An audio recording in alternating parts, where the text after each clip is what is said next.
I am your boyfriend, and you want me to conceive a child with your aunt? The era of high martial arts has descended, Earth has ascended dimensions, and the ancient paths of the cosmos have been unveiled. Lu Sun was merely an ordinary student, yet at the behest of his beautiful girlfriend, Chu Youqing, he found himself entangled in a tumultuous quest for offspring. Lu Sun, I beg you, please help my aunt. Chu Youqing pleaded with a heart-wrenching innocence, and her aunt happened to be none other than the most beautiful woman in Rongqing, Murong Wan. Although Lu Sun initially intended to decline, fate intervened, leading him to share an absurd night with Murong Wan. This unexpected encounter activated the return system. Once bound to Murong Wan, every time she practiced, Lu Sun would receive a tenfold return. Murong Wan awakens the exquisite physique. You receive a tenfold return, awakening the chaotic divine body. Murong Wan breaks through the master realm. You receive a tenfold return, becoming a grandmaster. Henceforth, Lu Sun embarked on an extraordinary path of effortless empowerment. Chapter 1. I am your boyfriend, and you want me to conceive a child with your aunt. Chu Youqing, have you lost your mind? I am your boyfriend, and you want me to have a child with your aunt? In the opulent villa, Lu Sun harbored grave doubts about his own hearing. Just moments ago, his stunning girlfriend, Chu Youqing, had audaciously suggested that he assist in fathering a child for her aunt. Lu Sun, I implore you, help my aunt, Chu Youqing cooed, her delicate hand clasping his, her tear-filled, doe-like eyes radiating desperate appeal. No, I cannot accept this. As Chu Youqing gently tugged at his hand, Lu Sun's heart raced. He feared he might relent and turned his face away. You know, Lu Sun, ever since the cataclysms drastically reduced the population, the government decreed that anyone over 25 who has not opened their meridians must marry or bear children, or they will be subjected to random matchmaking. Once subjected to random matchmaking, one could be relegated to a breeding machine, potentially matched with outsiders or vagrants, which would be a fate worse than death for my aunt. My aunt will turn 25 in 3 months, and despite all efforts, she has been unable to open her meridians. Grandfather invited a 5th-tier grandmaster to assess her, and he declared she would never be able to open her meridians in this lifetime.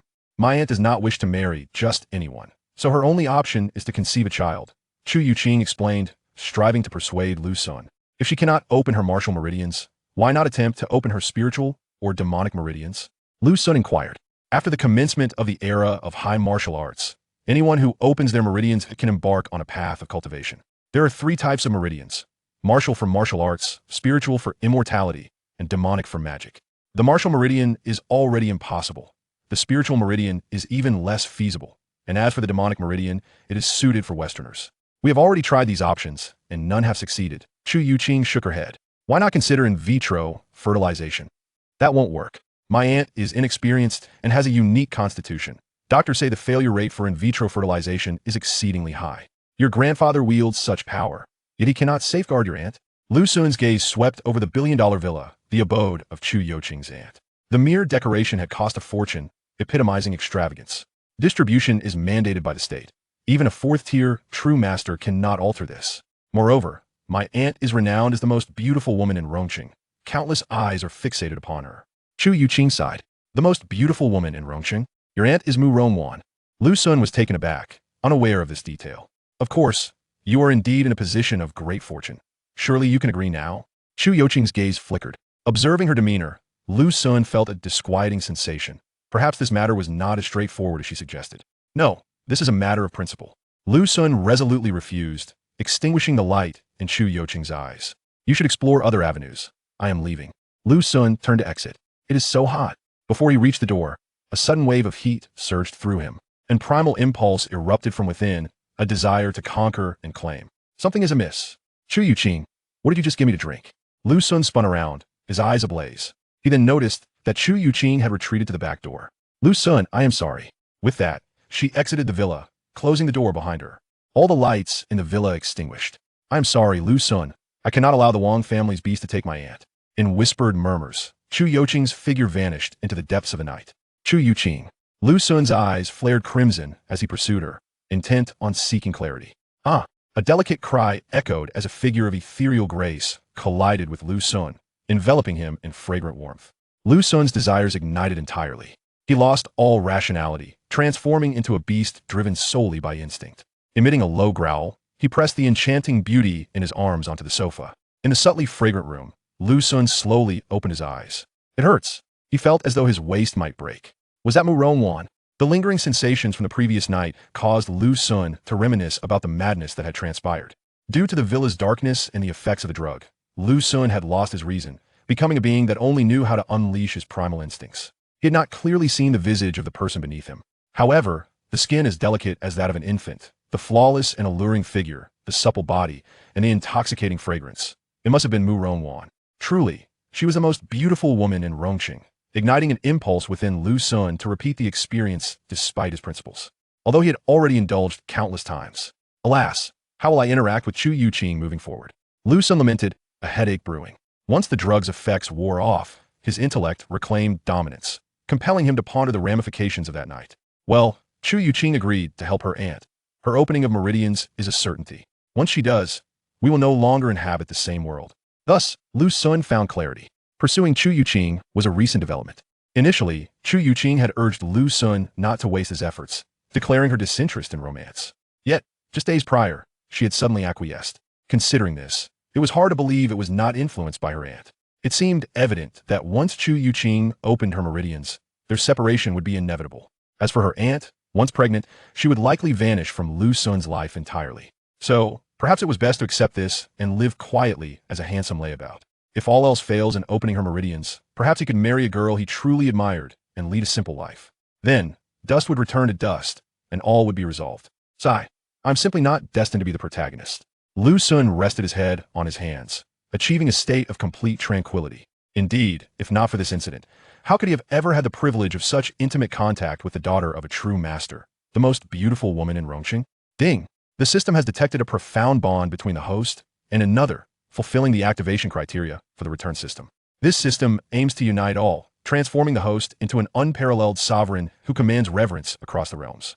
The specific effect entails that when the bound individual cultivates, the host receives a multiplicative return of their cultivation power, with the effect scaling according to the number of bindings. Current bound individual, Murong Wan. Return multiplier, 10. Note, Murong Wan possesses the innate physique exquisite body, with an activation progress of 15. The exquisite body is one of the 10 premier innate physiques, a supreme cultivation treasure capable of opening the exquisite meridian, capable of absorbing various dark energies, enabling rapid cultivation with minimal bottlenecks. Chapter 2. May I have one last kiss? The exquisite Lingling physique. Does Murong Wan truly possess such an extraordinary constitution among the top 10 innate physiques? With only a 15 activation progress, it remains dormant. No wonder she exhibits no remarkable traits, not even the ability to open her meridians. Soon, Lu Xun comprehended the intricacies of the system. Its function was straightforward, by binding to an individual. The cultivation efforts of that person would be multiplied and returned to Lu Xun. At present, the one he was bound to was none other than Murong Wan. To Lu Xun's surprise, Murong Wan possessed the Lingling physique, albeit unactivated. Perhaps this was the very reason she could not open her meridians. Otherwise, with the resources of the Murong family, even a pig could be forced to open a meridian, wouldn't it? At 25 years old, with only 15 activation, did she still have a chance to awaken her Lingling physique in this lifetime? Lu Xun furrowed his brow. If Murong Wan remained unable to activate her Lingling physique, what would become of their binding? Binding rewards? At this moment, Lu Xun discovered that there were rewards yet to be claimed. He opted to receive them.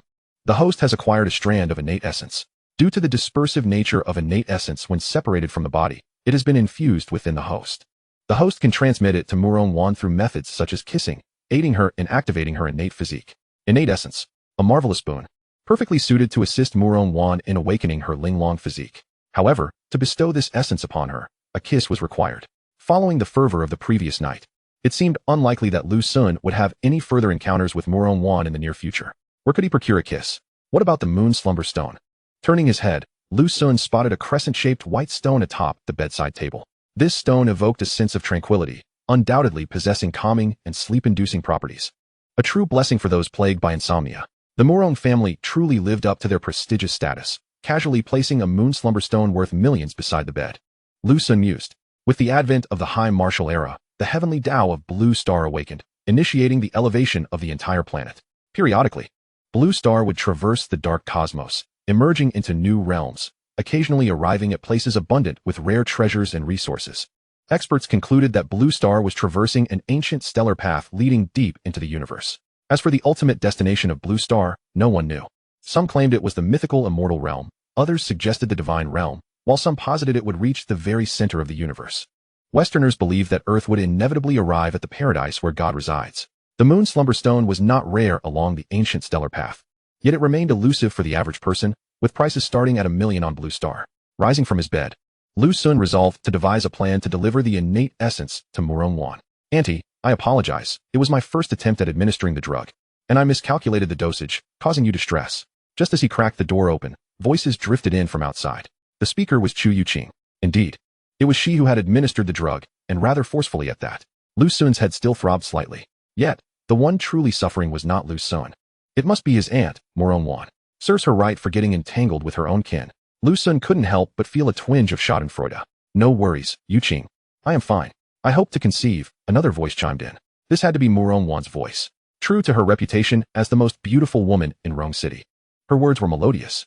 Her voice was soft and warm, akin to gentle spring rain caressing freshly bloomed petals, delicate and soothing.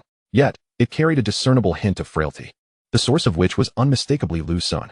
Upon hearing her voice, Lu Xun couldn't help but recall the intimacy of the previous night, his thoughts momentarily adrift. After a moment's contemplation, he swung the door open and stepped outside. At first glance, he beheld Chu Youqing beside him, her breathtaking beauty rivaling that of celestial beings. She evidently heard the commotion and turned to look. Their gazes locked.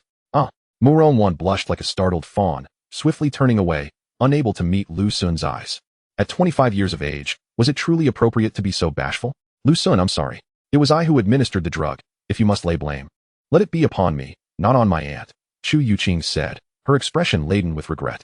Call me Uncle Lu, Lu Xun replied sternly. Huffed. Chu Youqing couldn't contain her laughter, her smile radiant as a flower. Meanwhile, Murong Wan's face turned crimson, reaching all the way to her neck. Classmate Lu, thank you for your assistance. This card contains 5 million as a token of my appreciation. I implore you to accept it, Murong Wan declared, rising to present a black card adorned with diamonds.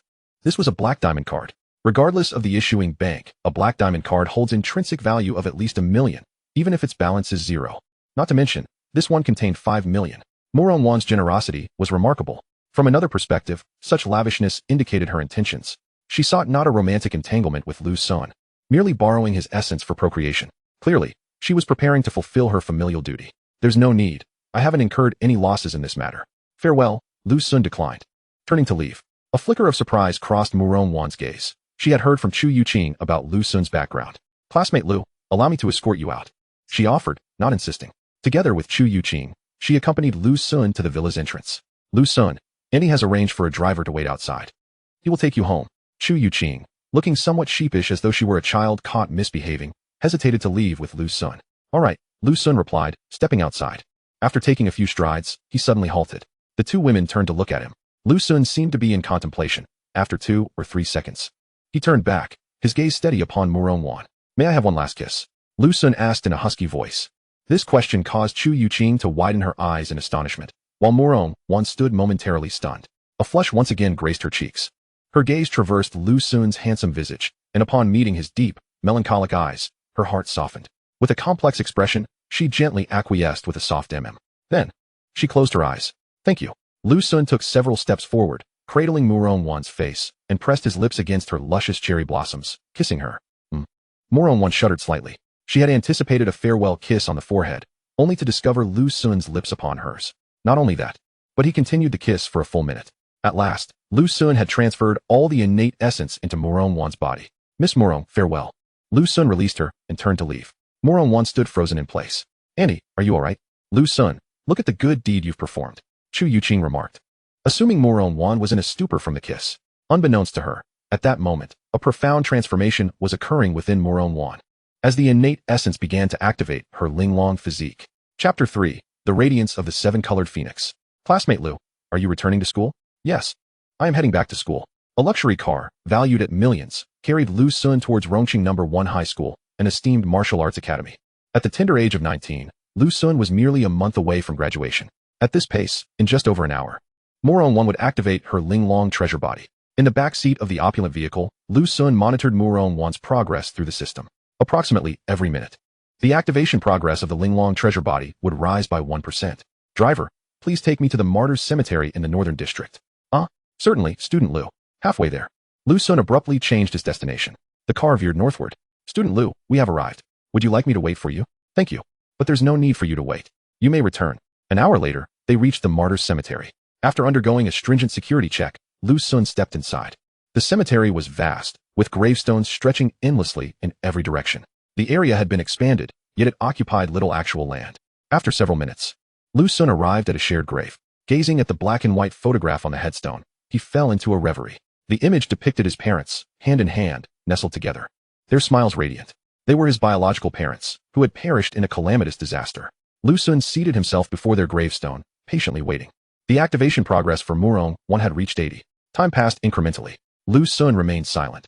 He had spoken the words he needed to convey countless times before. How long has it been? Over an hour, grandfather. You Chus are utterly unreliable. It took you this long to inform me. Now tell me, what on earth has transpired?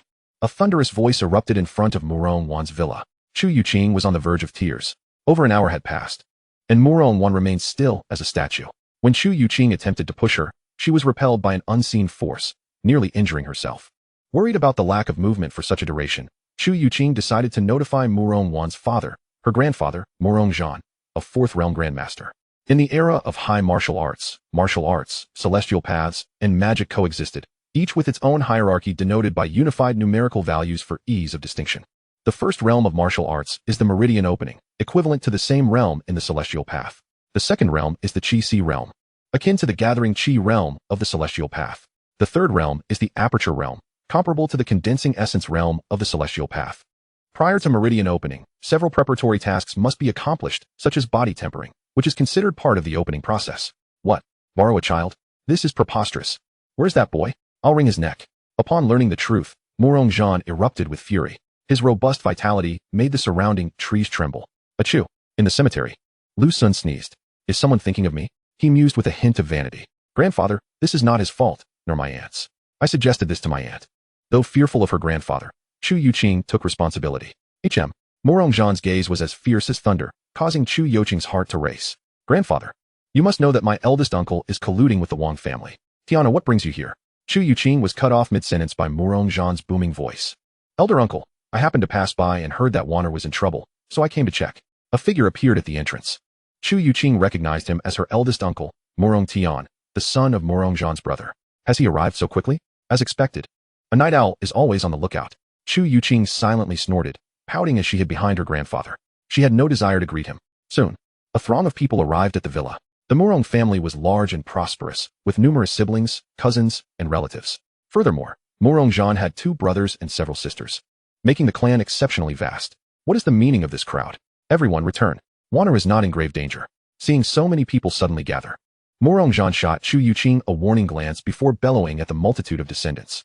This was to ensure that Chu Youqing would not disclose the matter of borrowing a child. Otherwise, if word spread carelessly, Murong Wan's reputation would be tarnished.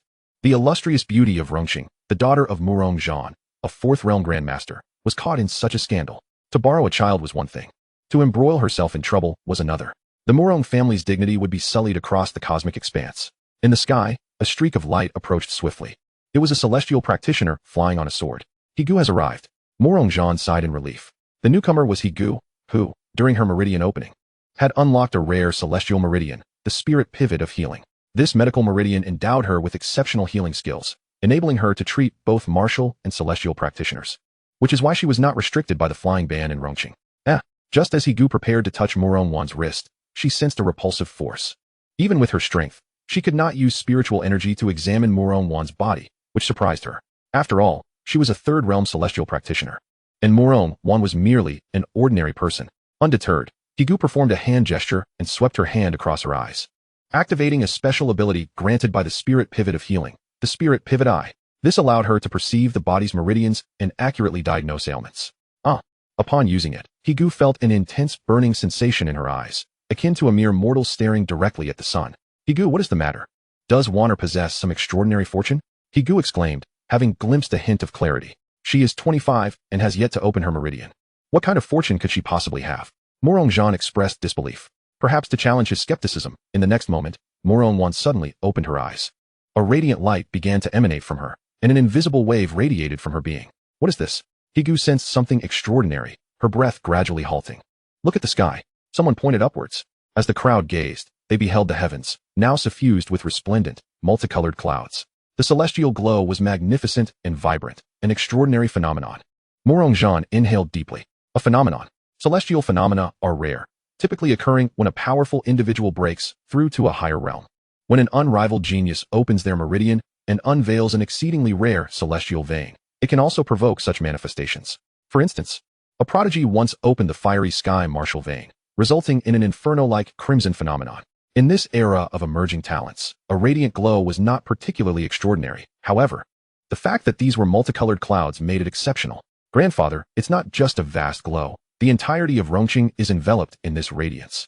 Such an expansive area, by the heavens, has an unparalleled powerhouse been born? The crowd was astounded. Rongqing, as a sprawling metropolis with a population exceeding 10 million, spans several hundred miles.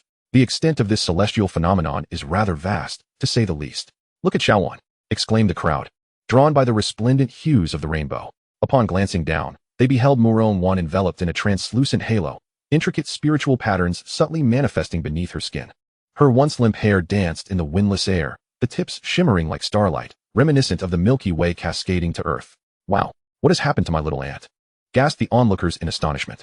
The rainbow has transformed into a phoenix. A child clapped and exclaimed. The vibrant lights in the sky morphed into graceful phoenixes in flight, accompanied by ethereal melodies that seemed to echo from the heavens, as if myriad celestial maidens were harmonizing in unison. The rainbow has turned into phoenixes. Murong, my dear brother, you have given birth to an extraordinary daughter. Higu's gaze remained fixated on Murong Wan. Are you suggesting that this celestial phenomenon is instigated by Wanner? Murong Zhan's eyes gleamed with intensity as he turned to Higu. Chapter 4. Always more impressive than her. This radiance must be summoned by Murong Wan. In the heroic martyrs' cemetery, Lu Sun too witnessed the vibrantly colored skies above, igniting a spark of anticipation within him. Murong Wan has activated the Lingling Divine Body. The system's return must be imminent. He declared to his parents, just watch. Soon I shall become remarkable, and within a month, I will surely gain admission to Qingbei. Qing refers to Qingshu Academy, while Bei denotes Beta University, one focused on celestial arts and the other on martial prowess. These two institutions stand as the pinnacle of cultivation academies in the nation, the lifelong aspiration of countless students. Having lost his parents at an early age, Lu Sun's memories of them are scant. He recalls a day when they inquired about his future university, to which he replied with Qingbei. His mother, with a loving caress upon his head, remarked, "My dear son, you shall achieve great things." From that moment, Lu Sun vowed to gain entry into Qingbei. However, as he matured, the realization of its improbability gnawed at him. Yet now, hope flickered anew. This was precisely why Lu Sun had come here. He yearned for his parents' spirits to witness his transformation. Murong Wan has successfully activated the Lingling Divine Body. The host receives a tenfold return, acquiring the chaotic Divine Body. The voice of the system resonated within his mind. The system's initial return had arrived, directly enhancing Murong Wan's Lingling Divine Body into the more formidable chaotic Divine Body. It's so hot. With the emergence of the chaotic Divine Body, Lu Sun felt a cataclysmic shift within his being. His insides seemed to dissolve into chaos. As if the very essence of creation was unfurling, bloodlines surged like a celestial river, and countless cells exploded into nebulas of primordial energy. One universe after another sprang forth from the chaos. Upon closer inspection, these were no mere universes but rather individual cells, each transformed into a distinct cosmos. Incredible. The sheer magnitude of this transformation left Lu Sun breathless, exclaiming 666 in awe. "Classmate, are you alright? Don't disturb him. He comes here every year." Two cemetery guards patrolling the area observed the motionless Lu Sun and opted not to interrupt, quietly departing. Just as they left, mist began to swirl around Lu Sun's head, coalescing into a luminous pool. Chaos blue lotuses began to bloom, and above them, a radiant sun gradually ascended. This was the chaos blue lotus greeting the dawn, another phenomenon. Yet, for some unknown reason, this occurrence was confined to Lu Sun's vicinity, making little commotion. Over an hour later, Lu Sun finally opened his eyes. At that moment, his gaze seemed to hold the entirety of the starry cosmos within it. The extraordinary spectacle vanished in an instant. Lu Sun appeared unchanged, merely a typical handsome youth. Yet in truth, his transformation was monumental. Why is there no phenomenon? Lu Sun pondered, glancing skyward in confusion. If Murong Wan's Lingling Divine Body could summon a celestial phenomenon covering the entire city, how could his superior chaotic Divine Body have failed to do so? The chaotic Divine Body is among the supreme physiques of the heavens, capable of accommodating multiple powers and unlocking the chaotic meridians. All things possess a predetermined destiny, with the host being the singular exception. Thus, until sufficiently powerful, the host is prohibited from self-cultivation, lest the emergence of phenomena disturb the stars and invite calamity. Heavenly secrets have been automatically shielded from the host. Lu Sun understood now. The system had concealed the heavenly secrets, which explained the absence of a celestial phenomenon. However, what did it mean to be prohibited from self-cultivation?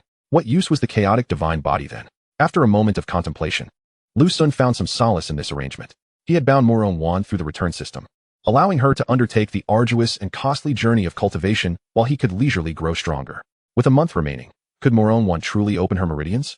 Concern crept in as he realized there were merely 31 days until the national examination. To gain admission to Qingbei, one must open 3 meridians before the exam. This was a non-negotiable requirement. Completing all meridians would guarantee direct admission to Qingbei, regardless of other grades or current year of study. If she could manifest a formidable meridian like the Heavenly Flame Martial Meridian or the Ice Spirit Meridian, the admissions officers would be fiercely competing for her enrollment. Despite one focusing on celestial arts and the other on martial prowess, both elite institutions aggressively pursued talent, making the competition for geniuses especially fierce during the entrance exams. Given the prowess of the Lingling Divine Body and the wealth of the Murong family, Lu Xun reassured himself that a month's time should pose no significant issue. After some reflection, Lu Xun cast aside his worries. Worrying was futile. Since it was unnecessary, he chose to remain untroubled. Checking his phone, he found a deluge of discussions online regarding the celestial phenomenon that had transpired mere hours ago. The news of Murong Wan, the unrivaled beauty of Rongqing, instigating this celestial spectacle and the emergence of a prodigious talent from the Murong family had spread like wildfire. Goodness, how unfair it is. The heavens opened a door for Murong Wan, and even furnished the windows. Not just windows, it seemed they had furnished the entire house. Speaking of which, when the phenomenon first appeared, my family's husky bowed 3 times to the sky, and now it insists on cultivating. Does that count as a workplace injury? Can I file for compensation for Murong Wan? What exactly happened to Murong Wan? Wasn't she nearly 25 and unable to open her meridians? How did she suddenly become a genius? If I could marry Murong Wan, I would drive luxury cars, live in mansions, and feast on lavish banquets every day. Someone wake him up. Across social media platforms and chat groups, Murong Wan's name flooded the screens. In a single night, she had become the talk of the East. Little did anyone know, a far more extraordinary genius had quietly been born in the shadows. This is fine, Lu Xun thought as he stowed away his phone. Father, mother, I'm off now. After the exams, I'll come back to visit you. After bidding farewell to his parents, Lu Xun turned to leave. Wow. I heard that Qingshu Palace and Beidou Hall have both dispatched elders to compete for Murong Wan. Qingshu Palace and Beidou Hall. That indeed represents one of the top 5 powers on a global scale. Murong Wan is poised to soar to great heights. News on the internet is always remarkably timely. Before Lu Xun could exit the heroic martyrs cemetery, fresh news emerged. Qingshu Palace and Beidou Hall serve as the formidable forces behind Qingshu Academy and Beidou University, both of which boast official backing and an abundance of powerful individuals. With the arrival of the high martial era, Eastern culture has erupted in full force, leading people to favor classical names for schools and organizations. Murong Wan has truly become remarkable. The image of that enchanting beauty crossed Lu Xun's mind, prompting a faint smile. He felt no jealousy towards Murong Wan. Rather, he wholeheartedly wished for her to excel. After all, regardless of how impressive Murong Wan becomes, he, Lu Xun, will always eclipse her in brilliance. Chapter 5. Astonishing Speed and How have you suddenly transformed into a genius? The Lingling Body. Just hearing the name sounds extraordinarily powerful. Meanwhile, in an expansive estate, Chu Youqing finally found an opportunity to be alone with Murong Wan. When the Lingling Body awakened, it seemed to have reforged her captivating beauty. Once renowned in Rong City for her peach blossom-like visage, Murong Wan now radiated even more resplendence.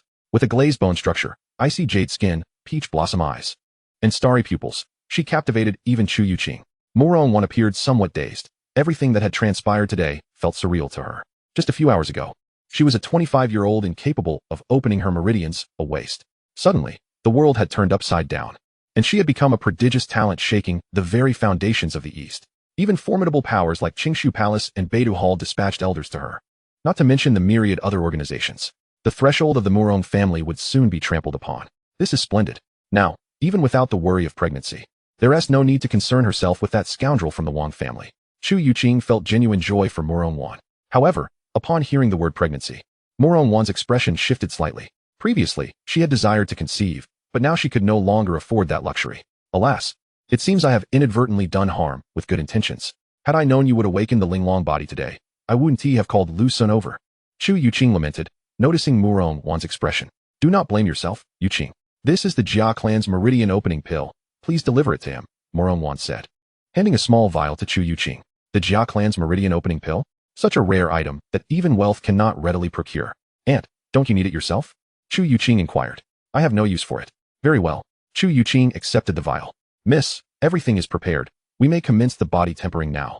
A young girl reported. Excellent. I will be there shortly. Aunt, I wish to observe as well. All right. Before long, Murong Wan and Chu Youqing arrived at a chamber deep within the estate. At the center of the room stood a bath crafted from mysterious spiritual wood, filled with a concoction of various heavenly and earthly essences. Murong Wan intended to utilize these medicinal liquids for body tempering. The first realm of cultivation is the opening of meridians, and body tempering is a vital aspect of this process. Not only does body tempering enhance physical constitution, but it also increases the likelihood and efficacy of meridian opening. This endeavor, however, is financially demanding. Most ordinary people utilize basic tempering liquids, priced at 1,000 yuan each, requiring several months of daily use to break through to the first level of body tempering. To achieve better and faster results, one must employ mid to high-grade tempering liquids or treasures such as body tempering pills. This entails significant expense. The finest Jia clan body tempering pill, reputed to render the body as translucent as crystal and facilitate meridian opening with ease, is so costly that acquiring just one could lead to financial ruin, as each pill costs several hundred thousand to millions. Many ordinary individuals cannot afford body tempering and skip this step or only manage to reach the third or fourth level, leading to suboptimal results and impacting their future growth. Before awakening the Lingling Body, Murong Wan had struggled to open her meridians, and her body tempering effects were mediocre. Now, however, she could make up for lost time. She shed her garments, consumed a Jia clan body tempering pill, and fully submerged herself in the bath. The Lingling Body began to unleash its power. The medicinal potency of the liquid was rapidly absorbed by her body, continuously enhancing her physique. The speed and effectiveness of the body tempering far exceeded Murong Wan's expectations. Could it be him? As she experienced the miraculous capabilities of the Lingling Body, Murong Wan couldn't help but ponder. She recalled Lu Xun's final kiss. At that moment, she distinctly felt a cool essence entering her body from Lu Xun's lips. It was that very essence that precipitated the transformative change within her. The Lingling Body awakened as a result. Murong Wan hesitated to definitively attribute her awakening to Lu Xun's influence. After all, he was merely an ordinary student. How could he possess such extraordinary abilities? Nevertheless, she instructed Chu Youqing to bring Lu Xun the exceedingly precious Jia clan meridian opening pill. Consider it a token of gratitude towards Lu Xun. She was uncertain whether it was indeed Lu Xun's doing, but if it was, her gratitude would not end there. The following day, at Rong City No. 1 High School, on the playground, with 30 days remaining until the major examinations, the upcoming month would be the most eventful of the year, showcasing an array of extraordinary phenomena and prodigious talents. For instance, just yesterday, our very own Murong Wan from Rong City triggered a vast array of celestial phenomena that astonished the entire nation. My expectations of you are simple. If you can open a meridian this month, you will gain admission to a cultivation school. Otherwise, you may only enroll in an ordinary university or even face rejection, with the chances of opening your meridians diminishing further. Starting today, each of you may claim between 1 and 100 units of dark energy daily, the exact amount depending on your progress in body tempering and meridian opening. The principal droned on. Where's Chu Youqing? Below, Lu Xun scanned the area but did not see her. Murong Wan has broken through to the 4th level of body tempering. The host receives tenfold rewards from Murong Wan's body tempering success. A surge of warmth coursed through Lu Xun's body. The return from Murong Wan was remarkably swift. How could she have only reached the 4th level of body tempering? Lu Xun was perplexed. Given the financial resources of the Murong family, he had assumed she had long since achieved the 10th level. Yet she had only reached the 3rd level prior to this. It appeared that the Lingling Body had placed significant limitations on her before activation. This was advantageous, as Lu Xun, being at the 2nd level of body tempering, could benefit from this opportunity to enhance his physique. Crack, crack. The tenfold return significantly improved Lu Xun's physical condition, his bones cracking as if they were growing. Other students nearby turned to observe the commotion. Lu Xun, are you alright? It's fine if you can't catch the school beauty. Just don't harm yourself. Nearby, his good friend Li Bufan assumed Lu Xun was in distress. Your father is tempering his body, Lu Xun retorted, somewhat irritated. Now is the time for body tempering? Did you consume a body tempering pill? Wow, bro. Have you hooked up with a wealthy lady? Share some of that fortune with your buddy. Li Bufan teased as he sidled closer. Get lost. Lu Xun delivered a kick to him. The young man resides in a dilapidated old district, burdened with both impoverished and obstinate parents, who, it is said, are so destitute that they cannot even afford a meal, yet stubbornly refuse the benevolence of kind-hearted individuals. It was only when Lu Xun fortuitously caught sight of his parents clandestinely driving an expensive luxury car and adorning themselves in garments worth millions that he experienced a moment of revelation. Was this not a scion of a wealthy family, merely raised in poverty? It is no wonder that, from such a seemingly destitute household, emerged a prodigy who, mere months ago, had ascended to the 10th level of physical cultivation and now boasted 4 meridians. Levels of physical cultivation, 3, 4, 5, 6, and 7. In a remarkably brief span of time, Lu Xun, through a tenfold return, had surged directly to the 7th level of physical cultivation, an astonishing leap of 5 levels. The speed was simply incredible. Lu Sun's heart brimmed with elation. Chapter 6. Apologies, but he is my boyfriend. Under the dual suns illuminating the sky, the vibrant radiance cascaded down, enveloping Rongqing No. 1 High School in a dazzling golden glow, its campus shimmering brilliantly. Students had long grown accustomed to the sight of the two suns hanging above. Since the advent of the high martial era and the dimensional ascension of Blue Star, the inhabitants had witnessed this spectacle countless times. Blue Star had lingered in this binary star system for several years, with no indication of when it might depart. The energy surged from the Dantian, igniting a fervor akin to a wildfire. The five senses sharpened to the divine, a single thought capable of shattering the heavens. The dual pathways of yin and yang coursed through the body's meridians, the intricacies of the 8 extraordinary channels defying verbal description. Intention guided the flow of energy and blood, rendering the entire being unimpeded and joyously boundless. Inside the training room, the atmosphere buzzed with excitement. Numerous students, armed with meridian opening techniques, harnessed the dark energy distributed by the school to facilitate their cultivation. Dark energy, a pivotal element for cultivators, exists in a free-floating form throughout the universe. In the month leading up to the major examinations, all martial academies allocate varying amounts of dark energy to their students daily. By absorbing this dark energy into their bodies, the likelihood of successfully opening their meridians significantly increases. Wealthy students, endowed with superior means for meridian opening, also concentrate their efforts during this month to gain entry into better cultivation schools. Lu Sun refrained from exhibiting any extraordinary behavior. He feigned diligence while comfortably lounging. With the system prohibiting his cultivation, what else could he do? Everyone, quickly check Douyin. An extraordinary phenomenon has appeared in Haiqing. Someone at Haiqing No. 3 High School has opened a miraculous meridian. Wow, another genius has emerged. With so many talented individuals in this world, why can't there be one more like me? A piece of news circulating online left the students envious. The so-called miraculous meridian was destined to be within the grasp of Li Bufan, who proclaimed to his friends not to worry. Once he opened the miraculous meridian, he would surely assist them in obtaining meridian opening pills. Li Bufan was brimming with ambition. Having opened 4 meridians and received an ample supply of dark energy from the school, Lu Sun, hand over your share of dark energy. I'm on the verge of opening my meridian. You should also ask Li Bufan for some. Given your good relationship, he won't refuse. At that moment, Lu Sun received a message. He frowned, silencing his phone, pretending he hadn't seen it. Lu Sun, I saw you looking at your phone. Don't pretend you didn't see. Another message appeared on the screen. Lu Sun glanced at it and chose to ignore it. Lu Sun, don't push your luck. Give me your dark energy, and I might forgive you, offering you another chance to pursue me. I know you're after Chu Youqing. Don't dream. If I can't win her over, what makes you think you can? The messages continued to flood in. Lu Sun, feeling annoyed, opened his phone, clicked on the message, and promptly deleted it. Now, there was silence. Impressive, Lu Sun. After 3 years of pining after Lu Mei, you simply delete her messages without a second thought. It seems the allure of the school beauty is indeed potent. Li Bufan accidentally glimpsed the screen and gave Lu Sun a thumbs up. The sender of the messages was Lu Mei. During the entrance examination, Lu Sun had encountered difficulties. The inheritance left by his parents was snatched away by a promissory note, and even their ancestral home was lost. He had felt despondent, believing life had turned bleak, nearly succumbing to despair. The note Lu Mei had given him provided immense encouragement.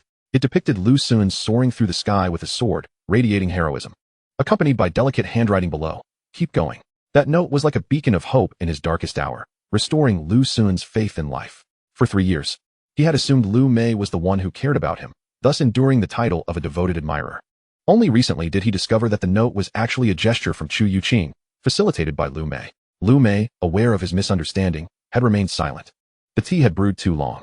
Furthermore, she was simultaneously flirting with several other boys, embodying the quintessential queen bee.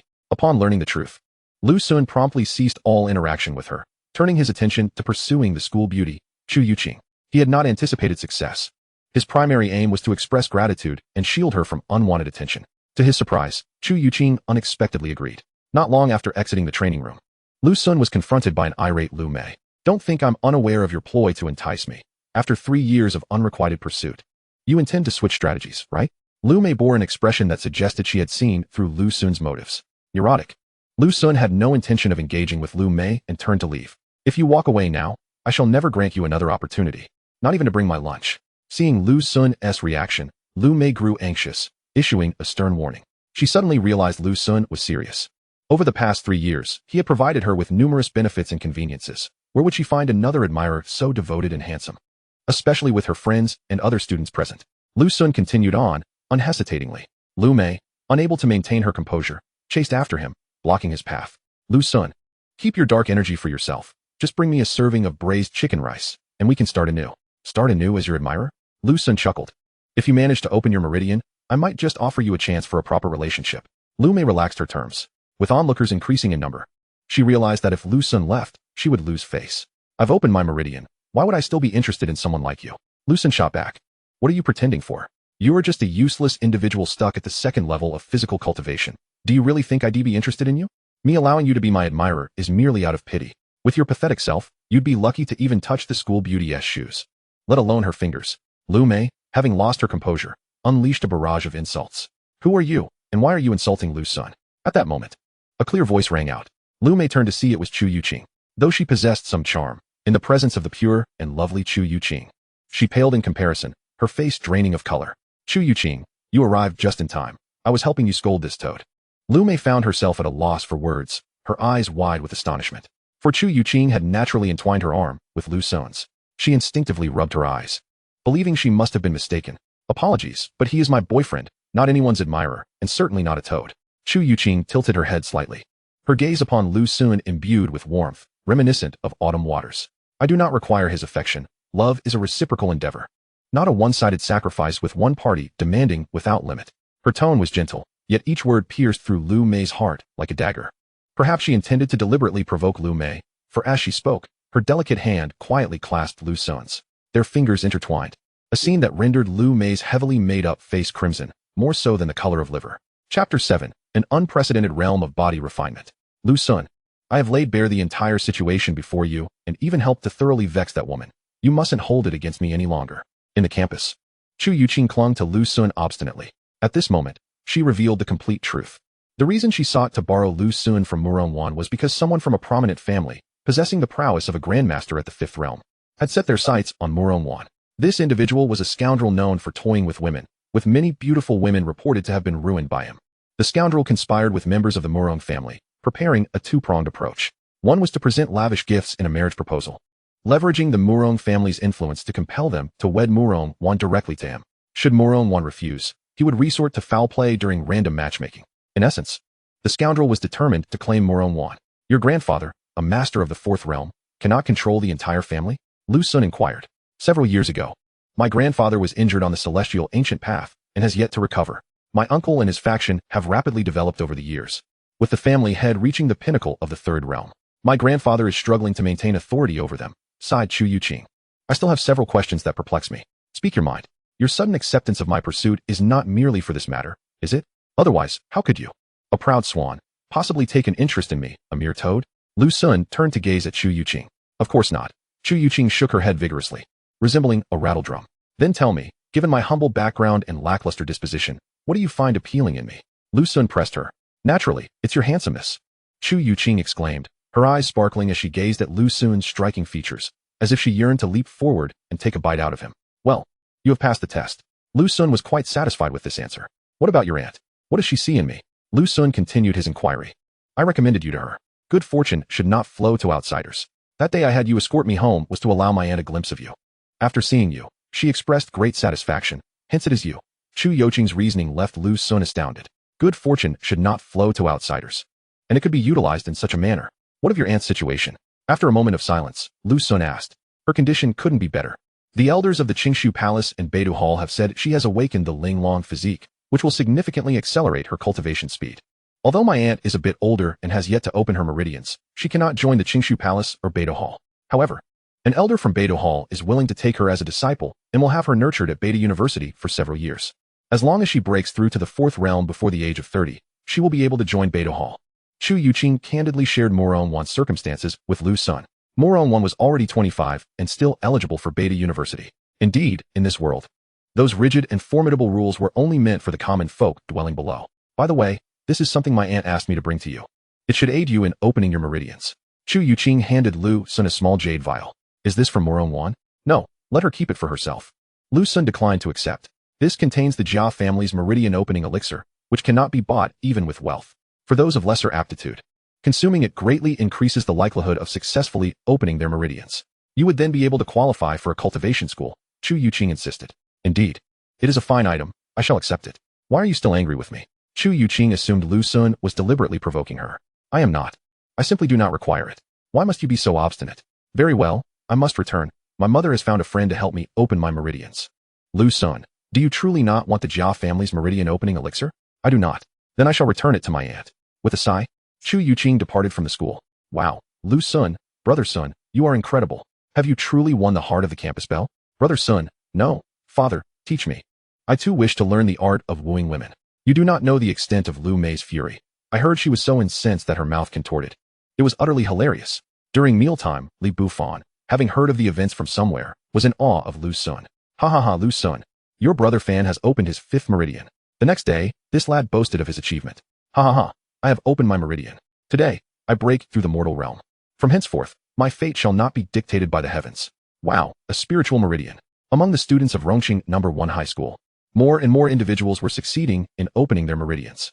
Some even manifested spiritual meridians. A seemingly ordinary girl from class 16, who had previously gone unnoticed, became the center of attention in the school the moment she opened her spiritual meridian. The principal himself was moved to personally present her with a generous reward. As Murong Wan breaks through to the 5th stage of body refinement, the host receives tenfold rewards from Murong Wan's body refinement achievements. At noon, Lu Sun experienced yet another tenfold return. Truly, the Lingling physique is remarkable, advancing 1 stage per day. The Lingling physique is indeed formidable, typically, for individuals refining their bodies. Even with the finest resources, reaching the 4th or 5th stage can take 10 days to a month or even longer.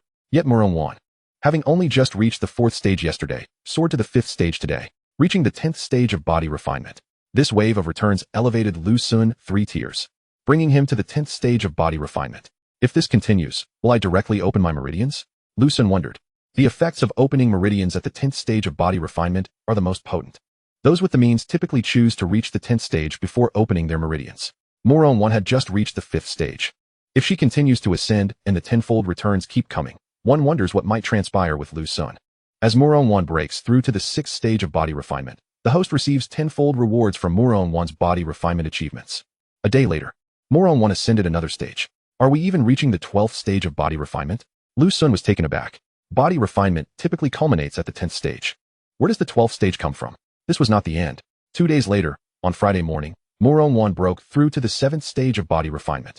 Lu Sun ascended to an unprecedented 14th stage of body refinement. Chapter 8. Is opening meridians truly powerful? The weekend. The lower grades had long since gone on break. Only the graduating students remained in class. This month was primarily dedicated to cultivation courses. The teaching style was quite relaxed. After the teacher's explanation, students practiced various methods of opening their meridians in the cultivation room while the teacher provided guidance nearby. Lu Sun, do not think I haven't noticed. You have been slacking off this entire week. Are you giving up on yourself? Teacher Wu, that is not the case. I have been working diligently. You still dare to quibble? I haven't seen you utilize any dark energy. Have you given it to Lu Mei? No, absolutely not. Rest assured, teacher. Even if I were to feed it to the dogs, I would never give it to that wretched person. Your parents would not wish to see you in such a state. In the training room, Teacher Wu shook his head and departed. Wu, an old acquaintance of Lu Sun's parents, had looked after him since transferring to Rong City No. 1 High School 2 years ago. He was one of the few individuals still genuinely concerned about Lu Sun. Indeed, no minor action of a student escapes the watchful eyes of a teacher. Lu Sun's week of idleness did not elude Teacher Wu's notice. Perhaps it was for the best. He could now indulge in leisure without the pretense of diligence. Fearing that Wu would discover his sloth and be heartbroken, old Wu had seemingly given up on him. Why should he continue to care? Let things unfold naturally, allowing flowers to blossom and trees to grow, and cattle to become cattle. After all, he was Xiao Ying's child, and it pained him to witness this. On another note, despite one teacher's admonition, Teacher Wu's concern for Lu Sun remained undiminished. Li Bufan, what has happened to you? Wah, Lu Sun, my grandmother has passed away. The following morning, upon encountering Li Bufan, Lu Sun noticed his swollen eyes. My condolences, Lu Sun offered in comfort. No wonder he hadn't seen Li Bufan the day before. The death of his grandmother had come so unexpectedly. Just the day before, he had left school early and spotted his grandmother, who had been paralyzed for over a decade, dancing joyfully in the park with elderly friends. Upon seeing him, she fled, and despite his pursuit, he couldn't catch her. When he returned home, his father informed him of her passing. What he had seen was her spirit, unable to part from him. Wah, my dear grandmother, her love for me was profound. Even in her final moments, she urged me to gain admission to Qingbei. Li Bufan wept as he poured out his heart. As Lu Sun listened, his expression gradually shifted to one of contemplation. Li Bufan, your grandmother likely did not. He patted Li Bufan on the shoulder, but the words faltered. It was better to avoid complications. After all, his parents had orchestrated this for 19 years. If he were to expose it, chaos would ensue. It was likely that Li Bufin's grandmother was not his biological grandmother, but rather an actress hired by his parents, perhaps even a formidable martial artist. Otherwise, how could Li Bufin, who had opened 5 meridians, fail to catch an elderly woman? Lu Sun, what do you think happened to my grandmother? Li Bufin's tearful gaze sought answers. Nothing to worry about. Your filial piety will surely bring comfort to her spirit. Yes, I must gain admission to Qingbei and live up to my grandmother's expectations. Li Bufin wiped his tears, took a capsule, and began lifting weights. The capsule contained a unit of dark energy, conveniently preserved for intake. Murong Wan has broken through to the 8th stage of body refinement. The host receives tenfold benefits from her breakthroughs. Murong Wan had ascended another level, reaching the 16th stage of body refinement. At this rate, I might become a super scion, Lu Sun thought as he clenched his fists, feeling invigorated. Murong Wan's body refinement came at a great cost. According to Chu Youqing, Murong Zhan had amassed a substantial supply of Jia's body refinement pills, worth tens of millions each. Thus, Murong Wan's results were astonishing. After the tenfold returned to Lu Sun, the benefits he reaped were evident. His physique would have been considered standard for a superhero in the old era. Li Bufin, you finally have some time off. Aren't you going to take a stroll? No, I must gain admission to Qingbei. On Sunday afternoon, with half a day off, Lu Sun decided to take a leisurely walk. Take this. Teacher Wu, it's truly unnecessary. Just accept it. As Lu Sun listened, he understood that as long as there was a glimmer of hope, one should not surrender. Just before exiting the school grounds, Teacher Wu suddenly appeared, forcefully placing a bag into Lu Sun's hands. Inside were numerous units of dark energy, quite a substantial amount. Dark energy was not inexpensive, although Wu was a martial artist. He had suffered injuries during the calamity and lived modestly. It was no small feat for him to part with so much dark energy. Lu Sun hesitated to accept it. Yet Wu insisted and left. Teacher Wu, watching Wu's slightly unsteady figure retreat, Lu Sun felt his eyes moisten. Wang Yang, this is Lu Sun. Lu Sun, you little brat, stop right there. Just after leaving the school, Lu Sun was confronted by a group of people. You are the one who made my girlfriend cry? One student blocked Lu Sun's path, his expression unfriendly. Wang Yang, don't speak carelessly. She's not even your girlfriend yet. Lu may feign shyness. She will be. Once I get into university and marry her, even if she cannot open her meridians, she will live a life of luxury. Wang Yang pounded his chest in assurance. You little brat, since I'm in a good mood today, kneel down and apologize to my girlfriend, and I might let you off easy. Otherwise, you won't be able to leave here in one piece. Wang Yang then turned to Lu Sun with a menacing glare. What if I refuse to kneel? Lu Sun's voice turned frigid. That is not your decision. Since I opened my meridian yesterday, my strength has tripled. Today, whether you kneel or not, you will kneel. Wang Yang boasted arrogantly. Meanwhile, Lu Mei held her head high, like a proud swan. Just days ago, Chu Youqing's appearance had humiliated her, leaving her unable to hold her head high among her peers. She had been furious for several nights, until yesterday, when her sycophant Wang Yang miraculously opened a meridian. To Lu Mei's delight, after opening a meridian, Wang Yang not only did not reject her, but became even more attentive. Thus, Lu Mei cleverly let Wang Yang know that Lu Sun had upset her to the point of tears. Upon hearing this, Wang Yang was heartbroken, resolving to help her seek revenge. Open a meridian, no wonder. Wang Yang, shorter than Lu Sun, still dared to provoke him. The order of opening meridians begins with the Ren and Du vessels, and it was the Ren meridian that came first. Once opened, one's blood and energy surged, resulting in an explosive increase in power. You want to force my hand, do you? Seeing Lu Sun remain unmoving, Wang Yang lunged forward, intending to pin him down. Lu Sun would not be so easily subdued. He retaliated with a punch aimed at Wang Yang. You overestimate yourself. Wang Yang had anticipated this, and with a cold smirk, transformed his palm into a fist, ready to show Lu Sun the terror of a meridian opener. Crack. Ah, my hand. My hand. Wang Yang's expression contorted in agony as his fingers were shattered by Lu Sun's punch. He staggered back several steps before collapsing to the ground. Wang Yang. Lu Mei could scarcely believe her eyes. The meridian opening Wang Yang had been defeated by a single punch from Lu Sun. How could this be possible? How could a waste who hasn't opened his meridian be so strong? I will fight you. Wang Yang, unwilling to concede, struggled to rise and retaliate. The difference between having opened a meridian and not was like heaven and earth. How could he lose to Lu Sun? Is opening a meridian really that powerful? After kicking Wang Yang away, Lu Sun pursued him with relentless blows. I was wrong, brother Sun, dad, grandpa, I won't dare anymore. Please, stop hitting me, I'll kneel.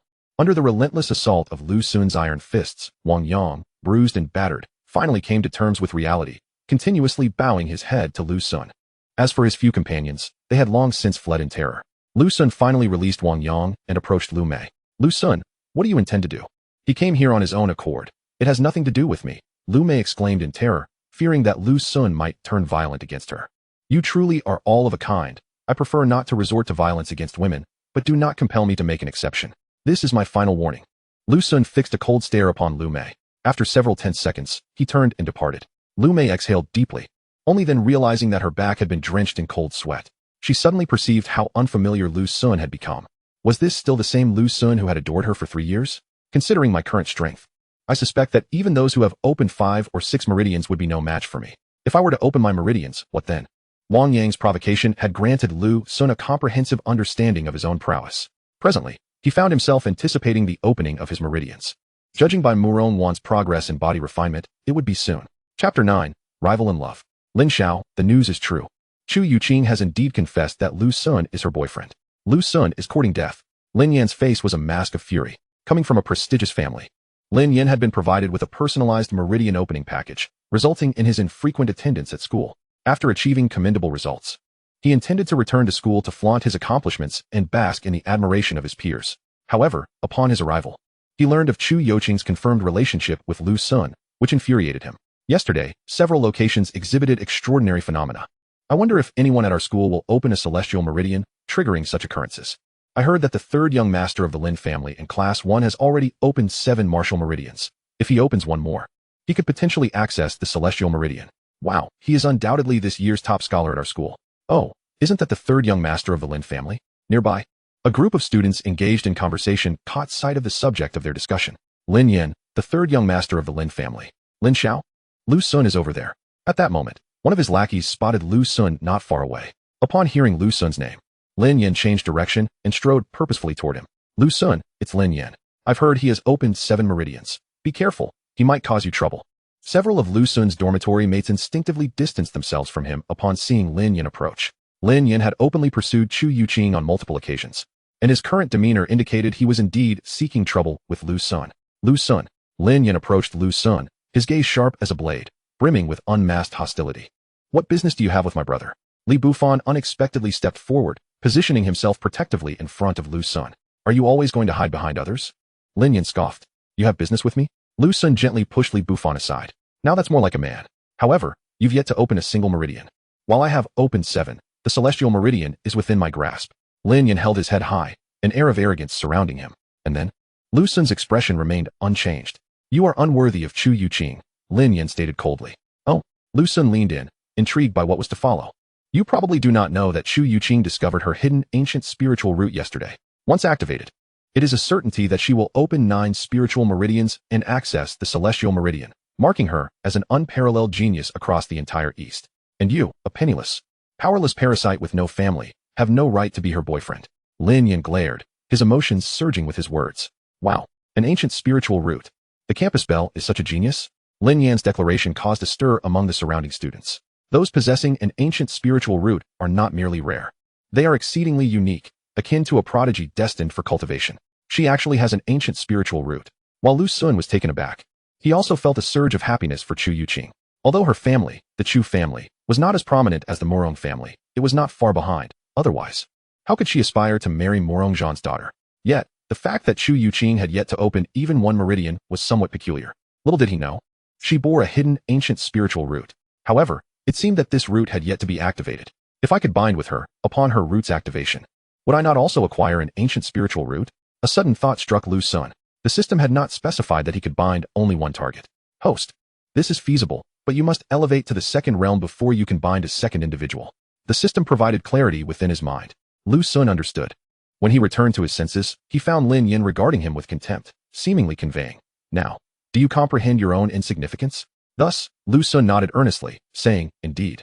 I am also curious why Youqing would agree to be the girlfriend of a worthless person like me.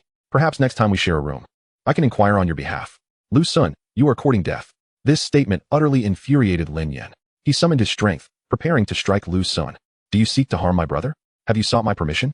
Li Bufan once again stood in front of Lu Sun, his fists cracking ominously. Li Bufan, this is not your concern. Do not seek your own demise. Brothers' affairs are my affairs. If you have the guts, come and try it. The two stood at an impasse. Lin Xiao, a teacher is approaching, one lackey murmured. Consider yourselves fortunate. Lu Sun, you better never step out of school, otherwise, I'll make you understand how flowers wither. Lin Yan left this menacing remark before departing with his entourage. Bufan, thank you. Lu Sun, you are being rather ungrateful. We need not speak of thanks between us.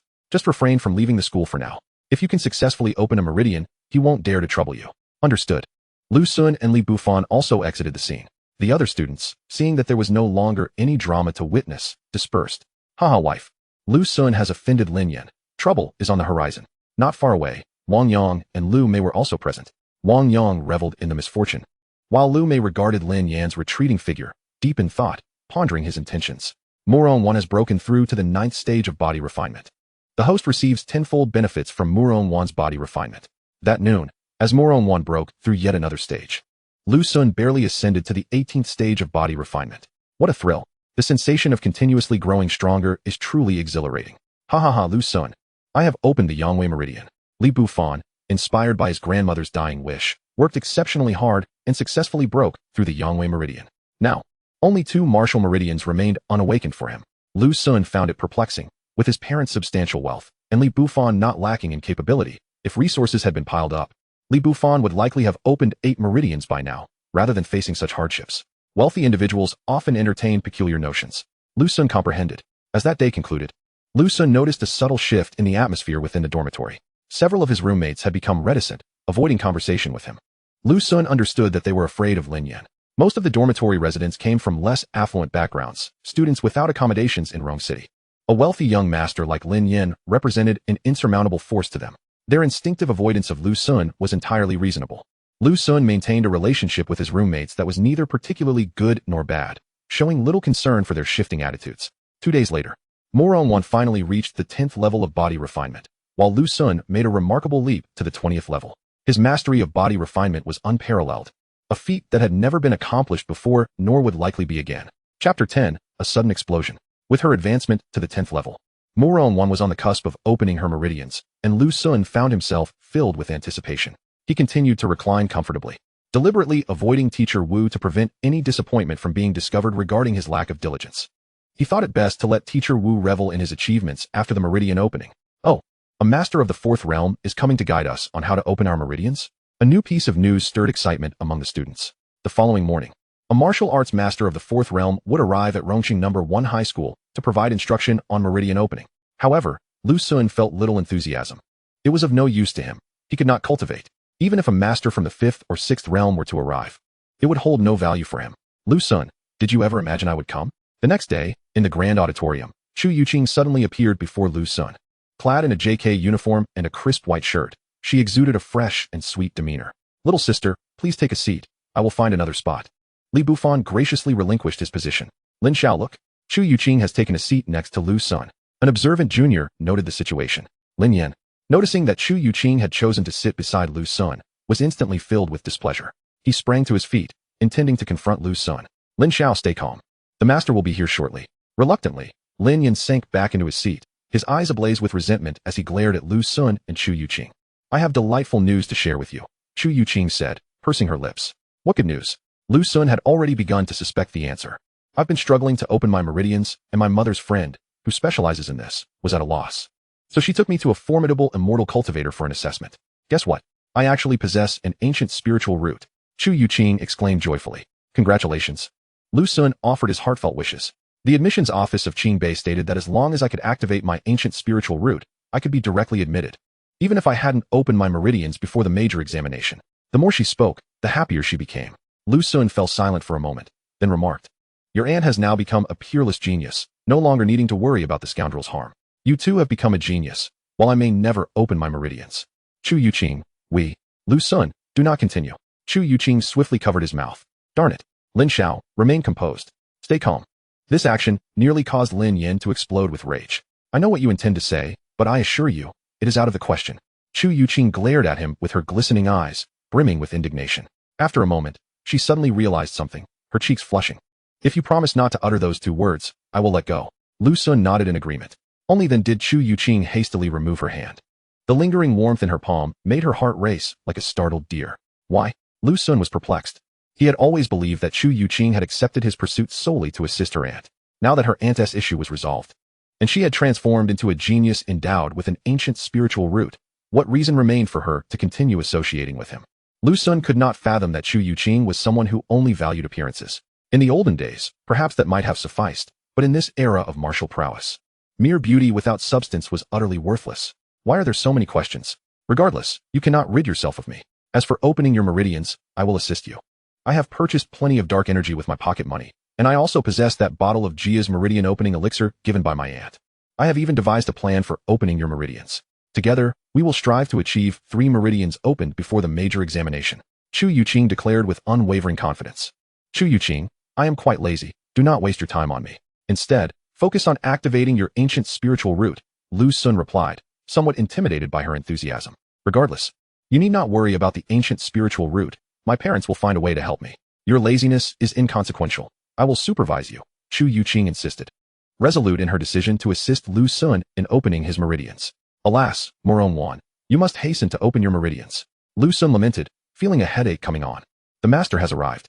At that moment, a robust figure strode in with a commanding presence, akin to a dragon among tigers, exuding an aura as imposing as a mountain. As he entered, the master's overwhelming pressure enveloped the room, causing all students to shudder in trepidation. The grand auditorium fell into an immediate silence. Lu Sun and Chu Youqing ceased their conversation. The cultivation of the immortal spirit and the will of martial arts. The opening of meridians was not merely a challenge of physical limits, but also a test of one's willpower. At the podium, the Fourth Realm Master commenced his lecture. The students sat upright, listening intently. For most, such a close encounter with a master was a rare opportunity. Yet for Lu Sun, the more he listened, the sleepier he became. This was not due to the master's ineffectiveness. Rather, it stemmed from his inability to cultivate, rendering the lecture futile for him. As he listened, his eyelids grew heavy with sleep. Lu Sun, do not sleep. Pay attention. Despite his desire to doze off, Lu Sun found himself unable to. As Chu Youqing insisted that he remain attentive. Lu Sun, quickly, you answer this question. Not only that, but she actively raised his hand to respond. Lu Sun, I have reserved the gravity chamber for you, and here is the dark energy for you, along with this Jia's meridian opening elixir. Consume it now. Lu Sun, do not be lazy. I will keep an eye on you. Lu Sun, why are you so lazy? She chided. After the Fourth Realm Master concluded his lecture, Lu Sun was still compelled to engage. Chu Youqing devoted the entire afternoon to ensuring he was prepared to open his meridians, leaving him feeling overwhelmed. How infuriating. Meanwhile, Lin Yan's mood was 1,000 times worse than Lu Sun's. The closeness between Chu Youqing and Lu Sun had driven him to the brink of fury. Chu Youqing, what use is it to cling to such a slothful waste? Even a lecture from a Fourth Realm Master could not keep him awake. No amount of Jia's meridian opening elixir would aid him. He is nothing but pure scrap. Lin Yan seethed with jealousy, rushing over to unleash his wrath upon Lu Sun. He is my boyfriend. I enjoy my choice. Chu Youqing declared defiantly. Lu Sun, let us go. Ignore him, she urged, taking Lu Sun's hand and leading him away. She was concerned that Lin Yan might confront Lu Sun and cause trouble, as neither she nor Lu Sun had yet opened their meridians. Lu Sun, if you have the courage, do not walk away. In the training room, chaos ensued. Teacher Wu arrived, unyielding towards Lin Yan, cleverly blocking his path to prevent him from pursuing Lu Sun. Lu Sun glanced back at Lin Yan and took Chu Youqing's hand in his own. Ah, Lu Sun, I will kill you. This gesture nearly caused Lin Yan to explode with rage. Chapter 11. A sudden transformation into a genius. Lu Sun, my mother has taken me to the capital in search of ways to awaken my ancient spiritual roots. You must not be lazy. Adhere strictly to the training schedule I devised, and aim to open 3 meridians before the grand examination. Together, we shall venture into Qingbei. That evening, Lu Sun received a message from Chu Youqing, which brought him considerable relief. At last, he could continue to lie back and relax. Why hasn't she opened her meridians yet? Murong Wan had reached the 10th stage of body refinement 2 days ago, yet she remained utterly inactive. With less than a month remaining before the grand examination, it would be impossible to claim there was no urgency. Upon Murong Wan breaking through to the 11th stage of body refinement, the host gains tenfold the benefits from her advancement. The next morning, Lu Sun was astounded to find that Murong Wan had indeed surged past the 10th stage, achieving the 11th. Impressive. He couldn't help but commend her. Truly, the exquisite physique of Murong Wan shone through, as she managed to break through to the 11th stage without any system backing her. In the afternoon, Lu Sun encountered Lin Yan once more. Lin Yan, accompanied by a large entourage, approached with ill intentions. What business do you have with my brother? Li Bufan queried. Why is it that you always seem to be around? Do not underestimate the bond we share as brothers, you fool, Li Bufan retorted, sending a shiver down Lu Sun's spine. Lu Sun pushed past him and confronted Lin Yan directly. What is it that you want? Lu Sun, if you're a man, let us engage in a duel. The loser must withdraw. How does that sound? Lin Yan fixed his gaze intently on Lu Sun. Have you lost your mind? Chu Youqing is already Lu Sun's girlfriend. He'd have to be insane to accept your challenge. Lu Sun, ignore this lunatic, Li Bufan urged, attempting to pull Lu Sun away. Stop. Lin Yan blocked their path. Lu Sun, do you still consider yourself a man? Do you wish to fight? Lu Sun interrupted. Steady yourself. Let us talk after I've opened my meridians. Indeed, if you're a man, don't be cowardly, Lin Yan goaded. Fine, I'll indulge you. This is how a man behaves. Go ahead, strike first. Lin Yan laughed heartily. Lu Sun wasted no time, launching himself toward Lin Yan. I was just waiting for you. Lin Yan remained unperturbed. Having opened 7 meridians, he had no reason to fear Lu Sun. He swung his fist, intending to defeat Lu Sun with sheer strength, demonstrating the vast difference in their abilities. The two fists collided with a thunderous impact. Lin Yan grinned maliciously, envisioning Lu Sun's fist shattering and himself sending Lu Sun flying. How could this be? Yet, in the next moment, an overwhelming force emanated from Lu Sun's fist, numbing Lin Yan's arm and forcing him to stagger backward several paces. Had he not already reached the 10th stage of body refinement, that blow would have surely shattered his fingers. 7 meridians, is that all? You've lost, Lu Sun stated coolly. Wow, brother, how are you so formidable? Li Bufan exclaimed in astonishment. Impossible. Lin Yan could hardly believe it. Despite having opened 7 meridians, he found himself at a disadvantage. He was reluctant to accept the truth. But the persistent pain and numbness in his arm declared this was no dream, it was reality. Is that really Lu Sun? How is he so strong? Could he have already opened 8 meridians? Students around them were equally astonished by the sight. Lin Yan had long been a prominent figure in school, known by all, while Lu Sun had been obscure until he became Chu Youqing's boyfriend, thus gaining recognition. Don't leave. I merely refrained from using martial techniques to bully you. Kaishan fist. With a fierce shout, Lin Yan's demeanor shifted dramatically. He had indeed learned a martial technique. Though it was merely the simplest Kaishan fist, it significantly increased his power. His fist, akin to a sandbag, shattered the air as it descended upon Lu Sun, aiming to knock him down with a single blow. Lu Sun stood his ground, ready to retaliate with all his might. Crack! Lin Yan's finger bones emitted a sharp sound. Overwhelmed by agony, he staggered backward, barely managing to remain upright, on the verge of collapsing to the ground. Lin Xiao? Several lackeys rushed to support him. In stark contrast, Lu Sun had not budged an inch. Impossible, absolutely impossible. Lin Xiao was in disbelief. As the third heir of the Lin family, after reaching the 10th stage of body refinement, he had opened 7 martial meridians, and defeating 10 champions of the old era would be a trivial matter. Not to mention, he had also mastered the Kaishan fist. How could he be unable to defeat Lu Sun? How formidable. Lin Xiao even resorted to combat techniques, and still couldn't he overcome Lu Sun. He must have opened 8 meridians. The gathering students were increasingly captivated by Lu Sun's prowess. Lin Xiao, practice more, don't embarrass yourself in public. Li Bufan taunted. I'll kill you. Lin Yan's fury twisted his features. Today he had truly lost face. Having sought out trouble, he found Lu Sun to be so formidable. Wasn't he? It said that Lu Sun was merely at the 2nd stage of body refinement, with a negligible chance of opening his meridians? This was hardly the performance of someone at the 2nd stage. Only by having opened all martial meridians could one exhibit such strength. Otherwise, how could he, with 7 meridians, fail against Lu Sun? Who provided this information? Lin Yan resolved to teach that person a lesson. What if he had opened 8 meridians? Once I open my 8 meridians and attain the Qiyang meridian, I shall return to settle the score with you. Observing Lu Sun's retreating figure, Lin Yan refused to concede defeat. The Qiyang meridian was a remarkable celestial meridian. To awaken it, one must draw the essence of the sun into the body at noon for 24 hours after opening each meridian. When all 8 meridians align, one can channel the power of the Qiyang to unify them, thus forging the Qiyang meridian. This was the common method, and few could succeed in opening the Qiyang meridian this way. Lin Yan's family had been planning this for years. Generally, upon turning 16, once the skeletal structure is nearly set, one could commence body refinement. From the very start, Lin Yan had utilized secret methods to draw the essence of the sun into his body, allowing his physique to adapt to the power of the Qiyang. This significantly heightened his chances of awakening the Qiyang meridian compared to others. Oh, Lu Sun, I see you've been so leisurely lately because you've already opened 8 meridians. You've made me worry for you without reason. Shouldn't you compensate me for my mental anguish?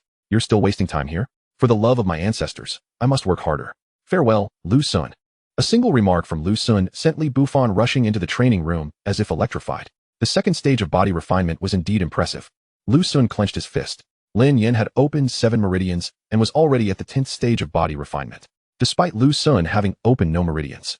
He had effortlessly defeated Lin Yan using the power of the 22nd stage of body refinement. This was a testament to the terrifying strength Lu Sun now possessed. He wondered if Murong Wan would continue to surge forward. Lu Sun, who would have thought you had opened 8 meridians? You kept it hidden from us so well. Look, that's Lu Sun. I've heard he has opened 8 meridians, and even Lin Yan is no match for him. Oh my. How did he become so formidable so suddenly?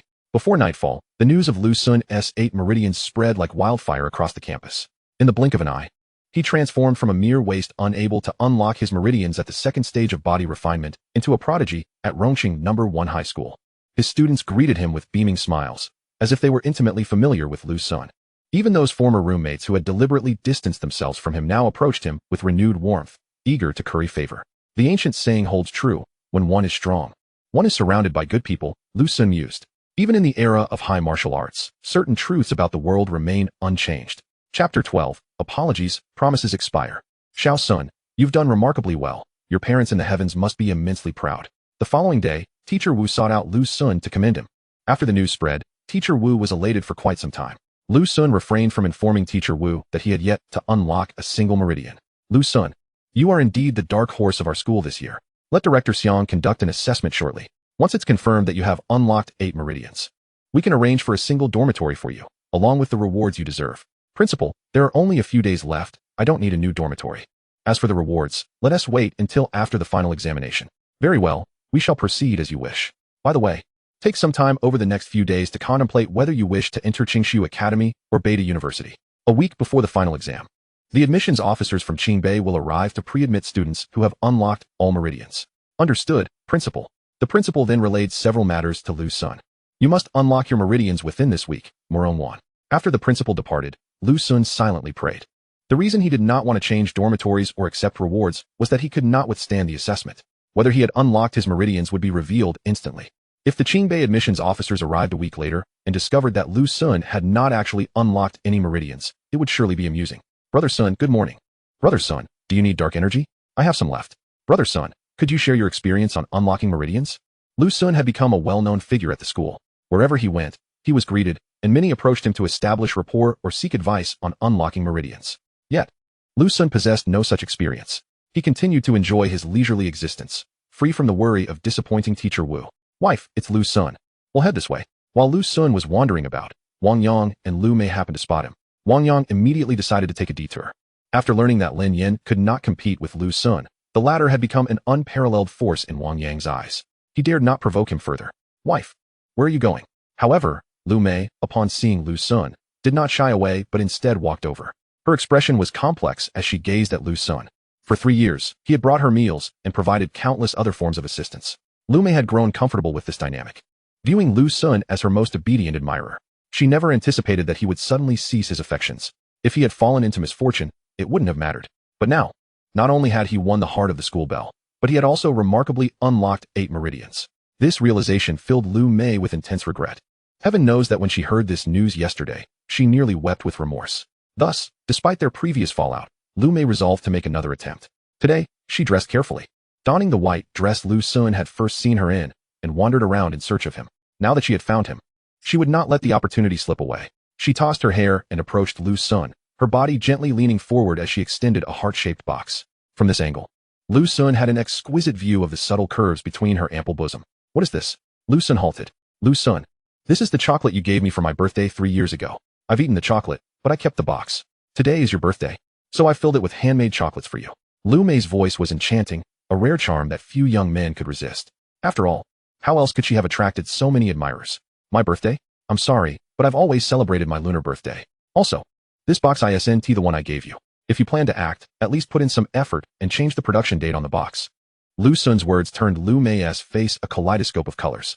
She had painstakingly devised this plan and even enlisted a sycophant from the student council to discover Lu Sun's birth date.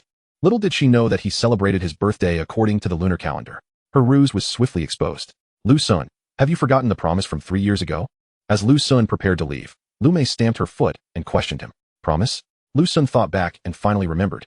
3 years ago, Lu Mei had asked him if he would always treat her well. At that time, she was nurturing fish in a pond, creating an illusion of romance between them. Lu Sun had always believed that the note she gave him was a token of her affection. Thus, he had assured her that as long as she did not disdain him, he would always be kind to her. I'm sorry, promises have an expiration date. They do not wait. Without looking back, Lu Sun uttered this final remark and strode away. Lu Sun, you deceitful scoundrel. Lu Mei cried. Wife, don't cry. You still have me. Get lost. Who is your wife? After so long, you've only just unlocked a meridian. You're utterly useless. Look at you. Resembling Wu Dalong. Just seeing you disgusts me. Do you think I can't manage without you? Wang Yang stepped forward to console her, but was met with a torrent of insults from Lu Mei, nearly reducing him to tears. Humph, I have plenty of admirers. Lu Sun, Just you wait. I will be just fine without you. Lu Mei wiped away non-existent tears, tossed the chocolate to the ground, and stomped on it several times before storming off. Chapter 13. Unlocking Meridians. Murong Wan breaks through to the 12th stage of body refinement. The host receives tenfold benefits from Murong Wan's body refinement achievements. The next day, Murong Wan ascended to the 12th stage of body refinement. As expected, Lu Sun had anticipated this outcome. Consequently, he advanced to the 24th stage of body refinement. The higher one climbs in body refinement, the greater the benefits of each stage, albeit with increasing difficulty. Thus, even with tenfold benefits, after the 24th stage, Lu Sun could only expect to rise 1 or 2 stages at most. There are only 6 days left, sister. You must unlock your meridians quickly. Lu Sun hoped fervently that Murong Wan would not strive for further advancement. The 12th stage of body refinement was sufficient. In the early stages of body refinement, the focus was primarily on enhancing physical strength to facilitate the unlocking of meridians, thereby improving the effects of unlocking. After unlocking the meridians, the continuous practice of martial arts also inherently included the benefits of body refinement. A master of the 4 realms possesses a physical strength that far surpasses Lu Sun's 24th stage of body refinement. Wow, someone at No. 2 High School has unlocked a celestial meridian. That afternoon, celestial phenomena once again graced the skies above Rongqing. At Rongqing No. 2 High School, someone had unlocked a celestial meridian, causing a spectacle. The scope of the phenomenon was not vast, only briefly appearing in the vicinity of Rongqing No. 2 High School. Compared to Murong Wan's phenomenon, it was far less impressive, yet it was still a phenomenon, enough to evoke envy in countless onlookers. Lu Sun, as long as you can open the wondrous pulse of heaven and earth, do not hesitate to express your needs. The principal, unable to contain his excitement, sought out Lu Sun. The performance of Rongqing No. 1 High School had consistently surpassed that of No. 2 High School. Now, with the emergence of a student capable of unlocking the extraordinary pulse, the spotlight was promptly shifted away from No. 1. Principal, I shall do my utmost, Lu Sun assured, requesting nothing in return. To appease the principal's concerns, he pledged to exert himself diligently. The principal departed, satisfied, blissfully unaware that Lu Sun had merely turned around to adopt a more relaxed demeanor. The extraordinary pulse of heaven and earth was but a triviality. It was easily within the grasp of Lin Yan. Lin Xiao V5. Our school's pride shall be restored through you. That night, Lin Yan boasted loudly in the campus group, attracting admiration from numerous students. He had already broken through the 8th pulse, uniting all his meridians, preparing to challenge the Qiyang pulse. The following day, to everyone's astonishment, Lin Yan arrived at school, determined to publicly attempt to unlock the Qiyang pulse. The Lin family had even constructed a platform for him to sit upon, surrounded by a throng of onlookers. Of course, many students were preoccupied with their own attempts at unlocking pulses and had little time for the spectacle. What an ostentatious fellow, Li Bufan remarked before retreating to the training room, as he still had one last pulse to unlock. As for Lu Sun, he ventured to the playground to observe the commotion. Upon spotting Lu Sun, Lin Yan became even more energized. Lu, butler, bring me the sun essence. Certainly, young master. A middle-aged man resembling a butler handed him a small piece of sun essence, a substance formed by the artificial collection of solar energy. Here, sun referred not merely to that of the solar system, but encompassed all stars. Since the ascension of Blue Star, it had drifted countless light years from the solar system. Lin Yan absorbed the sun essence, sitting cross-legged at the center of the platform. 8 solar concentrators positioned atop the surrounding structures focused sunlight from all directions onto Lin Yan. The intense concentration caused smoke to emanate from his body. Were he an ordinary person, he would have been scorched by now. However, Lin Yan remained unscathed. He was utilizing the sunlight to absorb the sun essence, aiming to successfully unlock the Qiyang pulse in one fell swoop. Tomorrow, on the first day, Lin Yan's attempt to open the pulse failed. After noon, he decided to halt and try again the next day.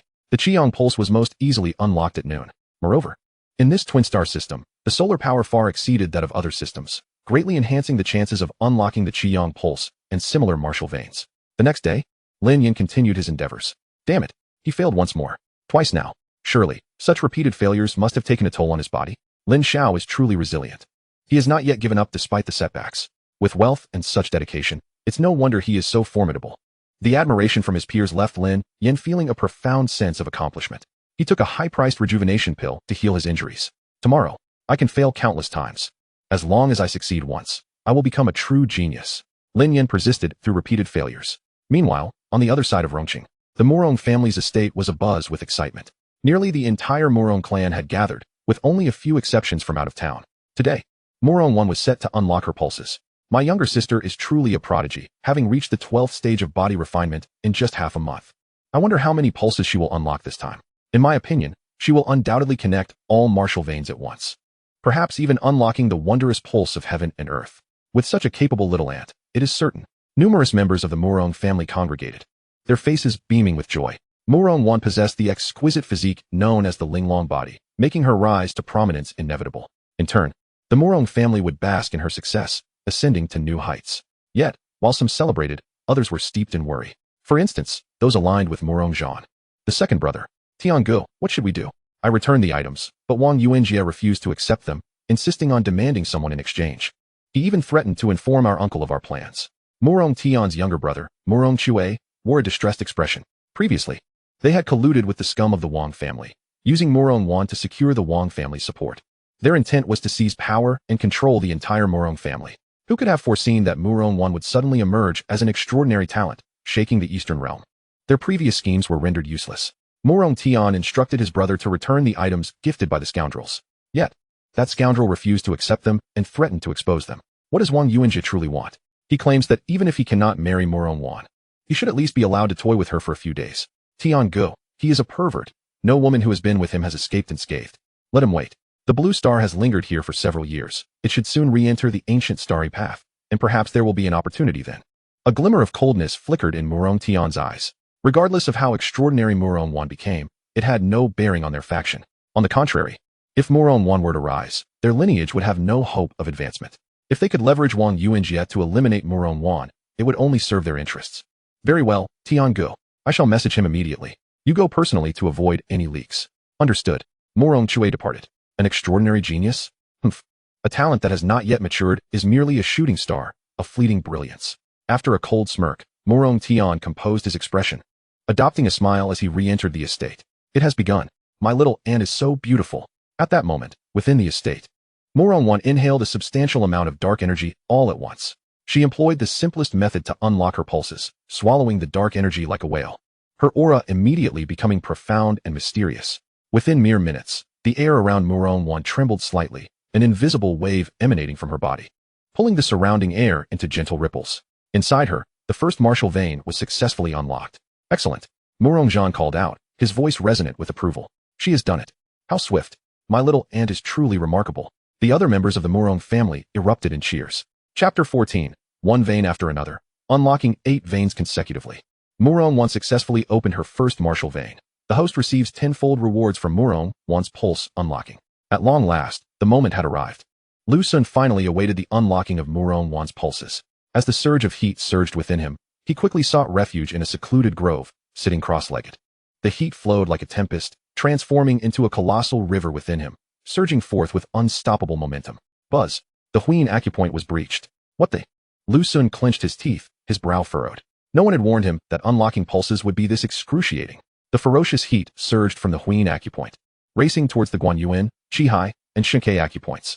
Wherever it passed, it broke through effortlessly, these acupoints yielding to its might. Buzz. The final Chengjiang acupoint was unlocked. All acupoints formed a continuous line, establishing the Ren meridian. Yet, the heat had consumed barely a tenth of its energy after unlocking the Ren meridian. Just as Lu Sun believed he could harness the surge of heat to successfully open all his meridians in one fell swoop, the flow unexpectedly reversed, tumultuously crashing back and forth within his Ren meridian. What a surprise! Immersed in his own thoughts, Lu Sun observed the state of his body. Under the relentless expansion of the heat, his Ren meridian widened progressively, gaining in intensity. During this process, tendrils of warmth radiated outward, enveloping him. No longer did he feel pain. Instead, a comforting warmth enveloped him, as if each cell were luxuriating in a warm bath, an exquisite sensation. It is done. At long last, the surge of heat was nearly spent, signifying the conclusion of the tenfold return. Thus, Lu Sun successfully opened his first meridian. Surely, the efficacy of my meridian opening is unparalleled. This meridian of his is likely unmatched. This tenfold return is not merely a matter of quantity, but rather quality. His results surpass Murong Wan's by tenfold. Compared to others, the magnitude of improvement remains unfathomable. Naturally, a wider meridian is preferable. For the average person, a meridian resembles a narrow stream, accommodating only a gentle trickle, resulting in moderate cultivation speed. A genius, on the other hand, possesses a meridian akin to a small river, capable of channeling a greater volume of energy, thus accelerating their cultivation significantly.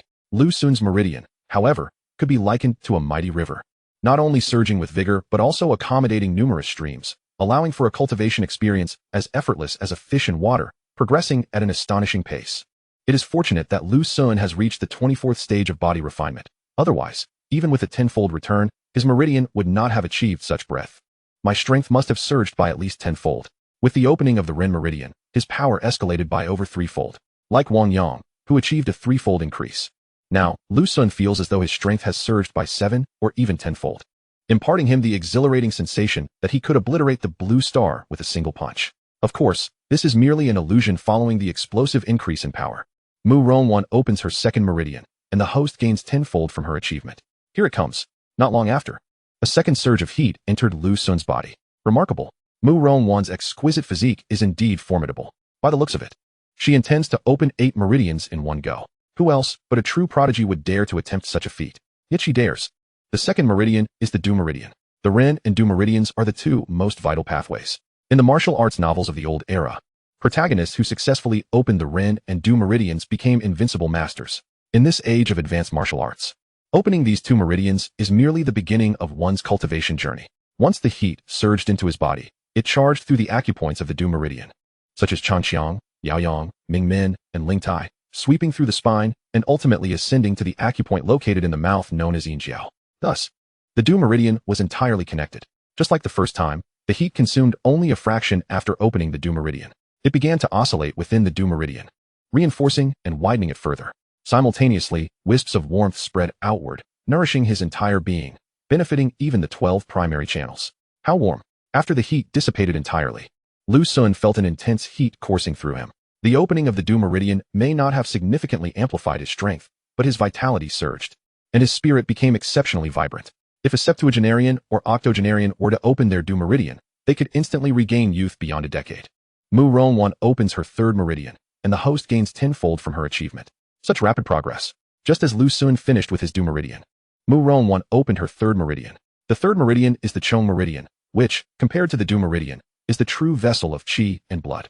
The Chong meridian traverses the entire body, known as the Sea of the 12 Channels or the Ocean of Blood. Opening the Chong meridian causes a surge of vitality, enhancing one's life force and potentially extending their lifespan. The Chong meridian begins at the Huyin acupoint, linking the Ren and Du meridians. It then traverses through the Chichong, Henggu, and 11 other acupoints, culminating at the Yumen acupoint. After a brief period, Lu Sun's Chong meridian took form, its strength and width rivaling that of the Ren and Du meridians. It should be arriving soon. Lu Sun awaited patiently. Indeed, shortly thereafter, Murong Wan opened yet another meridian. This one is the Dai meridian. Oh, is that Lu Sun? Why is there smoke emanating from him? Could it be that he is attempting to challenge the celestial meridians? Do not disturb him. At that moment, several students passing through the small grove caught sight of Lu Sun. They approached curiously, instinctively lowering their voices. Unbeknownst to them, Lu Sun was engaged in opening his meridians. They assumed he was preparing to challenge the celestial meridians. Soon, word spread, and more students flocked into the small grove. Goodness, I nearly startled Yang Wei. A couple deep within the grove, lost in their affections, fled in panic. Everyone, quiet down. Anyone who disturbs my brother's son, I, Li Bufan, shall be the first to strike.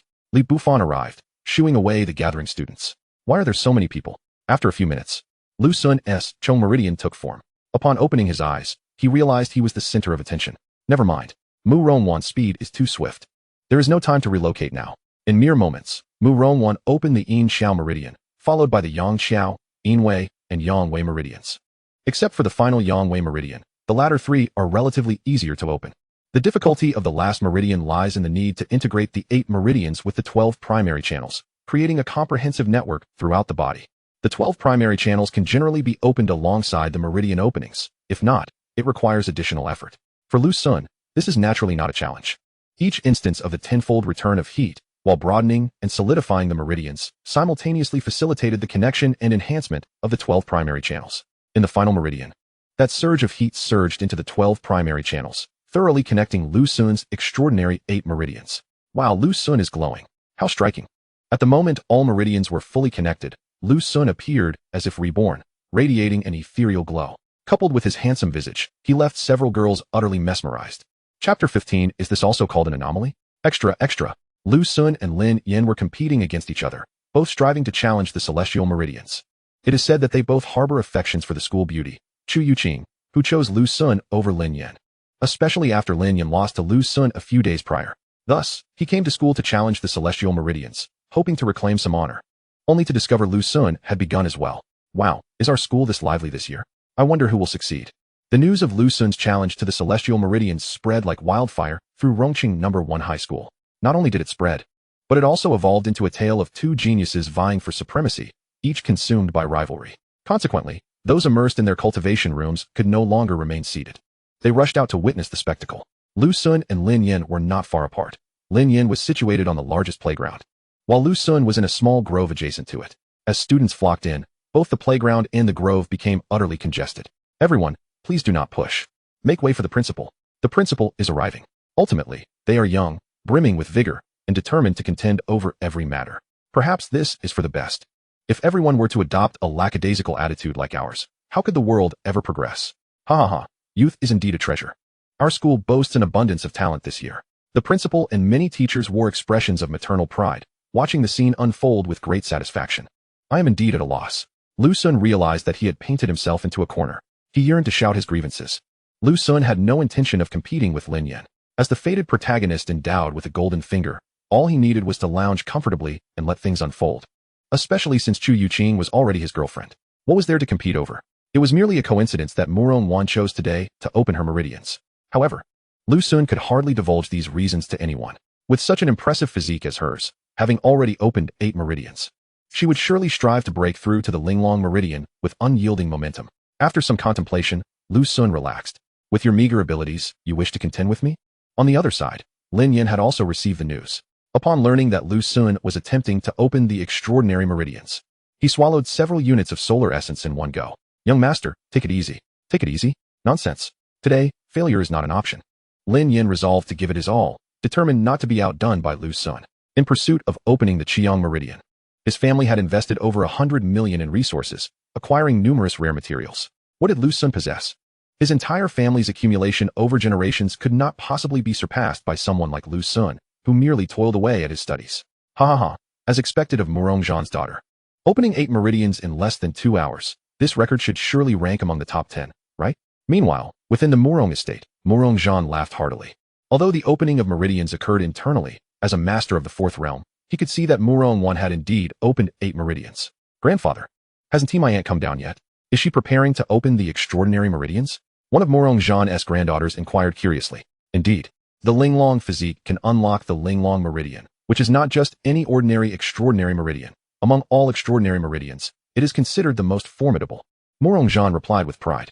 Extraordinary meridians are classified into various ranks. The disparity between different extraordinary meridians is as vast as that between 1 and 8 meridians. The true quality can be discerned from the scale of the celestial phenomena they invoke. Wow, we shall witness celestial phenomena soon. The members of the Murong family felt a thrill of anticipation.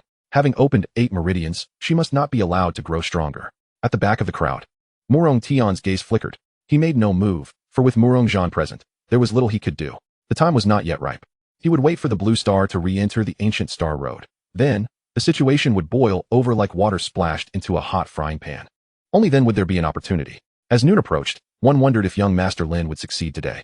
Wealth is indeed advantageous, for most. Failing to open extraordinary meridians is a painful setback, yet young Master Lin consumes elixirs as if they cost nothing. Alas, who can blame him when the greatest watershed in life is the amniotic fluid? Within Rongqing No. 1 High School, the crowd of onlookers grew ever larger. The windows and rooftops surrounding the playground were crowded with heads. Noon was fast approaching. The 2 suns hung high, their radiant light searing. The concentrated sunlight turned Lin Yan's skin a deep shade of crimson. Were he poor, his clothes would have been burned to ashes by now. Yet Lin Yan's garments remained unscathed, clearly crafted from materials that could withstand extreme heat. Open. As the 2 suns reached their zenith, the solar energy peaked. Lin Yan, fueled by the potency of the elixirs he had ingested, launched a final assault on the Qiang meridian. Buzz. The Qiang meridian was successfully opened. Immediately, the sky above Rongqing No. 1 High School erupted in flames, a sea of red clouds, and amidst the crimson inferno, a 3rd sun appeared. Wow, what a phenomenon. The flames, red clouds, and the 3rd sun, it's the manifestation of the opened Qiang meridian. Young Master Lin has successfully unlocked the extraordinary meridian. Instantly, the entire Rongqing No. 1 High School erupted in astonished murmurs. The students who had gathered in the nearby grove rushed toward the playground, with only a few remaining behind.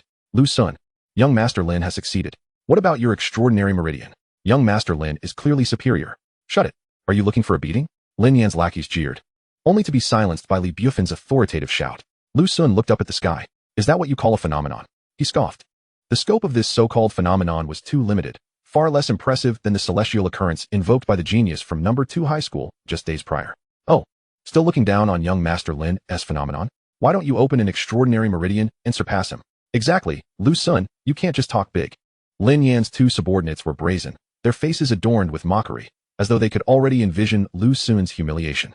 No sooner had they spoken than a second celestial phenomenon erupted above Lin Yan's. Just moments ago, the sky had been clear. Now, dark clouds surged, and fierce winds roared, as torrents of storms swept through the heavens, resembling dragons of wind rampaging through the skies. What is this? Oh no, he really did it? Lin Yan's lackeys were struck with shock, their mockery frozen on their faces.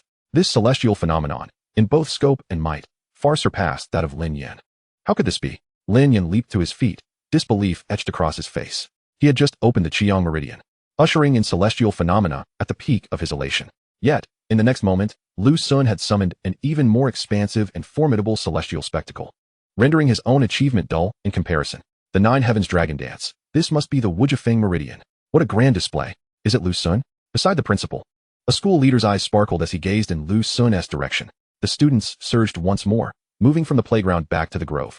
It's not Lu Sun. The one causing the phenomenon is Wang Tingyun from Qingyun Academy. It is said he has opened the wuxianovel meridian. This news spread rapidly. Qingyun Academy? That's a school established by several prominent families working in concert. The revelation left the school leaders feeling disheartened. Unlike Rongqing No. 1 and No. 2 high schools, which are public institutions, Qingyun Academy is a private institution that practices elite education, where the average person struggles to gain admission. Rather than a school, it is more of an independent entity created by affluent families to nurture their offspring. For ordinary individuals, entry might not even be beneficial unless they possess an innate talent for servility. Wang Tingyun, it's him? Then it's nothing to worry about. The Wang family boasts a master of the 5th realm, so it's hardly surprising they produced such a genius. This news calmed Lin Yan's anxious heart. Wang Tingyun, hailing from a family with a master of the 5th realm, was undoubtedly more formidable. As long as Lu Sun, this grassroots rival, does not surpass him, all shall be well. Wang Tingyun. The celestial phenomenon enveloped a significant portion of Rong City. Indeed, the Wang family has produced a prodigious talent. Yet he pales in comparison to my Wanner. Meanwhile, Murong Wan also beheld the extraordinary celestial spectacle. He perceived only a singular layer. The phenomenon triggered by Lin Yan was too limited in scope to catch Murong Wan's attention. At that moment, an invisible wave surged around Murong Wan, and soon after, magnificent 7-colored radiance illuminated the heavens, so grand and vibrant that it eclipsed the celestial phenomenon initiated by Wang Tingyun.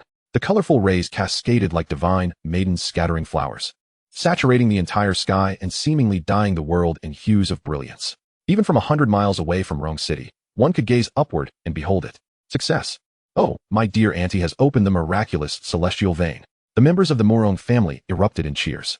My heavens, a 3-fold phenomenon. How exhilarating. Today is certainly a festive occasion. The first layer is said to belong to a student from Rong City's 1st high school, the second to someone from Qingyun Academy. But who is responsible for this 3rd layer? At that moment, the 3-fold phenomenon above Rong City undoubtedly stirred countless hearts. Another layer of celestial phenomenon has emerged. Could it be Lu Sun? It seems unlikely. It bears some resemblance to the phenomenon previously evoked by Murong Wan. At Rong City's 1st high school, numerous teachers and students were in a state of agitation. It must be Murong Wan. It cannot possibly be him. Lin Yan incessantly reassured himself. Murong Wan has opened the Lingling vein, granting the host tenfold rewards from her opening of the vein. The host shall unlock the miraculous celestial vein, unable to completely conceal the phenomenon, thus releasing a part of it. In a small grove, Lu Sun had just witnessed the celestial phenomenon conjured by Murong Wan when the system's tenfold return materialized as anticipated. A surge of energy, even more potent than before, coursed through his body, traveling through his meridians several times before abruptly rushing toward an ethereal realm. Buzz. Within Lu Sun's body, a miraculous celestial vein rapidly took shape. The reason it is dubbed a celestial vein is that it establishes a connection between heaven and earth and oneself. Therefore, even the system finds it challenging to forcibly obscure the celestial phenomenon. Oh, Li Bufan, closest to Lu Sun, sensed something unusual. When the miraculous celestial vein opens, it generates an invisible wave, establishing a connection between the body and the cosmos. Lu Sun, you have opened the miraculous celestial vein? Li Bufan exclaimed with delight. In the next moment, another layer of phenomenon manifested in the sky. Above the 7-colored radiance, dense mist enveloped it, as if transforming into the primordial chaos at the dawn of creation. There, one azure lotus after another emerged from the chaos, each striving to bloom. A 4-fold phenomenon. Another has opened the miraculous celestial vein. Lu Sun, it is Lu Sun. What? This layer of celestial phenomenon is caused by Lu Sun? Impossible. The students' exclamations left Lin Yan in disbelief. The overlapping fourfold celestial phenomena rendered the heavens resplendent. Moreover, due to the overwhelming brilliance of the phenomenon triggered by Murong Wan, it became challenging to discern the scope of Lu Sun's celestial phenomenon. However, to the discerning eye, it was evident that Lu Sun's celestial phenomenon far surpassed Lin Yan's. This reality was intolerable for Lin Yan. What sort of celestial phenomenon is the chaotic azure lotus? This is an entirely new phenomenon. Indeed, Lu Sun is truly a prodigy. The principal rejoiced. Some phenomena they could name, while others eluded their recognition. The celestial phenomenon triggered by Lu Sun was something they had never even heard of. Even if its scope did not rival that of Murong Wan, the spectacle of azure lotuses blooming amidst chaos was utterly captivating. Capable of overshadowing the phenomenon evoked by Murong Wan, the principal sensed that Lu Sun must have unlocked a novel and extraordinary miraculous celestial vein. Thus, this year, 2 miraculous celestial veins have emerged from the first high school, overshadowing the second high school significantly. What? It is truly him? Yes, young master, it is indeed Lu Sun. Uft, young master, young master. Upon receiving this undeniable news, Lin Yan, who had been unwilling to accept the truth, was overwhelmed with fury, compounded by the internal injuries sustained from his earlier forceful vein opening, and he spat out a mouthful of blood. Chapter 17, A Special Treatment. Extra, extra. Lin Yan was so enraged by Lu Sun that he spat blood. Is that true? Absolutely. Many witnessed it firsthand. Lin Yan's celestial phenomenon is far inferior to Lu Sun's. Haha, wasn't Lin Yan quite arrogant before? Why is he so subdued now? Soon, the tale of Lin Yan's enraged blood-spitting spread throughout the campus, becoming a topic of conversation among students. How infuriating. Lin Yan, utterly humiliated, dared not show his face at school, fearing mockery from his peers. On the other hand, Lu Sun was granted a private dormitory. The room was spacious and grand, complemented by a small lounge outside. This treatment was a stark contrast to his previous 8-person dormitory. Everything inside the dormitory was arranged, with even the bed linens being brand new. Brother Sun, explosive news.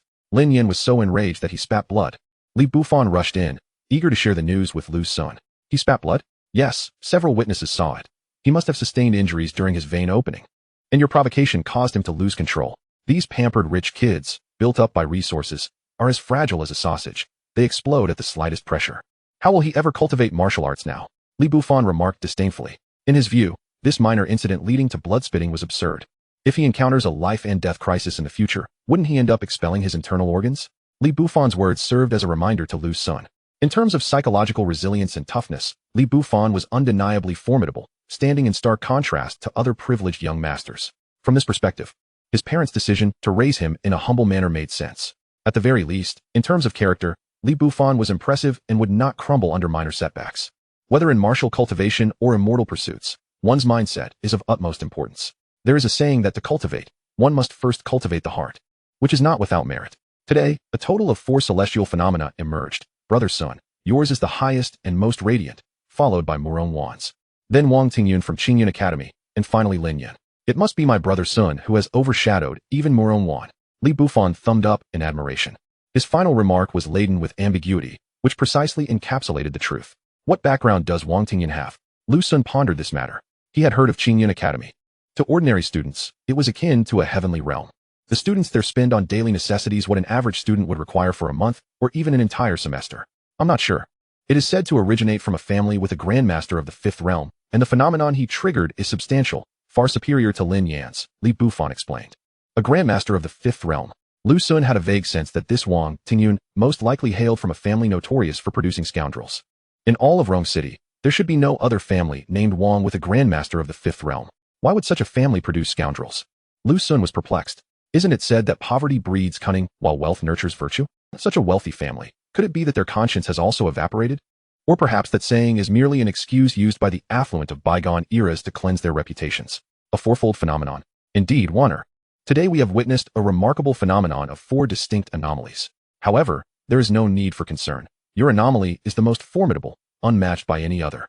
Meanwhile, at the Murong residence, Murong Wan has also learned of the 4 anomalies. Sister, look, this is the manifestation of the 4 anomalies. One of Murong Wan's sisters shared a video, captured by the residents of Rong City, depicting the simultaneous occurrence of the anomalies.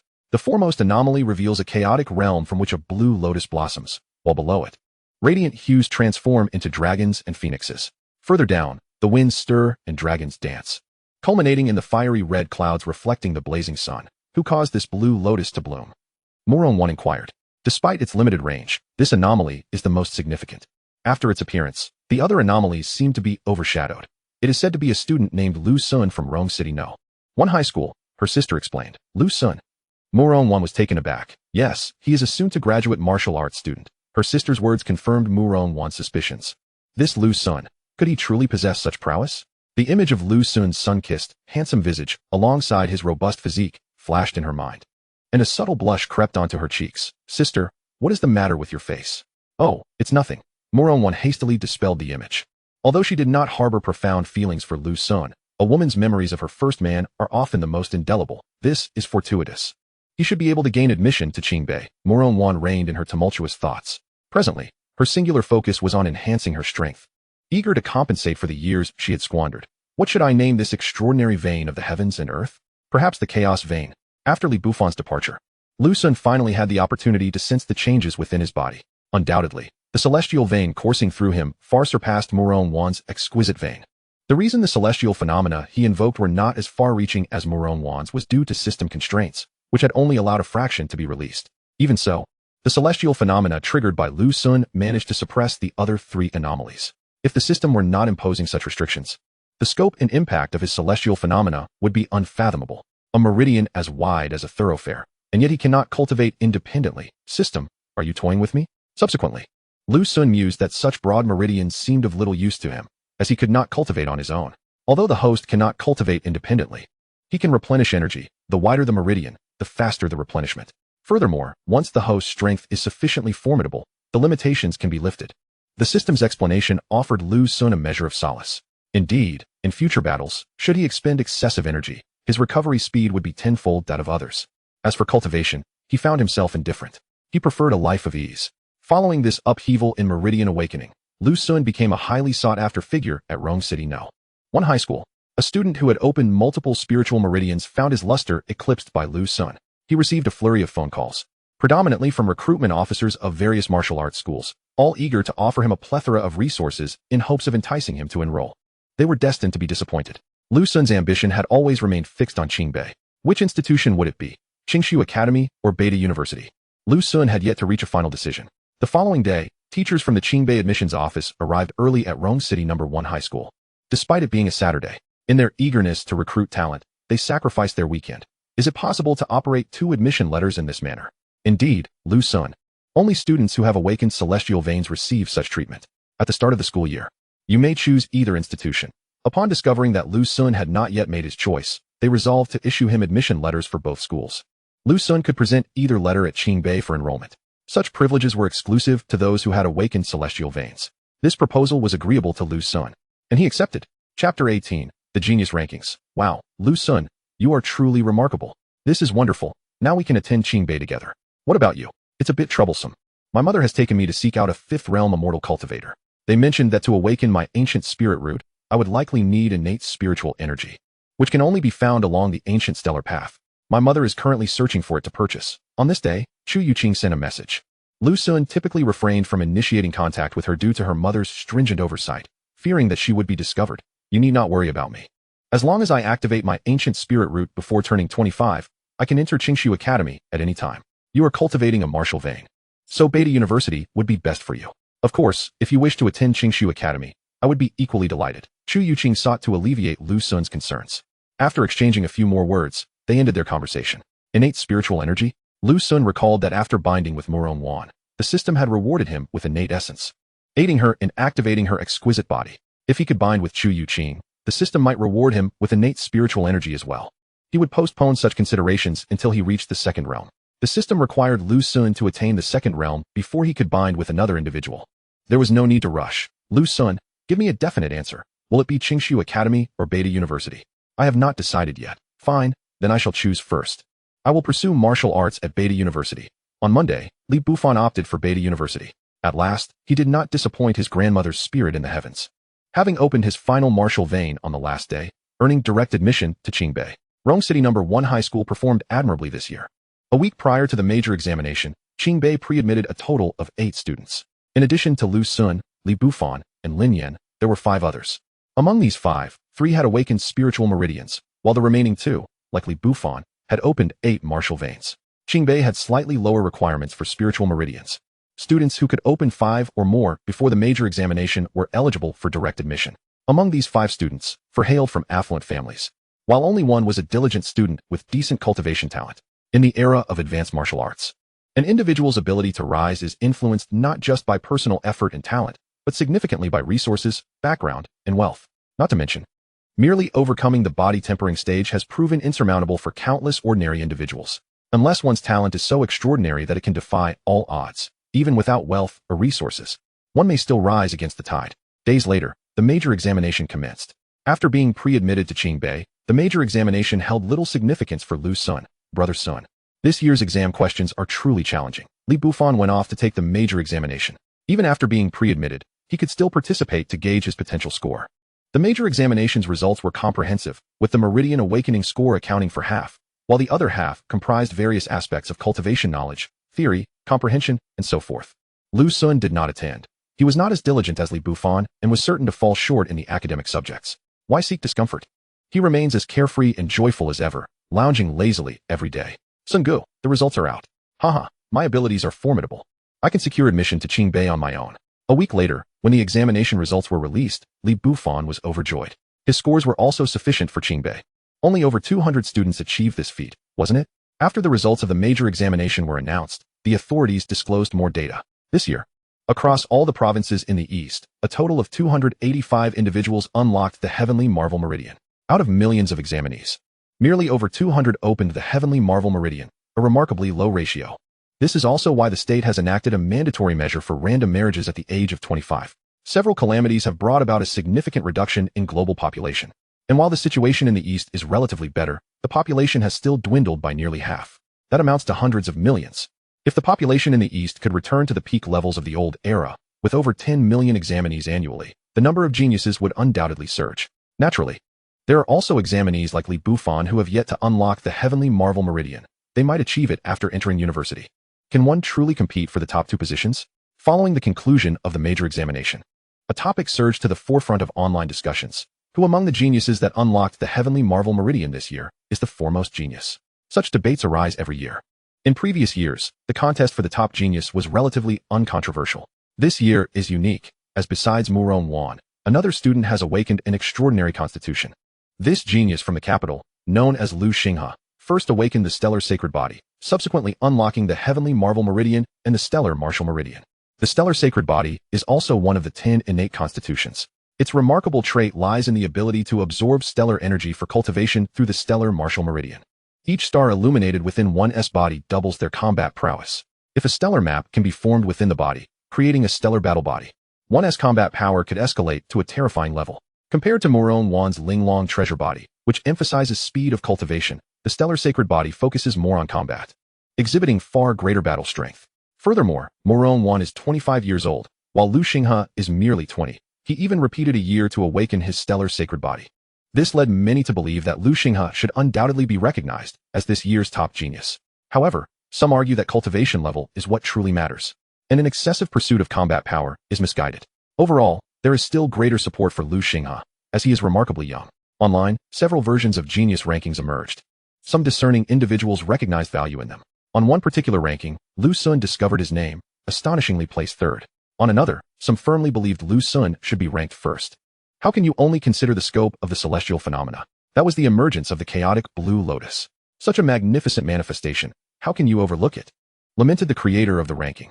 In other rankings, Lu Sun's position was relatively lower.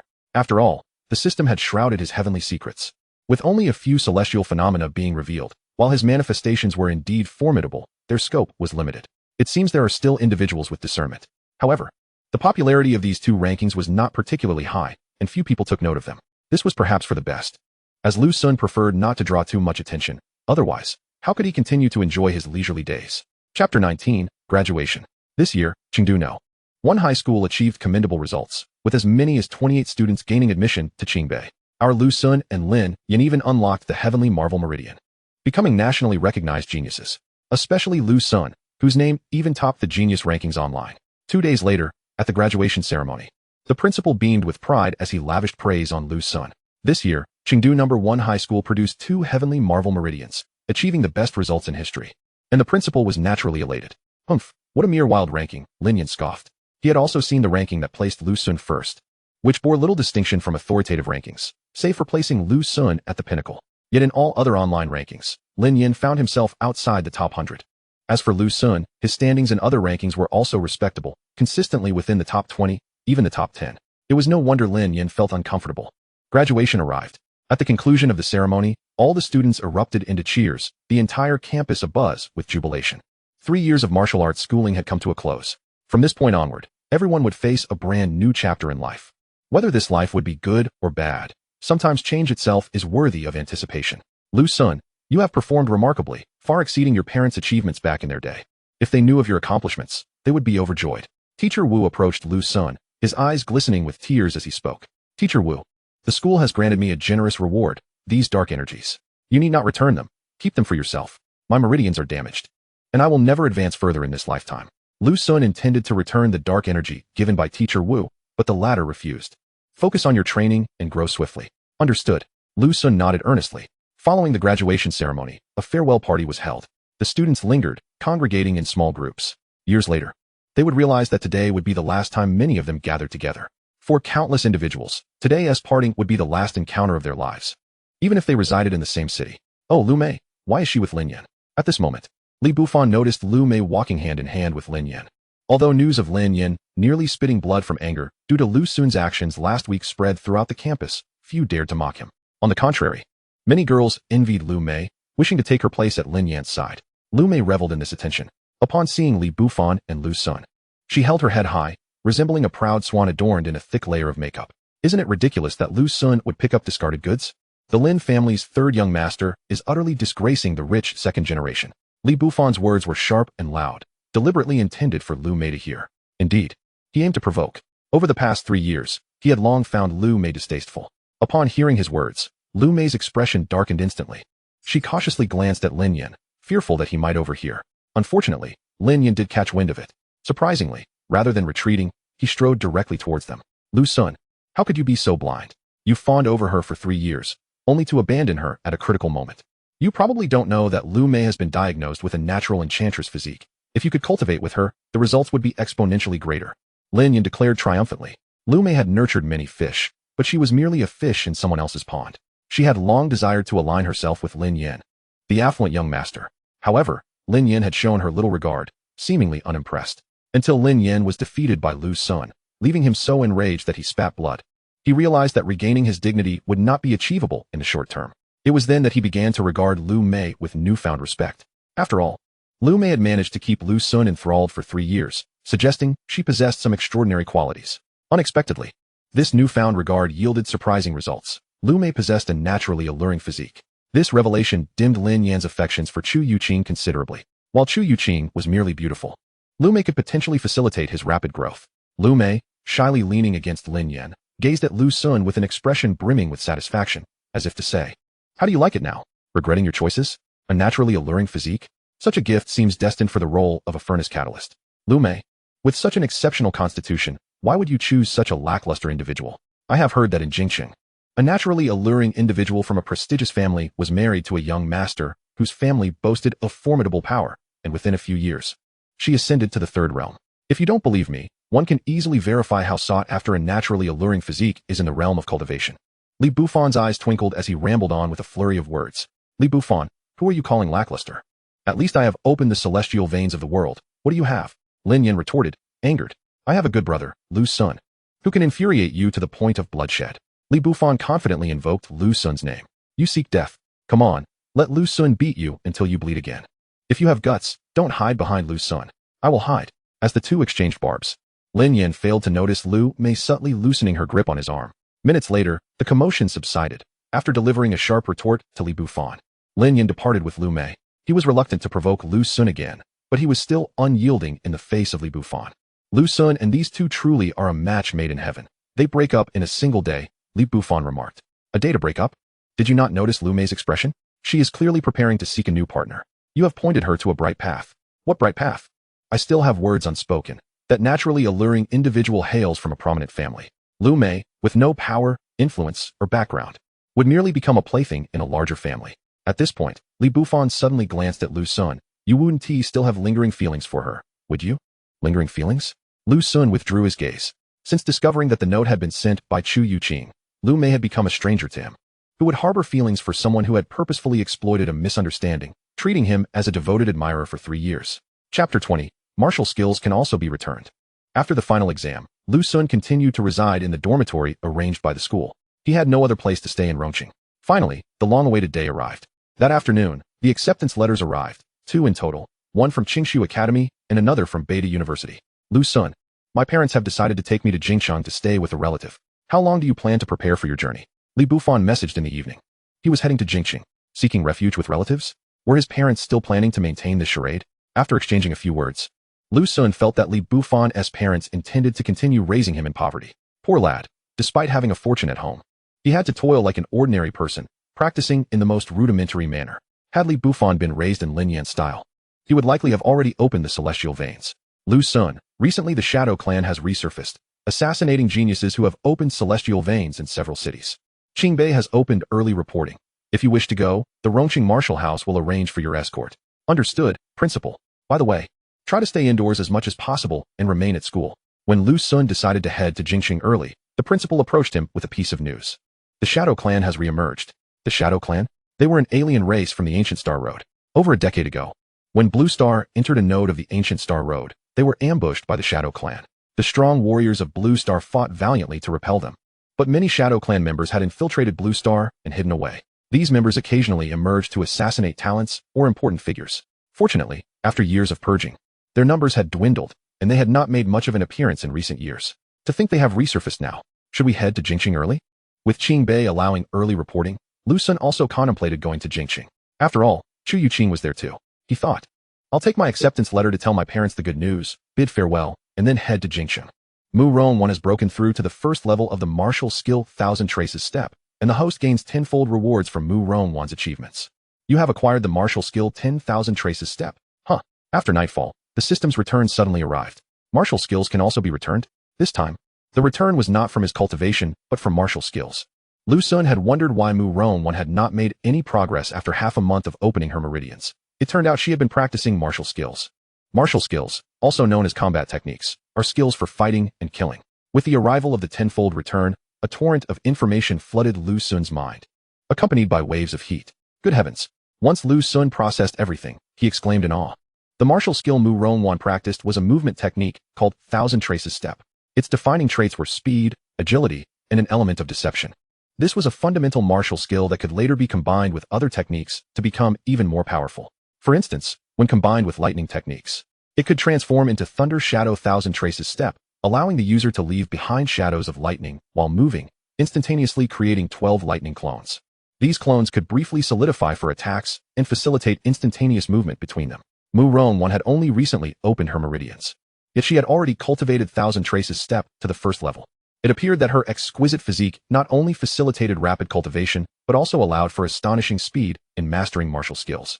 After the tenfold return, a miraculous transformation occurred.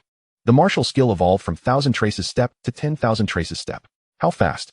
Were those my afterimages? Half an hour later, in the empty training room, Lu Sun began to experiment. He was uncertain of the prowess of 1000 Traces step, but 10,000 Traces step was simply extraordinary. Upon execution, Lu Sun's figure became incredibly swift, evading capture like a phantom. When Lu Sun exerted himself fully, he could even leave behind a series of afterimages. Having acquired a martial skill for the first time, he was somewhat enamored, and after exhausting himself in the training room, he finally returned to rest. Dad, Mom, I received the acceptance letter from Qingbei. What do you think? Should I go to Qingshu Academy or Beta University? By the way, this is your future daughter-in-law. She possesses an ancient spiritual root and plans to attend Qingshu Academy. If you approve of her, I will attend Qingshu Academy to keep an eye on her and prevent her from being whisked away. The next day, at the hero's cemetery, Lu Sun stood before his parents' gravestones. Speaking softly, he had come to bid farewell as he prepared to journey to Jingcheng, while also sharing the joyous news of his acceptance into Qingbei. Additionally, he showed them a picture of Chu Youqing. Beautiful, considerate, and caring, his parents would surely be pleased. Regarding the matter of Murong Wan, Lu Sun refrained from informing his parents, lest they perceive their son as frivolous and worry for him in another world. At that moment, Lu Sun suddenly sensed a disturbance and lifted his gaze toward a particular direction. After opening his meridians, his senses had sharpened considerably compared to before. Meow? Behind a nearby gravestone, a cream-colored cat peeked out, curiously observing Lu Sun. Noticing it was merely a cat, Lu Sun chose to ignore it and continued conversing with his parents. This conversation lasted the entire morning. Dad, Mom, I'm leaving now, but I will return every holiday. As noon approached, Lu Sun stood up, reluctantly preparing to depart. Why are you still here? Upon turning around, he discovered that the little cat was still squatting nearby, gazing at him with its large, glistening eyes. How adorable. Lu Sun approached, extending his hand to pet the cat's head. The feline's fur instantly bristled, yet it neither resisted nor evaded, allowing Lu Sun's hand to gently stroke its small head. This must be a ragdoll cat. How delightful. After petting its head, Lu Sun couldn't resist giving its face a gentle pinch. Meow. The ragdoll cat was exceptionally well-behaved, playfully engaging with Lu Sun. Such cleanliness suggests it must have an owner. What a pity. Farewell, little kitty. After enjoying some time with the cat, Lu Sun took his leave. Why are you still following me? As Lu Sun was about to exit the hero's cemetery, the little cat continued to trail behind him. With every step Lu Sun took, it mirrored his movements. When Lu Sun paused, it too halted, staring at him with its endearing eyes. It seems there is no one else here. Could it be a lost or abandoned cat? After pondering for a moment, Lu Sun turned around and picked up the little cat, heading toward the exit. Classmate, it seems no one brought a cat in today. It must be a stray. If you intend to adopt it, it would be best to register and test it to avoid any risks of it being an exotic species from the starry ancient road. I will, thank you. After inquiring about the situation at the management office, Lu Sun left, cradling the little cat. Little one, you shall accompany me from now on. He decided to adopt this cat. Chapter 21, a timely breakthrough to the second realm. Driver, to Rongqing No. 1 High School. Alright. At the entrance of the hero's cemetery, Lu Sun boarded a ride-hailing vehicle. Driver, why is this route incorrect? After not traveling far, Lu Sun sensed something amiss.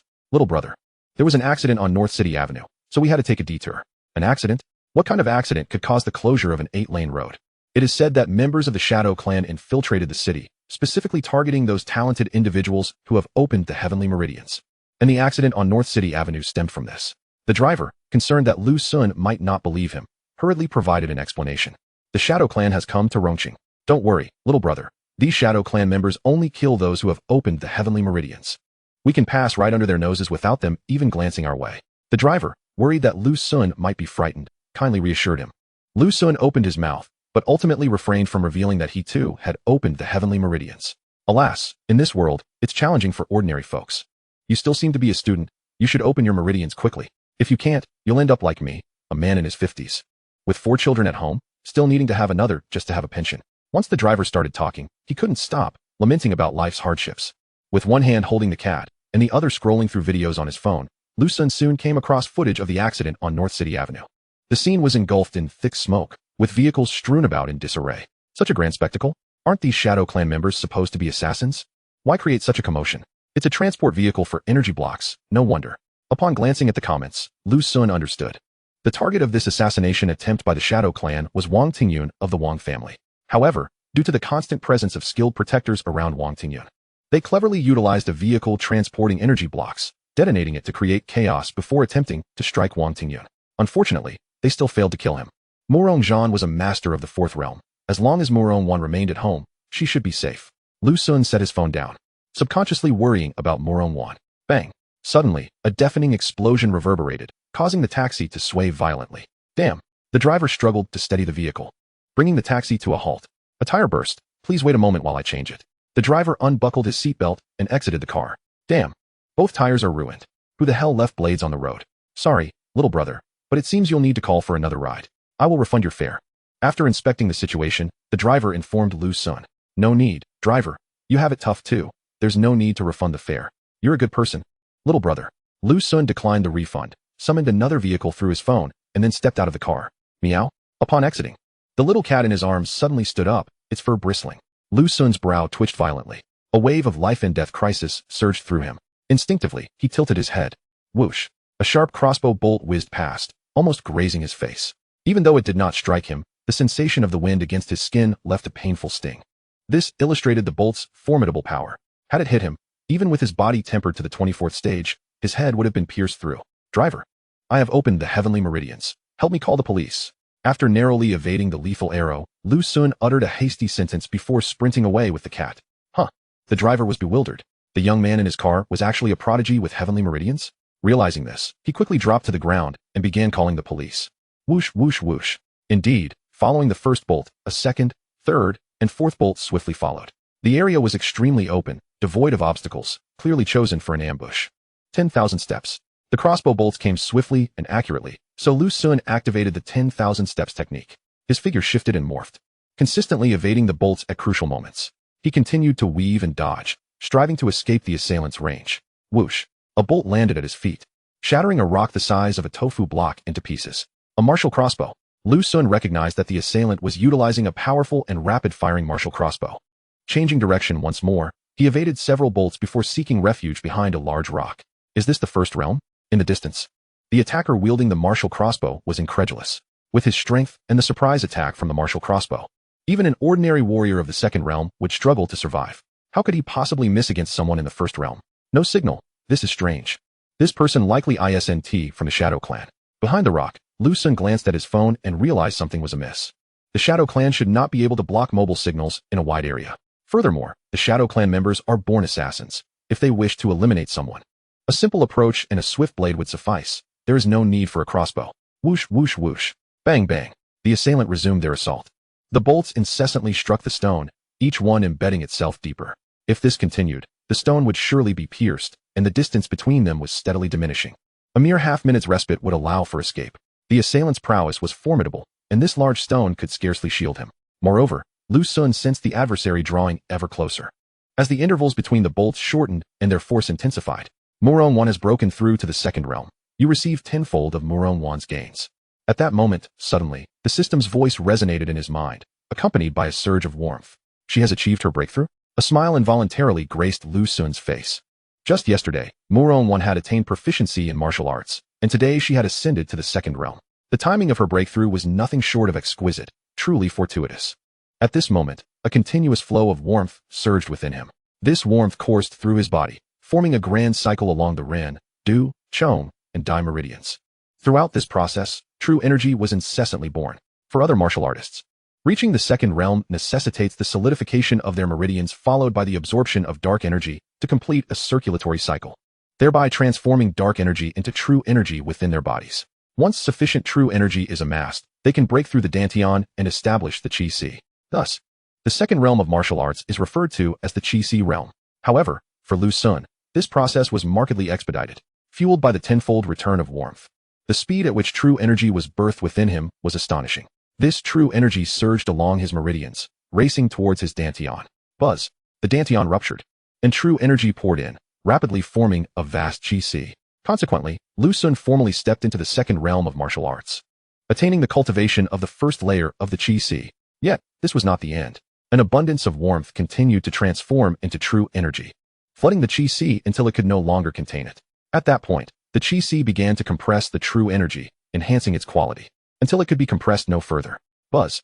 The qi-si expanded even further, and Lu Xun ascended to the second layer of the qi-si. Chapter 22 Answer Me.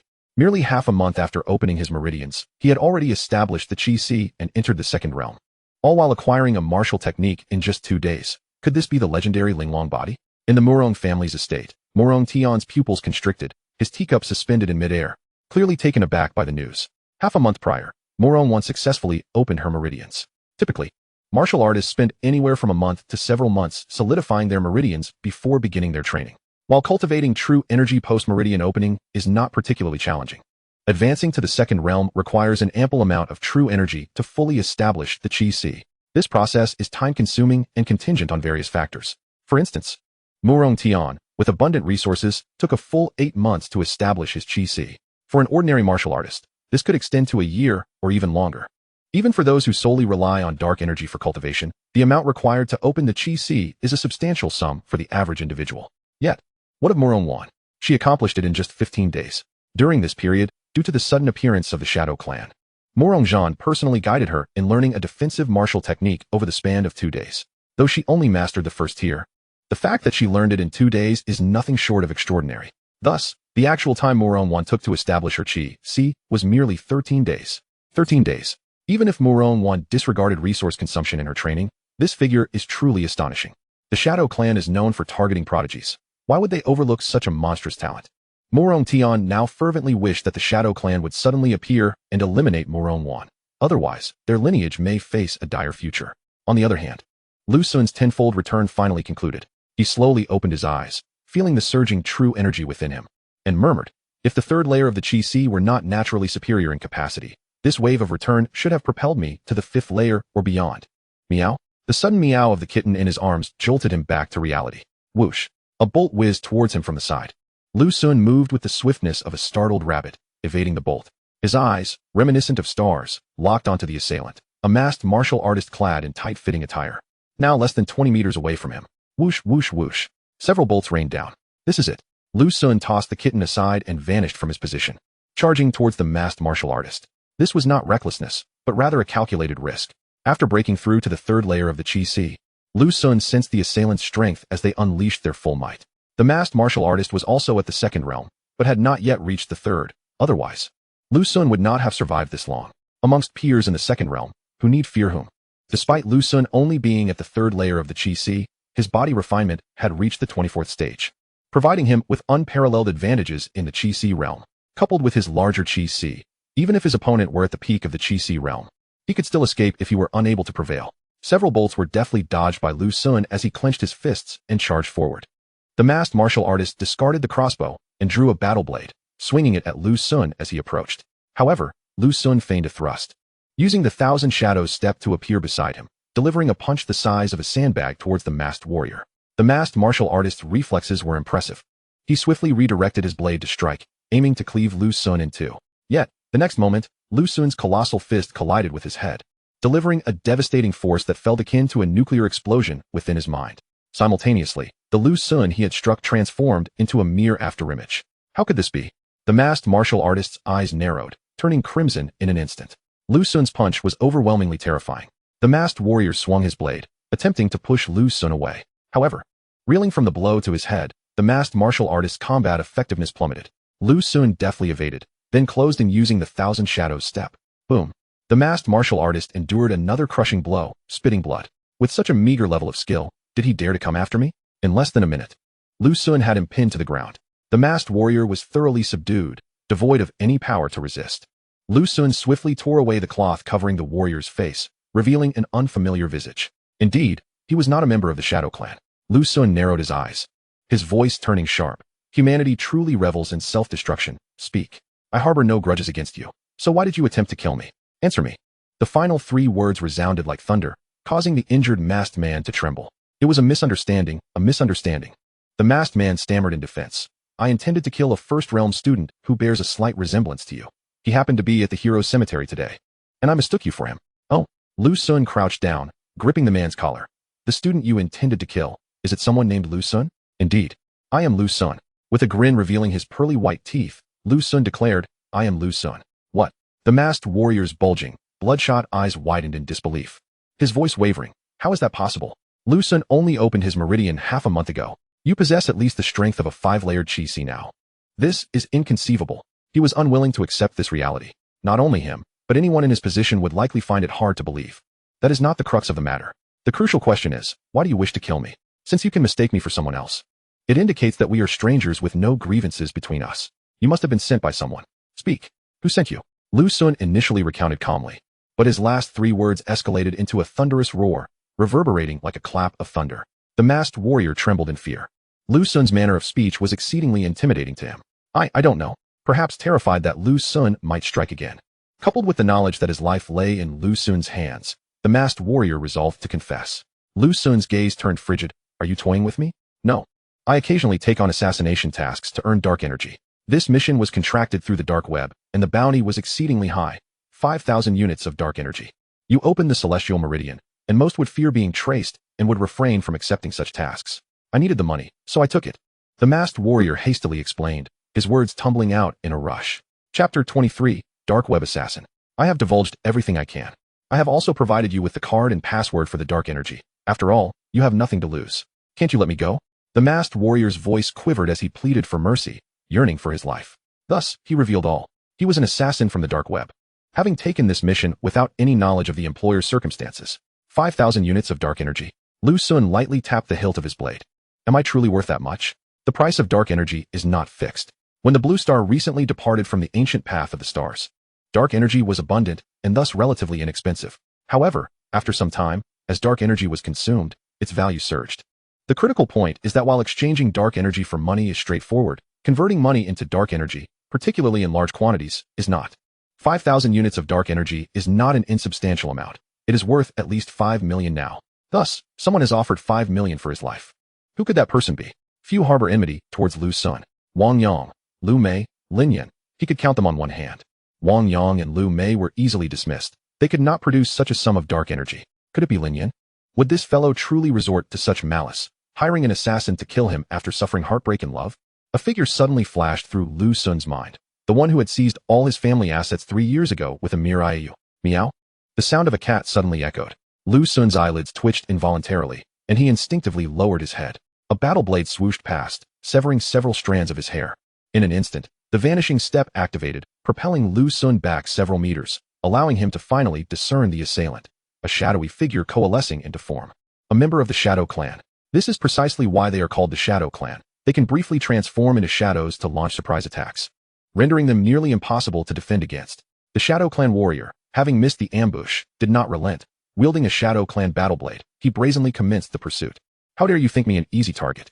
Lu Sun seethed with fury. Having faced 2 assassination attempts in succession, both narrowly escaping death, he was far from placid. With the battle blade he had obtained from the masked warrior, he charged forward. Clash. The sound of blades colliding reverberated painfully in the ears. Upon engagement, the Shadow Clan warrior realized something was amiss. Lu Sun's strength was not merely that of a first realm warrior. In fact, he was far beyond the ordinary second realm. Lu Sun's true energy was both potent and overwhelming, his power formidable, and the vanishing step allowed him to move with uncanny agility. The Shadow Clan warrior found himself in a distinctly passive position. Damn it, the Shadow Clan warrior lamented. Had he known Lu Sun would be this formidable, he would never have been so overconfident as to attempt to assassinate him alone. But who could have anticipated that Lu Sun, having opened his meridian only half a month ago and lacking any notable background, would have grown so powerful? Retreat. The Shadow Clan warrior decided not to continue the fight. Trying to flee, Lu Sun resolved to end this swiftly, disregarding his own energy expenditure, and unleash the Vanishing Step's ultimate technique, the Shadow Mirage. Just moments ago, he had gained overwhelming advantage using this very technique. Seeking death, the Shadow Clan warrior slashed towards Lu Sun. I am right here. Lu Sun's cold voice echoed from beside him. The Shadow Clan warrior hesitated, and his body was struck by Lu Sun's battle blade. This fool, aside from his ability to transform into a shadow, was inferior to the dark web assassin in all other aspects. At a critical moment, the Shadow Clan warrior's form flickered, attempting to retreat into shadow. Meow. A cream-colored kitten suddenly leaped, sinking its teeth into the Shadow Clan warrior's calf. The Shadow Clan warrior yelped in pain, his body unexpectedly solidifying once more. Lu Sun's battle blade descended, cleaving the Shadow Clan warrior in two. Remarkable. The dark web assassin watched in awe from a distance. As a second realm warrior, he had encountered many formidable opponents, yet considering that Lu Sun had only been cultivating for half a month, he felt as if the world had turned surreal. Why did you not take the opportunity to escape? Lu Sun approached the fallen figure. Do you truly believe I could escape? The dark web assassin chuckled bitterly. Though identities are concealed on the dark web, if you spare me and do not disclose this failed assassination, I can assist you in extracting information about the employer. Accessing the dark web domestically is no simple task. Should you require similar assistance in the future, I can help. If another contract to kill you arises, I will notify you at the first opportunity. He yearned for survival, seeking to persuade Lu Sun as much as possible. This violates the assassin's code, Lu Sun remarked. To hell with the code. Life is paramount. Besides, your potential is astonishing. I believe this is the most prudent choice. The dark web assassin's eyes gleamed with sincerity. How can I trust your words? Lu Sun pondered for a moment. The dark web assassin gritted his teeth. My name is Luo Dashing. I reside at 183, Saijiao Lane, South District. If you doubt me, you can search online. I have a good reputation in Saijiao Lane. The signal jamming device is hidden in the grass over there. Dark web assassins fear the exposure of their true identities. Some would rather die than reveal themselves after a failure, as it could endanger their families. After Lu Sun found and deactivated the signal jamming device, he indeed retrieved his phone to search. I did not expect you to be a good person. Why then do you choose to be an assassin? Lu Sun inquired after a few minutes. This dark web assassin had aided many, having supported over a dozen disabled individuals whose lives were disrupted by injuries from meridian opening. Without being an assassin, how could I afford to do these things? You are a celebrated genius, incapable of comprehending the hardships faced by ordinary warriors. Is that so? I assumed you performed good deeds to alleviate your guilt. Lu Sun's words caused Luo Dashing to tremble, his expression gradually shifting to one of complexity as he fell silent. You may leave. Lu Sun handed the knife to him. Thank you. I will inform you of any progress. The dark web assassin rose from the ground, accepted the knife, and bowed slightly before departing. Are you all right, uncle? I'm fine, little brother, just a bit of a headache. What about you? The driver was unharmed. He had merely been knocked unconscious by a stone thrown by the dark web assassin. Lu Sun refrained from killing the assassin, not out of compassion or fear of taking a life, nor because the assassin possessed a redeeming quality. Rather, Lu Sun genuinely wished to leverage the individual to uncover the identity of the employer, while also gaining insight into the movements within the dark web. Should there ever be a bounty placed on his head again, he would be prepared, avoiding the passivity he experienced today. Had it not been for Murong Wan's coincidental breakthrough into the second realm, coupled with the presence of another dark web assassin and a member of the Shadow Clan, Lu Sun would have found himself in a precarious situation. The driver's survival was also a contributing factor. This dark web assassin was, at the very least, not a mindless killer. He harbored a sense of guilt. Ning, how much truth do you believe there is in his words? Are you suggesting he might be lying? I always had the impression that this Shadow Clan member should not be at the first realm. It seems they do not frequently employ martial crossbows. Half an hour later, a multitude of martial artists arrived in the area that had recently witnessed a fierce battle. They were from the martial house, an official institution with extensive authority and numerous responsibilities, including external warfare and exploration, as well as internal security and defense. Shaoli, do you know why you have yet to be promoted to vice captain? Ning inquired of the recently speaking Shaoli. Is it due to my low cultivation? Shaoli responded, perplexed. Sometimes, one must embrace ignorance when the situation calls for it. Huh, ponder that well. Ning patted Shaoli's shoulder and approached Lu Sun. Lu, we will take over from here. The matter is essentially resolved. Shall I arrange for a vehicle to take you home? Yes, thank you, Uncle Ning. There's no need for such formality. Should you require assistance in Rongqing in the future, do not hesitate to call me. Ning, a formidable third-realm martial artist, wore a broad smile and adopted a lowly posture in front of Lu Sun. Chapter 24, The Princess. Lu Sun, I heard you were attacked by members of the Shadow Clan? Indeed, Uncle Wu. Be honest with me. Was it truly only the Shadow Clan involved in this attack? Upon returning to school, Lu Sun encountered Teacher Wu, who was anxiously waiting at the school gate. Why do you ask that, Teacher Wu? Lu Sun inquired, confused. How did Teacher Wu know that Lu Sun had lied to the martial house, omitting mention of the dark web assassin? I have a friend in the martial house. He informed me of this event and suggested that, given the circumstances, there may have been more than one assassin involved. Ah, I see. Indeed. It was not solely the Shadow Clan. Lu Sun led Teacher Wu to a secluded area and recounted the situation briefly. I knew it would come to this, alas. It is my fault for not warning you sooner. Teacher Wu lamented. His mind was now solely consumed with worry, leaving no room to ponder how Lu Sun managed to counterattack that second realm assassin. This letter is for you. The time has come. He produced an envelope and handed it to Lu Sun. Upon receiving it, Lu Sun noticed it was perfectly sealed, crafted from a unique material that likely consisted of xianin paper. Ordinary paper could be penetrated by powerful martial artists or cultivators, allowing them to glimpse the contents within. But xianin paper was impervious to such scrutiny unless one had reached at least the fifth realm. What is this letter, Uncle Wu? Lu Sun asked without hastening to open it. This is a letter from your parents. I do not know the specifics of its contents. They entrusted it to me before their demise, instructing me to give it to you only after you reach the third realm. If you do not attain that level, it shall remain forever undisclosed. I understand. Lu Sun quietly unsealed the letter. Teacher Wu, casting his gaze elsewhere, had no intention of prying. 2 minutes later, Lu Sun finished reading the letter. Uncle Wu, may I borrow a light? Here you go. The letter ignited, turning to ash. Teacher Wu observed without comment, knowing that Lu Sun's actions were undoubtedly guided by the letter's instructions. Uncle Wu, what is the current status of Li Sheng? Lu Sun inquired. Li Sheng was the individual who, 3 years prior, had seized all of Lu Sun's family assets through a promissory note. Upon hearing Li Sheng's name, a glint of murderous intent flickered in Teacher Wu's eyes. He should be on the verge of breaking through to the true intent realm. The true intent realm, also known as the fourth realm, was the domain of martial masters. Chu Youqing's grandfather and Murong Wan's father, Murong Wan, were both masters of the fourth realm. Xiao Sun, regardless of whether he is behind this incident, refrain from seeking vengeance for now. Focus on your training at Qingbei. Your growth will undoubtedly surpass his at an astonishing rate. In due time, you can settle the score. Teacher Wu sighed, offering counsel. He too harbored a desire to eliminate Li Sheng, but in his current state, with damaged meridians and regressing strength, he felt powerless. I understand, Uncle Wu. Lu Sun stamped his foot, crushing the ashes of the burned letter. Teacher Wu departed. Meow. A cat leapt into his arms, nuzzling its small head against Lu Sun. You are quite remarkable, little one. Lu Sun gazed down at it, gently scratching its chin with his fingertip, while a hint of curiosity flickered in his eyes. During the attack, this little creature had issued 2 warnings, even potentially disrupting the Shadow Clan members' ability to meld into shadows.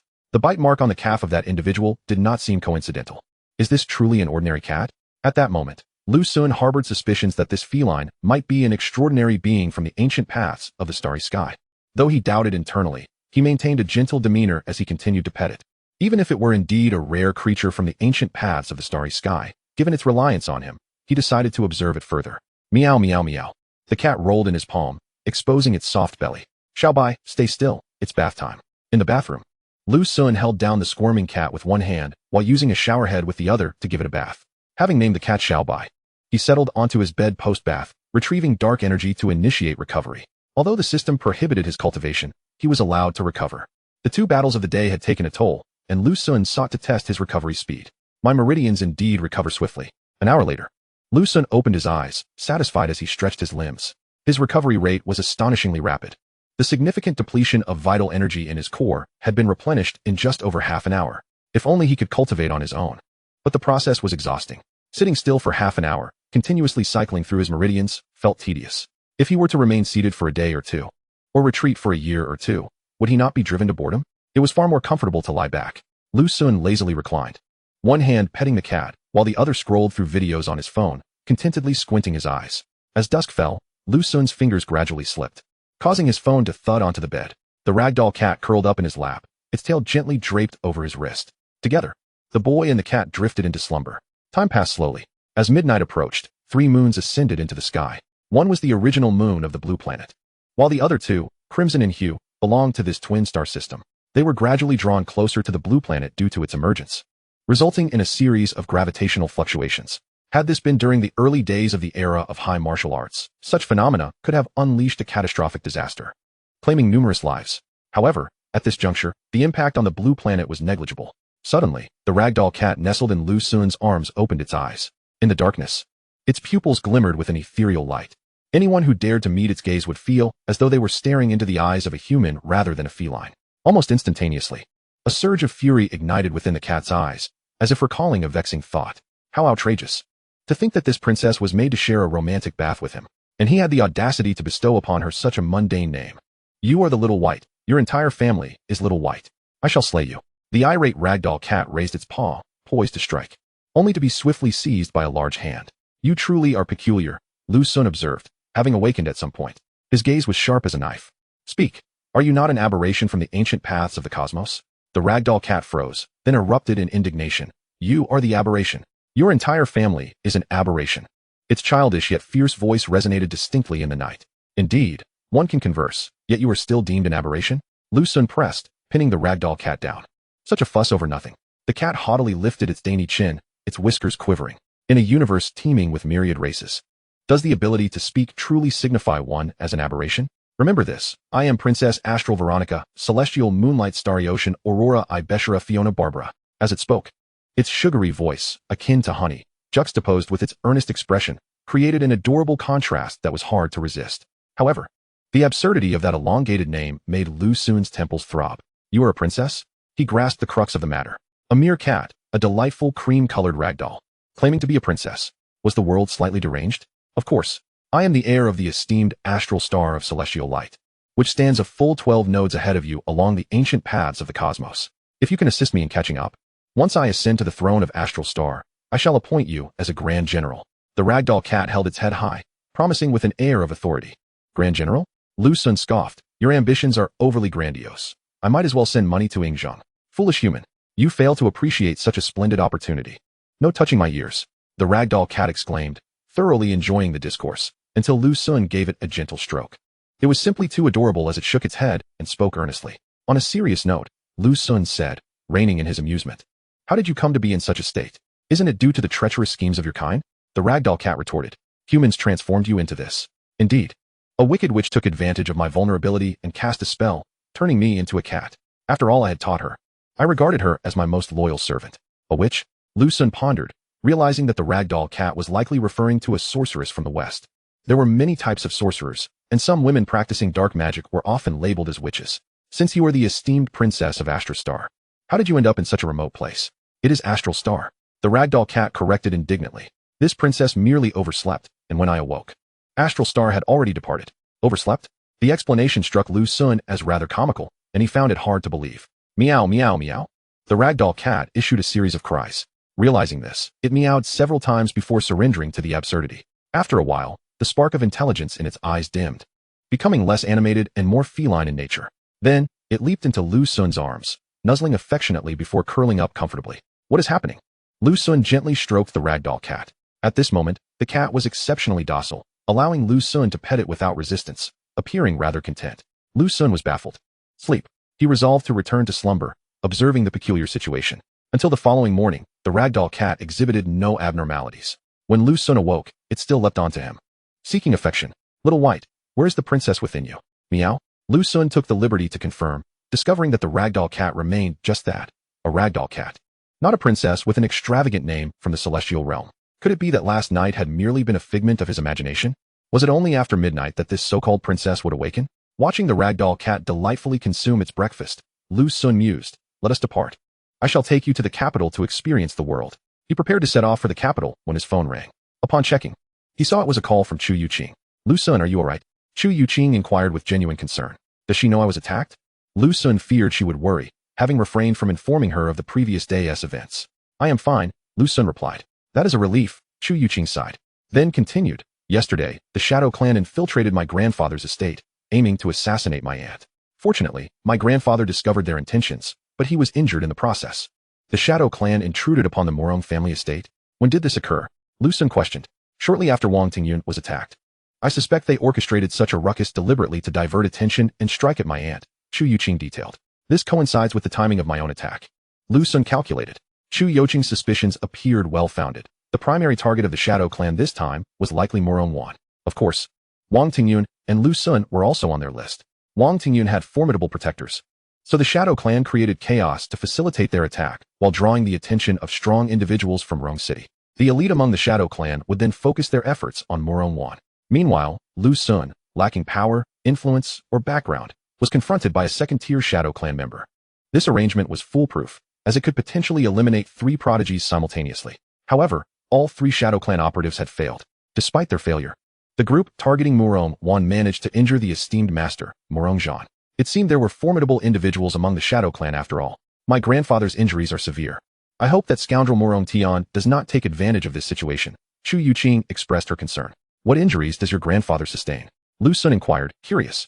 An esteemed master, with abundant vitality, could easily withstand ordinary injuries. Even internal injuries, as long as they did not affect the meridians or dantian, were not overly concerning. Poison. He has been poisoned. The Shadow Clan applied a toxin to their weapons, one specifically crafted by them, for which we have no antidote, Chu Youqing explained. Poison? Lu Sun suddenly recalled that after dispatching the Shadow Clan member, he had discovered a small vial on his person. Inside were several pills. Could they possibly be an antidote? The small vial was not discarded by Lu Sun. Instead, upon his return, he carelessly tossed it into a corner. After a brief search, he successfully located it. He would soon deliver it for testing to see its efficacy. After taking a whiff, Lu Sun tucked it away. How are things on your end? He inquired, expressing concern for Chu Youqing. With the breakthrough into the second realm, he was now able to bind a second entity, perfectly suiting the opportunity to assist Chu Youqing in activating her ancient spiritual root. It's somewhat troublesome, Chu Youqing muttered. There's a family with innate spiritual energy, but the conditions they proposed are unacceptable. What conditions? Lu Sun pressed. They want me to enter into a marriage alliance with their family, to wed their son in exchange for the innate spiritual energy, Chu Youqing replied, her voice tinged with frustration. A marriage alliance? They are attempting to seize your bride. Lu Sun exclaimed, anger flaring within him. Chu Youqing, do not acquiesce to them. Wait for me. I possess a method to help you activate your ancient spiritual root. Really? Chu Youqing responded, a hint of disbelief in her tone. It was understandable. Her ancient spiritual root was deeply concealed.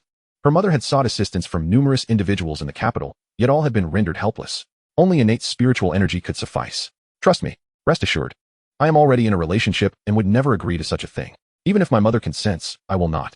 I shall wait for you in the capital. Chapter 26, Delivering Medicine, Capital City. Who is this wild brat? Do you think you can trespass into the Murong family's estate? Lu Sun was halted by security outside the grand estate of the Murong family. This estate was vast, filled with villa after villa, where many members of the Murong clan resided, with the exception of Murong Wan. She had been unable to open her meridians and had become a burden to the family, thus choosing to purchase a separate villa to avoid reprimands from her elders. I have urgent matters to discuss with Murong Wan. Kindly relay that Lu Sun seeks her. He insisted, refusing to relent. There are countless individuals seeking our young lady. If she were to meet everyone, she would be overwhelmed. Now, please leave. Several security guards urged him. Lu Xun had not anticipated that his visit to deliver medicine would result in being barred from even entering the estate. Forget it, he sighed, preparing to depart. Just then, a car approached. Inside, Murong Wan sat in the back seat, her expression clouded with worry. For the past few days, she had been tirelessly searching for a remedy for Murong Zhan's poisoning. The poison from the Shadow Clan was particularly troublesome. Even though Murong Zhan could force it down for the time being, he could not sustain it indefinitely. Moreover, he was unable to engage in combat, as any exertion would exacerbate the poison. Murong Wan had been exploring various solutions. Several families indeed possessed medicines that could alleviate the symptoms, particularly the Wang family, who had a remedy that could suppress the toxins for a considerable duration. However, they had taken the opportunity to propose a marriage alliance, hoping to marry her into their family. Murong Wan had firmly rejected their overtures. Beep, beep. The sound of the horn snapped her attention. When she looked up, she realized she had unknowingly arrived at the estate. After a long day of searching, she had yet to find a viable solution. At that moment, she noticed a familiar figure near the entrance. Lowering the window, she was taken aback to see Lu Xun. What brings you here? She wondered. Since that fateful night, although the memories would occasionally resurface to flush her cheeks, she had been solely focused on her cultivation, not intending to entangle herself with Lu Xun once more. Murong Wan. Lu Xun called out as he spotted her. Stop the car, she instructed. Understood, miss, the driver replied, halting the vehicle. Murong Wan exited the car, and as Lu Xun approached, he found himself captivated by her exquisite beauty. Memories of that enchanting night flooding his mind, stirring something within him. The expression in his eyes did not escape Murong Wan's notice. Sensing the shift in his demeanor, she felt a wave of discomfort. Did anything happen during the assassination attempt by the Shadow Clan yesterday? Are you all right? She asked, breaking the silence. I'm fine. In fact, I eliminated one of the Shadow Clan members and retrieved this from him. It may prove useful to your father, Lu Xun said, presenting the small vial of medicine. His words took Murong Wan by surprise. The Shadow Clan was notoriously difficult to deal with, yet Lu Xun had managed to kill one. How had he accomplished that? What she did not realize was that his impressive feat was a direct result of her diligent training. Thank you. I will take this back to my father for testing, she said gratefully, accepting the vial. Regardless of its efficacy, Lu Xun's gesture was truly precious. However, a flicker of curiosity crossed her mind. How did Lu Xun know of her father's injury? Recalling Lu Xun's relationship with Chu Youqing, she suddenly understood. Furthermore, the news of Murong Zhan's injury had spread rapidly, and she had heard whispers that some within the Murong family were deliberately disseminating such information. Some were eager for Murong Zhan's demise. I shall take my leave, Lu Xun said, preparing to depart after delivering the medicine. Will you not come inside for a moment? If this medicine proves effective, your assistance will surely be acknowledged, Murong Wan invited.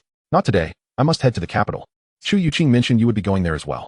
We shall meet again in the capital, Lu Xun declined. Wait, just as Lu Xun was about to leave, Murong Wan called out to him. You lot, come here. Were you deliberately making things difficult for Lu Xun just now? Her tone turned cold as she addressed the security guards. The guards exchanged glances, their expressions shifting as they hurried over. Brother Lu, we apologize. We failed to recognize your status. Please forgive our oversight, they pleaded. You dare impede a guest of the young lady? Collect your wages and leave. You are a nuisance. A steward appeared, bowing apologetically towards Lu Xun. Only now does he decide to show up, Lu Xun thought, having noticed the steward lurking nearby earlier. The Murong family was indeed steeped in intrigue. After leaving the Murong estate, Lu Xun contemplated. No wonder Murong Wan chose to live separately. I hope this medicine proves beneficial for Murong Zhan. Murong Wan has yet to mature. The Murong family must remain stable. Should chaos ensue, it would be a significant loss for me if Murong Wan were affected. With that, he set off for the capital. Upon arriving at the Wu mansion, Lu Xun was greeted. Lu Xun, you've arrived rather late. You should stay at the hotel for the night. We will arrange for someone to escort you and the other students to the capital tomorrow. Thank you very much, Lu Xun replied. No need for gratitude. Exceptional talents often receive special treatment. Even though Lu Xun had arrived late, the Wu mansion had arranged accommodations for him in a hotel dedicated to official receptions, where powerful guardians were always on standby. The next morning, as Lu Xun awoke, he was filled with curiosity. Meow? Xiao Bai stirred as well. What puzzled him was that Xiao Bai had not exhibited any unusual behavior the previous night. There were no sudden revelations of a princess persona. Did the princess's consciousness only surface after several days? It's not an extraterrestrial species, he mused. Hours later, at the security checkpoint of the Rongqing airport, Xiao Bai passed inspection effortlessly. It was not an extraterrestrial species. Such beings possessed unique energies that were easily detectable. Even if they managed to enter the city, they will be restrained by the city's magical formations, thus causing minimal destruction within its walls. However, outside the city, they become truly formidable. May I inquire? Are you Lu Xun? Indeed, I am. And you are? I am Song Yuan from the second high school. The celestial phenomenon on the 28th was triggered by me. Have you not encountered any attempts on your life by the Shadow Clan? No. As soon as news of the Shadow Clan emerged, I took refuge. On the silvery flying vessel, Lu Sun encountered other students heading to the capital. This new style of flying machine resembles a boat, without wings, yet soars through the skies with grace. Some top-tier vessels can even breach the atmosphere, navigating the vastness of space. A considerable number of students aboard this vessel were preparing to report to Qingbei in advance. Wow, is that a dragonbone? One exclaimed. Look above. It appears to be a space fortress, so magnificent. Another pointed out. Quick look, there's a tree amidst the clouds. That's the cloud cotton tree planted by the Weaver Girl Palace. The cotton produced from it is woven into cloud brocade garments that possess innate anti-gravity properties, worth millions each. Throughout the journey, the students were awed by numerous wonders. Suddenly, a bird the size of a sparrow soared toward them, rapidly enlarging to a size larger than the vessel, its beak gaping wide as it attempted to swallow the craft. The swiftly moving vessel veered aside just in time to evade the creature. In the next moment, a figure leaped out, engaging in battle with the gigantic bird. It's a foreign species. How enormous? What realm could it be from? This spectacle left the students utterly astonished. Numerous extraterrestrial beings lay hidden on Blue Star, occasionally revealing themselves. Today, the students happened to encounter one. Fortunately, a powerful individual accompanied the vessel, and the creature was swiftly subdued. 2 hours later, they arrived at the capital. Truly, it is the capital, with so many floating islands in the sky, the students marveled. The skyline of the capital was breathtaking, with hundreds of floating islands resembling inverted mountains, waterfalls cascading from their edges, evaporating mid-air into a spectrum of colors. These floating islands formed an extraordinarily three-dimensional defense system for the capital. Lu Sun, over here. At the arrival terminal, Chu Youqing, who had been waiting, joyfully waved as she spotted Lu Sun. Chapter 27. Meeting the future mother-in-law. Lu Sun, you are incredible. My aunt said that after my grandfather took the medicine you provided, the toxins have been purged. She is immensely grateful to you. Upon their first meeting, Chu Youqing could not contain her excitement in sharing this good news with Lu Sun. Was that bottle really an antidote? Lu Sun pondered, confused about how an antidote ended up with that second realm member of the Shadow Clan. But then he thought, it matters not. As long as the antidote was effective, that was all that mattered. Grandfather wishes to express his gratitude to you, Lu Sun. When you return to Rong City next time, do not forget to visit him and take a hefty sum from him. He is quite affluent. Chu Youqing smiled brightly, her tone playful. A fourth realm master indeed possesses considerable wealth. Not to mention, the expenditure of dark energy required to achieve the fourth realm is measured in cubic units. 1 unit of dark energy is essentially defined as 1 cubic centimeter of dark energy at standard density. 1 cubic meter of dark energy equates to 1,000,000 units. Thus, one can imagine the vast fortune a fourth realm master, particularly a seasoned one, must possess. In truth, dark energy cannot be simply converted into monetary value. The amount of dark energy consumed by some top-tier masters, if quantified in currency, could purchase most nations on Blue Star. As the two conversed, they exited the airport. Why haven't you asked me about my method? Lu Sun suddenly spoke. Despite having met Lu Sun for quite some time, Chu Youqing had yet to inquire about the method he mentioned for activating her ancient spiritual root. You will surely tell me, one to you? Chu Youqing blinked her lively eyes, her tone lighthearted. Lu Sun understood that she must have been worried that his previous words were merely comforting platitudes, which is why she had not broached the subject upon their meeting. This method is rather unique, Lu Sun stated earnestly, gazing at her. Chu Youqing's expression brightened with anticipation. You are indeed here, Youqing. A gentle voice interjected suddenly. Chu Youqing turned to see her mother approaching, and she felt as though the sky had fallen. Mom, what are you doing here? Mom. Lu Sun turned to follow the sound, seeing a graceful woman in her early 30s walking towards them. Her appearance bore some resemblance to Murong Wan, yet she exuded a more mature charm, radiating an alluring elegance. Judging by Chu Youqing's address, she was indeed Chu Youqing's mother, Murong Wan's sister, named Murong Yen. No wonder her eyes resembled those of Murong Wan. However, she appeared far too youthful. She looked barely over 30. To describe her as possessing lingering beauty would still be premature. She was currently in her prime, exuding a vibrant allure. In reality, her age must be over 40, as the high martial era provides numerous means to maintain one's physical state, making it natural for her to appear 30. Some powerful beings, especially those who practice celestial cultivation, can appear youthful even at over 100 years of age. You must be Lu Sun, Murong Yen said, her gaze fixed directly on Lu Sun, ignoring her daughter.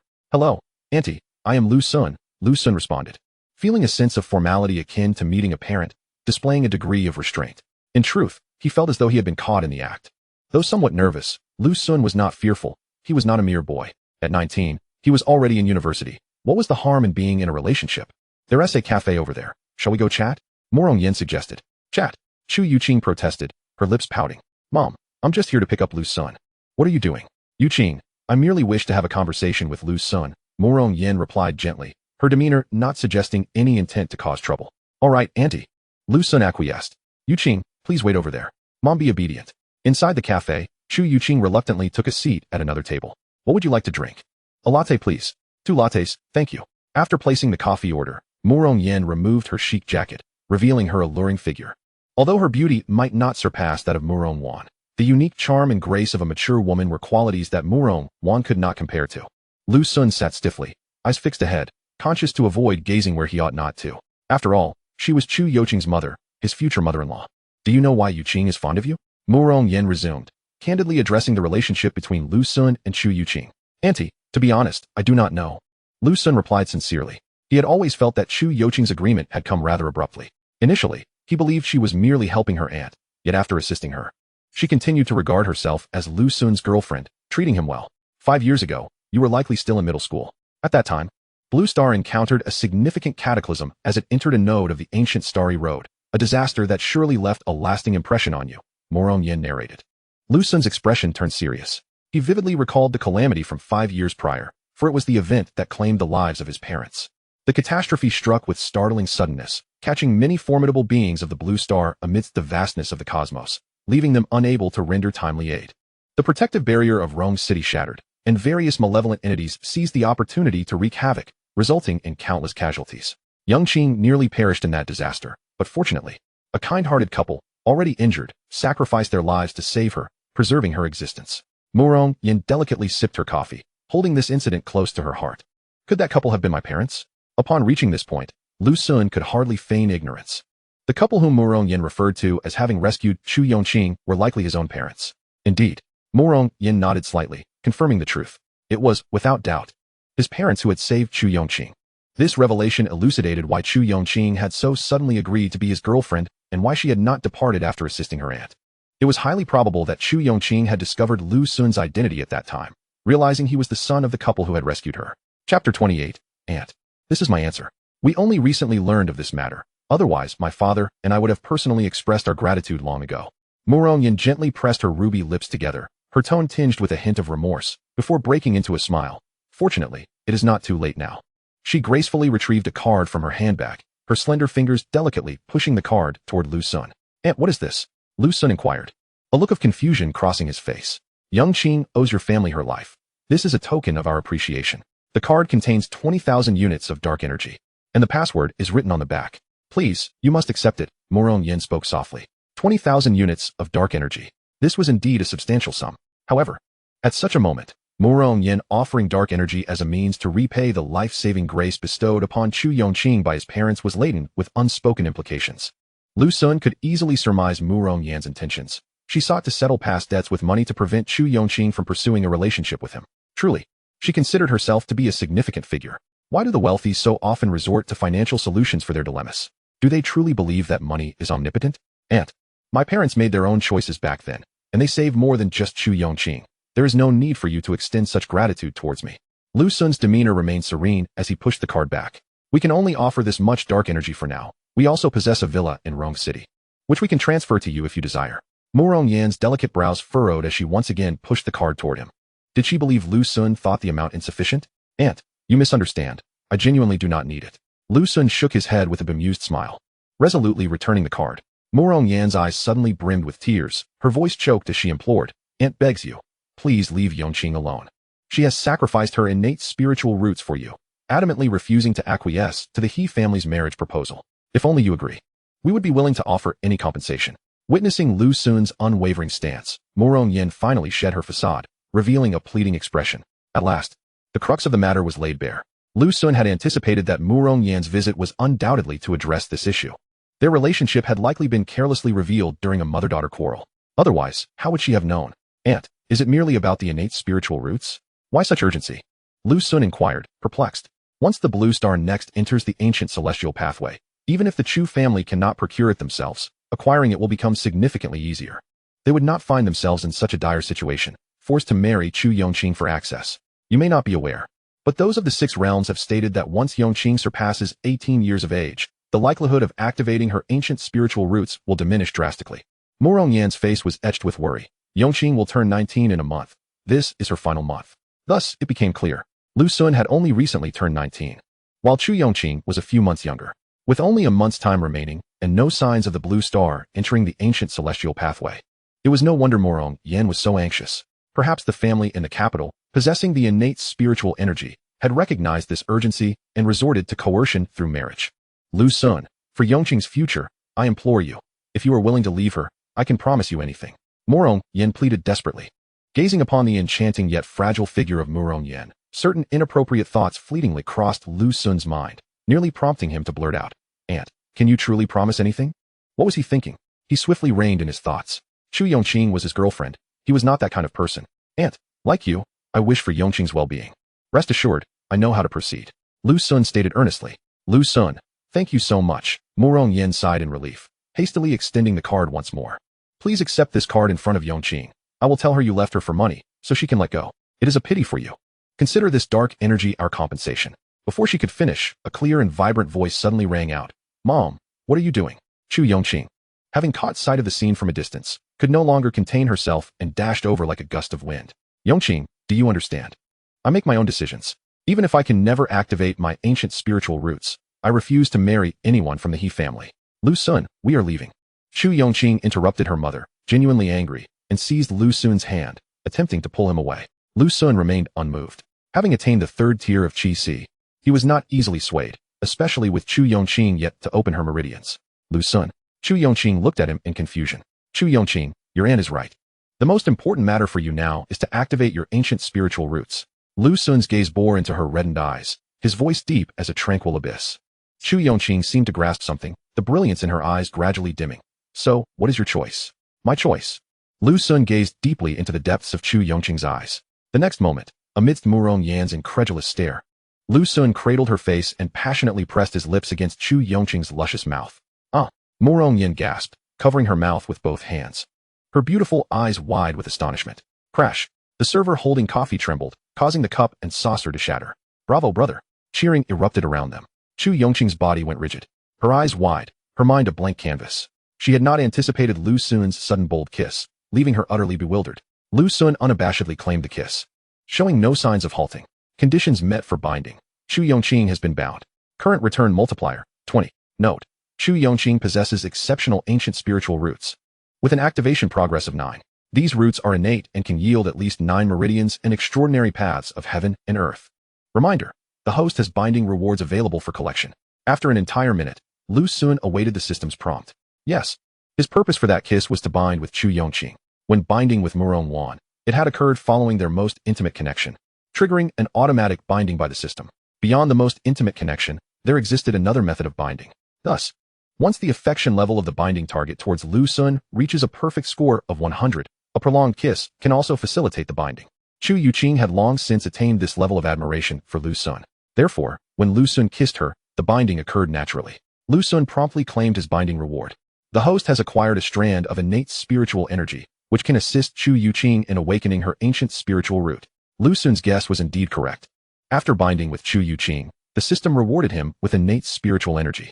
Without hesitation, he transmitted the innate energy to Chu Youqing through the kiss. Chu Youqing's mind rebooted. Her face flushed a deep crimson that extended to her neck. She forgot to struggle and remained motionless under Lu Xun's fervent kiss. After another minute, Lu Xun finally bestowed upon her the entirety of the innate spiritual energy. He stepped back from Chu Youqing. "Lu Xun, what are you doing?" Murong Wan finally snapped out of her shock, fury blazing in her beautiful eyes. Lu Xun had audaciously kissed her daughter in her presence. Lu Xun licked the corner of his lips, meeting Murong Wan's furious gaze. "Auntie, this is my answer." "You." Murong Wan's delicately youthful hands trembled with anger. "Youqing, what is wrong?" At that moment, she noticed something amiss with Chu Youqing. Standing there, her face a radiant scarlet, Chu Youqing seemed frozen in place, as if entranced. Murong Wan hurriedly approached to check on her. "Lu Xun, look at the trouble you've caused." Upon seeing this, Murong Wan's concern deepened. Chu Youqing remained unresponsive, as if her mind had frozen. Just as she was about to pull out her phone to call for help, Chu Youqing regained her senses. "Youqing, are you all right?" The young girl suddenly emanated a pearlescent glow, her hair floating as if stirred by an unseen breeze. She slowly lifted her head, her eyes shimmering with an extraordinary brilliance. "Mom, I feel my ancient spiritual root awakening." Chapter 29. The Awakening of the Ancient Spiritual Root. Wow, a celestial phenomenon. Calm down. This is the capital, a haven for prodigies. If there were a day without such manifestations, that would be truly abnormal. Near the airport in the capital, the sky abruptly changed color. Petals fell like rain, as if celestial beings were scattering blossoms from the heavens, a sight of unparalleled beauty. Amidst this floral rain, 9 ethereal cranes soared from the clouds, their calls resonating like heavenly music. "Mom, look quickly!" A child on a recently arrived flying vessel exclaimed excitedly to her mother upon witnessing the scene. "Is this the awakening of a celestial spiritual root?" High above the clouds, powerful beings cast their gaze downwards. Many in the capital were stirred by the spectacle. Streams of light rushed from all directions towards the source of the anomaly. Though the capital was home to many talents, such an extraordinary event warranted their attention. Inside the cafe, Chu Youqing radiated a luminous celestial glow, her skin gleaming like jade, her hair floating gracefully, each strand seemingly adorned with starlight. Murong Wan clenched her hands tightly, tears of ecstatic joy shimmering in her eyes. In recent days, she had devoted herself entirely to her daughter's ancient spiritual root, tirelessly seeking innate spiritual energy throughout the capital. After much effort, she learned that the He family possessed innate spiritual energy, only to be threatened by them. This led to numerous arguments between mother and daughter, nearly tearing them apart. Who would have thought that today would bring such a turnaround? Chu Youqing's ancient spiritual root had unexpectedly awakened. It seemed that the level of this spiritual root was quite high. Its awakening had triggered such a grand celestial phenomenon, captivating much of the capital. In a brief span, many powerful figures had gathered around the cafe. Immersed in overwhelming joy, Murong Wan failed to notice that Lu Sun had mysteriously vanished from his original spot. She had indeed entertained suspicions regarding whether Chu Youqing's awakening was connected to Lu Sun. Yet, her instincts dismissed this notion. Innate spiritual energy was exceedingly rare, and the He family had only obtained it by chance. From the perspective of the average person, how could a college freshman like Lu Sun, devoid of background and power, possibly possess it? At that moment, Lu Sun was hidden away in the restroom. Chu Youqing has successfully activated an exceptional ancient spiritual root. The host receives a 20-fold return. Acquiring a chaotic spiritual root. The chaotic spiritual root is a top-tier root among the myriad realms, capable of accommodating various attributes of spiritual power, disregarding attribute constraints, and simulating the effects of any spiritual root. All things have their destined order, and the host is the sole exception. Therefore, until sufficiently powerful, the host is prohibited from self-cultivation, lest an anomaly arise that could shake the stars and incite calamity. The heavenly secrets have been automatically shielded for the host. With the system's notifications, Lu Sun welcomed his newfound rewards. An overwhelming, unfathomable power surged within him, erupting in a resplendent display from deep within his dantian. The celestial light gradually solidified, transforming into a crystal-clear spiritual root that took root within his dantian. Despite the system shielding the heavenly secrets, Lu Sun felt an illuminating clarity, as if he were a celestial being descended to earth. Here we go again. Lu Sun glanced over the system notifications, somewhat bemused.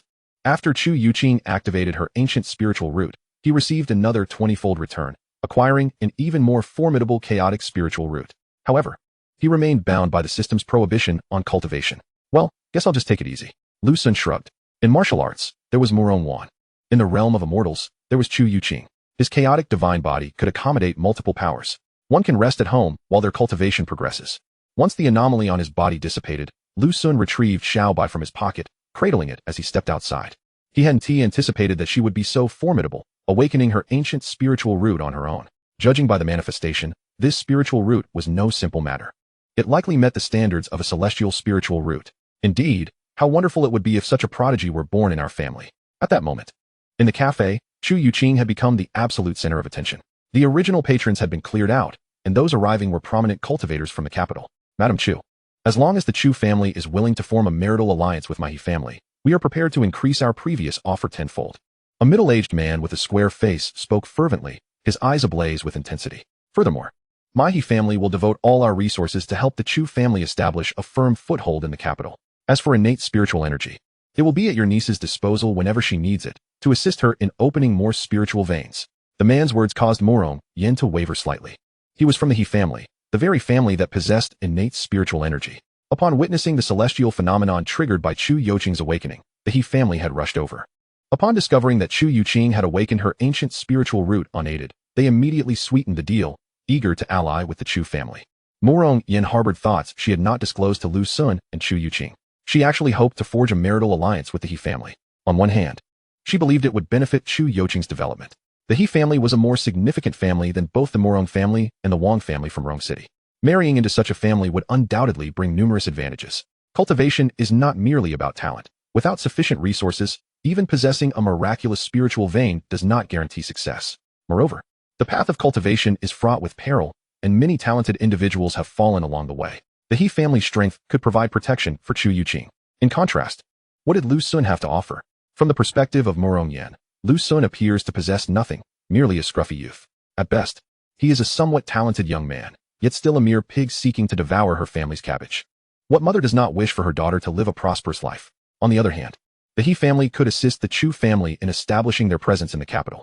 Although the Chu family is a prominent clan in Rong City, they are but small fry in the capital.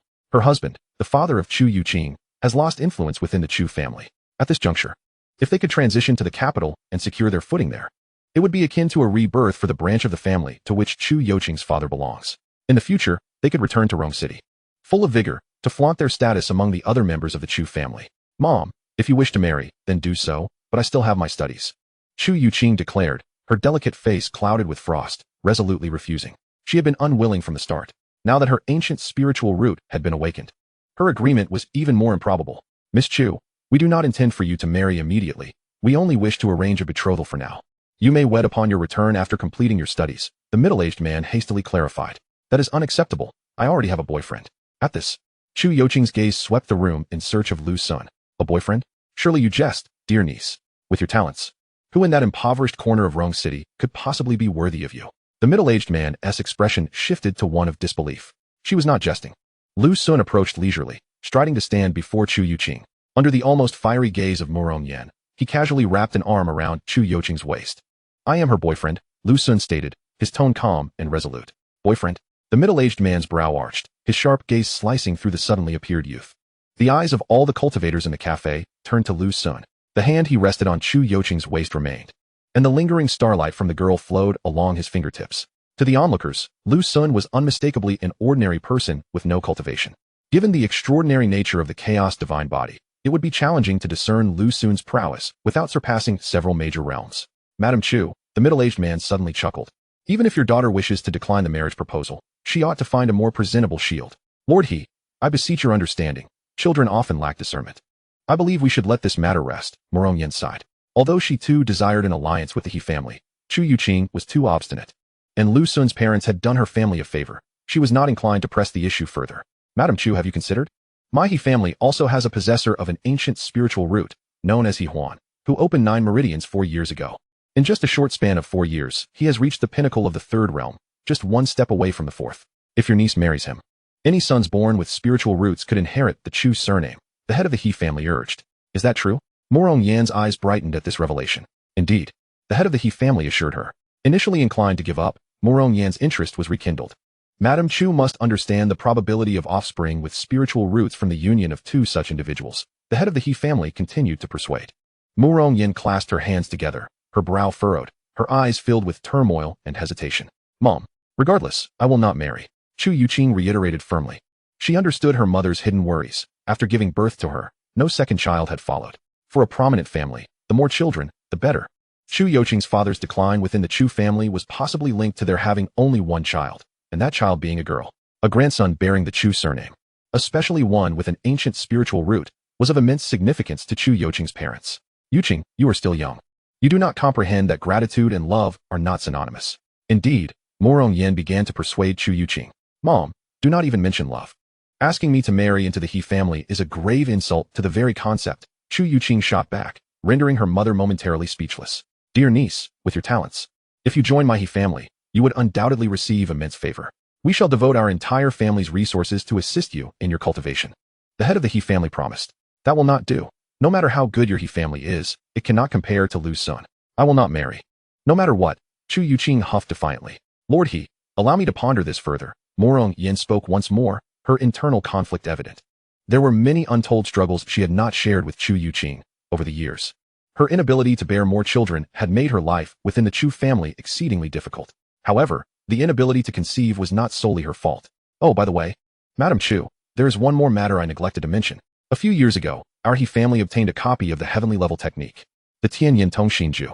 If your niece were to cultivate it alongside He Huan, given his strength, she could break through to the 4th realm in no more than 2 years. The head of the He family continued to sweeten the deal. The mention of the Tianyin Tongxinju stirred a commotion among the onlooking cultivators. What technique is this? Murmurs arose. It is a heavenly grade dual cultivation technique, fiercely contested by powerful clans at a civilization tomb along the starry ancient road a few years ago. It is astonishing that the He family has secured a copy. Heavenly grade? No wonder they are so eager for an alliance with the Chu family. The murmurs spread among the gathered cultivators. The head of the He family, feeling confident in his victory, awaited Murong Yan's response with a calm demeanor.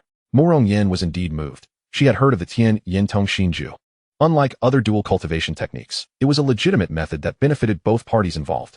He Huan was nearing the fourth realm, and if he were to cultivate alongside Chu Youqing, willingly using his cultivation to support her, the advantages she would gain were beyond imagination. The head of the He family's claim of a 2-year breakthrough to the fourth realm no longer seemed like mere boasting. Murong Yan was thoroughly swayed. As a mother, her ultimate desire was for her daughter's well-being. Mom, how can you think this way? If it were not for Lu Sun, my ancient spiritual root would never have awakened.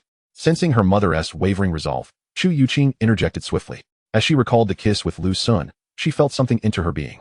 She suspected that the innate spiritual energy had been bestowed upon her by Lu Sun, although she did not understand why Lu Sun possessed such energy. His remarkable actions during this time had led her to unthinkingly trust him. Youqing, is what you say true? This question caused Murong Yan, who had just been moved, to restrain her emotions. Ultimately, she was not an ungrateful person. Niece, surely you jest. While there is a certain probability of awakening ancient spiritual roots naturally, you are already 18 and have yet to awaken. Without innate spiritual energy, one cannot awaken on their own. As for innate spiritual energy, in the current East, aside from our He family, it is unlikely anyone else possesses it. Even if there were, you would have no access to it, a country bumpkin like him. From where would he acquire it? The head of the He family scoffed. If he remained silent any longer, Murong Yan would abandon her hopes. His words indeed had an effect. Murong Yan also felt that it was improbable for Lu Sun to possess innate spiritual energy. Lu Sun's silhouette was thoroughly investigated by her. Even if he stumbled upon a stroke of luck, winning the lottery, it was improbable for him to possess innate spiritual energy. Murong Yan turned to Lu Sun, beseeching him. Lu Sun, you owe a debt of gratitude to Youqing's parents. Once our circumstances improve, I shall provide you with a sum of 100,000 dark energy in one go. Will you leave Youqing? The Chu family was not as formidable as the Murong family. After her husband's downfall, she could no longer offer much dark energy. Little brother, if you are willing to part ways with Chu Jinu, our He family will grant you 1 million dark energy. The head of the He family discerned the situation and made a bombshell offer. 1 million units of dark energy. This represented an entire cubic unit of dark energy, worth no less than 10 billion. The He family was genuinely willing to invest heavily to win over Chu Youqing. Lu Sun, do not worry. He gently patted his girlfriend, his gaze sweeping over Murong Yan and the head of the He family. Little brother, all you need to do is nod, and the million dark energy will be deposited into your account immediately, promised the He family head. Lu Sun's voice was low and calm, yet as firm and unyielding as ancient ice. I am sorry. Not to mention 1 million dark energy, even if it were 10 million, 100 million, or 1 billion. As long as Youqing does not abandon me, I, Lu Sun, shall not depart from her side. His words struck with the weight of iron. Lu Sun's declaration moved Chu Youqing deeply. She grasped his hand tightly, exclaiming, I will never leave Lu Sun, absolutely not. Youqing, you disappoint me terribly. Murong Yan's face was etched with dismay. In her eyes, her daughter had been thoroughly brainwashed by the yellow-haired boy and was beyond redemption. Youqing, so you have grown wings. Is it? I shall no longer concern myself with you. You are on your own. In a fit of rage, Murong Yan turned and left the cafe, heading straight to the airport. She was returning to Rongqing. Well, it seems she has stormed off home, thought Lu Sun, considering his first meeting with his future mother-in-law quite successful. If it were scored out of 100, he would give himself a 98. 5. The reason he did not give a full score was not out of fear of arrogance, but because Lu Sun had his reservations. Let us go, Lu Sun said softly, extending his hand to take Chu Youqing's. Chu Youqing nodded vigorously, her fingertips gently clasping his palm. The cafe returned to its tranquil state. The cultivators who had come to investigate and the members of the He family had dispersed, leaving only a few lingering waves of energy. Among them were leaders from Qingshu Academy and Beta University, who, upon learning of Chu Youqing's situation, had deliberately left behind a gilded token, allowing her to report directly to both institutions. After all, Chu Youqing had missed the major examination and had only just awakened her ancient spiritual roots. My father has stopped caring about me. How could they do this? At that moment, Chu Youqing received a phone call, her temper flaring as she stomped her foot. Her father had likely learned of the matter and called to scold her, leading to a quarrel between father and daughter. Youqing, no preaching. She spun around sharply, her hair swinging defiantly in the air. I have long been able to be independent. Her gaze flickered, clearly afraid that Lu Sun would feel guilty. Lu Sun chuckled, reaching up to gently stroke the top of her head. I was merely inquiring whether offending your future mother-in-law might not be very wise. Not at all. She was so willful back in the day. Now she wishes to dictate my life? I refuse to comply. Chu Youqing pouted. Your mother, such a gentle person, was also willful in her youth. Lu Sun's curiosity piqued. Indeed, back when the Chu family had yet to rise, my father was not particularly accomplished either. My grandfather forbade her from marrying my dad, yet she insisted. Chu Youqing recounted her parents' past with shining eyes. As she spoke of their history, she seemed to radiate vitality. Deep within everyone, it appeared, lay the latent gene of gossip. Lu Sun listened intently, realizing that Chu Youqing's father, Chu Youqing, had once been the quintessential yellow-haired boy. Back when the Chu family was impoverished, he had wooed Murong Wan with nothing but a charmingly roguish face and sweet talk. Naturally, Murong Wan had disapproved, leading to a rift between father and daughter, with Murong Wan nearly being cast out of her family. In desperation, Chu Youqing resorted to a cunning strategy against Murong Wan. He revealed that Murong Wan was 3 months pregnant. Faced with the undeniable evidence, Murong Wan had no choice but to consent to their union. This was quite the thrilling tale for Lu Sun. The woman who now appeared gentle and mature had once been so rebellious. One could hardly blame Chu Youqing, for like mother, like daughter. If one sets a precedent, they must not be surprised when their offspring follow suit. Besides, Chu Youqing's father had once been the epitome of a yellow-haired boy. Lu Sun was certainly 100 times better than that. He was the system's host, a chosen one. Hey Xiaobai, give me a hug. As they continued their conversation, Chu Youqing suddenly wanted to embrace the little white creature.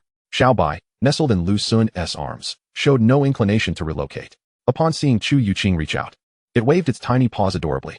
Ah, he has suspended my secondary card. At that moment, Chu Youqing received a text message. Her father had indeed stopped her secondary card. Well, now I have completely embarked on the same path my mother once tread. Back when Murong Wan insisted on being with Chu Youqing, Murong Wan had also suspended her secondary card. Many wealthy young women who had fallen for yellow-haired boys found that a few days of suspension often brought them to their senses. Do not worry, I will support you. Lu Sun produced a card and handed it to Chu Youqing. He was not just any yellow-haired boy, he was a wealthy one. After unlocking the wonders of the world and being accepted by Qingbei, the rewards from Rongqing No. 1 High School had been substantial. Lu Sun did not need to cultivate himself. He could offer all the cultivation resources he obtained to Chu Youqing, ensuring she would flourish beautifully. Lu Sun, I cannot use your money. Take it. You wouldn't want your parents to mock you, would you? With my rapid improvement in strength, resources will not be lacking in the future. Lu Sun firmly placed the card in Chu Youqing's hand. Alright, but just so you know, this is only a loan. Fine. You have the final say. Chu Youqing did not refuse again, but secretly resolved to cultivate diligently, proving to her parents that her choice of Lu Sun was not mistaken. As they conversed, the two exited the cafe, preparing to hail a cab to Qingshu Academy to finalize Chu Youqing's enrollment. Suddenly, accompanied by the screech of tires, a sleek sports car drifted stylishly to a halt before them. Lu Sun, holding Chu Youqing's hand, was about to move to another spot to wait for their ride when a young man clad in a golden-threaded white robe emerged from the car. He strode confidently towards Lu Sun, and with every step, fiery red lotus blossoms erupted from the ground below. I am He Xiao, 18 years old with perfected body refinement. I opened the red lotus meridian at 19, and now at 20, I possess a cultivation level of the 4th layer of the Qi Si. May I inquire as to what qualifications you have to stand beside Chu Youqing? He Xiao, a member of the He family. This fellow was here to stir trouble. At 20 years of age, possessing the 4th layer of the Qi Si, Lu Sun scrutinized He Xiao. Indeed, at 20, achieving the 4th layer of the Qi Si was impressive. Like that dark web assassin, despite being in his 30s, he barely appears to possess the capabilities of a 6th or 7th tier in the Qi Si. However, when placed amidst the multitude of prodigies in the capital city and at Qingbei University, he hardly stands out. Why do your He family members linger like a haunting spirit? Chu Youqing, filled with dissatisfaction, positioned herself protectively in front of Lu Sun. He Xiao, after all, was merely at the 4th layer of the Qi Si, and she feared he might pose a threat to Lu Sun. Are you merely going to hide behind a woman, Lu? Ultimately, you are nothing more than a rustic bumpkin from the countryside, relying solely on flowery words to deceive naive girls. He Xiao scoffed with palpable disdain. What do you intend to do? Lu Sun inquired with indifference. Quite simple. If you are a man, then engage me in a duel, and allow me to teach you a lesson, so you may comprehend the vastness of the heavens and the depths of the earth, He Xiao proclaimed arrogantly. Ha, come then. Lu Sun stepped aside. This is a challenge you have invited upon yourself. Without further ado, He Xiao launched an attack, channeling his energy into a fiery strike aimed to subdue Lu Sun. Humph. Lu Sun's gaze turned icy as his figure suddenly flickered. Wanzong step. In an instant, Lu Sun's form appeared to split into 3. Boom. He Xiao's strike shattered what seemed to be Lu Sun's figure, yet the anticipated sound of blood spitting did not follow. The next moment, a tremendous force struck his chest. Despite his protective aura, Lu Sun's palm sent He Xiao reeling, causing his Qi Si to churn and his internal organs to shift. Uffed. With a spurt of blood, He Xiao's body was violently propelled backward, crashing heavily to the ground. Lu Sun, how can you be this formidable? Chu Youqing gasped, covering her mouth, her eyes sparkling with admiration. What a waste, with such meager strength. How dare you seek trouble? Lu Sun coldly remarked before escorting Chu Youqing into the recently arrived ride-hailing vehicle. Just as He Xiao sat up from the ground. He was once more infuriated to the point of spitting blood. Chapter 32. We shall conquer Qingshu Academy. A taxi came to a steady halt at the school gate. Wow! Chu Youqing exclaimed as she opened the car door and gazed upward in awe. Before her stood a magnificent archway crafted from white Han marble, gleaming like snow and shimmering with a faint ethereal glow in the morning sun. At the center of the arch, the four gilded characters spelling Qingshu Academy danced with grace, each stroke seemingly imbued with the profound truths of the universe, instilling a sense of tranquility in all who beheld it. This entrance resembled a treasure, befitting a prestigious institution. Lu Sun exited the vehicle. It was already afternoon.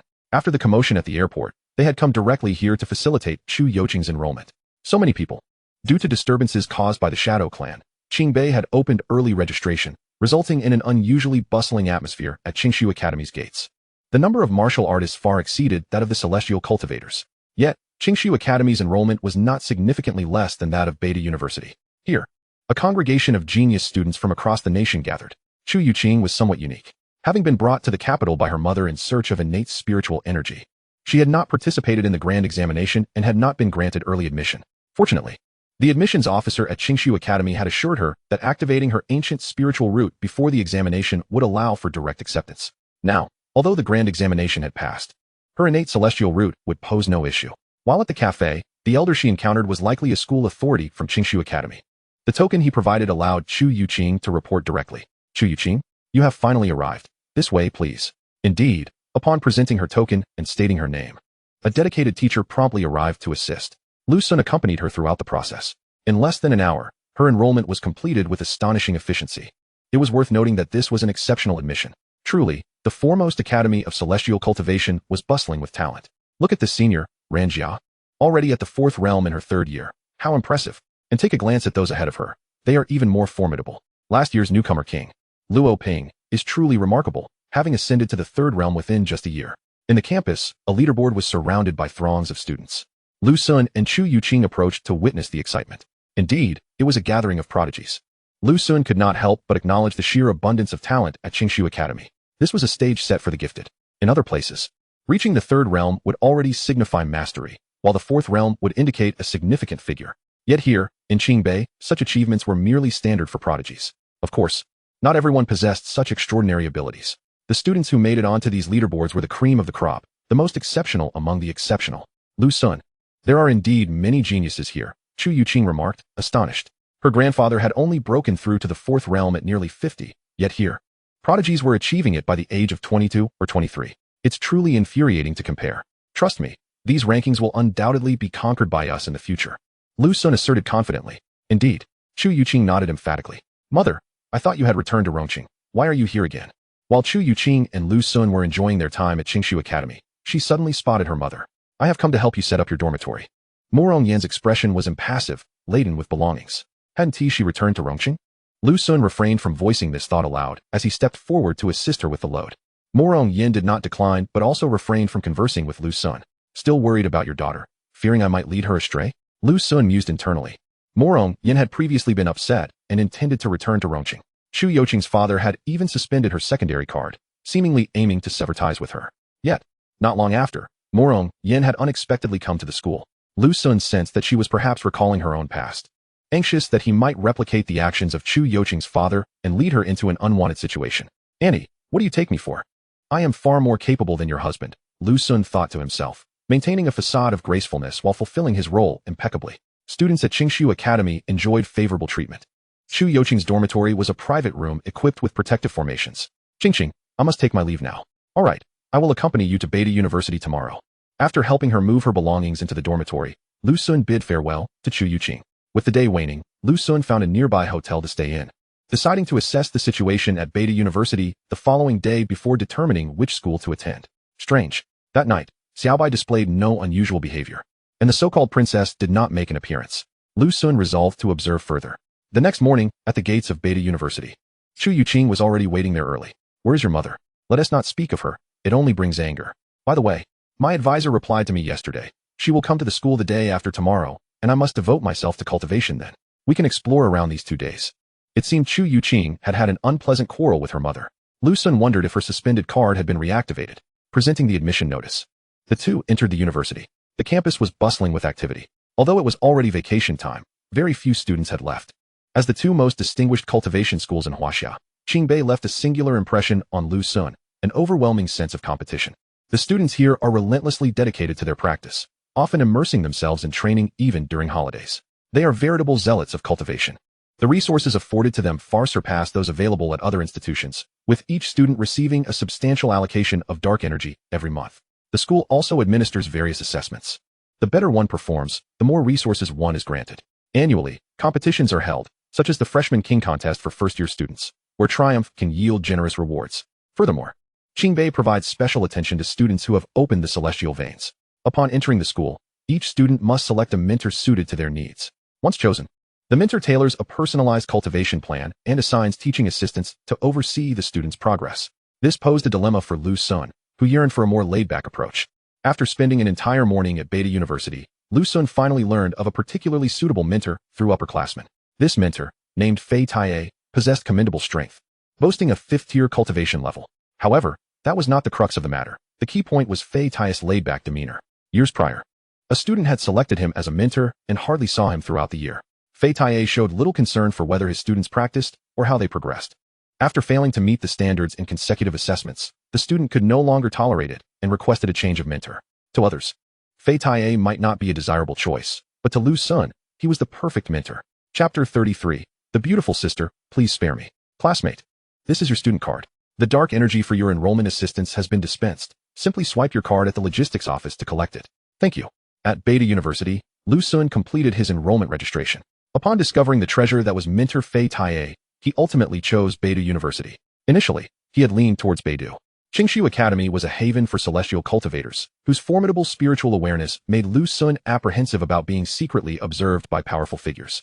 He feared that if he continued to take it easy while his cultivation soared, the secret of his system might be exposed. Qingshu Academy was merely a stone's throw away from Beta University, so Lu Sun and Chu Youqing were not truly in a long-distance relationship. The privileges afforded to students at such prestigious institutions were unparalleled. The monthly allocations of dark energy represented the pinnacle for countless ordinary individuals. Grasping his student card, Lu Sun felt a wave of emotion. Beta University categorizes the resources available to its students into 5 tiers. Those who possess celestial veins enjoy the highest tier. Upon enrollment, Lu Sun received a generous allocation of 1,000 units of dark energy. Once classes officially commenced, a cultivation assessment would take place within the same resource tier. The higher one's cultivation level, the greater the monthly allocation of dark energy. Beyond that, one's assessment results would dictate further resources, even with celestial veins. Failing to meet the standards in 3 consecutive assessments would result in a downgrade of resources. After completing his registration, Lu Sun began selecting a mentor via the university app. He crafted a brief resume and submitted it to Fei Taiye. The mentor selection process was reciprocal. Now, all he had to do was wait for a response. Lu Sun, a senior, just mentioned that this mentor isn't very responsible. Shouldn't you apply to a few more? Chu Youqing observed Lu Sun's choice of Fei Taiye with a furrowed brow. Her concern evident. Nonsense. They simply lack discernment. I have a friend who knows mentor Fei. He's truly remarkable and very dedicated to his students, Lu Sun proclaimed confidently, showering praise upon Fei Taiye without a hint of embarrassment. Chu Youqing remained skeptical but relented. All right then, I'll accompany you to set up your dorm. Students at Qingbei enjoy commendable accommodations. Each student is assigned a single room, and those with celestial veins benefit from even more luxurious conditions, often featuring a living room and a small training room. Wow, my brother is impressive. Such a beautiful girlfriend, remarked several envious students as Lu Sun, assisted by Chu Youqing, completed his tasks. By the time everything was settled, it was already noon. Lu Sun noted that Fei Taiye had yet to respond. We'll just have to wait. After sharing a meal, the two strolled around campus. Li Bufan, if you're a man, don't be timid. Dare to step into the ring with me. Who is afraid? Just wait until I open my celestial veins. I'll make sure to knock you out. Familiar voices echoed from afar, revealing a tense standoff between Li Bufan and Lin Yan. Lu Sun, Li Bufan exclaimed upon spotting Lu Sun, his eyes lighting up with excitement. You finally made it. This kid can't even keep track of Lu Mei, yet he dares to come looking for trouble with me. It's hilarious. Li Bufan, you're asking for death. Lin Yan's face darkened with fury. Come on then. Li Bufan provocatively leaned in closer. If you dare to hit me here, let us see how the school will deal with you. How infuriating. Just you wait. Lin Yan ground his teeth in anger before retreating in defeat. What else could he do? The strict regulations at Qingbei prohibited fighting on campus. With Li Bufan refusing to engage, Lin Yan found himself powerless. Moreover, with Chu Youqing present, any further escalation would only bring him embarrassment.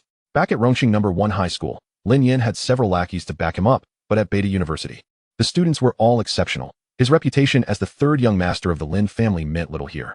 What happened to Lu Mei? After Lin Yan departed, Lu Sun couldn't help but inquire, not out of concern but sheer curiosity. Upon arriving in the capital, Lu Mei quickly attached herself to a new wealthy suitor, leaving Lin Yan in the dust. He can't do anything about it, so he blames me. Li Bufan chuckled, reveling in Lin Yan's misfortune. Indeed, Lu Sun mused. Having anticipated such an outcome, Li Bufan had accurately predicted their breakup would occur within a day. The Lin family might hold some clout in Rongqing, but they were far less significant in the capital. Women like Lu Mei would naturally seek out better prospects. Lu Sun, I want to intrude on your little world. I need to go train and strive to open my celestial veins. Without them, I won't even be considered a genius here. With that, Li Bufan departed.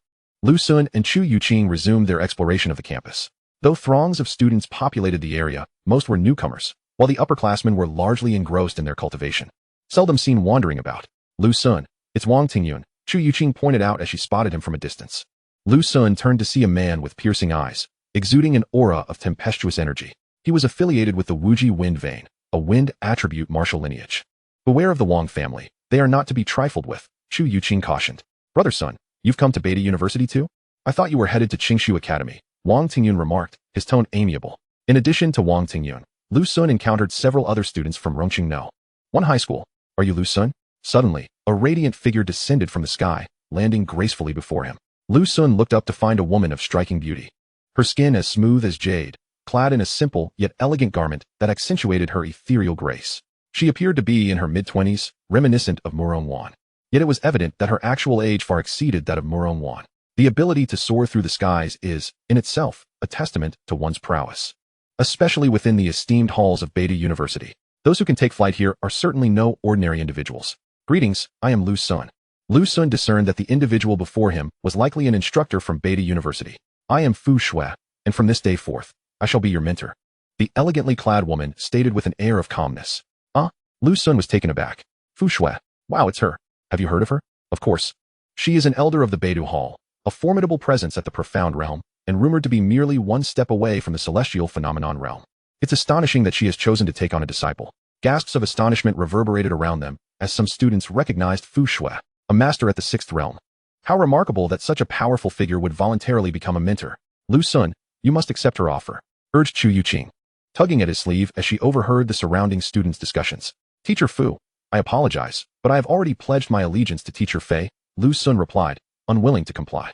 Given Fu Shui's current momentum, if he were to become her student, she would likely inundate him with a rigorous training regimen, perhaps even appointing assistants to monitor his progress around the clock, leaving him no opportunity for respite or leisure. Teacher Fei? You mean Teacher Fei Taie? Fu Shui raised an eyebrow. Has he accepted your application? I submitted it just a few hours ago. He must be occupied. Then it is of no concern. Fu Shui interjected. I shall inform him that you are now my student. Report to the Qingye building tomorrow morning, and I will devise a training plan for you. With that, she turned to depart. Teacher Fu, wait. Lu Sun called out hastily. Is there anything else? Fu Shui glanced back at him. I believe Teacher Fei is quite capable, and I have already decided to follow him. Lu Sun stood firm in his resolve. That is not up for discussion. This matter is settled. Fu Shui offered no room for negotiation. Teacher, please reconsider. I am rather lazy, Lu Sun implored. A bit of laziness is permissible.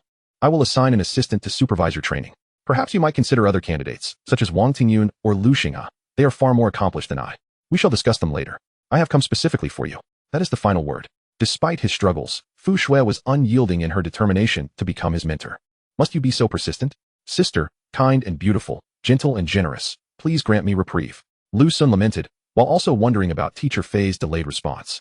Suddenly, a languid voice interrupted. Who dares to claim my student? Lu Sun turned to see a disheveled old man, unkempt and shabby, had appeared nearby. You must be Lu Sun. I, your teacher, had a bit too much to drink last night, and have only just now seen your application. I agree to be your mentor. Elder Fu, you may take your leave. The old man explained to Lu Sun before turning back to Fu Shui. Drinking? Lu Sun observed the old man's wine gourd hanging from his waist, with a rich aroma wafting from it. Is this truly the esteemed Fei Taie, a master of the 5th realm? Such an appearance is quite unorthodox. However, upon reflection, Lu Sun found this unconventional demeanor appealing. Are you certain you wish to choose Fei Tae? He is a man burdened by heartbreak, his resolve shattered. He drowns his days in inebriation, making it unlikely he can offer you any meaningful guidance. Fu Shue's voice whispered softly in Lu Sun's ear, as if she were confiding in him alone. Burdened by love, his resolve shattered? Fu Shue's words illuminated Lu Sun's understanding of Fei Tae's current state. How fascinating. This only solidified Lu Sun's determination. Even if the King of Heaven himself appeared today, he would still choose Fei Tae. Teacher Fei. Lu Sun rushed forward, exuberantly grasping the old man's hand. I have awaited your arrival. Ah, my dear student. Fei Tae beamed, patting Lu Sun on the shoulder. From now on, your teacher will protect you. Who would dare to bully you? Just invoke my name. Fu Shui was momentarily taken aback. She did not expect that, even after revealing the complexities of the situation, Lu Sun would still opt for Fei Tae. Very well, she thought, observing the camaraderie between the old man and the youth, akin to long-lost friends. Shaking her head, she quietly vanished from sight. Lu Sun, that teacher Fei gives me an unreliable impression. Teacher Fu is so formidable, having come specifically for you. Why would you refuse her? Chu Youqing inquired, perplexed half an hour later. In her eyes, Fu Shui represented the ideal choice. A master of the sixth realm. Chu Youqing's own mentor was merely a fifth realm cultivator. Masters at the sixth realm typically dedicated their time to training, with few indulging in the luxury of mentoring students. Moreover, Fu Shui was merely a step away from the seventh realm. Such a powerful figure personally coming to take on a disciple, and Lu Sun audaciously rejected her. While refusals are acceptable, it would have been preferable had Lu Sun chosen a more conventional mentor. Instead, he opted for the seemingly untrustworthy Fei Tae. The old man's beard looked as though it had not been trimmed in years. A master of the fifth realm. Yet he carries a wine gourd with him. How unbecoming of a grandmaster. Qing, you fail to grasp the essence. Teacher Fei embodies the concept of hidden depth. Think of the characters from the films and television you've seen. Those resembling him are often extraordinarily powerful. That seems plausible. Exactly. Just wait. My cultivation will surely advance by leaps and bounds. As for you, Youqing, you must work diligently and not let me outpace you. Understood. Chu Youqing was successfully swayed by Lu Sun's reasoning. The next day, Chu Youqing diligently attended her training, while Li Bufan was also engrossed in his cultivation. Lu Sun, however, found himself with nothing to occupy his time. No matter where I lie, it's still lying down. Don't you think so, Xiaobai? Lu Sun jested with Xiaobai. Last night, Xiaobai showed no signs of abnormality. That princess-like figure did not appear. Lu Sun, since you have chosen the old man, he cannot remain unresponsive. Here is a card infused with dark energy. Consider it a token of our first meeting.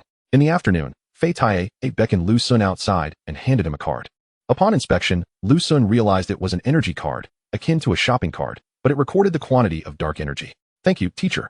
By the way, here is a local-level technique. It should be of some use to you. Train diligently, and do not let Elder Fu see you falter.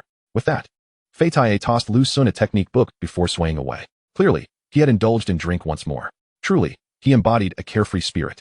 Lu Sun felt his decision was exceedingly wise. Were he under another mentor, that individual would likely select appropriate techniques and formulate a training plan based on the student's needs. Yet Fei Tae simply tossed him a card and a book before departing, leaving everything else unattended. Such an abundance. Lu Sun exclaimed in astonishment as he examined the card at the machine. Due to possessing 10,000 units of dark energy, he was astounded by Fei Tae's generosity. Lu Sun, feeling immensely satisfied with his prudent decision, tucked away the card. Now, even if Chu Youqing's family continued to cut off her card, Lu Sun would be able to lavishly support his little girlfriend. A few days later, Lu Sun fortuitously learned that Fu Shui had become Lu Xing's mentor. A revelation that sparked considerable discussion on the campus forum. Even at prestigious institutions like Qingbei, it was a rarity for powerful cultivators to assume mentorship roles, let alone someone as remarkable as Fu Shui, who was not far from the seventh realm and was undeniably a striking beauty. Why was she compelled to become a mentor? Lu Sun found it perplexing. It was rumored that Elder Fu Shui initially chose Lu Sun, but he rejected her in favor of Fei Tae, leaving Elder Fu Shui with no choice but to select Lu Xinghe instead. Lu Sun. Which Lu Sun? He was said to be a graduate from Rong City One high school, having opened a celestial vein, albeit with a rather limited scope of extraordinary phenomena. Why would Fu Shui opt for such an obscure student? Was Lu Sun blind to have chosen Fei Tae as his mentor? He would surely regret it during the assessments. Upon further investigation, Lu Sun discovered that news of his choice had spread throughout the campus. Many freshmen were buzzing with curiosity about why Fu Shui would approach Lu Sun. However, once the details about Fei Tae's laid-back demeanor emerged, it became universally agreed that Lu Sun must have lost his wits to make such a foolish decision. In the training room, Lin Yan, who had diligently practiced for most of the day, was overjoyed upon reading the news. He had selected a mentor with a red sun vein, a fifth realm master who was very dedicated and had taught Lin Yan a method to slightly expand his red sun vein. Lin Yin cherished this knowledge and had thrown himself into rigorous training, envisioning himself as the protagonist of an inspirational tale, eager to seek revenge on Lu Xun once he achieved greater strength. Yet, to his astonishment, Lu Xun had chosen Fei Taiye, an act that seemed tantamount to self-sabotage. Did Lu Xun truly believe that possessing a celestial vein was sufficient to guarantee success, disregarding the importance of a competent mentor? At other cultivation schools, having a celestial vein was indeed impressive, and even without an exceptional mentor, other students would struggle to keep up. But this was Beta University, where everyone possessed celestial veins. In this context, the role of a mentor became paramount.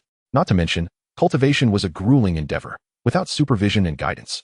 Students could easily fall behind, even with a momentary lapse in diligence. Lu Xun, are you alright? Li Bufan, having learned the news from an unknown source, rushed over, alarmed. What could possibly be wrong? I'm perfectly fine, Lu Xun replied, attempting to brush off Li Bufan's concern. If everything were fine, why would you forsake a blooming flower for a lump of dung? The entire school is waiting to see you make a fool of yourself. What blooming flower and dung? That's Fu Shui, a sixth realm powerhouse, once hailed as the most beautiful woman in the capital. She approached you, and you rejected her. Li Bufan lamented, heartbroken for his good friend. So what if she's a sixth realm powerhouse? Bufan, you don't understand. Fei Taiye is the true treasure of a mentor. He even provided me with earth-level techniques and personally guided my cultivation. Look, I have already entered the Qi realm, Lu Xun declared, channeling his energy, causing the surrounding air to tremble. Wow. Li Bufan's eyes widened in disbelief. Impressive, brother son. You're simply extraordinary. Envy coursed through him. He hadn't even opened his celestial vein, while Lu Xun had already reached the Qi realm. Chapter 35, Opening the Spiritual Veins. Given this, it seemed these fellows were blind to greatness. Brother son, I've made my decision. Once I open my celestial vein, I too will choose Fei Taiye as my mentor, Li Bufan proclaimed, slapping his thigh with enthusiasm. You can forget about that. Teacher Fei has explicitly stated he will only accept me as a student. Lu Xun dismissed his friend's aspirations. Fei Taiye's treasures were exclusively meant for Lu Xun. Should Li Bufan choose Fei Taiye, he would only have tears to shed. Alright, I'm off to cultivate.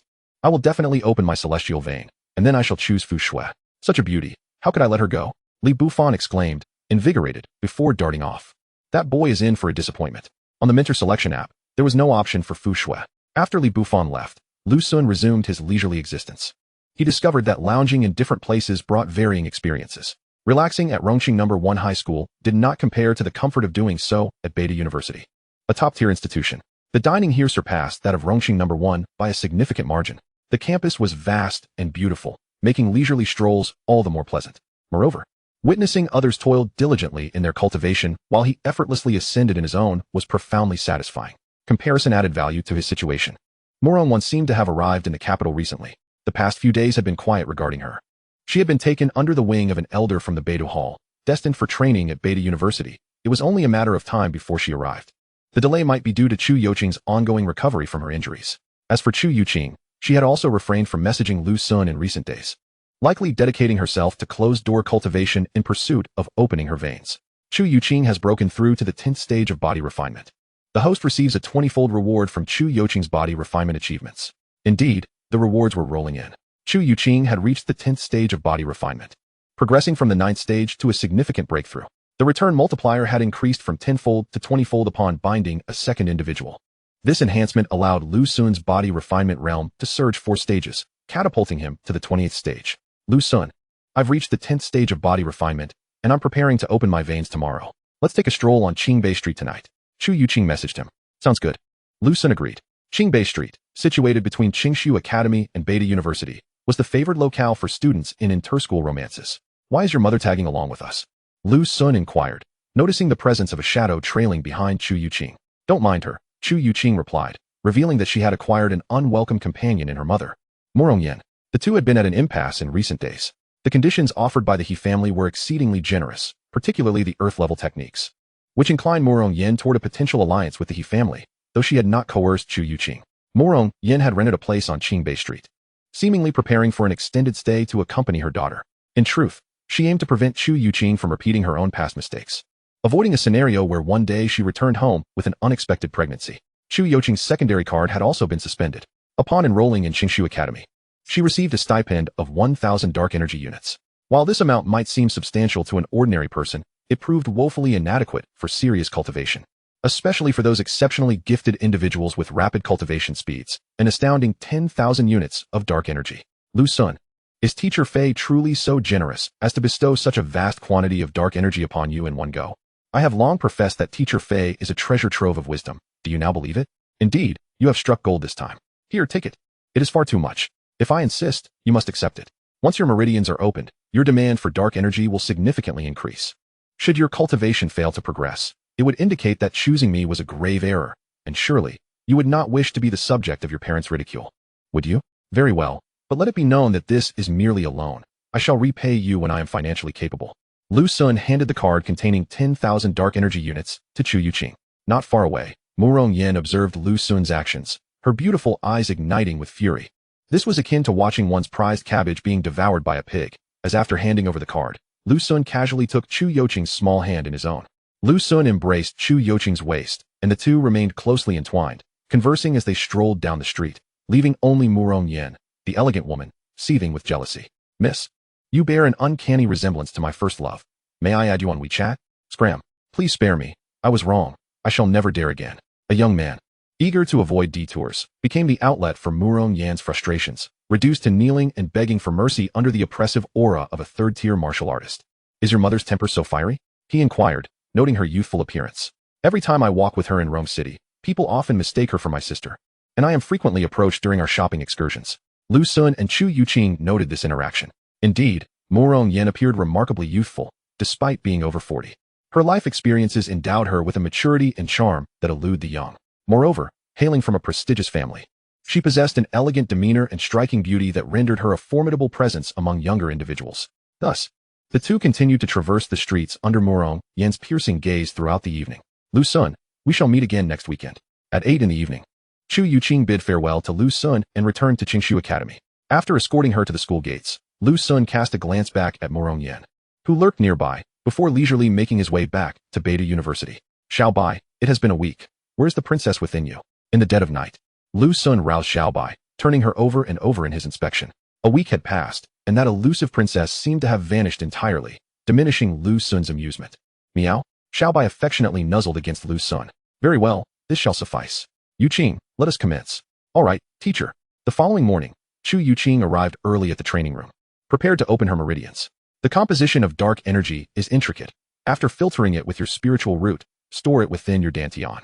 When you sense warmth in your lower abdomen and a slight distension in your dantian, you may then attempt to break through to the first spiritual meridian. Chu Youqing's mentor remained by her side, providing guidance throughout the process. Possessing a spiritual root allows for direct cultivation. However, the term ancient signifies that the techniques for direct cultivation through the spiritual root are largely incomplete. Furthermore, cultivating dark energy with a spiritual root is inefficient and slow. The constituents of dark energy vary, with different cultivators absorbing different elements. Martial cultivators can utilize a broader range of dark energy components compared to immortal cultivators, who require purer forms.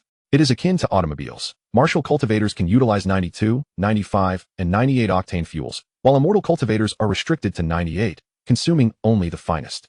Consequently, the demand for dark energy is significantly greater among immortal cultivators than among their martial counterparts. The advantage of opening spiritual meridians lies in the fact that it increases the amount of dark energy an immortal cultivator can absorb, thereby accelerating their cultivation speed. This is akin to equipping a spiritual root with a turbocharger and an expansion chamber. Thus, even with an ancient spiritual root, one must still open their meridians.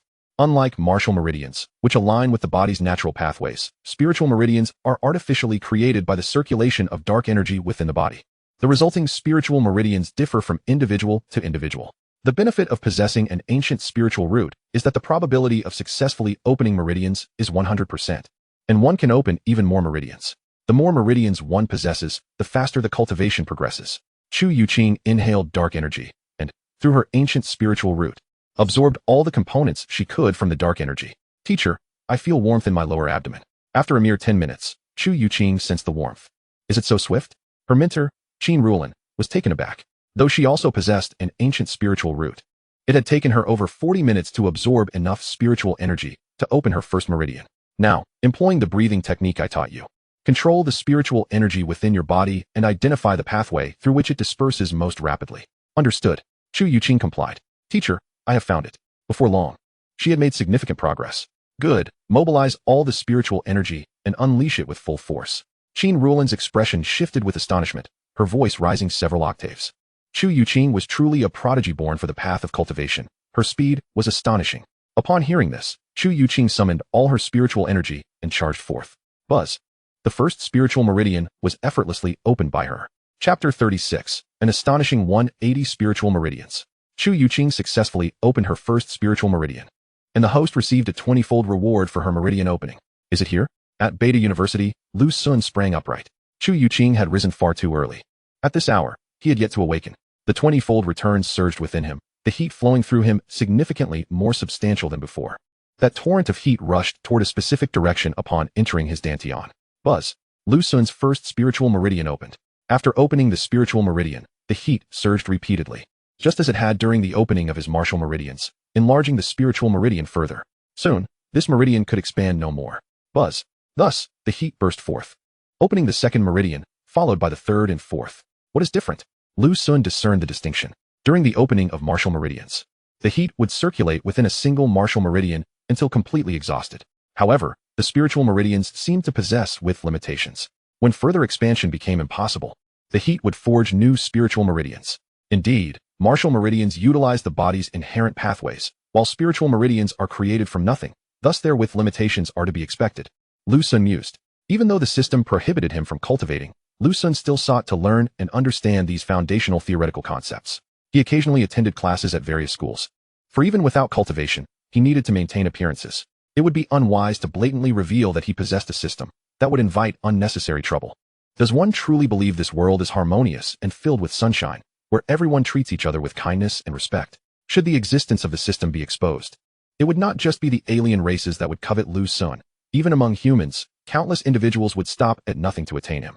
Then, they would attempt various methods to sever him from the system, or even confine him for research. 5 meridians. After the torrent within Lu Sun opened 5 spiritual meridians, it finally depleted completely. In that instant, he surpassed nearly half of the celestial cultivators. Many cultivators would spend their entire lives without even unlocking 5 spiritual meridians. If the cultivators were to learn of this, one could only imagine the envy it would incite. Chu Youqing has successfully opened the second spiritual meridian, and the host gains 20-fold from Chu Youqing's meridian opening achievement. Not long after, the second return came. Chu Youqing has opened the third spiritual meridian, and the host gains 20-fold from Chu Youqing's meridian opening achievement. Before long, Chu Youqing had unlocked her third spiritual meridian. This pace was not much slower than Murong Wan's opening of martial meridians. However, it is crucial to understand that spiritual meridians are inherently more challenging to unlock than martial meridians, and the speed of opening spiritual meridians is considerably slower. Chu Youqing's ability to maintain such a velocity is a testament to her extraordinary talent on the path of immortality. It would be no exaggeration to say she is a natural celestial cultivator. Youqing, do not rush. Steady yourself to avoid injury. Yes, teacher, I am confident. At Qingshu Academy, Qin Ruolin felt a twinge of concern for Chu Youqing. The speed at which she was unlocking her spiritual meridians was astonishingly rapid, one after another. While this impressed Qin Ruolin, it also instilled a sense of trepidation. Unlocking meridians is a perilous endeavor. Each year, numerous individuals suffer injuries during the process, with some becoming unable to care for themselves. The risks associated with spiritual meridians far exceed those of martial meridians. After all, martial meridians have pathways to retreat, while spiritual meridians emerge from nothing, lacking any foundation, making them more susceptible to harm. Qin Ruolin worried that if Chu Youqing were to falter, it could lead to grave consequences. Chu Youqing heeded the advice and slightly reduced her pace, though not by much. Her ancient spiritual root's ability to absorb dark energy was so rapid that the continuous influx of spiritual energy transformed by the ancient root made it impossible for her to slow down significantly. 4th, 5th, 6th, 7th, 8th, 9th. Despite her efforts to control her speed, several hours later, she had still managed to unlock 9 spiritual meridians in one go. Youqing, the critical moment is approaching. Do not focus on opening the extraordinary meridians just yet. 9 spiritual meridians are far from the limit. These 9 are major meridians. If you can unlock more than 9 minor meridians, they can connect to form a spiritual wheel, and then you can strive for the extraordinary meridians. Understood, teacher. Take this spiritual wheel pill. It will assist you in opening minor meridians. Qin Ruolin promptly provided guidance and handed Chu Youqing a precious pill. The value of a mentor became evident at that moment. After consuming the spiritual wheel pill, Chu Youqing continued her endeavor to unlock meridians. With a hum, yet another spiritual meridian was opened, this one a minor meridian. The difficulty of unlocking minor meridians is, in fact, greater than that of major meridians. And if one is not cautious, injury can easily occur due to excessive force. It is akin to capillaries. the amount of blood they can accommodate is limited, and applying too much pressure can rupture them. Thus, Chu Youqing moderated her pace, managing to unlock one meridian approximately every half hour. Are you still at it? At Beta University, Lu Sun sat patiently, awaiting results. Little White lay nearby, curiously observing Lu Sun. Energy fluctuations emanated from Lu Sun intermittently, which deterred Little White from approaching him. From morning to noon and then to afternoon, Chu Youqing continued her meridian unlocking for an entire day. Teacher, I believe I have reached my limit. Chu Youqing realized she could no longer unlock new spiritual meridians. How many have you unlocked? Qin Rulin inquired. 36. Good. Connect them to form a spiritual wheel. All right. Chu Youqing summoned her spiritual energy, linking the meridians within her body to form a spiritual wheel. Wow. So many. The sheer number of spiritual meridians astounded Lu Sun. He had opened a total of 180 spiritual meridians within himself. To declare 180 meridians would surely be shocking, even to Lu Sun himself.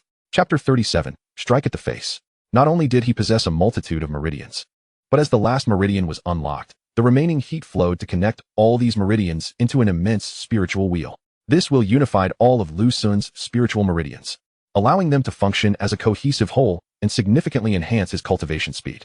If I were to cultivate, what would that entail? Lu Sun pondered, feeling the vast spiritual wheel within him. Such a colossal wheel could propel me to the 4th realm by 20, the 5th by 30, and directly to the 6th by 40, right? Generally speaking, whether martial or celestial cultivators, breaking through to the 6th realm would typically require several decades, if not a century. Unless one encountered extraordinary circumstances. There are certainly exceptions of individuals with miraculous luck, such as those who find ancient civilization tombstones along the starry ancient path. These tombstones, remnants of failed ascension, often contain some form of inheritance or opportunity. Of course, there are also dangers lurking within. If one is fortunate enough to acquire cultivation relics or martial crystals from within a civilization tombstone, they could soar to new heights. Each encounter with a civilization tombstone tends to birth a few fortunate souls. However, there are those who caution that anything not rightfully theirs ultimately carries risks. For instance, there was once a celestial cultivator who, after entering a civilization tombstone and experiencing a stroke of luck, ascended from the 3rd realm to the 6th in just a few years. Later, it was discovered that the cultivator had likely been possessed or had undergone soul fusion, resulting in episodes of mental instability and ultimately regressing in cultivation, leading to a tragic downfall. Host is prohibited from cultivating independently, otherwise, the host will face certain death each time Blue Star enters the starry ancient path. The system promptly issued a warning, seemingly concerned that Lu Sun might consider cultivating. Well, I wouldn't be foolish enough to do that. Lu Sun merely jested. Relaxation is far more comfortable, with time at his disposal. He was free to pursue whatever he desired or choose to do nothing at all. Only a fool would choose to cultivate. It should be over now, right? Lu Sun sensed that Chu Youqing's meridian unlocking was likely drawing to a close. She would soon prepare to unlock the extraordinary meridians. Given the inherent difficulty of unlocking spiritual meridians, achieving the extraordinary meridians would be an even greater challenge. Youqing, I have complete faith in you. Lu Sun reassured his girlfriend. Youqing, how are you feeling? If you are tired, we can wait until tomorrow. No, teacher, I feel this is the best time to proceed. Very well.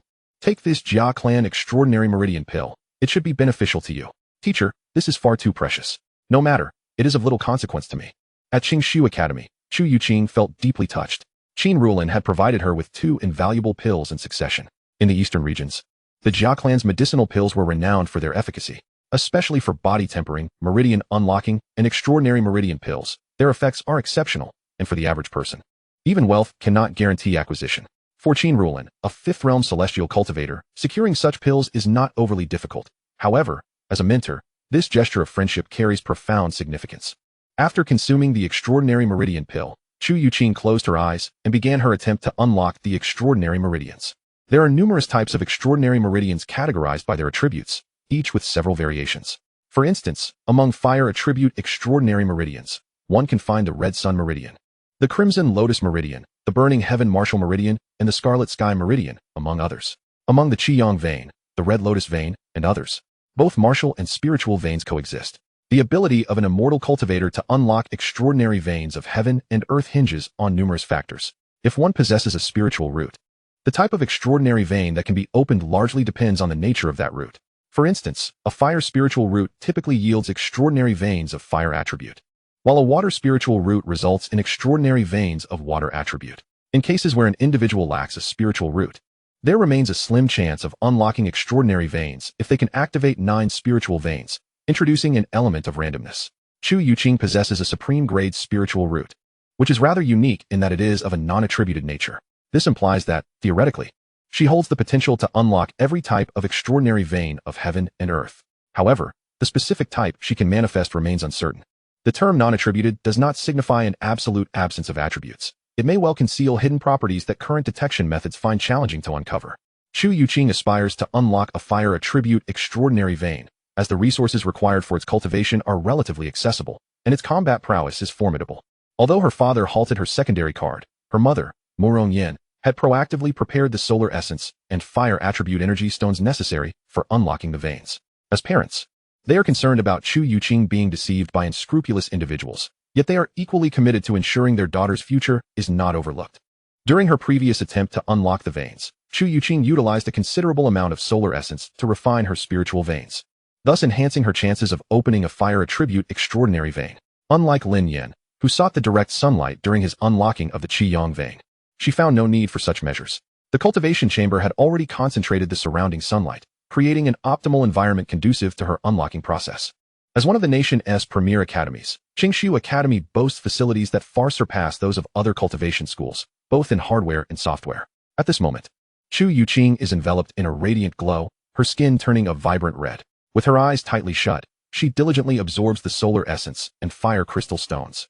The fire crystals, sourced from the ancient starry path, contain a form of dark energy, distinct from the ordinary energy blocks used as a source of daily power.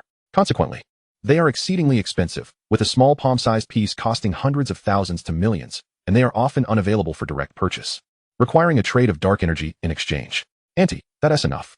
I can't consume any more, said a voice. Little Lu, have you included my daughter? Yes. But she hasn't tea-passed yet. On the other side, Lu Sun waited for quite some time, yet saw no sign of Chu Youqing unlocking her extraordinary vein. Assuming she would not attempt it today, he grew hungry and decided to head to the dining hall. The dining hall at Qingbei is unique.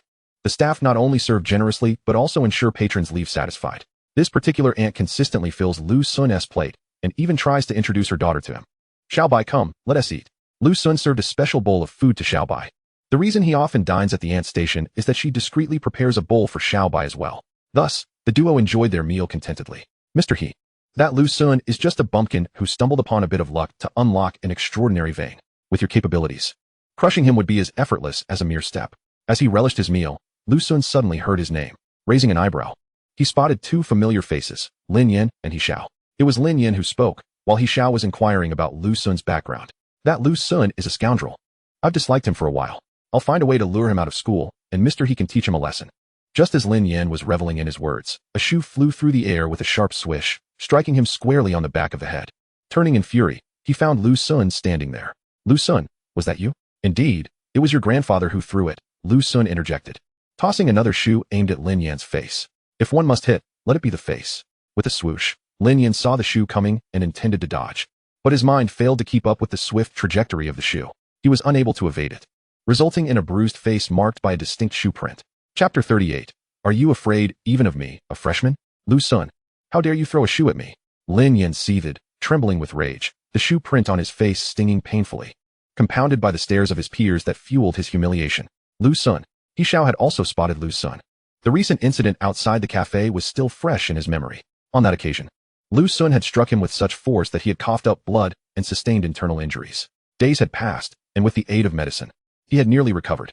This fellow was intent on revenge and had sought out Lin Yan from the same school to glean information about Lu Sun's background, only to have Lu Sun overhear him. What is this? You are allowed to conspire against me from behind, yet I'm not permitted to teach you a lesson face to face. Lu Sun stood barefoot, with Xiaobai cleverly retrieving the shoes he had thrown. He absent-mindedly patted the cat's head. Lin, one who conspires behind others will inevitably face retribution. You. In his fury, Lin Yan considered challenging Lu Sun to a duel, but quickly reconsidered, realizing he was likely no match for him. His expression shifted through various shades of anger before he gritted his teeth and declared, Lu Sun, don't think I'm powerless against you. Senior He, please uphold justice and properly teach this arrogant fellow a lesson. Enough. He Xiao interrupted Lin Yan, his tone icy. Lu Sun, you are quite the imposing figure. But I must remind you of the third rule of the school. Fighting in public areas is strictly prohibited. Senior He. Lin Yan was utterly taken aback by He Xiao's response. He had anticipated that He Xiao, a second-year student with a cultivation level of the fourth layer of Qi Si, would discipline Lu Sun, but instead, He Xiao invoked the school rules against him, leaving Lin Yan bewildered. What? Do you wish to intervene? Lu Sun raised an eyebrow, directing his challenge at Xiao. I'm a freshman, you're a sophomore. Don't accuse me of bullying. Let us settle this on the arena. Lu Sun, you are courting disaster. Senior, consent to his challenge. Lin Yan exclaimed, elated.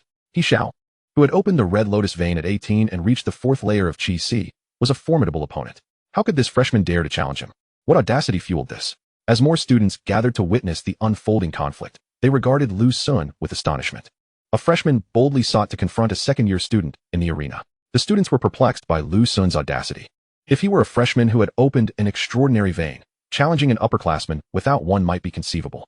However, Xiao also possessed an extraordinary vein and was far from lacking in strength. This freshman must have been emboldened by some incredible confidence or naivety to confront him. Could he be the one who chose Fei Taiye? It is he. I wondered who it was. Now it makes sense. Given his choice of Fei Taiye, it's hardly surprising that he engages in such bizarre antics. The realization dawned upon the students as they recognized Lu Sun, and many began to understand the situation more clearly. What a pity it was for such a handsome face to engage in such nonsensical behavior. The senior sister, filled with compassion for her younger brother, felt a pang of regret for Lu Sun. The senior? Just as Lin Yan was lost in thoughts of Lu Sun being mercilessly pummeled by Xiao in the arena, Xiao remained unresponsive for an extended period. Upon closer inspection, Lin Yan noticed Xiao's countenance was dark and shifting, as if he were grappling with an internal struggle. This perplexed Lin Yan. As a formidable practitioner at the 4th level of the Qi Si, suppressing a newcomer who had recently opened their meridians should have been a trivial task. So why the hesitance? What? Do you lack the courage? Lu Sun stepped forward, his gaze brimming with provocation. Lu Sun, I have no desire to bully you. Do not say such things. I long for your bullying. Please come and bully me. Xiao attempted to engage in pleasantries, but Lu Sun cut him off decisively. Lu Sun, do not overstep your bounds. Xiao's eyes blazed with fury. He indeed yearned for revenge, to reclaim his dignity personally. In the battle a few days prior, upon returning home, he reflected and concluded that Lu Sun had defeated him through superior agility. Xiao intended to diligently practice his agility to rectify his weaknesses. Yet, as his injuries were not fully healed, he still fell short of Lu Sun's prowess. Thus, when faced with Lu Sun's challenge, Xiao truly dared not accept. What is happening? Why does Xiao not even dare to accept Lu Sun's challenge? This scene left the onlooking students bewildered. Lin Yan was particularly filled with questions. Had the script been flipped? Shouldn't it be Xiao accepting the challenge and mercilessly thrashing Lu Sun? Why was Lu Sun so aggressive, while Xiao retreated continually, even uttering words of excessive bullying? This was decidedly odd. Very odd indeed. You are in your 2nd year, and I am but a freshman. Have I bullied you? Lu Sun chuckled. You. Xiao exploded with anger. What has happened to you, a dignified 2nd-year senior at the 4th level of the Qi Si? Surely, you do not fear a mere freshman like me? At this juncture, Lu Sun pivoted his statement. Ah, right, just days ago. You were the one who bled from the mouth after I defeated you. A vanquished foe, have I shattered your confidence? The crowd erupted in astonishment at Lu Sun's words. What? Xiao bled from the mouth after being bested by Lu Sun? How could this be? The students found it hard to believe. Senior. Lin Yan suddenly looked at Xiao. Disbelief etched across his face. His instincts resisted acceptance. However, Xiao's hesitant demeanor in response to Lu Sun's challenge suggested that Lu Sun's claims might indeed hold truth. Damn it. Xiao was filled with indignation. Lu Sun had initially withheld the details of their encounter outside the cafe, only to corner him into an exceedingly embarrassing position before revealing the truth. Just then, a crowd of students had gathered around. This was a calculated attempt to humiliate him. You merely relied on a sneak attack with agility. Lu Sun, wait for me. Once my injuries are healed, we shall battle again. Xiao's face visibly flushed with embarrassment, compelled to utter harsh words to salvage his dignity. Very well. I shall await your return. Lu Sun replied nonchalantly. Depart. Xiao could no longer remain. Today, he had lost face entirely. The fact that Xiao was so cowed seemed genuine. Wasn't he at the 4th level of the Qi Si? How could he not even best Lu Sun? That was utterly inadequate. Hadn't it been said he had employed a sneak attack? Lu Sun had only just graduated from the martial arts academy. If he could successfully execute a sneak attack, it wasn't that Lu Sun was too formidable, but rather that Xiao was woefully inadequate. The murmurs of the students reached Xiao's ears. Lu Sun, I shall exact my vengeance. Xiao stormed out of the cafeteria, furious. Senior, wait for me. Once Xiao left, Lin Yan cast a glance at Lu Sun, who bore a smirk, before he dared to remain, with shoe prints clearly etched on his face. He dashed out. Look at that person. Uffed. Did he just fall on his shoe soles? Some students laughed heartily upon seeing the imprints on Lin Yan's face. Lin Yan was in despair, vigorously rubbing his face. Yet, the imprint had sunk in threefold. It could not be so easily erased. He had no choice but to cover his face and sprint across the campus, even forgetting to chase after Xiao. Desperate to return to his dormitory and remove the shoe print. In his haste, he accidentally collided with a lovely fairy. Oh my, is this the new trend in artistic expression among boys? To bear the imprint of a Shu soul on one's face and dare to approach a girl? Subsequently, Lin Yin discovered that his embarrassing photo had been posted online by the fairy, earning him the title of Shu Boy. Lu, son, I shall not rest until I make you pay. Lin Yin was utterly distraught. Chapter 39, The Undying Divine Phoenix Pulse, A Second Life. Little White, are you full? Meow? In the cafeteria of Beta University, a person and a cat had just finished their meal. Junior, could I add you on WeChat? The senior's sword techniques require a sparring partner. No thanks, I'll pass. Lu Sun left the cafeteria while cradling Little White. Junior, are you interested in joining our Ancient Path Expeditionary Corps? Just as he exited the cafeteria, another student chased after him. Ancient Path Expeditionary Corps. It's a club.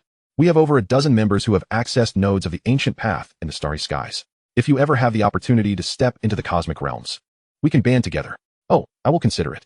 Here is my business card. Feel free to contact me anytime with your thoughts. This student was a club officer.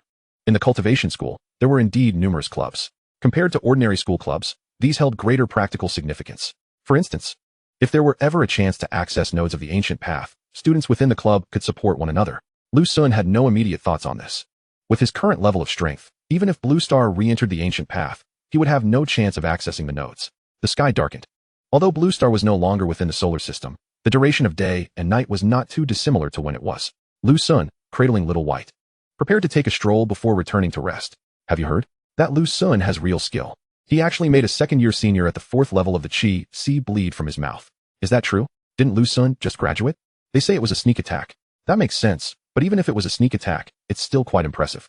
I can't fathom why he chose Fei Taiye. A few students approaching were discussing Lu Sun. News travels fast, huh? Lu Sun pulled out his phone and saw that indeed, posts about the incident had emerged on the campus network. It was the peak time for new students to be active, thus the news spread rapidly. These students were also freshmen. As for upperclassmen, most were engrossed in their cultivation, and far fewer paid attention to this matter. Wow, Lu Sun, you're amazing. You even made a 4th level practitioner bleed. Take me under your wing. Have you opened your celestial pulse? Not yet. This accursed celestial pulse just won't awaken. I was out shopping with a senior for inspiration. Didn't you previously say you didn't talk to seniors at all? Ah, that was my youthful ignorance. Lu Sun, you have no idea how fragrant seniors are and how soft their hands are. The messages from Li Bufan opened Lu Sun's eyes. He wondered which senior possessed such remarkable charm to have captivated this guy. Meow? Little White meowed softly in his arms. Just then, the previously dim sky suddenly became exceptionally bright. Lu Sun raised his gaze and beheld the horizon, ablaze as if set afire, with crimson clouds billowing and rosy light surging forth. Amidst that searing canopy of scarlet flames, one radiant sun after another emerged from the inferno, as if deities awakening from slumber, casting the entire capital city in a vivid crimson hue. With each sun that was born, a thunderous cry of the phoenix accompanied its ascent, revealing resplendent golden-feathered phoenixes soaring forth from the fiery heavens, spiraling in intricate patterns around the newly risen solar orbs. Behold, what a celestial phenomenon! How astonishing! This spectacle is truly extraordinary. Excited gasps resonated throughout the campus. In the capital, where prodigies congregate and formidable beings abound, such heavenly wonders were not uncommon. Though not daily, they manifested roughly every few days. Occasionally, multiple phenomena could occur within a single day. However, most of these celestial events were of limited scope, lacking in grandiosity. Yet this particular phenomenon was decidedly remarkable, primarily due to the suns. Typically, celestial phenomena would feature a singular sun, such as when the crimson sun pulse was activated, heralding the rise of a solitary sun. But this time, the suns ascended in quick succession as if they were abundant treasures. The more suns that appeared, the more extraordinary the phenomenon became, each sun signifying a prodigy of exceptional talent. 1, 2, 3, 4, 5 suns. Students craned their necks at improbable angles, counting the rising celestial bodies. 6, 7, 8, 9. As the 9th sun ascended from the fiery depths, the entire capital seemed engulfed in an apocalyptic heat. The sky transformed from a tapestry of red clouds into a boiling sea of flames, with 9 magnificent suns suspended in the firmament, each exuding an oppressive aura. The appearance of 9 suns indicated the 9 celestial pulse. The crimson flames scorched the sky, 9 suns aloft. The phoenix dances with golden feathers, tearing through the azure expanse. It has been ages since the 9 celestial pulse graced us. In the sky, several streaks of light halted, fixated on the 9 suns, exclaiming in awe. Yet the spectacle did not cease there. Boom! The 10th sun, astonishingly, rose amidst the multitude of gazes. 10 suns. A tremor of disbelief echoed from one voice, revealing a profound unrest. But this was not the end. The 11th and 12th suns followed suit. The sacred pulse of the 12 suns. In the capital, more and more individuals could no longer remain idle, rushing toward the epicenter of this celestial wonder. The 9 celestial pulse was not merely a designation. It alluded to extraordinary pulses like the Crimson Sun Pulse or the Red Lotus Pulse, each possessing its own hierarchy. If one could reach the pinnacle of their potential, they might evoke the 9 celestial phenomenon. 9 was already an extraordinary feat, yet now 12 suns emerged. This was the fabled 12th celestial pulse. Since the dawn of the blue star's journey into the cosmic expanse, the phenomenon of the 12th celestial pulse had only manifested once. Chu Youqing activated the burning sky phoenix pulse, and the host received a 20-fold reward from her awakening. The host will unlock the extraordinary pulse of heaven and earth, unable to fully conceal the phenomenon, resulting in a partial release of its wonders. As the suns ascended, Lu Sun too encountered his own fortune. What? 13 suns. Thus, in the heavens, the 13th sun emerged. No, 13 was not the limit. There were 14, 15, 16, until finally, 17 and 18 suns graced the sky. Crash. In the office of the principal of Qingshu Academy, the aged principal's teacup shattered upon the floor. 18 suns. How could this be possible? 18 suns. Gasp. How could there be 18 suns? The source of that overwhelming energy was Qingbei. The ascent of 18 suns was indeed astonishing, casting the entire capital in a radiance brighter than daylight. This uproar stirred the city into a frenzy, awakening countless formidable beings. Streaks of light soared into the sky, racing toward the direction of Qingbei. 18 suns. No. This was a dual phenomenon. In the heavens, a powerful figure cast their gaze downward. This individual instantly discerned that this was a dual phenomenon, implying that two individuals had sparked this extraordinary event rather than one. However, the proximity of the two phenomena made it challenging to distinguish them. Even so, the emergence of 18 suns from a dual phenomenon was indeed remarkable. Oh, the powerful figure suddenly gasped in realization. For after the appearance of the 18 suns, an unexpected turn of events unfolded. Clang clang.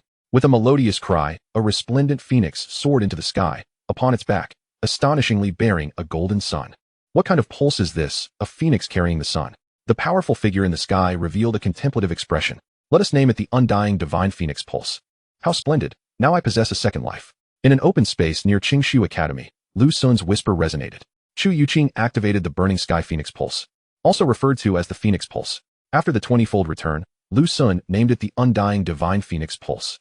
The extraordinary pulses of heaven and earth bestow upon their possessor a unique ability. The undying divine phoenix pulse granted Lu Sun the power of rebirth, akin to bestowing him a second life.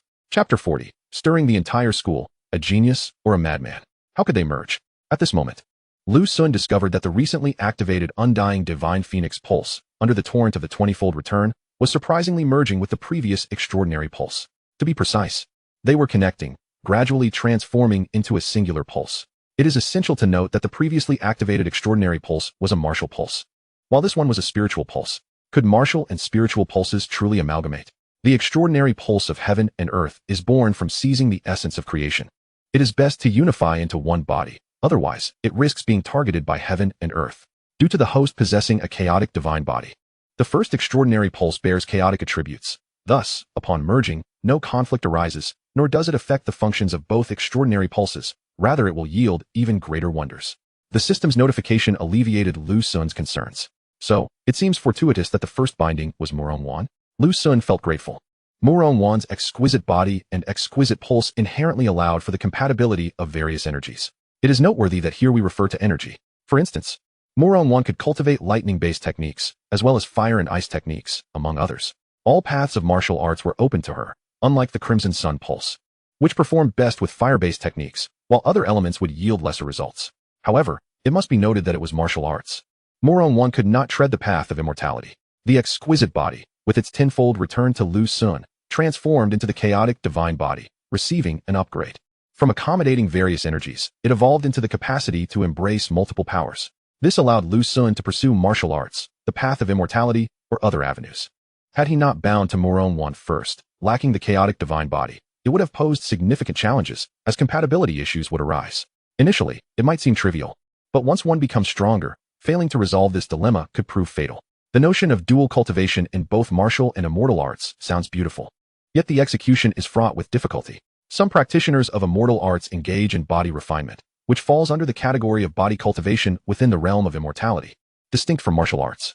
True dual cultivation of both martial and immortal arts entails the awakening of both martial and spiritual pulses. In the past on Blue Star, there were indeed those who had attempted such a feat of prodigious talent, having unlocked the martial vein, audaciously proceeded to awaken the spiritual vein once more.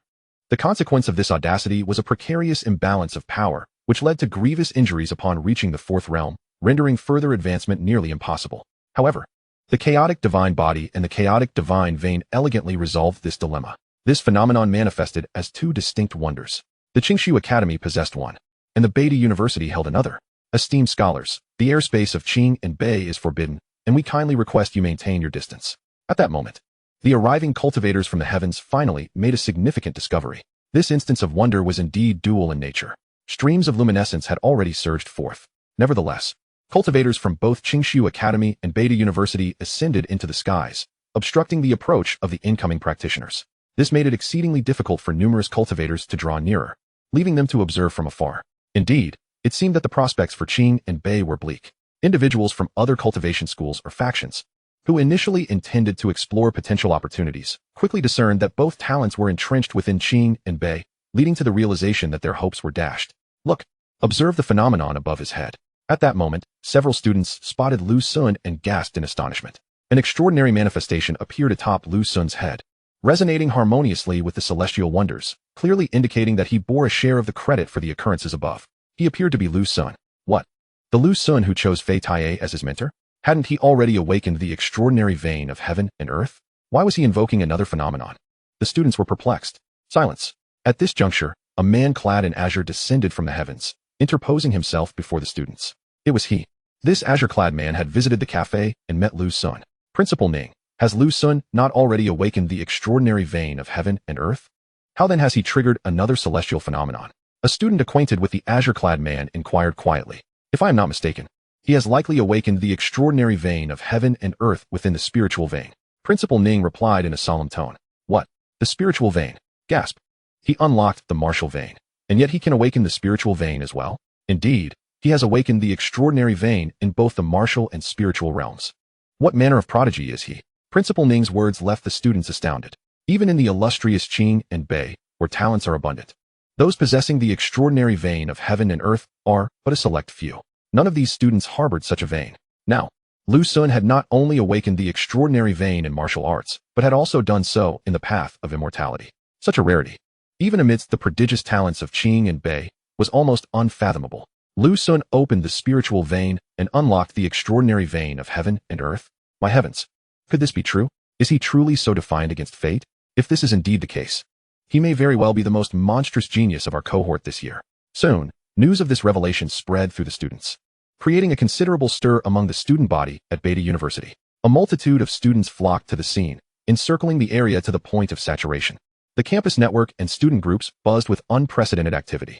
The situation became clear. The 12 celestial wonders were likely triggered by a student of Qingshu Academy, while the 6 celestial bodies and the phoenix of the negative sun were summoned by Lu Sun. The extraordinary veins he awakened must be remarkable, albeit not as expansive as those of Qingshu Academy. Some managed to procure the latest news. Even if the range was limited, Lu Sun's awakening of 2 extraordinary veins of heaven and earth could still be deemed extraordinary. Indeed, I possess not a single extraordinary vein, and yet he has 2. It is simply unfathomable why such a talent would choose Fei Taiye. The students were left in shock, engaging in fervent discussions. Damn it, how could he? This news left Lin Yan in a state of bewilderment. After being humiliated by Lu Sun, Lin Yan had dedicated himself to diligent practice in hopes of one day avenging his previous disgrace. Yet, Lu Sun had once again unlocked the extraordinary vein of heaven and earth. Furthermore, it was the extraordinary vein of the immortal path. Do these extraordinary veins come without cost? So easily awakened? How could this be? Within a cultivation chamber, He Xiao was similarly caught off guard by this news. Engrossed in honing his body techniques, he now found himself devoid of motivation to continue. What genius, more like a madman. At that moment, an incongruous voice emerged within a student group. It was Senior Su Feng. Senior Su Feng, what do you have to say? Upon seeing this news, He Xiao perked up, hastening to seek counsel. The individual was a third-year student, possessing strength and knowledge far surpassing his own. The dual extraordinary veins of the immortal and martial paths indicate a pursuit of dual cultivation. While dual cultivation sounds impressive, since Blue Star embarked upon the ancient path of the cosmos, has anyone ever succeeded in this endeavor? Senior Su Feng inquired. It seems so. Indeed, I have not heard of anyone achieving success. Are there not some immortal cultivators with exceptionally powerful physiques, capable of contending with martial cultivators based solely on their bodies? While their spells are remarkably potent as well. That is the dual cultivation of law and body, both under the immortal path, which differs from the dual cultivation of immortal and martial paths. Others in the group chimed in with their thoughts. Senior Su Feng. Are there hidden dangers in the dual cultivation of immortal and martial paths? He Xiao, fearing the conversation would veer off course, quickly asked. Of course. These are two entirely different systems of power. The immortal path emphasizes the primordial spirit, with the spirit as the foundation and spiritual energy as its application. The martial path emphasizes willpower, with the body as the foundation and true energy as its application. To pursue dual cultivation, the most challenging issue he must address is the conflict of power. The first 5 realms may be manageable, but once he breaks through the 5th realm, failing to resolve this issue could prove fatal. The extraordinary veins of heaven and earth seize the creation of the universe. To awaken two at once, does that imply the absence of the heavenly path? When he faces the heavenly tribulation, it will be tenfold greater than that of others. A person's energy is finite, and cultivation is arduous. Traversing a single path to its zenith is an immense challenge. To divide his focus between two, he is effectively courting disaster. Such greed for more may lead to dire consequences. Senior Su Feng spoke at length, elucidating the various risks associated with dual cultivation. My goodness.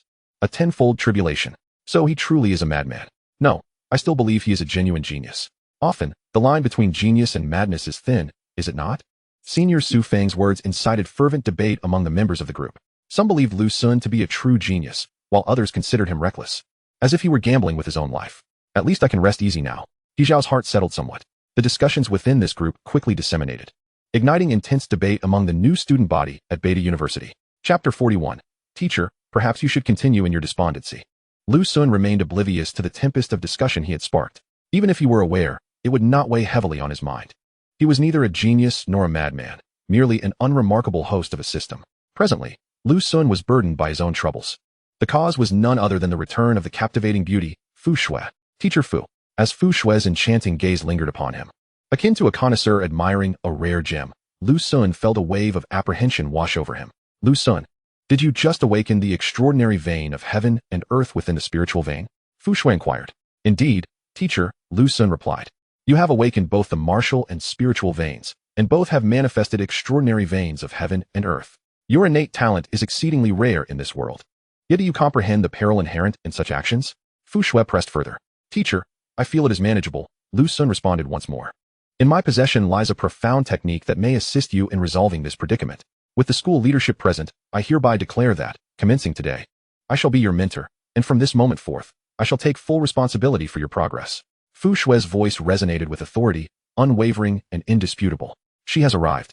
Indeed, she has. Lu Sun felt his head swell, as if it were larger than a pumpkin. Do you not already have a student with a celestial body? Why do you continue to fixate on yourself? He mused. Dear sister, you deserve far better.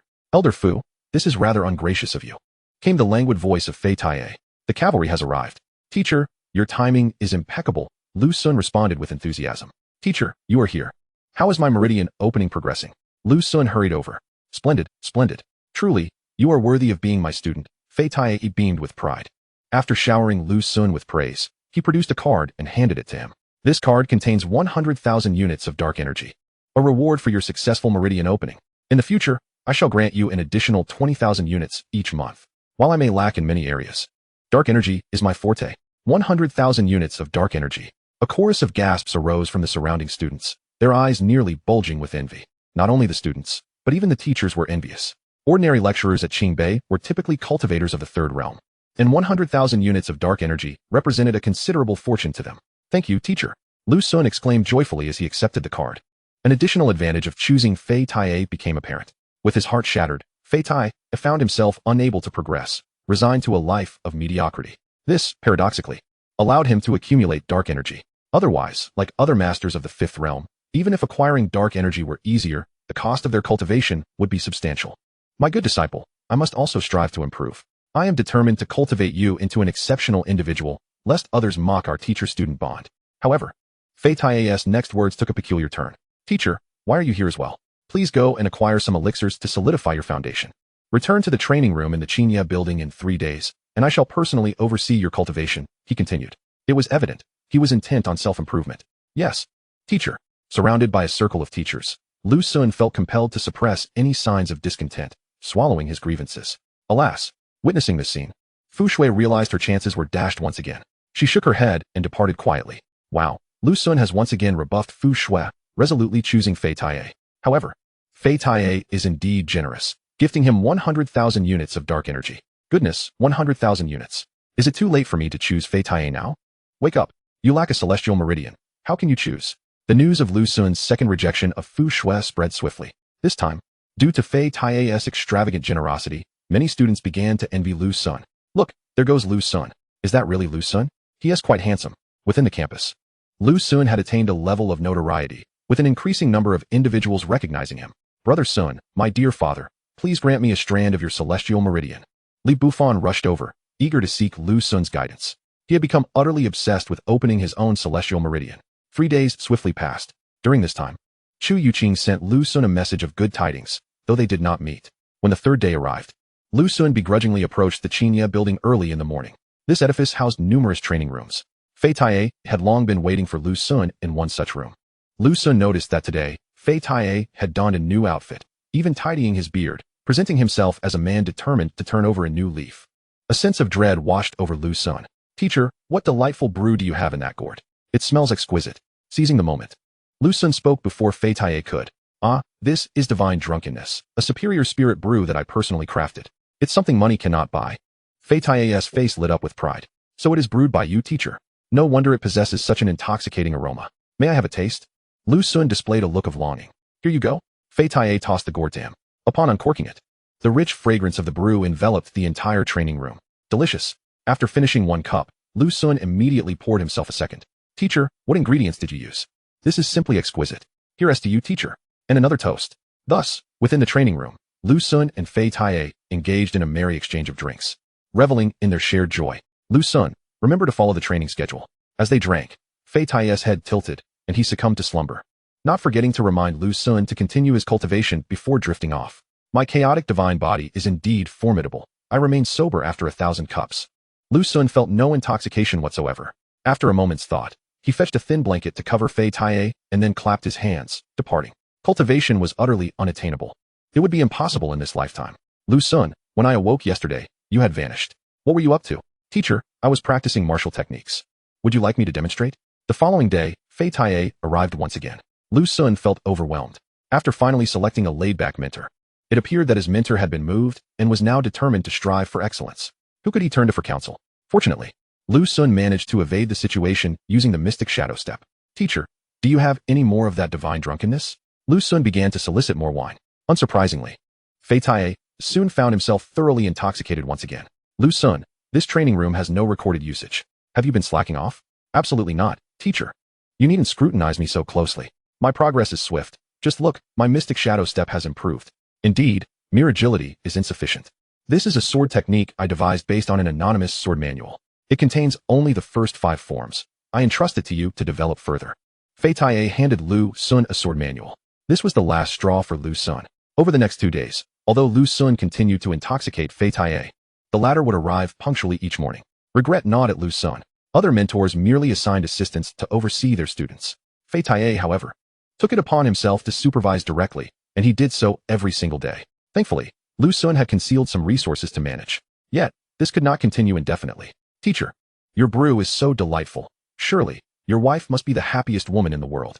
As drinking proved futile, Lu Sun attempted a different tactic, unwittingly opening a can of worms. To his surprise, upon uttering those words, Fei Tae's demeanor shifted drastically. He seized the gourd and began to gulp it down. Here, drink up. Fei Tae poured wine for Lu Sun. Did I say something wrong? Lu Sun pondered.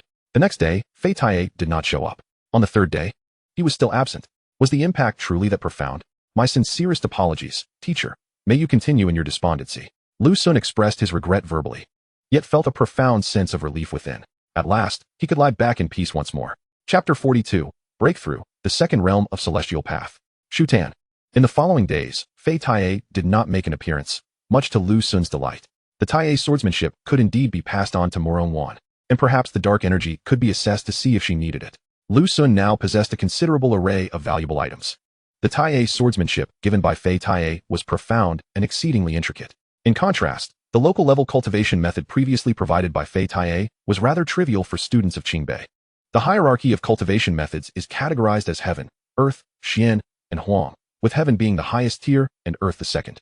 In the outside world, earth-level techniques are indeed precious, yet not everyone is capable of mastering them.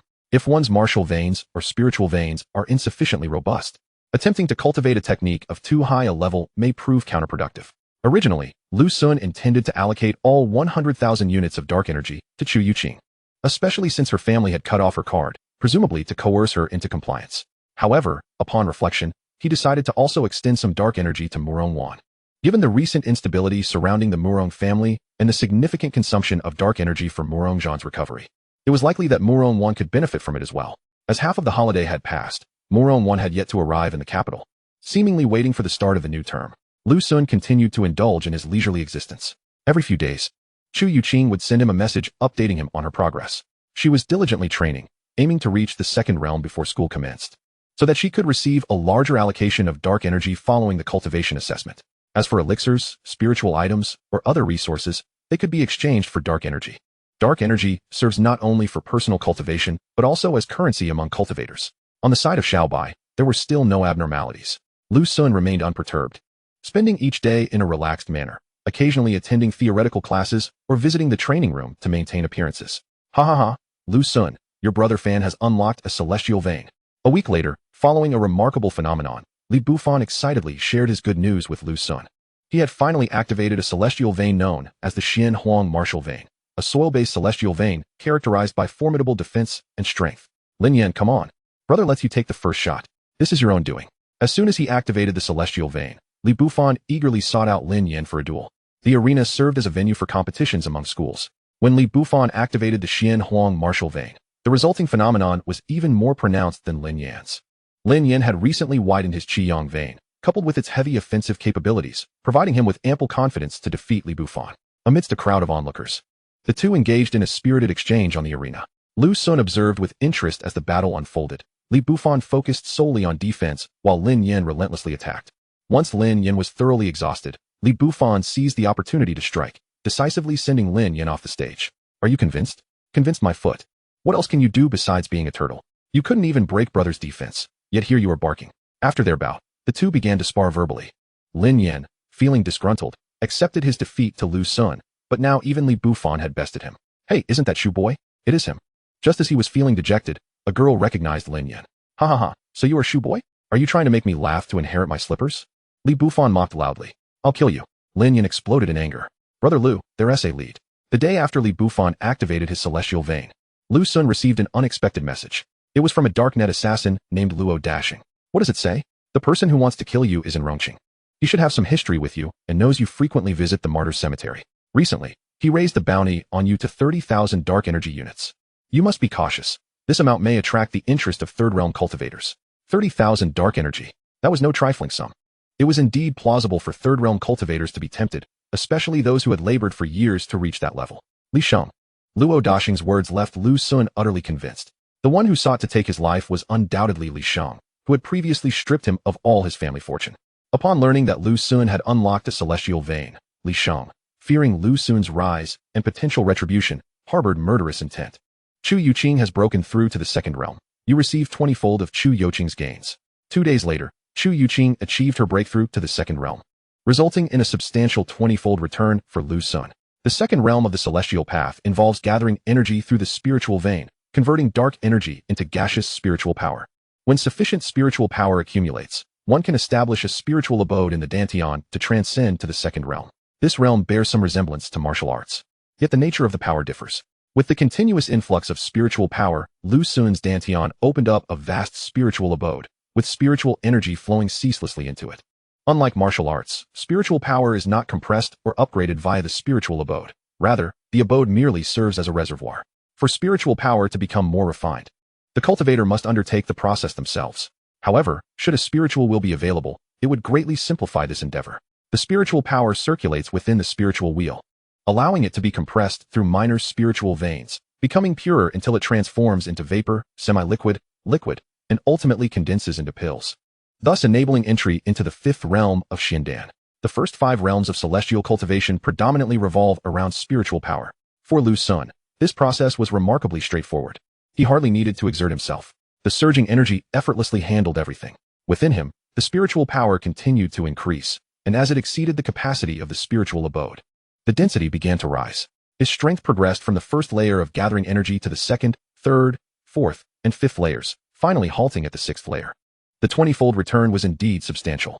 Murong Wan's breakthrough only brought Lu Xun to the 3rd layer of the energy sea, whereas Chu Youqing's breakthrough propelled him to the 6th layer of gathering energy. It is worth noting that, whether in martial arts or celestial cultivation, Lu Xun was stronger than other cultivators of the same realm. This also implied that each ascension for Lu Xun necessitated greater effort. Furthermore, with each layer requiring significantly more strength, achieving the 6th layer of gathering energy under these circumstances highlighted the impressive magnitude of the 20-fold return. This single accomplishment was akin to what some extraordinary geniuses achieve over several months, while ordinary talents might take a year or two, and typical celestial cultivators several years of arduous training. Lu Xun, I have broken through to the 2nd realm. Chu Youqing joyfully initiated a video call. Congratulations. Lu Xun offered his heartfelt wishes.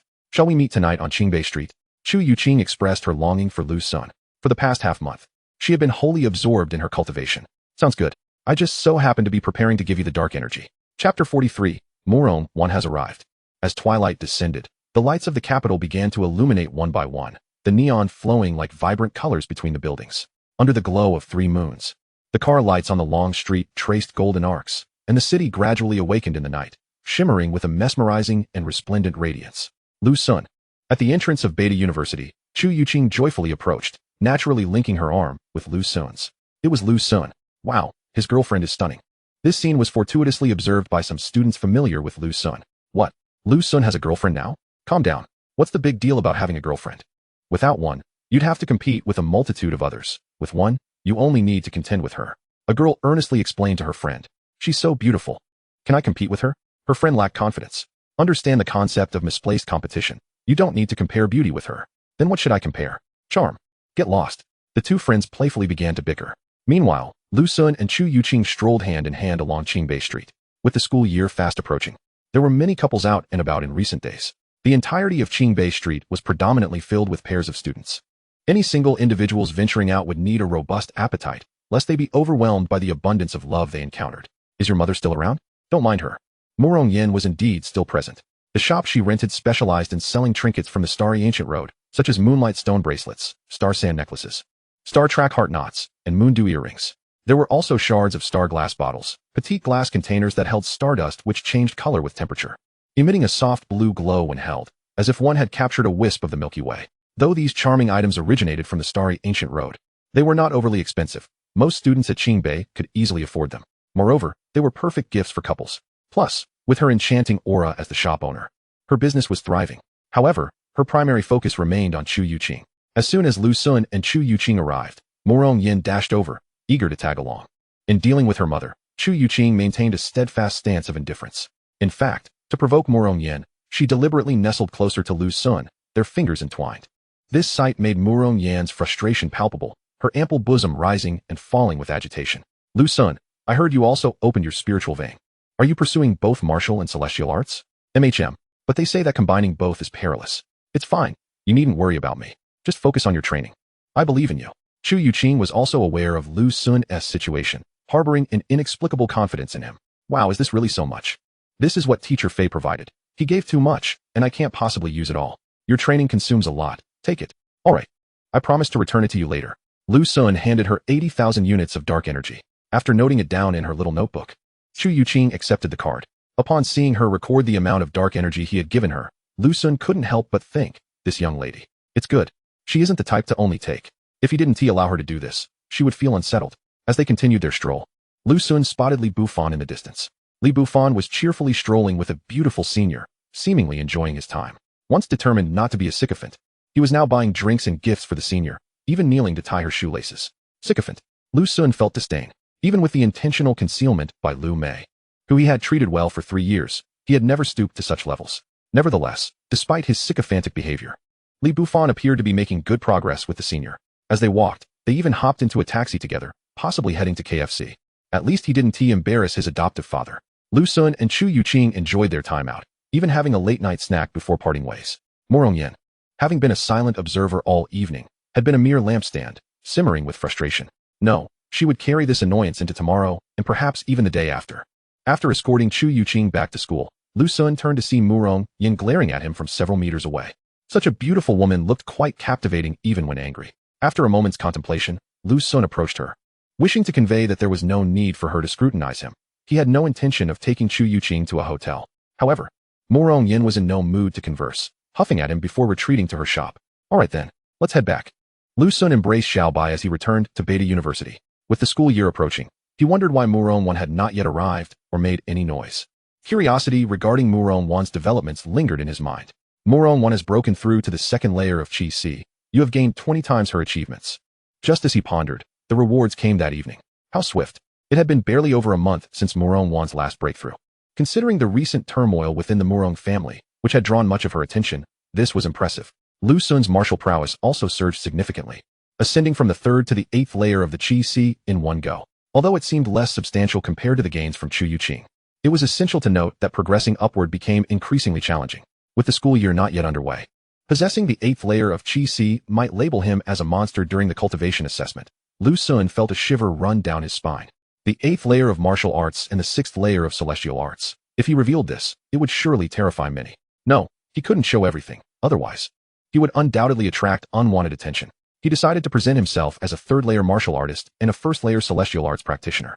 Lu Sun contemplated his strategy. After the formal commencement of classes, he would face a cultivation assessment. Following this, the school would allocate dark energy monthly based on the results, divided into tiers. There was a notable gap between the 1st and 2nd tiers for the same level of cultivation. He couldn't hide completely. He needed to reveal some information gradually. It had been over 2 months since he first opened his veins. Maintaining a martial arts level of 3 and celestial arts level of 1 would be stable. His strength was not yet formidable. He had to remain inconspicuous and not draw attention. Revealing his true abilities so soon after opening his spiritual veins would undoubtedly lead to scrutiny, not to mention the risks of exposing his system. Should a more powerful mentor insist on teaching him, it could be disastrous. Thus, Lu Sun stroked Xiaobai's head, formulating his plan. Meow? Xiaobai instinctively nuzzled against Lu Sun, as if the princess within had vanished, leaving uncertainty about when she would resurface. 2 days later, in the morning, Murong Wan was waiting at the entrance of Qingshu Academy. A few minutes later, Chu Youqing emerged. Youqing, I'll take a car by myself. Chu Youqing directly boarded a ride-hailing vehicle. Murong Yan's expression froze upon seeing this. After Chu Youqing departed, Murong Yan sighed and drove toward the airport. Today was the day Murong Wan arrived in the capital. As her sister, it was only natural for her to go and fetch her little aunt.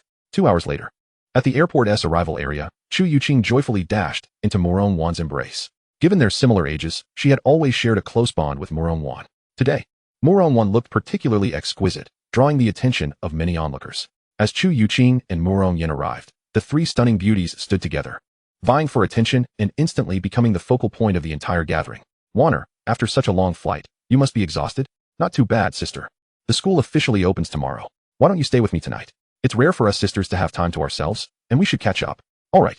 After Chu Youqing concluded her conversation with Murong Wan, Murong Wan stepped forward, inviting Murong Wan to stay with her. Despite the considerable age gap between the sisters, their bond was not as intimate as that shared between Chu Youqing and Murong Wan. Nonetheless, Murong Wan accepted the invitation from her sister. Chapter 44. Murong Wan's Scheming Beauty. Is Murong Wan here? Lu Sun received a message from Chu Youqing. Murong Wan had come to the capital in the 2 months since she opened her meridians. Her progress had been remarkable. In such a short span, she had broken through to the 2nd realm and advanced to the 2nd level of her Chi Si, all while being somewhat constrained by matters concerning the Murong family. Now that she was in the capital, with her focus on cultivation, her strength would undoubtedly grow swiftly. It wouldn't be long before Lu Sun's martial prowess soared once more. Goodbye, auntie. I'll accompany you to school tomorrow. Meanwhile, Chu Youqing bid farewell to Murong Wan. Murong Wan found it curious why Chu Youqing did not choose to stay with Murong Wan. Little did she know that the relationship between the mother and daughter had grown somewhat strained due to Lu Sun.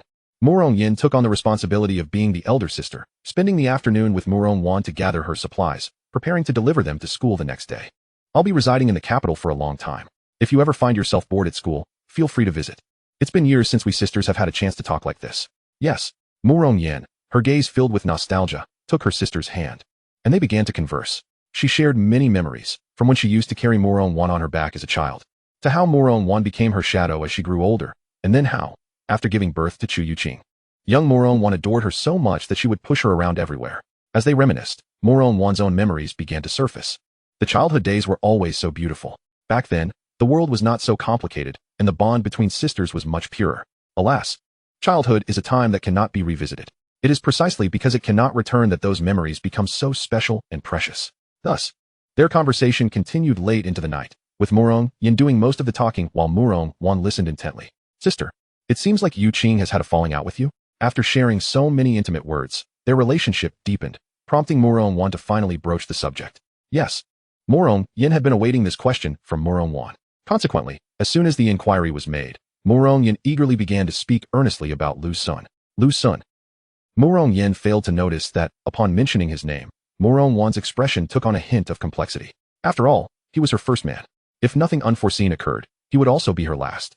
After awakening her Linglong Meridian, Murong Wan had resolved to devote herself entirely to cultivation, no longer considering matters of the heart. Even as she matured, she had no intention of marrying again. Wanner, you know how crucial one's background is in today's society. Lu Sun is without parents and lacks familial support. Being with him would only jeopardize Youqing's future. Murong Yin sighed. But sister, hasn't Lu Sun awakened a heavenly miracle meridian? Not only that, but he also opened a spiritual meridian and a second heavenly miracle meridian just half a month ago. What? Murong Yan's words astonished Murong Wan. Having stayed in Rongqing, she was unaware of these developments. From the looks of it, he intends to cultivate both immortal and martial arts. If he had chosen otherwise, he might have had a promising future, but by opting for dual cultivation, he is essentially sabotaging his own prospects. The speed of cultivation in dual paths is notoriously slow, and since the advent of the new era, no one has succeeded in doing so. Murong Yin held little faith in Lu Sun. Murong Wan fell silent. She had not anticipated that Lu Sun would choose the path of dual cultivation. Indeed, dual cultivation was exceedingly challenging. Just considering the cultivation speed alone, it lagged significantly behind others. Wanner, given his current situation, do you think Youqing is making a grave mistake by being with him? Murong Yin gazed at her sister, seeking her opinion. After a few moments of silence, Murong Wan replied, Sister, it's perfectly normal for young people to fall in love. I don't believe Lu Sun is as unworthy as you suggest. Perhaps we should respect Youqing's choice and observe for a while before passing judgment. What do you think? Murong Yin was taken aback. She hadn't expected her sister to speak in defense of Lu Sun. Sister, you don't understand the generous terms offered by the He family, celestial grade techniques, and a promise of abundant resources. If Youqing marries into their family, she'll surpass her father in no time. In contrast, what does Lu Sun have to offer? Murong Yin attempted to persuade her sister. Sister, I think it would be better to respect Youqing's decision. Murong Wan remained unconvinced. I'm not forcing her. I just have a nagging feeling that being with Lu Sun will lead to her downfall. He gives me a sense of unreliability. Would you help me, sister? Let us uncover Lu Sun's true nature so that Youqing can see the truth and end things. Murong Yin grasped Murong Wan's hands, her eyes pleading. Help you? Murong Wan was puzzled by what scheme Murong Yin was concocting. However, seeing her sister so earnest, she felt compelled to agree. All right, sister. Tell me how I can assist you. If it's within my power, I will certainly help. Upon hearing her sister's agreement, Murong Yin felt elated. The plan is quite simple. We shall employ the art of seduction. The art of seduction? Yes, the art of seduction. You will help me entice Lu Sun. If he falls for your charms, Youqing will surely see his true colors and ultimately part ways with him. Murong Yin laid out her scheme. Sister, you are so beautiful. The most stunning woman in Rongqing. I can't hold a candle to you. You are the dream girl of countless men in Rongqing. If you take action, Lu Sun will undoubtedly be ensnared. As she spoke, Murong Yin couldn't contain her excitement, envisioning the scene where Lu Sun, unable to resist Murong Wan's allure, would be ensnared. In that moment, her daughter would be utterly disillusioned with Lu Sun and would comply with her plans. Unbeknownst to her, Murong Wan's expression was one of shock and complexity. Wanner, you need not worry. It's not as if I'm asking you to engage in anything inappropriate. We merely need to reveal Lu Sun's true nature. Murong Yin noticed her sister's expression and, assuming it was concern, offered reassurance. Sister, isn't it inappropriate to do this to Youqing, your own daughter? Murong Wan questioned. To her, Lu Sun wasn't as unworthy as portrayed. While there might be some discrepancies in their backgrounds, if Lu Sun could grow, that concern would be mitigated. She found it perplexing why Murong Yin was so adamant about breaking them apart, especially using such a tactic. Moreover, the target of this seduction was herself. Yet, she had already shared the most intimate moments with Lu Sun. I'm doing this for her future. Being with Lu Sun will yield no good results. Murong Yin asserted confidently. Murong Wan set her phone aside and shook her head. No, sister, you are considering the future of the Chu family. You know? Murong Yan's expression shifted dramatically, and she quickly defended herself, stating, there are indeed factors at play here, yet my intentions for Youqing are sincere. With a sigh, Murong Wan replied, Sister, I have always respected you since childhood, but in this matter, you are in the wrong. I cannot assist you with this. I am feeling a bit tired and shall retire for now. With that, she rose and made her way to another bedroom. Just before reaching the door, Murong Wan turned back to her sister and softly remarked, I shall not divulge tonight's events to Youqing. Sister, let me offer you a piece of advice. Youqing's spiritual root has already awakened, and she has even manifested the 12 solar sacred veins. Her future potential is boundless. You should exercise patience and wait a few more years. As Youqing matures, All issues will be effortlessly resolved. With that, Murong Wan entered her room. Seeing her sister's unwillingness to help, Murong Yin sank into a state of helplessness. She lingered in the living room for an extended period, her expression shifting repeatedly, as if caught in a struggle between doubt and indecision. In recent days, she had indeed exerted considerable effort. For instance, beautiful girls were frequently seen around Lu Sun, all vying for his affection. This was, in fact, orchestrated by Murong Yin herself. With sufficient funds, she could easily find girls willing to assist her. Even amidst the elite of Qingbei, Murong Yin aimed to test Lu Sun. If he succumbed to temptation, the problem would be resolved, and it would spare her daughter from entanglements with a scoundrel. Yet, Lu Sun remained impervious, hardly sparing a glance for those attractive girls. Murong Yin concluded that they simply could not compare to Chu Youqing in beauty and uniqueness. After her sister's visit, Murong Yin contemplated her sibling, but was met with her sister's lack of cooperation. Moreover, the exceptionally talented girls at Beta University were beyond her reach. Lacking any alternative strategies to separate Chu Youqing from Lu Sun, she found herself at a loss. Surely, she could not resort to hiring someone to eliminate Lu Sun? Such an act was simply beyond her moral compass. Regardless of her ambitions for the Chu family's future, she would never repay kindness with malice. Gradually, a newfound determination flickered within her as she pondered her next steps. Chapter 45, The Princess's Curse. In the dead of night, Lu Sun lay sprawled on his expansive, soft bed, soundly asleep. Xiao Bai curled up against his chest, resembling a snowball of creamy white, indulging in a particularly sweet slumber. The evening breeze fluttered the curtains, allowing the soft crimson moonlight to seep into the room. Suddenly, Xiao Bai opened her eyes, though they remained feline. Anyone who met her gaze would perceive not a mere cat, but a person. I am utterly incensed. How dare this princess be reduced to fetching shoes for him? What right does this inferior being have to share a bed with me? Even accompanying me to the restroom. The enraged creature thought to herself, these wretched humans. I shall have my revenge. After a brief moment of stunned silence, Xiao Bai's body radiated a murderous aura, her tiny claws gleaming with menace as she lunged at Lu Sun. Just as she was about to strike, a powerful hand appeared, lifting her effortlessly. It seems it has indeed been a month. Lu Sun sat up in bed. Over the past few days, that so-called princess had been notably absent, leading Lu Sun to speculate that her appearances followed a pattern, perhaps weekly, bi-weekly, or monthly. As it turned out, it had been precisely 1 month since their last encounter. Let me go, foolish human. Xiao Bai struggled to break free. Princess Barbara, it is a pleasure to see you again. For our next meeting, might you consider being a tad less fierce? Lu Sun greeted her amicably. He could only recall her name as Barbara, reminiscent of characters from various games and films of a bygone era. Of course, this similarity in name did not imply that the princess bore any relation to the Barbara of Blue Star. Insufferable human, you are henceforth forbidden from bathing or sleeping with me, nor may you bring me along to the restroom. And most importantly, no more shoe fetching, Barbara declared, raising her paw and delivering 3 serious prohibitions. That hardly concerns me. Think back, were these actions not your own doing? Lu Sun shrugged. Damn it, Barbara recalled that indeed. She had instigated those situations. Even during baths, she had dashed into the bathroom after observing Lu Sun, insisting he assist her. The truth was that her consciousness had been dormant, leaving her physical form to act on instinct, implying that her body had developed an unusual closeness to Lu Sun. Curse that slumbering enchantment, Barbara lamented, a headache beginning to form. Very well, my time is limited, so let us move on. I shall impart a spell to you, as a reward for your service to me over these days. If you can master it, next month I may bestow upon you further benefits. Before the matter at hand, Barbara resolved not to dwell on trivialities. A spell? Yes, a magical incantation, which serves as a formidable weapon for us Australians. Only royalty possesses such powerful spells. Had I not found myself in this predicament, you would have never dreamed of learning them. Such a rare treasure, perhaps I shall forego learning it, Lu Sun replied disinterestedly. The system prohibited his cultivation, leaving him without options. This incantation can freeze time for a brief period, the duration of which depends on the disparity in strength between you and the opponent. Even the briefest of moments can be life-saving or turn the tide in critical situations. Are you truly unwilling to learn? Lu Sun remained resolute in his disinterest, prompting Barbara to take on the role of a reluctant persuader. Learning this is not akin to arduous cultivation. It merely requires memorizing a phrase. Barbara chastised him for his lack of ambition. Fine, teach me. Lu Sun finally expressed some interest. A single phrase can halt someone. That bears resemblance to the immobilization technique of the great sage. No, it is inferior. The great sage requires only a single word, while you demand an entire phrase. Yet, as it was not a form of cultivation, he deemed it harmless to learn. Knowledge is power, after all. Listen closely. I shall recite the incantation. Wait, Lu Sun interjected, retrieving his phone and opening the recording app. You may begin now. The incantation cannot be recorded. You are wasting your efforts, Barbara scoffed. Dumikaro bin EBA, she intoned, unleashing a series of syllables that reverberated with magical energy. Have you memorized it? she inquired upon completion. Lu Sun replayed the recording and, to his dismay, found there was indeed no sound. Repeat it. He had failed to grasp it. Dumikar Ebubine. Barbara recited once more. And now? Still not successful. How dull-witted. Barbara sighed, repeating the incantation several more times. Finally, Lu Sun managed to recite it. Why is it ineffective? Simply reciting it yields no results. You are not of royal blood. Here is the diagram of magical energy flow I have drawn for you.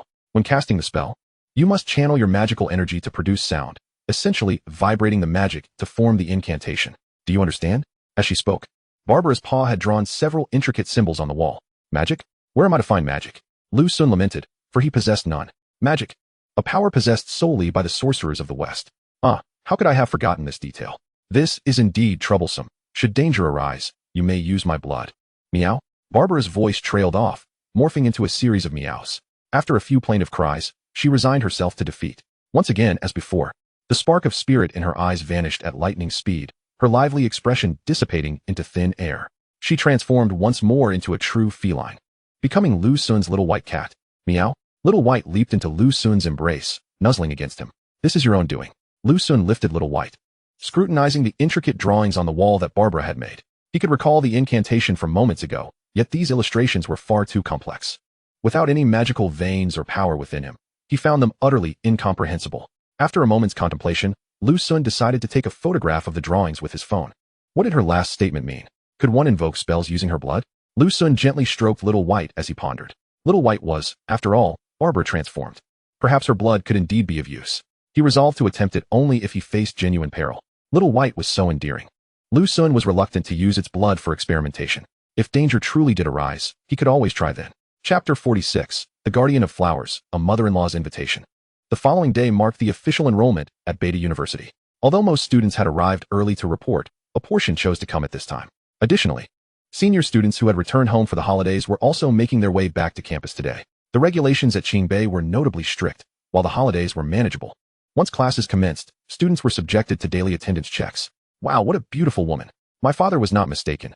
Qingbei truly is a haven of stunning beauties. A striking figure caught the attention of numerous students. The newcomer was none other than Murong Wan. Early in the morning, she had declined Murong Yan's offer to accompany her to school, opting instead to enter the campus alone. Today, she donned an exquisite white dress, sunlight dancing through her hair, illuminating her skin to a translucent, snowy perfection. Her graceful stride radiated an aura of ethereal elegance, and her simple attire only accentuated the breathtaking quality of her presence. Every student passing by involuntarily slowed their pace, captivated by her stunning beauty, regardless of gender. In the past, she possessed no cultivation yet could eclipse countless women in Rong City, earning her the title of the most beautiful woman in the area. Such accolades were not mere flattery. Is that a new student? Let me assist you with your registration. A senior student was the first to approach, eager to lend a hand. Murong Wan, exuding youthful charm, was mistaken for a freshman. No, thank you. Murong Wan replied with serene composure. You have so many belongings. It will be quite inconvenient to carry them upstairs. Let me help you. A smart, self-following trolley trailed behind Murong Wan, laden with numerous items. Indeed, new student, your belongings are quite abundant. And the dormitory elevator is rather small. It can be quite troublesome. Allow us to assist you. More senior students joined in. No need, thank you. Murong Wan's patience began to wear thin. Freshman, sister, you've finally arrived. Just as a senior was about to speak further, a familiar voice interjected. Murong Wan turned to see Lu Sun approaching. After offering her a gentle smile, he addressed the crowd of seniors. There's no need to trouble yourselves. I am here to assist her. You're her brother? The seniors remained enthusiastic. They had not recognized Lu Sun. Not by blood, you understand. Lu Sun winked. Ah, I see. My apologies for the intrusion.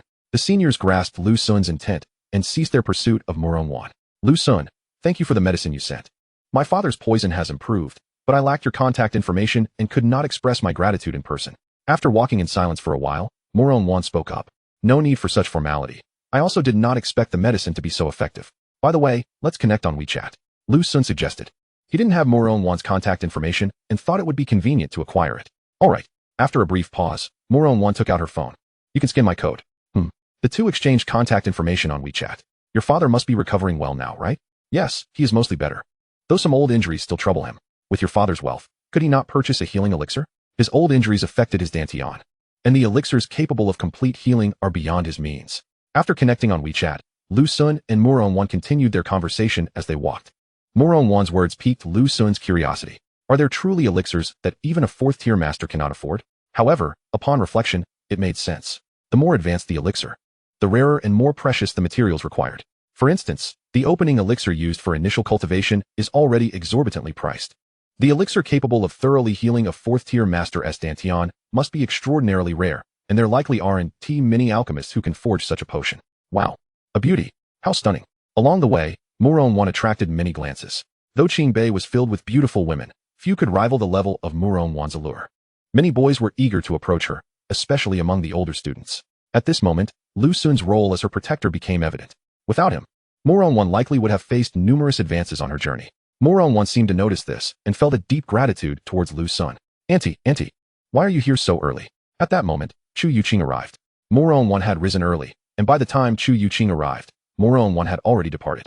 Lu Sun, you are here too. Yes, I happened to see your aunt and helped her fend off some distractions.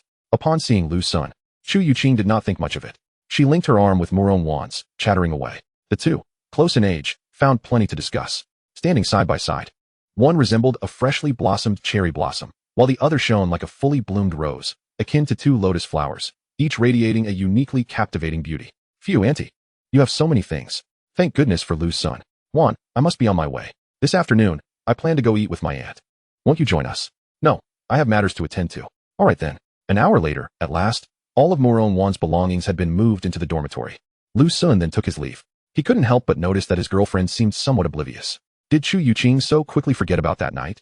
Shouldn't her proper course of action have been to prevent Lu Sun from having too much contact with Murong Wan to avoid any further emotional developments? Indeed, it was she who had administered the drug that led to Lu Sun and Murong Wan's fateful encounter.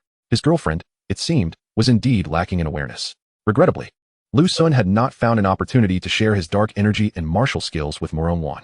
Given the current state of their relationship, gifting such things was rather complicated. He would have to wait for a more opportune moment. Lu Sun, someone is looking for you. As he exited the dormitory building, Lu Sun suddenly received a call from the student affairs office. Someone is seeking him. Who might that be? Lu Sun inquired. It's me, Lu Sun. A familiar voice resonated. Auntie. Lu Sun turned around. The person looking for him was Murong Yin. Today, Murong Yin donned a delicate moon-white qipao, the high slit design subtly outlining her elongated legs, while the exquisite silver embroidery at the neckline meandered down to her waist, accentuating her alluring curves while exuding an air of unattainable aloofness.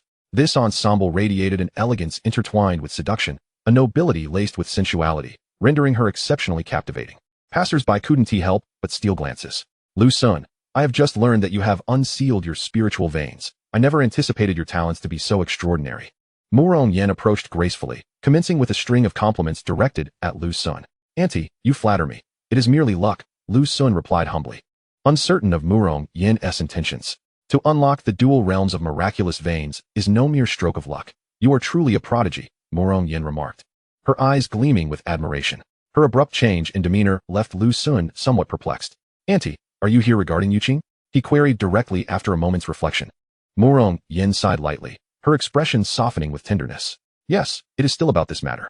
However, I have come to realize that with Youqing's innate talent, by the time she graduates from university, she will surely possess the cultivation of the 3rd or 4th realm.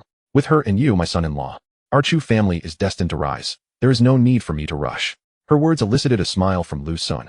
Does this mean you approve of my relationship with Youqing? He asked, his happiness evident. Yes, I shall no longer stand in your way. Coincidentally, I have some matters to attend to at home. I will return to Rongqing tomorrow. I would like to entrust you with overseeing the shop on Qingbei Street. There is a manager responsible for the daily operations. You merely need to check the accounts every few days. Murong Yin nodded.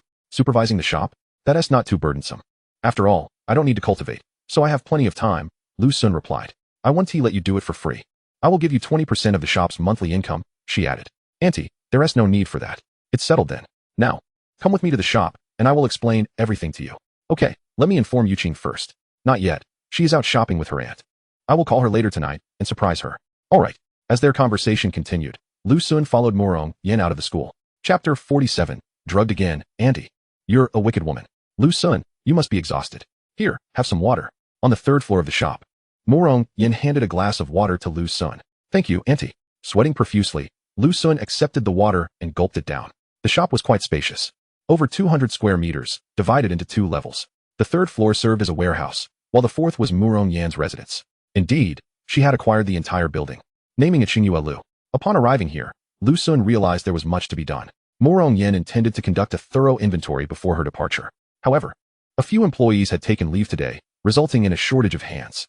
Seeing this, Lu Xun recognized an opportunity to demonstrate his capabilities and voluntarily took on the responsibility of inventorying. This task proved to be quite exhausting. Goodness.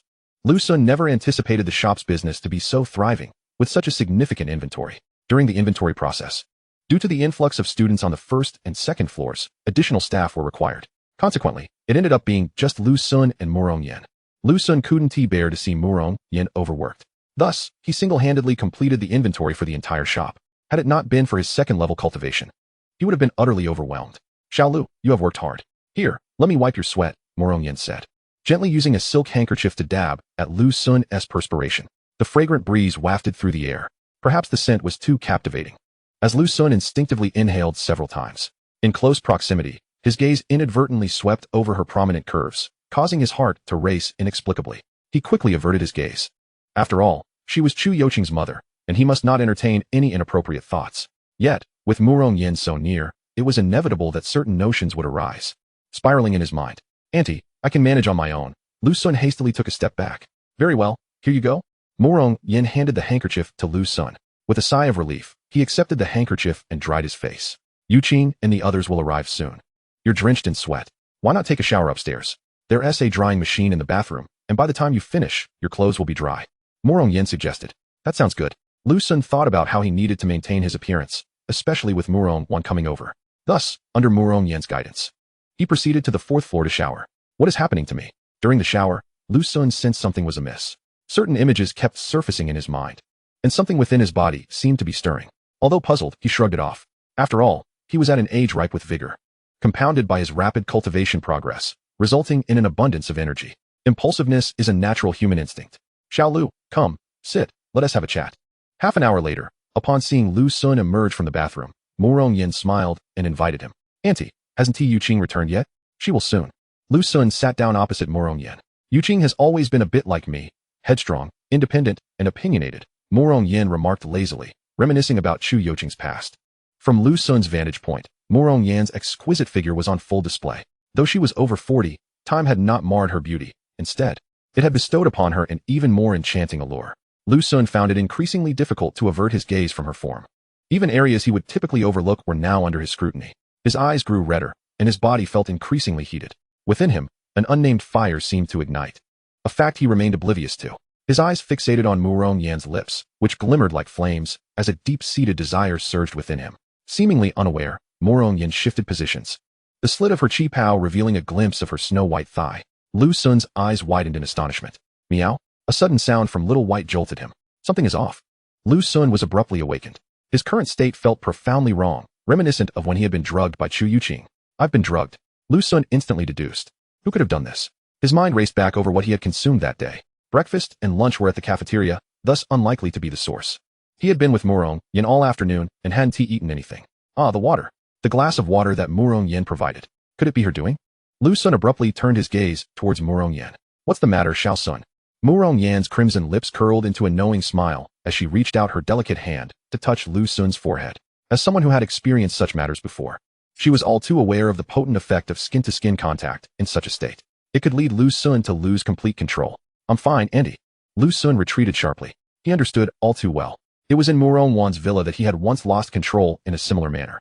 "Auntie, I have something to attend to. I must take my leave." He turned to depart, although there was a significant chance that Murong Wan had drugged him. What if she hadn't? Thus, Lu Xun chose not to confront her directly and decided to leave first. Murong Wan moved swiftly, positioning herself in front of Lu Xun. "Xiaolu, Auntie's head feels quite dizzy." She clutched her head and leaned towards Lu Xun. He quickly sidestepped, but Murong Wan swayed, blocking his path to exit. Indeed, she was a practitioner of the third realm, far stronger than Lu Xun. This was untenable. Lu Xun felt an increasing loss of control. He had to break free, otherwise, if he acted inappropriately, it would all be over. Since Murong Wan had the audacity to drug him, she surely had a backup plan. There were likely cameras in the room. Yet, with her superior strength and deliberate obstruction of the exits, Lu Xun found himself trapped. "Meow?" Suddenly, Xiao Bai's voice broke the tension. Lu Xun glanced down to see a drop of crimson blood on Xiao Bai's paw. Yes, blood. He suddenly recalled Princess Barbara's words. He hastily seized the droplet of blood from Xiao Bai's paw and placed it into his mouth. This action puzzled Murong Wan, yet she did not perceive it as a threat and did not intervene. "Domi ka hua bai bai naba." In the next moment, Lu Sun uttered a string of incantations in a low voice. He then witnessed Murong Wan, who had been swaying, suddenly freeze in place, immobile. Lu Sun, what have you done to me? Murong Wan, realizing she could not move, panicked. It truly worked. Xiaobai, you are incredible. After praising Xiaobai, Lu Sun pulled out his phone and advanced towards her, his gaze fierce as he met her anxious eyes. Auntie, you were the one who drugged me, weren't you? What are you talking about? Murong Wan feigned ignorance. You cannot move. If I lose control and do something to you. Lu Sun threatened. Yes, it was me. Please, don't touch me.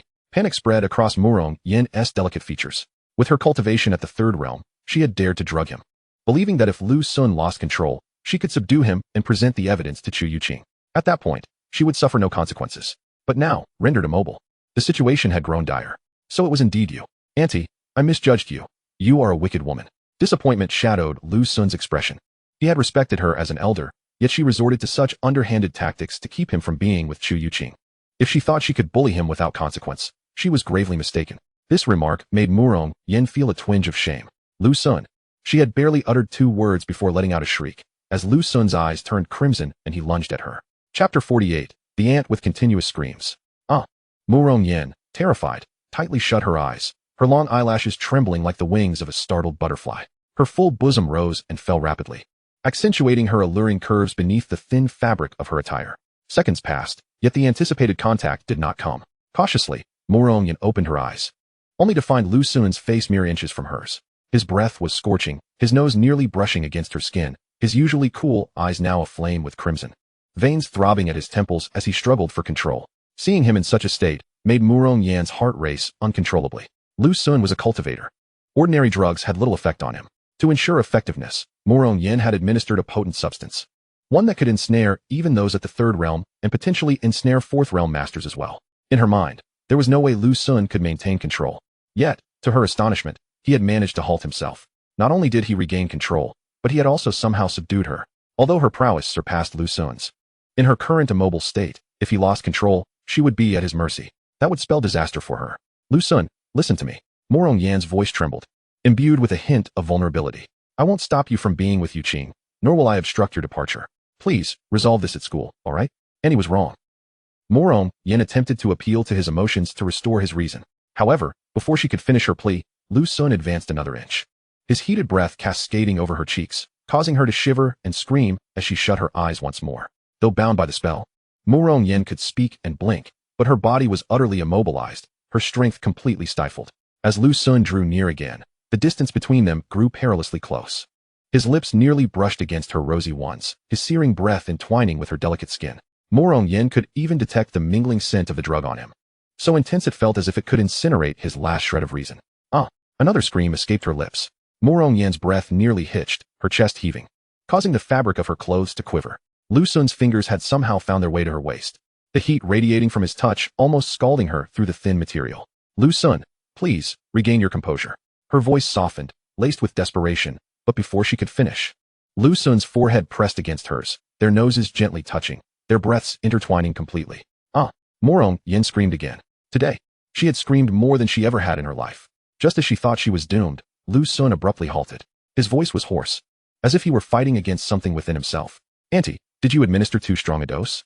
Murong Wan's ears burned with embarrassment, her heart racing as if it might leap from her chest. She had never imagined that her momentary scheme would lead her to such a compromising predicament. Hearing Lu Sun speak, she exhaled in relief. At least he was still capable of rational thought and had not completely lost control. She stammered, struggling to explain, but Lu Sun's fingers suddenly caressed her cheek, his touch eliciting a shiver throughout her body. Just what? He chuckled lowly, his voice laced with a dangerous undertone. Were you merely curious to see me lose control? Or perhaps, Lu Sun's lips nearly brushed against her earlobe, his warm breath caressing her ear. Or were you secretly hoping for something more, Andy? And no, that's absurd. Murong Wan was overwhelmed with a mix of shame and anger. Yet she was utterly powerless to move, forced to endure his tantalizing proximity. Her fingertips unconsciously clenched, yet her body remained rigid, rendering her incapable of even pushing him away. Lu Sun's gaze deepened, a tumult of unrestrained desire swirling in his eyes. Nevertheless, his movements remained restrained. His fingertips glided slowly across her jaw, ultimately resting at the corner of her lips. Since the drug had been administered, one must bear the consequences, mustn't one? Lu Sun's voice was low and laced with a hint of seduction. Murong Wan's heartbeat nearly ceased as she tightly shut her eyes, too fearful to face him. Yet, at that moment, Her senses were magnified to the extreme. She could distinctly perceive each of his breaths, every heartbeat, even the slight tremor of his fingertips. Lu Sun, please.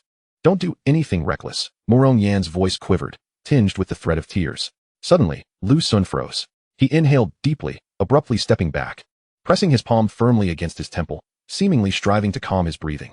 In truth, he was not genuinely losing control. Rather, it was a deliberate act to intimidate and teach Murong Wan a lesson. However, should there be any intimate physical contact, Lu Sun was certain he would lose all composure. Thus, he had to exercise restraint. Auntie, Lu Sun's voice remained hoarse, yet his expression had regained a modicum of clarity. Do you not realize that your current state is perilous? Murong Wan was taken aback, slowly opening her eyes to meet his complex and profound gaze. It was then she became aware that her collar had become slightly disheveled without her notice, her cheeks flushed, and her eyes glistening with a thin veil of moisture, rendering her appearance almost inviting. Her face instantly flushed a deep crimson, mortified with rage. What have you done to me? Release me at once. Yet Lu Sun suddenly laughed, a mix of helplessness and an emotion she could not decipher flickering in his smile. Release you? And then what? Allow you to continue scheming against me? Murong Wan was momentarily speechless, only to be engulfed by a wave of indignation. Then what do you intend to do? Lu Sun fell silent for a moment, then raised his hand, gently brushing his fingertips across her lips, sending a shiver coursing through her. Under the drug's influence, these previously uncharacteristic flirtations and words surged forth like wild stallions. In reality, this was merely a result of Lu Sun's immense restraint. What do I want?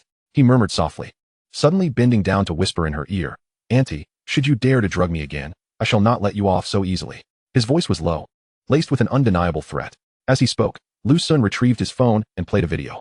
Within it, Murong Wan was seen confessing to drugging him, followed by her screams as Lu Sun closed in on her. She had wished for such footage, intending to capture Lu Sun's disheveled state under the drug's influence as evidence of his misconduct. Yet now, the video vividly documented the scenes Murong Wan dreaded confronting. The moment she confessed to drugging him, her retreating demeanor under Lu Sun's pressure, and her uncontrollable, humiliating cries. Each detail rendered her utterly mortified. Auntie, I take my leave, Lu Sun said, his long fingers swiftly sliding the phone into his pocket. As he turned, the hem of his clothing stirred a gentle breeze, pausing momentarily at the door, his throat constricting, ultimately choosing silence as he departed hastily. He feared that if he lingered, he might commit an irreparable act. After Lu Sun's departure, an eternity seemed to pass before Murong Wan felt capable of movement. She collapsed weakly onto the floor, the cold sensation slightly rousing her, yet failing to dissipate the heat that enveloped her face. Today, she had utterly lost face before Lu Sun. Although her purity was ultimately preserved, the shame reflected in her reddened eyes, disheveled hair, and trembling fingers left her with no semblance of dignity in front of him.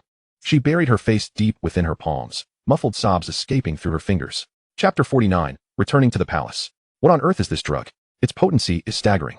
On the street, Lu Sun sprinted desperately. He had his limits. Even though he knew Murong Wan was the one who had drugged him, she was still Chu Youqing's mother. And while he retained his rationality, he could not truly overpower her. At this moment, Lu Sun only wished to return to his dormitory swiftly, to resolve the situation himself and dispel the drug's effects. I can't hold on much longer. At this rate, I won't make it back to the dorm. Lu Sun's condition deteriorated rapidly. The distance to the school was substantial, and along the way, he encountered numerous vibrant young female university students.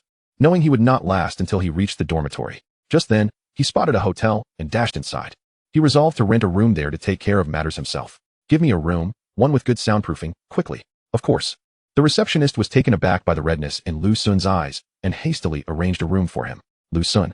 Suddenly, Murong Wan's voice echoed. Lu Sun turned to see her stunning visage. Lu Sun, what's wrong? Murong Wan frowned, noticing the alarming state he was in. His eyes were frighteningly red, burning with an intense fire of desire, one that Murong Wan had witnessed before. Upon seeing her, the flames in Lu Sun's eyes seemed to ignite further, raging uncontrollably. His breathing grew labored, resembling that of a wild beast, and his entire face reddened, extending down to his neck. In fact, it was precisely because she noticed Lu Sun's unsettling demeanor that Murong Wan had followed to check on him.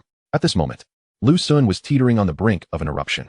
The drug's influence brought forth memories of their previous night together, making it nearly impossible for him to maintain control. Lu Sun, are you alright? Murong Wan asked, extending her hand to touch his forehead.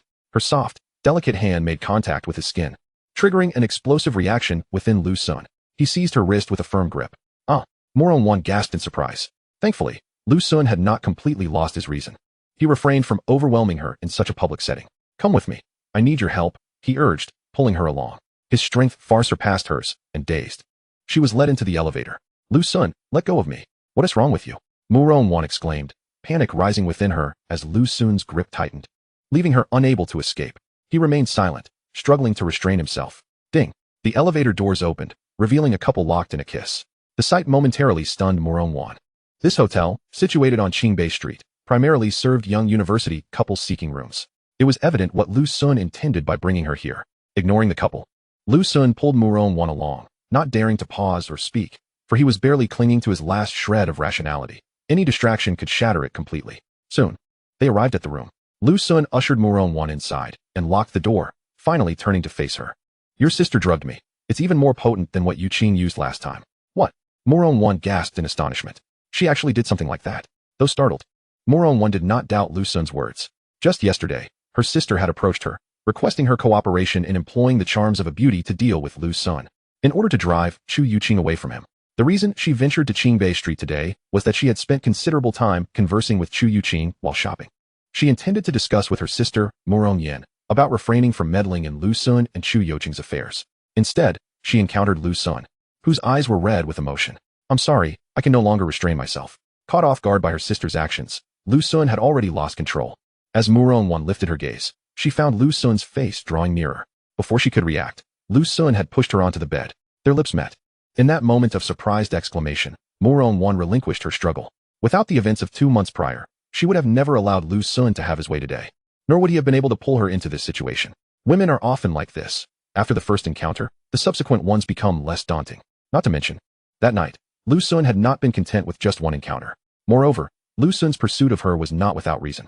Aware of her sister's intentions and recognizing the drug her sister had administered, Murong Wan chose to close her eyes, clutching the hem of her garment, and allowed Lu Xun to take the lead. Soon enough, even the hem was beyond her grasp. Then, what she initially thought would be a fleeting moment upon closing her eyes slowly revealed itself to be far from simple. It was akin to drifting on a small boat, swaying with the waves. When confronted with turbulent tides, one cannot help but grip the boat's edge tightly, fingers tensed enough to leave imprints on the hull. That night in Qingbei Street was particularly lively. The tides were rising, the tides were rising. At midnight, a new piece of news kept countless souls awake. The tide was swelling. Hundreds of miles from the capital, the ocean surged in waves, towering to astonishing heights of dozens to hundreds of meters. And in the depths of the sea, the tides grew even more fearsome, roaring. In the Pacific, a 100-meter-long orca leapt from a 1,000-meter-high wave, forming a graceful arc in the sky before crashing heavily back into the ocean. The tide was rising. At long last, it was rising. After such a long time without the chance to unleash my full might, my blade has grown restless with thirst. I wonder how many celestial stars I shall encounter at this juncture. Regardless of the number, as long as they are foes, I shall confront them head-on. Ha! This is precisely what I have been waiting for. After years of sharpening my blade, I will ensure that chaos reigns and the seas run red with blood. In the skies, several figures stood suspended, their robes billowing in the fierce winds. They gazed down at the surging waves below, their eyes ablaze with a chilling, murderous intent.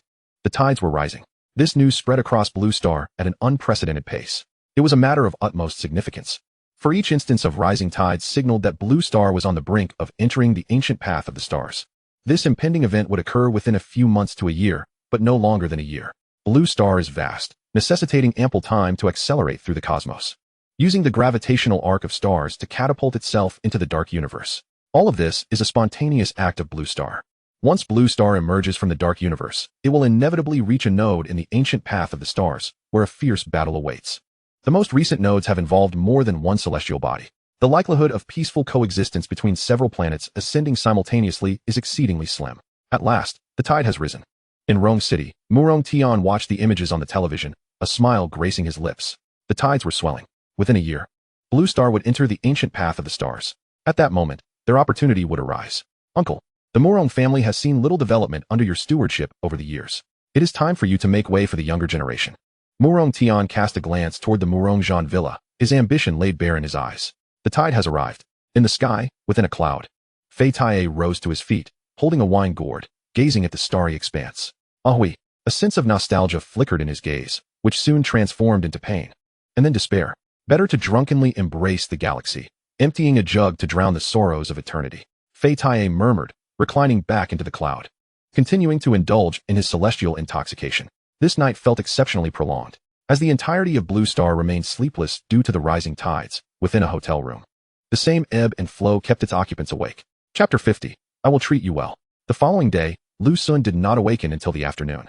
Upon opening his eyes, he found that Murong Wan had already departed. Has she left? The memories of last night's frenzy flooded his mind. After the chaos, he had succumbed to sleep, unaware of when Murong Wan had slipped away. She won't hold it against me, will she? Lu Xun found himself worrying. Though the blame could only be placed on Murong Yin, ultimately, it was he who had practically dragged Murong Wan into this situation. Now, even if Murong Yin were to inform Lu Xun that Chu Youqing was not her biological daughter, he would not believe it. The mother and daughter were indeed cut from the same cloth. Both had rebelled together and shared a penchant for using drugs. They were practically molded from the same template. Knock, knock, knock. Hello, it is time to check out. Would you like to extend your stay? A voice called from the door. No, thank you. I will check out immediately. Despite having ample funds, Lu Xun had no intention of frivolously spending. He hurriedly rose, checked out, and left. Why are there so few people around? Upon returning to campus, Lu Xun noticed the eerily quiet surroundings. It was as if everyone had vanished. Did the tides rise last night? No wonder. He pulled out his phone and soon understood. It turned out that the tides here did not refer to ordinary tides, but rather to the immense tidal waves caused by Blue Star accelerating through the cosmos. Such tides could generate towering waves over 1,000 meters high.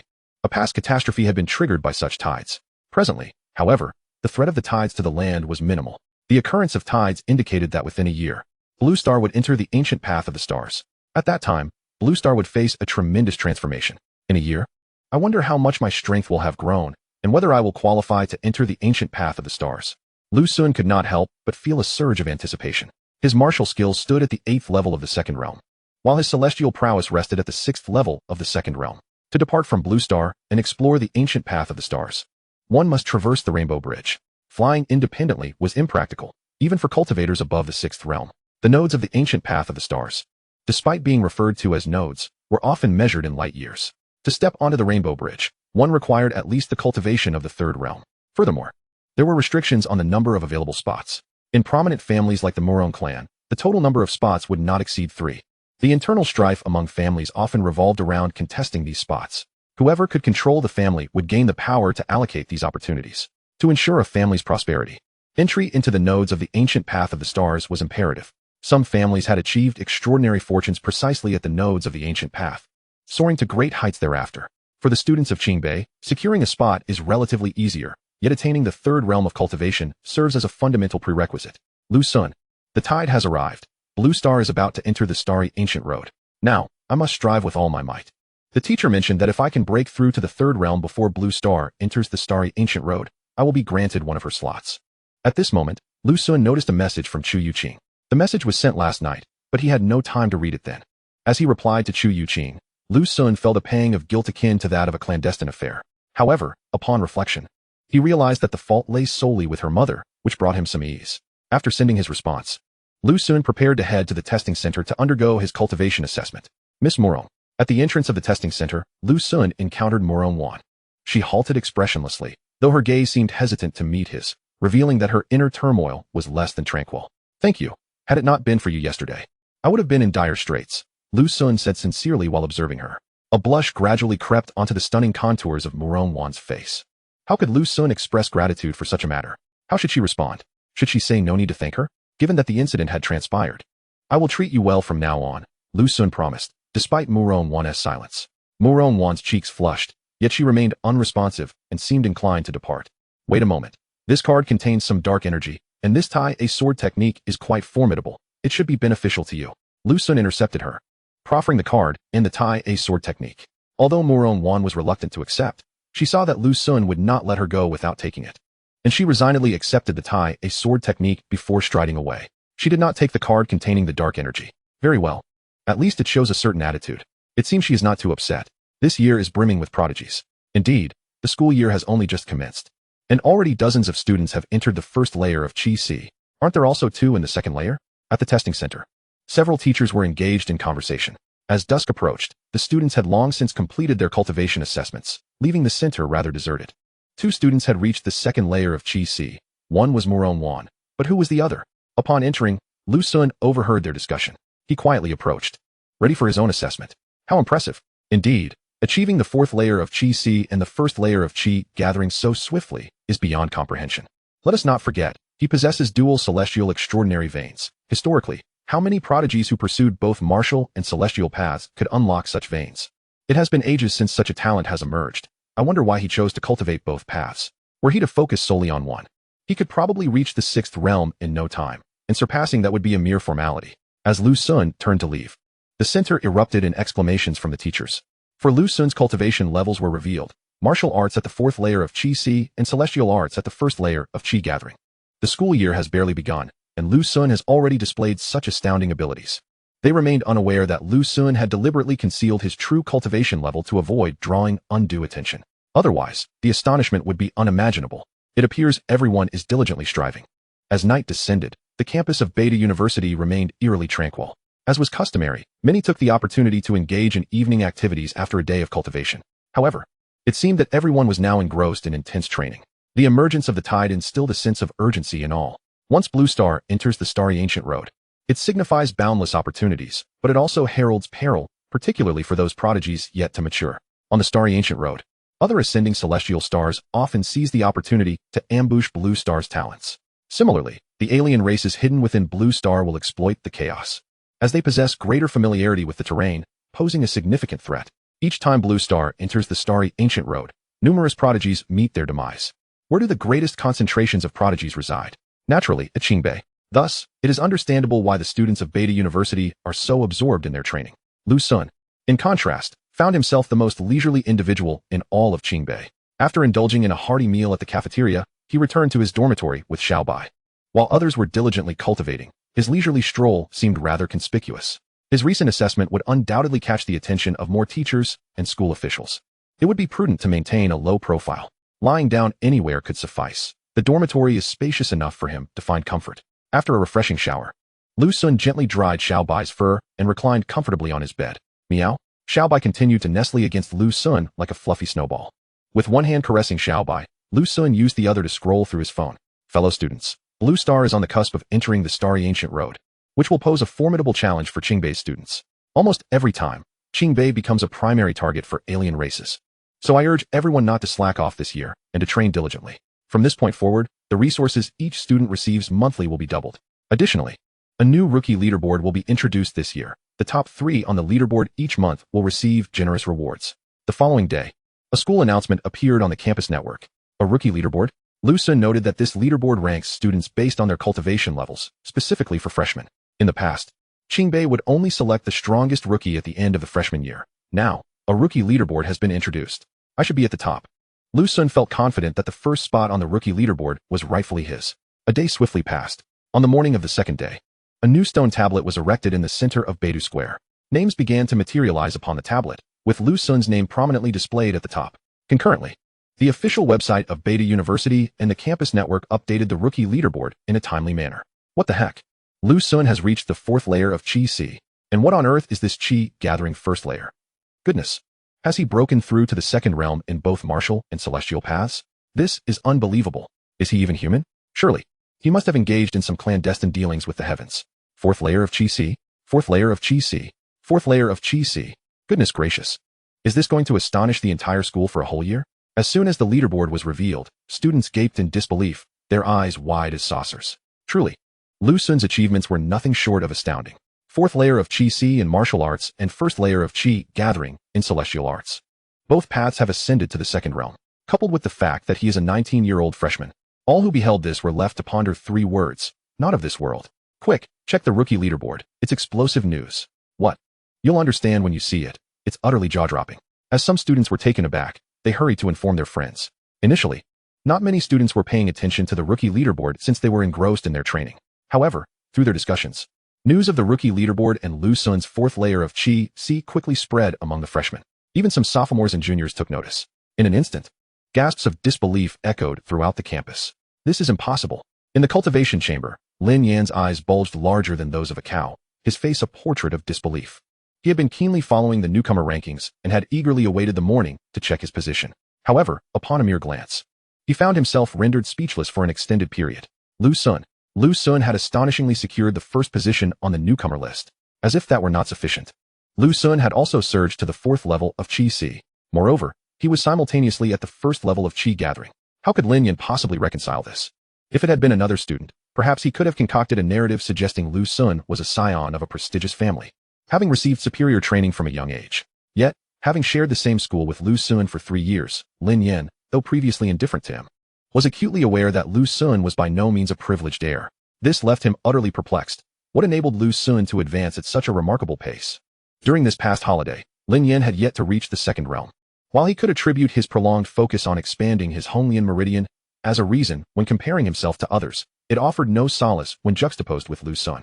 The disparity was like comparing heaven and earth. Lin Yan could not envision any hope of catching up to Lu Xun, not even a sliver. Why must there be a Lin when there is a Lu? He lamented, his outlook on life darkening, his future devoid of promise. His heart felt as though it were fracturing. After what felt like an eternity, Lin Yan finally regained his composure.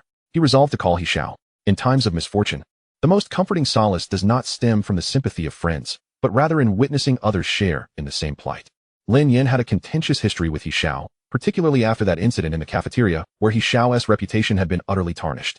The once proud sophomore had been coerced by Lu Xun to the point of avoiding the arena altogether, culminating in a scandal that revealed he had been beaten to the point of vomiting blood by Lu Xun. For days, He Xiao had been diligently honing his movement technique, yearning to reclaim his lost dignity.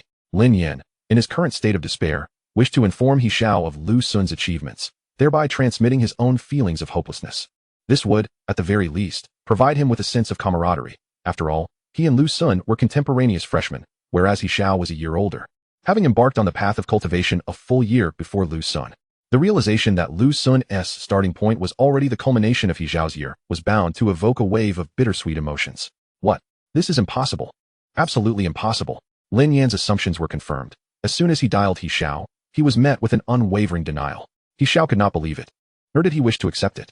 How could this be? After perusing the newcomer rankings, however, he was compelled to acknowledge the truth. The official newcomer list from Beta University could not possibly be falsified. His countenance darkened as he came to terms with the shocking revelation.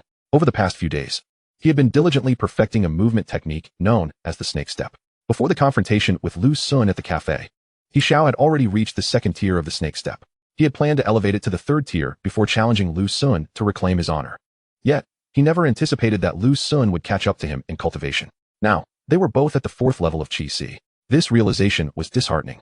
He Xiao had taken a year to reach this level, while Lu Xun had achieved it in just over a month. In that same month, Lu Xun had even elevated his celestial cultivation to the first level of the second realm.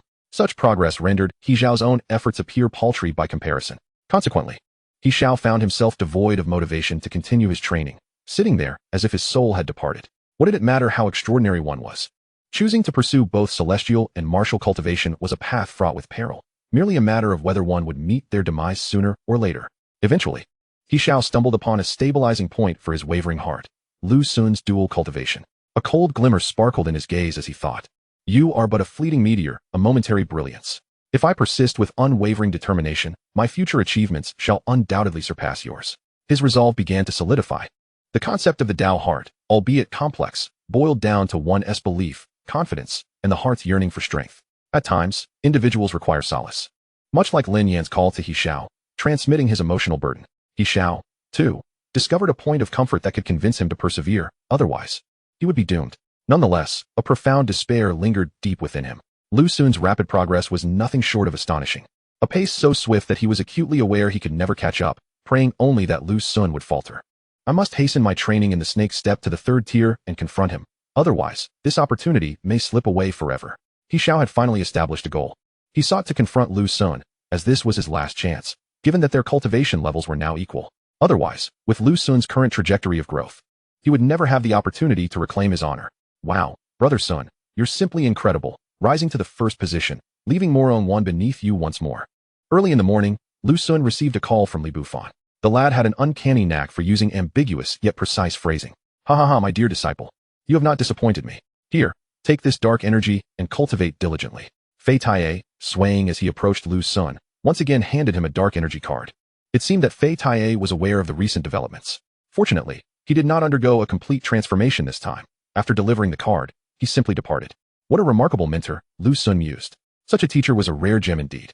Chu Youqing had not sent Lu Xun any messages, likely engrossed in her cultivation, unaware of the recent events. As for Murong Wan, she too was probably engaged in her own training. The fourth level of Qi Si, in a separate cultivation chamber. A young man with striking eyebrows and bright eyes murmured to himself. He was Lu Xinghe, ranked third on the newcomer list. No wonder Teacher Fu chose you from the outset. Lu Xinghe seemed to grasp something profound. He then set his phone down, bathed in starlight, and resumed his meditation. Though Lu Xun's achievement of the 4th level of Qi astonished him, it did not intimidate him. As a bearer of the Star River sacred body, he possessed unwavering confidence in himself. He seated himself cross-legged, palms facing the heavens, inhaling and exhaling the starlight. The Star River sacred body required the power of the stars for cultivation. Hence Lu Xinghe reversed his day and night cycle, sleeping during the day and practicing at night, making him a rare sight for others.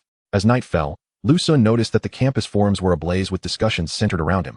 The most popular thread bore the title, "I said it first, Lu Xun is the true genius." Upon inspecting it, Lu Xun discovered that this individual was the one who had orchestrated his ascent to the top of the genius rankings. Of course, there were also many who believed that Lu Xun's dual cultivation of celestial and martial arts was a recipe for disaster. What do you know? This is what true prodigy looks like. Even if no one has succeeded thus far, it doesn't mean the path is unviable. What if Lu Xun succeeds? Regardless, it was indisputable that he was this year's foremost genius. The question remained how long he could maintain such brilliance. What of a shooting star? Have you ever shone as brightly as one in your lifetime? How about we make a wager? Let us bet on whether Lu Xun can rise to prominence. Loser calls the other father. Do you dare? This individual has taken to arguing with others everywhere, seemingly transformed into a devoted admirer of Lu Xun. Meanwhile, within the confines of Xingyue Tower on Qingbei Street, Murong Wan sighed softly after terminating a phone call from her father, Murong Wan. It was evident that Murong Wan had learned of her recent troubles and had called to chastise her. Murong Wan suspected that her younger sister, Murong Wan, must have been the one to inform their father. Murong Wan possessed an explosive temper, showing no mercy when reprimanding his own daughter, even dredging up the time when Murong Wan had stubbornly insisted on marrying Huang Mao, leading to her pregnancy with Chu Youqing and the subsequent family confrontation. He chastised her, asserting that given her past behavior, she had no right to dictate to Chu Youqing. He further proclaimed that Lu Xun, her grandson-in-law, was 100 times more commendable than Murong Yan's husband, Chu Youqing, and that he had fully accepted Lu Xun as family. Should Murong Wan attempt to force Chu Youqing into marriage with the He family, he vowed to be the first to storm the capital. This tirade left Murong Wan feeling utterly humiliated. Yenner, perhaps it would be best to let this matter go, she recalled her father's words. Mere minutes later, her husband, Chu Youqing, called as well. To Murong Yan's dismay, she learned that Murong Wan had also berated Chu Youqing, deriding him as a worthless man who sought to sell their daughter for his own gain. The confrontation nearly brought the stout man to tears. This left Murong Wan with a pounding headache. She dared not reveal to Chu Youqing that she had attempted to drug Lu Xun, nor that her efforts had backfired, resulting in Lu Xun's terrified screams. If only Lu Xun were not so formidable, being both a martial artist and a cultivator. Upon ending the call, Murong Wan took a deep breath. After all the tumultuous events and several encounters with Lu Xun, even she had to concede that he was indeed quite remarkable, albeit of humble origins. Originally, Lu Xun's extraordinary talent could have compensated for his background, allowing her to justify her thoughts, but alas, he had chosen the arduous path of dual cultivation. Wow, is it true that Lu Xun is that impressive? Indeed, it was true, and the news had spread far and wide. At that moment, Murong Wan overheard a group discussing Lu Xun outside. As a third-tier martial artist, her hearing was exceptionally keen, prompting her to eavesdrop. What she heard sent waves of astonishment through her mind. These students were discussing Lu Xun's ascent to the top of the newcomer rankings due to his mastery at the 4th level of Qi and the 1st level of Qi gathering. Classmates, is what you're saying true? Unable to contain herself, Murong Wan rushed downstairs. Sister, it's absolutely true. Just take a look, one of the students exclaimed, hastily pulling up the campus network. Murong Wan took a glance and felt her almond-shaped eyes widen in disbelief, her delicate features painted with astonishment. She stood there, momentarily frozen, processing the revelation. After a lengthy pause, she returned upstairs, her expression a complex tapestry of emotions as she sat on the sofa until dawn. The following morning, she gathered her belongings and set out for Beta University. Chapter 52. The talented young alchemist Lu Xun. Someone is looking for you at the Student Affairs office. The next morning, the office called again. Lu Xun frowned slightly. If it were a common person seeking him, the office would not have delivered such a formal notice. As he approached the Student Affairs office, his steps faltered as he spotted the enchanting Murong Wan waiting not far away. Andy, what brings you here? Lu Xun inquired, his tone devoid of warmth, marked with a hint of detachment. Given the incident involving her attempts to drug him, he was managing to maintain a commendable demeanor. Lu Xun, I'm truly sorry, Murong Wan said, biting her lip as genuine remorse flickered in her eyes. Lu Xun remained silent, simply observing her. Apologies? If apologies were effective, what need would there be for law enforcement? I will return to Rongqing today. This is the key to Xingyue Tower. It shall now belong to Youqing. I would appreciate your assistance in overseeing it, and as for the profits, you and Youqing can split them evenly. Murong Wan offered him a key. Lu Xun did not extend his hand. I will no longer interfere in your affairs with Youqing, Murong Wan sighed. However, be cautious of the He family. I have explicitly rejected them, fearing retaliation against you. Lu Sun, perceiving her sincerity, deliberated before accepting the key. Auntie, I can help watch over Xingyue Tower for Yuqing, but I shall take no share of the profits. Thank you. Murong Wan finally displayed a relieved smile. I truly apologize for that day. Farewell. Goodbye. Lu Sun made no move to escort her out. Lu Sun, why has my mother suddenly changed her stance? She not only supports us now, but has also rejected the He family and transferred ownership of Xingyue Tower to me. Hours later, Chu Youqing called him. I'm not sure, Lu Sun replied, keeping the details of that day to himself. The incident was known only to Murong Wan, him, and Murong Wan. Murong Wan had instigated it, but the true victim was her sister, Murong Wan. In reality, Lu Sun had not suffered any loss. Wow. I just realized you've risen to the top of the newcomer rankings. Surely, it must be because my mother recognized your potential after learning about this. Lu Sun, you're incredible, Chu Youqing exclaimed, pride swelling within her for her boyfriend. Lu Sun pondered why Murong Wan had so suddenly shifted her attitude. Had her conscience awakened after that day, or was it influenced by his ranking? Regardless, it was a positive development that his mother-in-law no longer opposed him. Focus on your cultivation. I will keep an eye on Xingyue Tower. Okay. After a lengthy phone conversation, they both took their leave. The next day, Lu Sun made a point to visit Xingyue Tower, discovering that Murong Wan had indeed departed. The fourth floor was almost entirely stripped of her personal belongings, leaving only furniture and appliances behind. He need not worry about the establishment's operations, as the staff Murong Wan had hired appeared quite capable. The business at Xingyue Tower was thriving, raking in over $1 million in sales each month. This was Qingbei Street. Students from Qingbei could receive hundreds of units of dark energy each month, even at the lowest tier of resources. In the realm of ordinary individuals, this equated to a monthly salary of 100,000. Naturally, very few students opted to exchange dark energy for money, unless truly in dire circumstances. Boss, someone is looking for you. Just as Lu Sun was about to leave, the store manager approached him. Who? An alchemist, claiming to be interested in a collaboration. An alchemist? Lu Sun descended the stairs, scanning the store for the alchemist, but only spotting students perusing the merchandise. Are you the owner? A charming girl with twin ponytails suddenly bounded into view. Yes, that's me, Lu Sun replied, sizing her up. She appeared quite young. Could she really be the alchemist seeking him? My name is Bai Ling, a second-tier alchemist. I have a business proposal that guarantees profit. I wonder if you would be interested in collaborating? The ponytailed girl inquired. A second-tier alchemist? Lu Sun was not deeply versed in the ranks of alchemists, but had heard enough to understand. A second-tier alchemist could concoct potions useful for cultivators at the first and second realms. It implied she could produce elixirs beneficial to those at the initial and intermediate levels. Typically, alchemists were cultivators of the mystical arts, as martial artists found it exceedingly challenging to concoct potions. This was due to the fact that spiritual energy was more gentle and accommodating, while true energy was often aggressive and destructive, making it prone to failure when applied in alchemical processes. Please, do continue. Lu Sun found himself intrigued. Your shop's location is quite advantageous. Why not share it with me? I could sell elixirs here and offer you a 30% profit. What do you say? Bai Ling extended 3 fingers. Dividing the shop for her to sell elixirs? Lu Sun pondered for a moment before inquiring. Are you aware of what this shop was previously engaged in? Bai Ling shook her head. Lu Sun explained. This shop used to sell elixirs. What? Bai Ling was taken aback. It was formerly known as Baodin Pavilion. The owner employed 2 alchemists, one of the second tier and another of the third tier. Yet, despite this, the establishment went out of business in less than a year. Lu Sun was quite familiar with this shop, as Li Bufan had once purchased elixirs here. According to Li Bufan, the elixirs were merely average in effectiveness. Currently, the martial arts, celestial arts, and magical practices in Blue Star were developing reasonably well, yet there remained a dearth of skilled alchemists. The reasons were twofold. Firstly, multiple disasters had significantly ravaged the natural environment, making high-grade alchemical materials scarce, necessitating searches in the astral ancient road. Secondly, alchemists were still navigating the initial stages of their craft. The astral ancient road held numerous legacies, but a proficient alchemical legacy had yet to be uncovered. Why is that? Bai Ling queried, puzzled. Why? As an alchemist, don't you know? Lu Sun felt she was being deliberately obtuse. Bai Ling shook her head. I don't know. Come here. Lu Sun stepped to the door, and once Bai Ling followed, he pointed across the street to a bustling shop, asking, do you see that? What kind of shop is it? Jia's Elixirs. She read the prominent characters. Can't the owner see that? Bai Ling appeared confused, seemingly doubting Lu Sun's eyesight. Lu Sun was speechless. Was this girl genuinely naive or merely pretending? You recognize Jia's elixirs, but don't understand why Baodin Pavilion failed? He countered. Bai Ling shook her head innocently. They sell their products, and we sell ours. What difference does it make? Lu Sun sighed. This girl must have come from the mountains. She was unaware that due to the presence of Jia's elixirs, almost no other elixir shop could survive on Qingbei Street. The most profitable establishment in the entire area was undoubtedly Jia's elixirs, while Murong Wan's Xingyue Tower hardly earned even a fraction of their profits.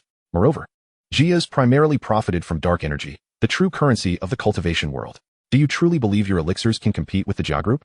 Lu Sun was no longer inclined to engage in further debate. Bai Ling nodded earnestly. Indeed, I can concoct first and second-tier elixirs that surpass theirs.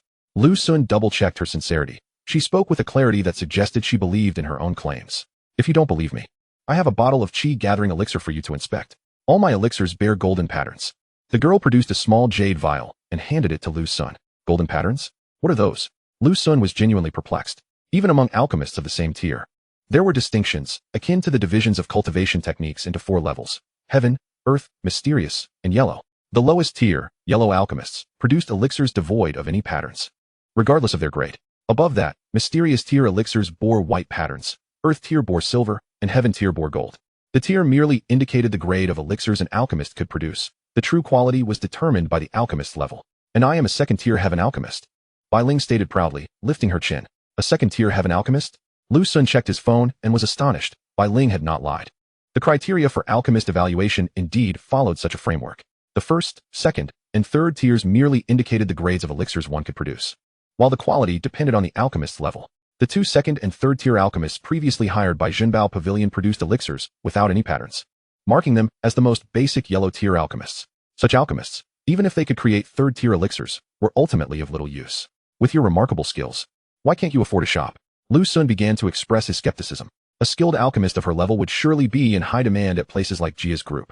Your shop is ideally located directly across from Jia's elixirs. I wish to compare with them, Bai Ling asserted. She spoke without a hint of hesitation, her eyes brimming with sincerity, which made Lu Sun instinctively believe her words held truth. However, to challenge Jia's elixirs? Bai Ling certainly had a bold spirit. They were a colossal group boasting numerous alchemists. Did she truly believe she could compete? Consider this bottle of Qi gathering elixir a gift. You may test its efficacy. Bai Ling offered, handing the jade vial to Lu Sun. As he accepted it and opened it, a rich aroma wafted forth, invigorating his senses. The other students in the shop also caught a whiff of the fragrance, their expressions turning enamored. Upon closer inspection, Lu Sun noted that each elixir bore intricate golden patterns.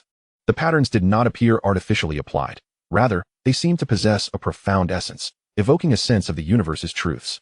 This elixir is extraordinary. It may very well be a second-tier heaven elixir. Well, am I lying? Bai Ling looked at Lu Sun with anticipation. This shop does not belong to me. I need to consult the owner before proceeding. Could you return tomorrow? Lu Sun felt a spark of interest. If Bai Ling truly possessed such prowess, this business venture could yield substantial profit. Selling these trinkets paled in comparison to the lucrative nature of elixirs. The profits from Jia's group on Qingbei Street eclipsed those of Xingyue Tower by realms beyond comprehension. Although Xingyue Tower seemed profitable, after deducting rent and labor, very little remained. The rent was exorbitantly high. Murong Wan had established this shop primarily to keep an eye on Chu Youqing rather than for profit. Now that the shop was handed over to Chu Youqing, Lu Sun found himself with little else to do. Why not give it a try? If it truly proved profitable, it could provide Chu Youqing with an additional source of income. Cultivation, after all, was an expensive endeavor. Chu Youqing's father had lost standing within the family, and given her current growth trajectory, it would not be long before her family could no longer supply the resources necessary for her cultivation. Once resources dwindled, her cultivation speed would inevitably slow. Many individuals grow slowly not due to a lack of talent, but simply because resources are insufficient. Very well, I shall visit you tomorrow. What time shall I come? At 10 o'clock. All right, see you tomorrow. The girl departed, and Lu Sun stored the vial of Qi gathering elixir, sending a message to Chu Youqing. Her phone was equipped with an intelligent assistant that would not alert her unless the matter was of considerable importance. Lu Sun did not wish to disturb her cultivation. Lu Sun, you may proceed as you see fit without seeking my counsel. The profits from the shop shall be divided equally between us. As for the dark energy you provide me, should you deduct the elixirs from my share, I shall promptly come to retrieve them. At noon, Chu Youqing returned Lu Sun's call. Wow, the golden patterned elixir. This is a celestial grade elixir. Upon seeing the gathering Qi pill presented by Bai Ling at the school gate, her eyes sparkled with excitement. She was discerning. Even a first-tier celestial grade elixir is quite costly. Lu Sun, it seems that Bai Ling's origins are not trivial. Such a precious elixir, so casually gifted as a token, contains 12 pills. While astonished, Chu Youqing speculated about Bai Ling's identity. Lu Sun nodded in agreement. Indeed, I also sense that her background is remarkable. That girl exudes an extraordinary aura. Although Lu Sun's experiences were limited, he could discern that the attire she wore was undoubtedly exquisite. Her decisive and brisk manner of action, 12 celestial grade elixirs, given away without a second thought, was not characteristic of an ordinary person. Then you must exercise caution. One should never lack vigilance. I will test one of these elixirs and inform you of its efficacy. No, take them all. Do you not require them for your cultivation? I do not. She has also gifted me a vial. Lu Xun cleverly persuaded Chu Youqing to accept an entire vial of gathering chi pills. These pills, favored by practitioners of the second realm, enhance the speed of gathering and refining dark energy without adverse effects. Unlike certain elixirs that directly elevate cultivation levels, which should be consumed sparingly to avoid accumulating elixir toxicity that may hinder future progress, the gathering chi pill is the optimal choice for assisting in cultivation. Lu Xun, the effects are astounding. It can at least triple the speed of my cultivation, with one pill's effect lasting around a month. I wonder if there will be any diminishing returns later on. That evening, Chu Youqing provided her feedback. 3 times. This effect is indeed impressive. Even Jia's gathering chi pill, currently the best on the market, offers only about double the effect. Other inferior brands typically provide only modest enhancements, and some may even have side effects. Apart from efficacy, the duration of the effect is equally vital. If a single pill costs such a high price, what use is it if its effects are fleeting? Then I shall share half with her, Lu Xun resolved. Boss, have you made a decision? At 10 o'clock the following morning, Bai Ling arrived punctually at the shop. Yes. It is acceptable, but there are some details we need to discuss. Not a problem. After a thorough discussion, they reached a consensus. The first floor of the shop would be shared with Bai Ling, while the third floor would be designated for her alchemy. She also expressed interest in the fourth floor.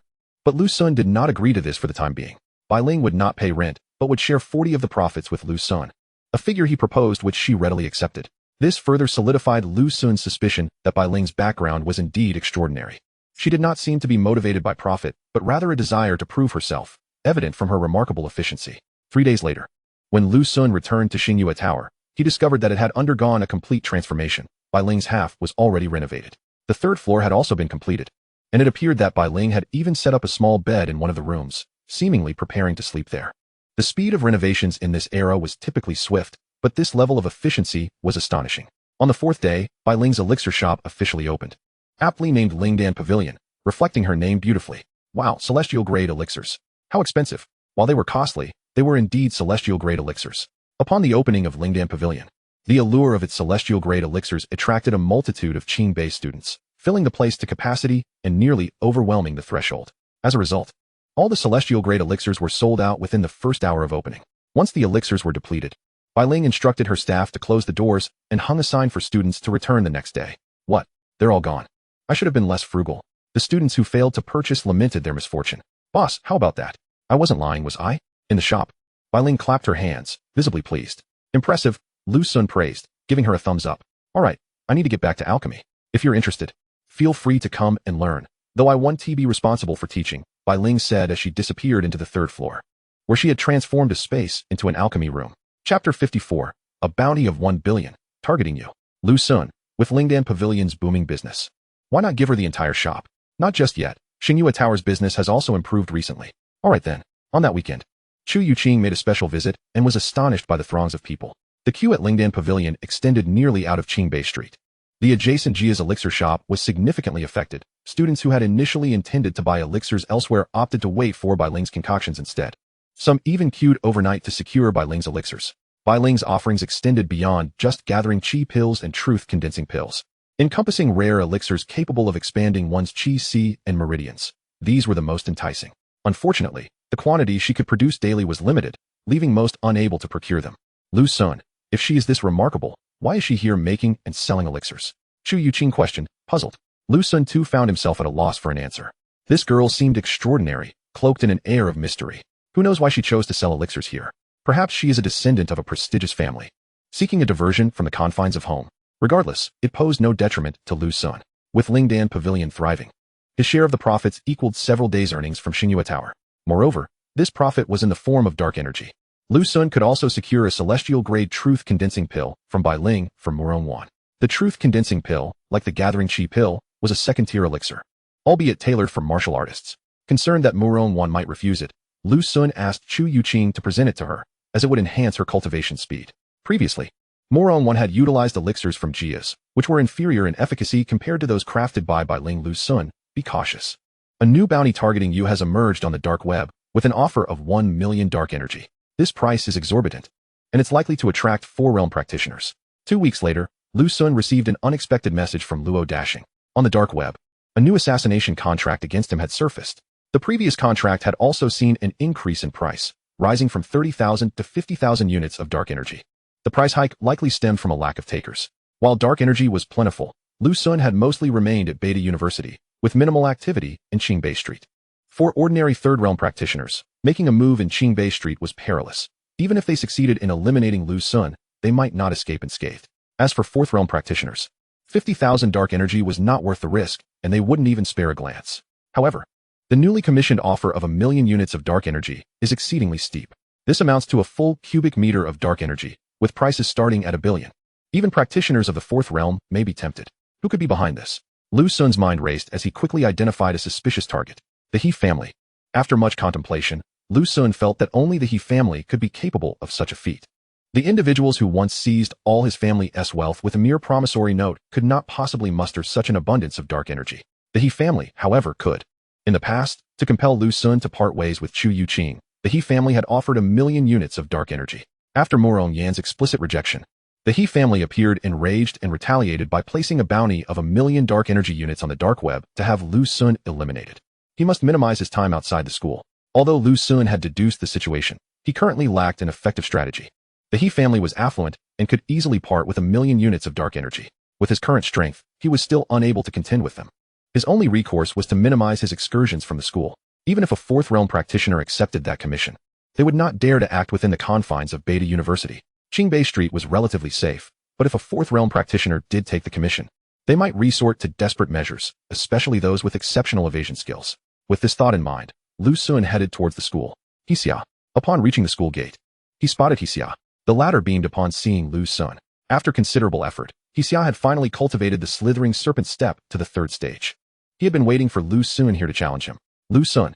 Hixia was just about to speak when he suddenly perceived a flash of movement. Lu Xun had already closed the distance. Crimson Lotus Heart-Burning Palm. Sensing the impending danger, Hixia chose not to evade, instead deciding to confront Lu Xun head-on. His Crimson Lotus Meridian allowed him to cultivate Crimson Lotus True Qi, making his attacks exceedingly fierce. Previously, Lu Xun had evaded his strike, delivering a heavy blow to him. This led Hixia to believe that, despite being at the same level in Qi Si, Lu Xun would not dare to engage him directly. Boom. The two collided. Puff. The sound of blood spattering rang out. Just moments ago brimming with confidence, Hixia was sent flying by Lu Xun's strike, landing heavily several meters away. Impossible. Hixia was taken aback. He had practiced his technique rigorously to force Lu Xun into a direct confrontation. Now, Lu Xun was not retreating or avoiding. He had faced him head-on, and yet Hixia could not withstand the impact. How could he believe this? Before Hixia could process the situation, Lu Xun was upon him, stepping on him and unleashing a barrage of blows. Hixia's countenance was left bruised and battered, his condition utterly pitiful. Classmate, please refrain from fighting. It was only when the school's security and teachers arrived that Lu Xun finally relented. Lu Xun, how dare you strike me? Hixia struggled to his feet, his face a bloody mess, resembling a pig's head. That is precisely what I did. There was no stipulation against fighting outside school. Was there? Lu Xun exploited a loophole. Here, they were just outside the school gate. Even if he were to face disciplinary action for fighting, it would be a mere slap on the wrist, far less severe than if it had occurred within the school. The He family had audaciously placed a bounty on the dark web for 1,000,000 dark energy units to have him killed. He couldn't contend with the He family. But what of their descendants? Today, it was indeed you who faced the consequences. Chapter 55. Lu Xun bullying others. Another breakthrough. He had grown stronger. As Lu Xun mercilessly pummeled Hixia, Lin Yan hid behind the school gate, too frightened to peek out. He was thoroughly intimidated by Lu Xun now. Hixia had specifically brought him along to wait for Lu Xun's return, intending to challenge him in the arena. Little did he know that Lu Xun would disregard all martial decorum and attack directly outside the school, leaving Hixia in such a wretched state. Hixia's face, which had barely held any semblance of attractiveness, was now utterly disfigured. Even a counterattack using the return my beauty technique would be futile. Lu Xun, just wait. I will have my revenge. Classmate, please refrain from further violence, or we will have to take coercive measures. Meanwhile, seeing the school's security and teachers arrive, Hixia prepared to issue some harsh words to salvage his dignity. But to his shock, Lu Xun, right in front of the security and teachers, kicked him away, sending Hixia crashing into the water fountain, legs flailing in the air, leaving passing students utterly dumbfounded. So brutal, Lin Yan trembled in fear. At that moment, he realized that his feet were still outside the school gate, prompting him to retract them quickly. He feared that if he lingered too long, Lu Xun might turn his attention to him as well. Extra. Lu Xun brutally assaults Hixia. Puff, Hixia is in such dire straits. He has become a pig's head. Just look at that picture behind. He looks like a compass now. Before long, various images began circulating on the campus network, drawing a multitude of onlookers. Today was the weekend, and more students were online. After their daily training, Some would habitually browse the internet to avoid missing any significant news. What is the big deal about a fight? If there are any penalties, let them fall on me. Do not make things difficult for my good students. In the administrative office, Fei Taiye wore a nonchalant expression. Well, Lu Sun was brought here for fighting. He had somehow caught wind of the situation and rushed to defend Lu Sun. Fortunately, since the incident occurred off campus and with Fei Taiye's protection, Lu Sun faced little repercussion, merely receiving a talking to from the school leadership. The implication was clear. Students should coexist harmoniously and not bully one another. I'm a freshman. He is a sophomore. How could I be bullying him? It's his own fault for being weak. Lu Sun maintained his stance, unrepentant and unwilling to change. Consequently, the school leadership rated Lu Sun's response a 984 out of 1,000, deducting points only because they felt he had a 16. Xia, are you even a man? If you are, step into the arena with me. Xia, you're so cowardly. Does your mother know? Xia, are you stuffing cotton in your pants instead of courage? In the days that followed, the campus witnessed scenes that left many students astounded. Lu Sun would routinely confront Xia, challenging him to the arena whenever Xia was spotted. Had Lu Sun been a senior, or even a peer, it might not have mattered. The problem was that Lu Sun was a freshman while Xia was a sophomore. Faced with Lu Sun's challenges, Xia dared not accept. Lu Sun's words cut like knives, piercing deep into his pride. The news of their previous fight had already spread throughout the school. Xia's dignity had suffered a grievous blow. Now, with Lu Sun's frequent humiliations, Xia felt as if his entire life had lost its color. Damn it! I will kill you. Bang, bang, bang. In the training room, Xia seethed with frustration. He was filled with anger, urgency, and helplessness.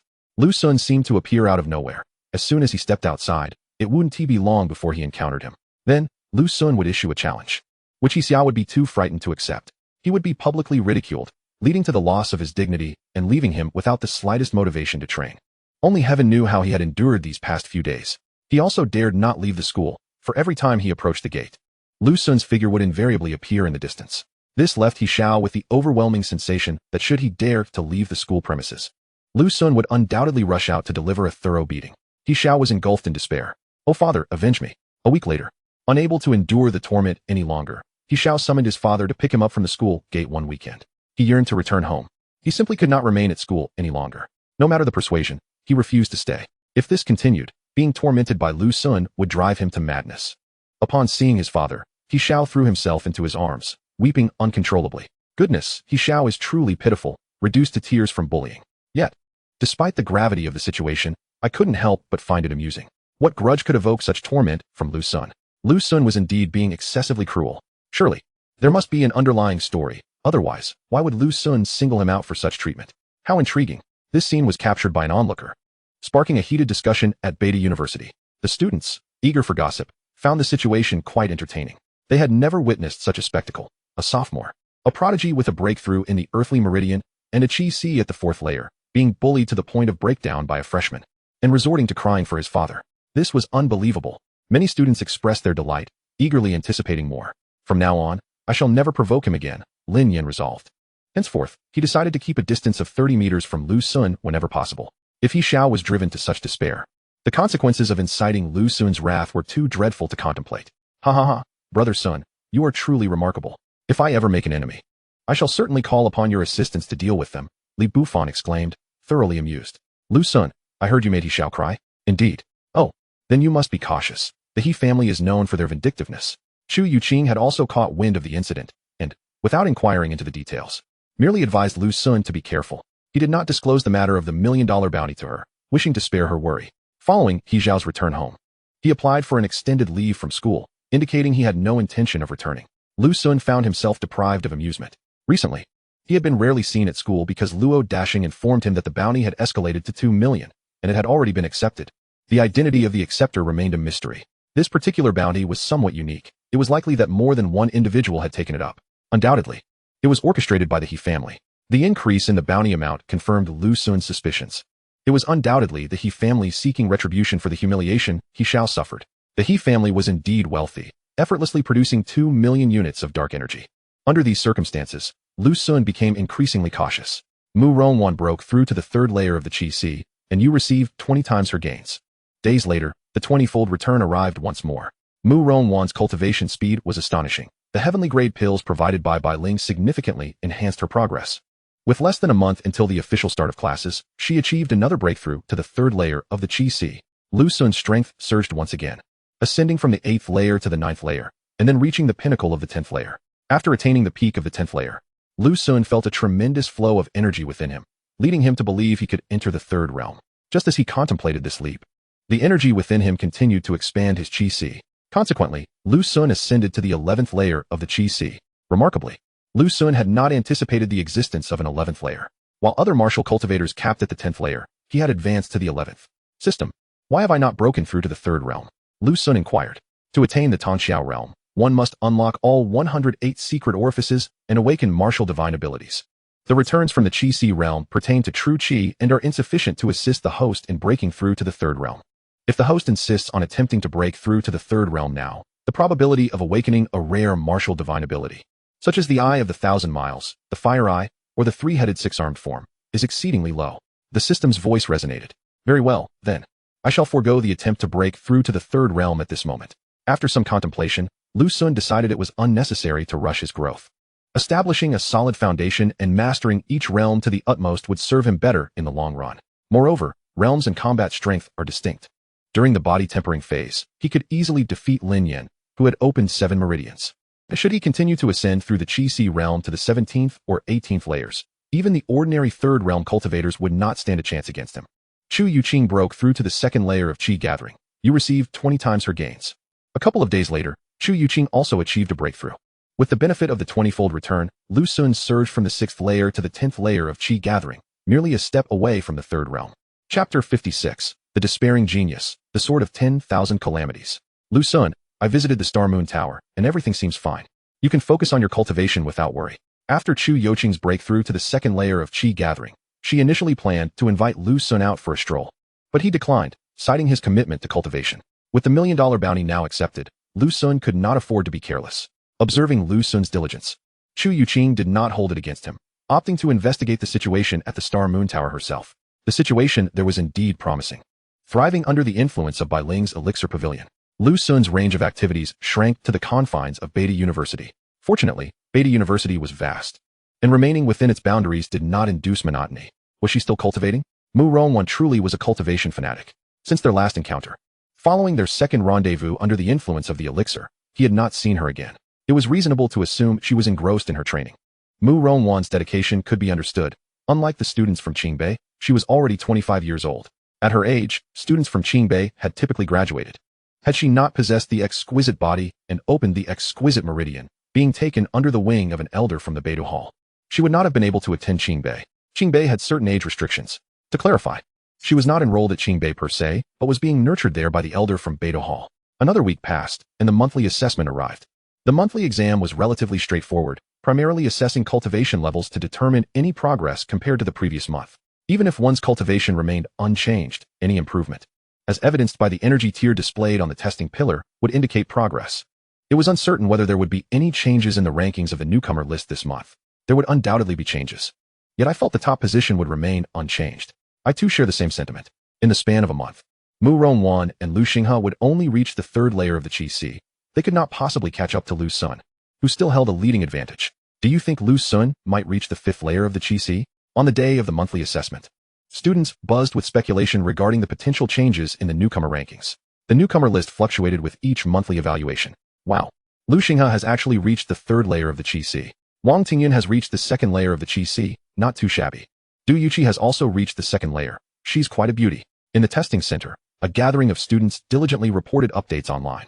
Miss Murong, regarding this dark energy, please do not give it to me. Rather, bestow it upon Youqing, for she is in greater need. Alright. Outside the testing center, Lu Xun encountered Murong Wan once more. She had also arrived. The dark energy he intended to offer remained unbestowed, as Murong Wan declined it, leaving him at a loss. Although they had shared a second moment of intimacy, it had been accidental. Their relationship lingered in a delicate and awkward state. Deep within Murong Wan's heart, there was a subtle fear of facing Lu Xun. Murong Wan's presence was captivating. As she entered the testing center, she commanded the attention of all. Approaching the testing pillar, she unleashed her full power in a strike. Beep, beep, beep. Indeed, she was at the 3rd level of Qi, her energy ranking surpassing that of Lu Xinghe.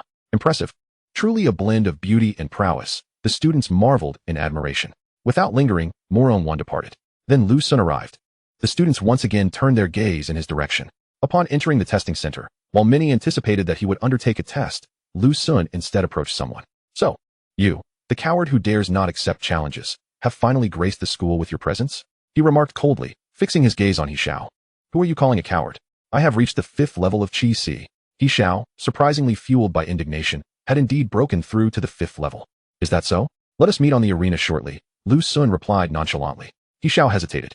Despite his achievement, he lacked confidence in facing Lu Sun in the arena, having been intimidated by him in the past. Coward, Lu Sun scoffed dismissively before striding toward the testing pillar. He Xiao's face flushed crimson. He longed to declare that he would indeed participate in the arena, yet he found himself unable to utter the words. He wished to assess Lu Sun's test results first. Beep, beep, beep. Wow. The testing center erupted in excitement. 5th level of Qi Si.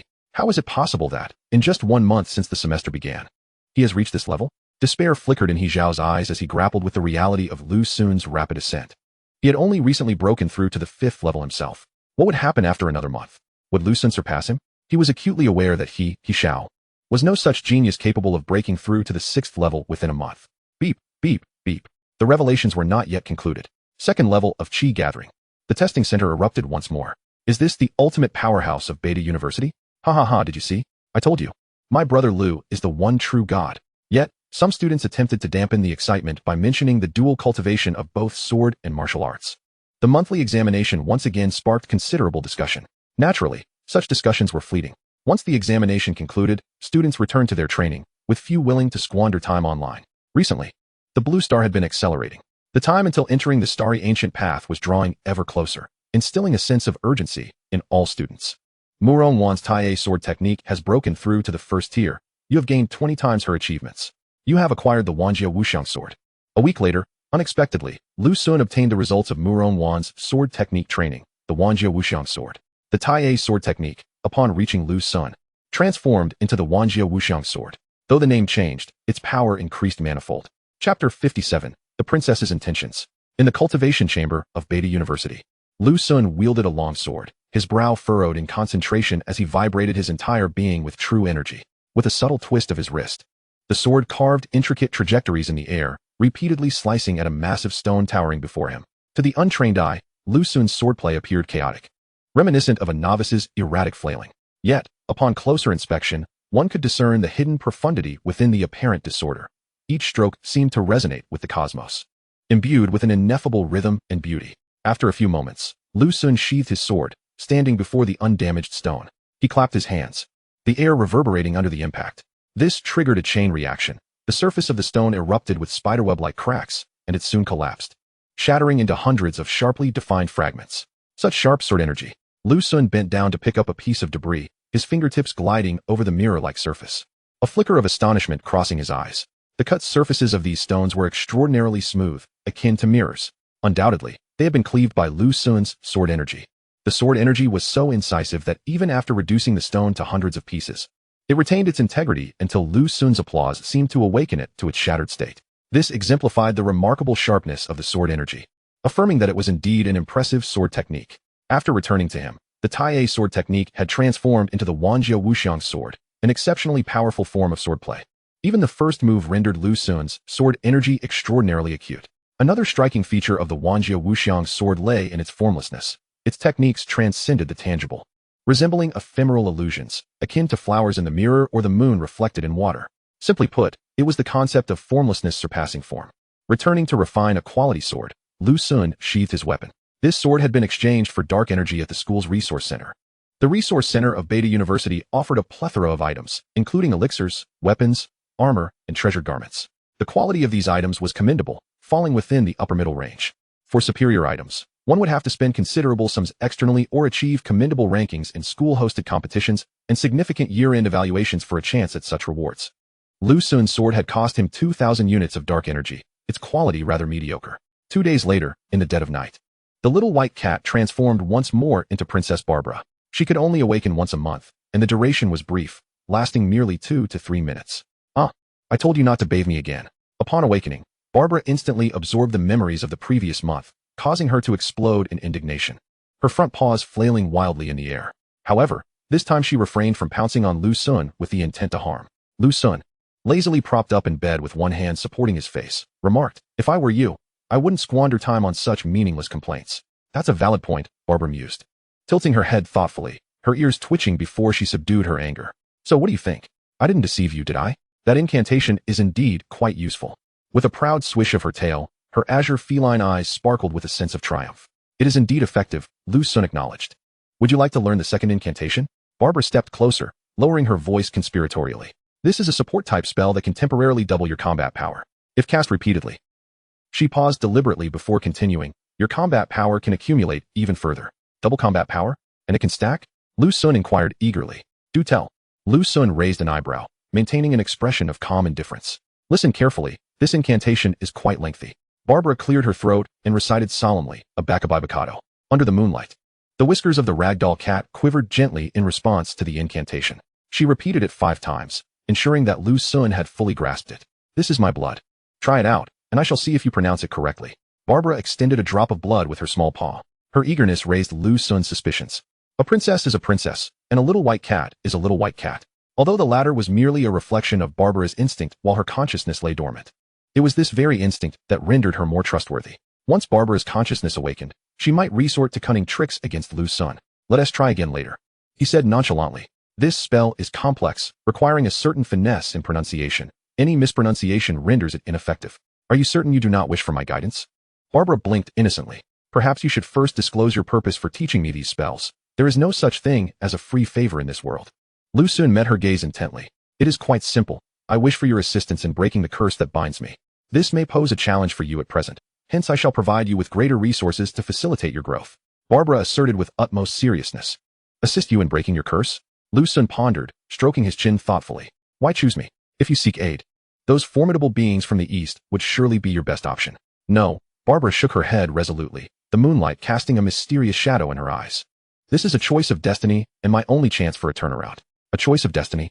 Indeed, Barbara stepped forward, her voice barely above a whisper. After succumbing to the slumbering curse, I was destined to remain in eternal sleep until I encountered you. At this point, a glimmer of unusual light flickered in her feline eyes. Your essence is extraordinary. It has stirred the curse ever so slightly. Is this not destiny? The notion that his unique essence might have caused a disturbance in Barbara's slumbering curse intrigued Lu Sun. Could it be a consequence of the chaos divine body? He sensed a strong possibility. If only I could dispel the threefold curse I bear. Before Barbara could finish her thought, her voice faltered once more, and her consciousness slipped back into slumber, reverting to her little white cat form. If all went as expected, her consciousness would awaken again next month. Chapter 58, A Frenzied Ascension, Shadowless Flying Sword Technique. The incantation indeed proved to be quite challenging. After Barbara's consciousness fell into slumber, Lu Sun attempted to utilize the drop of blood from the little white cat. The difficulty of Barbara's second spell was even greater. Despite not mispronouncing any syllables with the little white's blood, he was unable to manifest its power. By the time he considered another attempt, the drop of blood had been entirely consumed. One drop of blood could only be used to cast a spell once.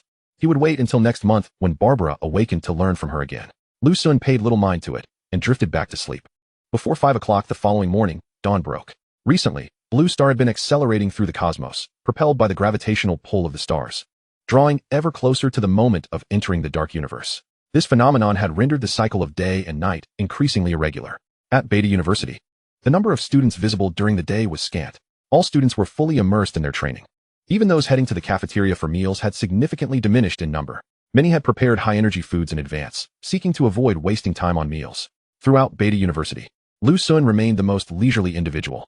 The bounties posted on the dark web regarding him persisted, which is why he had not left the school, indulging in a life of leisure within its confines. Chu Youqing appeared to be wholly dedicated to her training. Previously, she would message Lu Sun almost daily, but recently this frequency had dwindled to once a week. As for Murong Wan, she never initiated contact with Lu Sun. He could only see her during the monthly assessments. Boom. In the training room, Lu Sun activated a spiritual talisman, shattering a stone into fragments. The power was commendable. Lu Sun felt quite satisfied with the talisman's potency. Although he could not train, he often contemplated various techniques during his leisure, such as talismans. This method belonged to the realm of the immortals.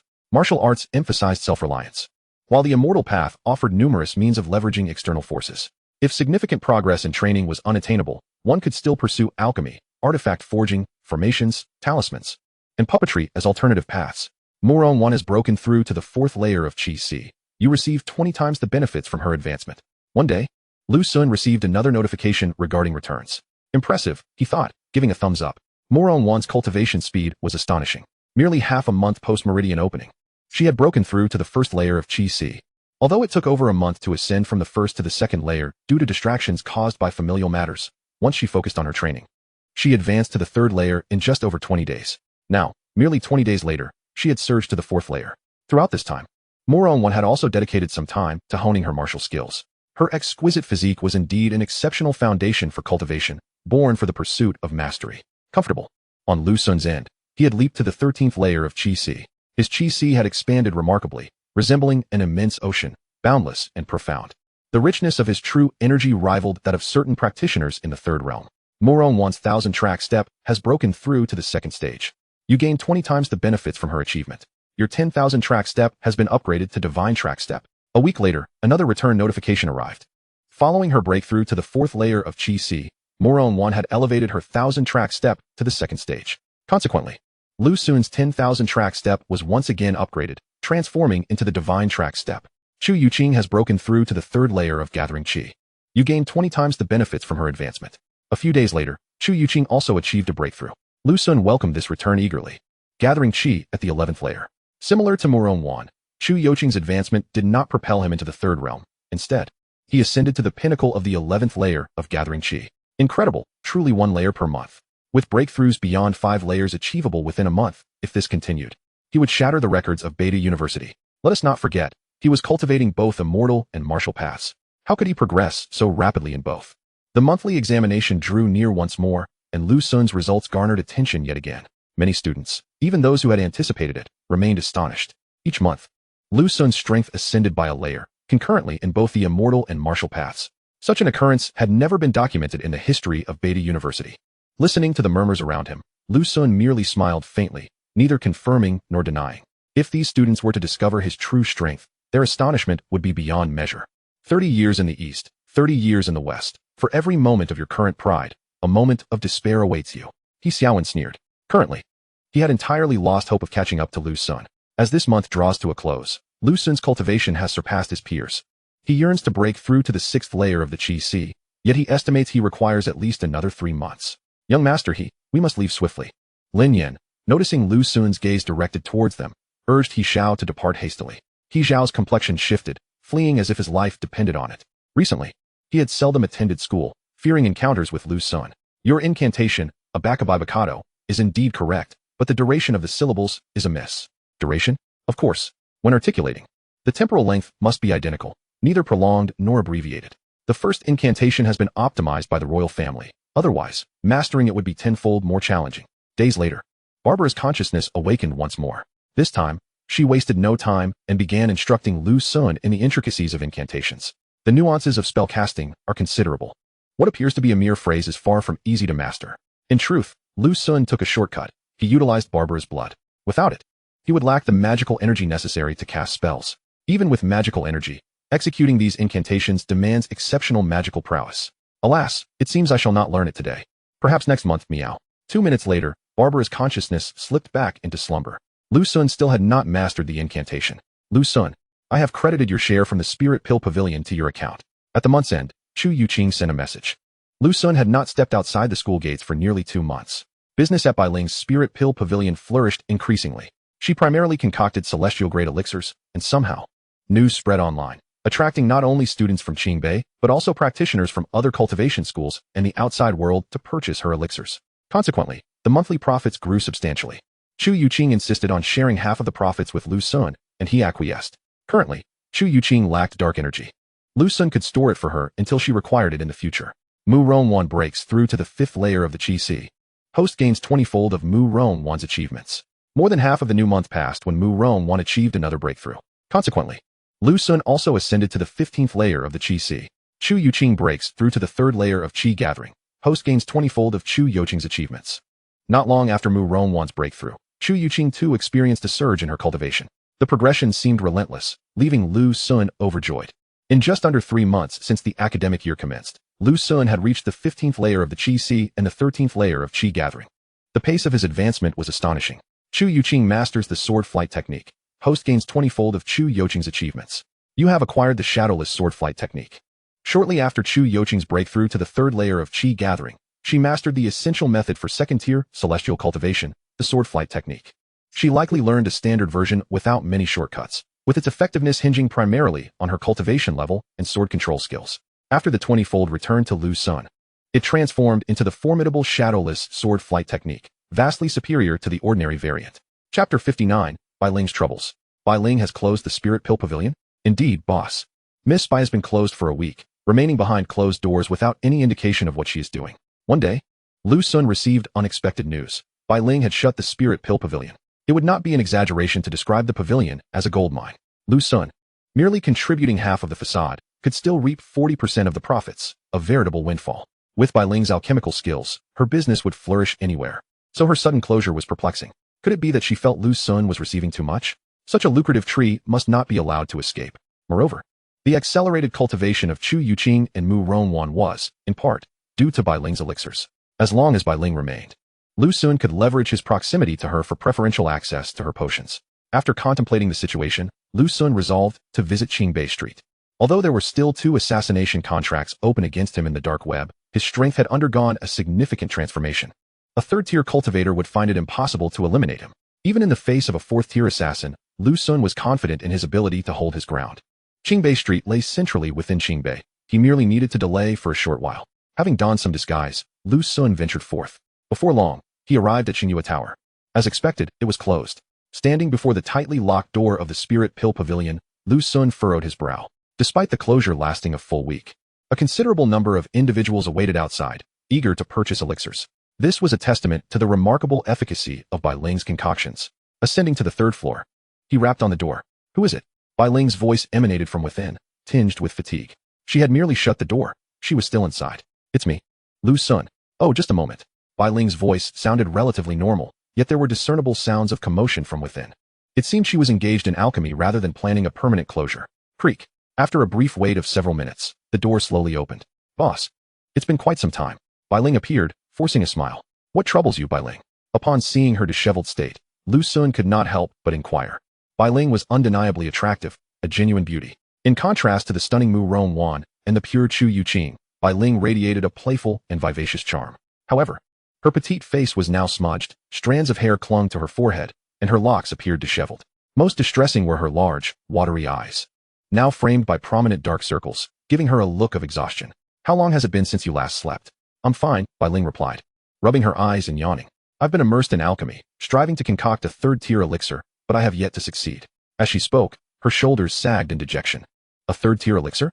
That corresponds to the needs of 3rd-tier cultivators. Once you successfully craft a 3rd-tier elixir, you will be recognized as a 3rd-tier alchemist. Given Bai Ling's ability to produce 2nd-tier celestial elixirs, creating an ordinary 3rd-tier elixir should pose no challenge for her. It seems she aspires to concoct a higher quality version, which has led her to this state. I'm relieved to hear you are well. I heard you had shut yourself away, and I was a bit worried. So I came to check on you. Lu Sun exhaled, his tone softening. Thank you for your concern, boss, Bai Ling replied, offering a sweet smile. Boss, you are a cultivator, aren't you? She suddenly asked. Lu Sun nodded. Yes. Wow, that's wonderful. If only I could cultivate as well, she expressed enviously. Lu Sun paused. Aren't you a cultivator? Bai Ling shook her head. No, I lack any cultivation. If I did, I would surely be able to concoct a 3rd-tier elixir. Without cultivation. Lu Sun's gaze scrutinized Bai Ling. Skepticism etched on his features. It was hard to believe she could produce 2nd-tier elixirs, let alone 2nd-tier celestial ones, without any cultivation. While alchemical skill is not directly tied to cultivation level, the absence of cultivation would render the crafting of even moderately advanced elixirs nearly impossible. In truth, it is not entirely devoid of cultivation. I can utilize elixirs to augment my spiritual energy and manipulate this energy for alchemy. However, my spiritual veins are flawed, preventing me from independently cultivating spiritual power. Observing Lu Sun's skepticism, Bai Ling elaborated on her predicament. So that is the case. Bai Ling, it seems, is also unable to cultivate. Her circumstances differ significantly from Lu Sun's. While Lu Sun is prohibited from cultivating by the system, he is not incapable of it. Even under such restrictions, he can absorb dark energy to replenish his spiritual power and vital energy.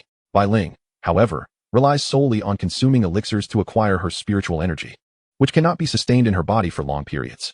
One wonders what affliction besets her spiritual veins. Nevertheless, the fact that she can concoct 2nd-grade heavenly elixirs solely from the energy supplemented by elixirs, without any cultivation, positions Bai Ling as a veritable prodigy in alchemy. Boss, someone is looking for you, the shopkeeper announced, rushing over. Who is it? Representatives from the Jia Family Corporation. The Jia Family Corporation. The one known for producing the Jia Family Body refining pills and opening veins pills. Boss, may I request a favor? Bai Ling interjected suddenly, her demeanor betraying a hint of anxiety as she bit her lip in worry. Bai Ling, what is it? Speak freely, and I shall assist you in any way I can. Lu Sun replied gently. They are likely here to make a high-priced offer for your shop. Could you possibly decline their offer? I would not have you assist me in vain. I can increase your share from Lingdan Pavilion by an additional 20%. An additional 20%? That would make it 60%. Lu Sun marveled. Bai Ling, who concocts elixirs herself, while he merely provides a venue, stands to gain such a significant share. This kind of business opportunity is rare indeed. What could be troubling Bai Ling so much that she insists on maintaining her shop here? Very well, I agree, Lu Sun acquiesced. Thank you, boss. You are truly kind. Bai Ling sighed in relief, her face lighting up with a sweet smile. Lu Sun turned to leave and soon encountered the representatives from the Jia Family Corporation downstairs. There were 3 individuals, the leader being a middle-aged man dressed impeccably, exuding a formidable presence that suggested he was at least at the 3rd realm. Boss, would you be interested in discussing a business proposition with us? The middle-aged man stated, hands clasped behind his back, chin raised in a condescending manner. What business?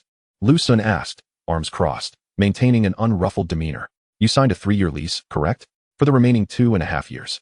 We will offer you 100,000 dark energy or 200 million in cash for your shop. What do you say? The man proclaimed with a booming voice. Indeed. Bai Ling's prediction proved accurate. They were indeed here to acquire the shop.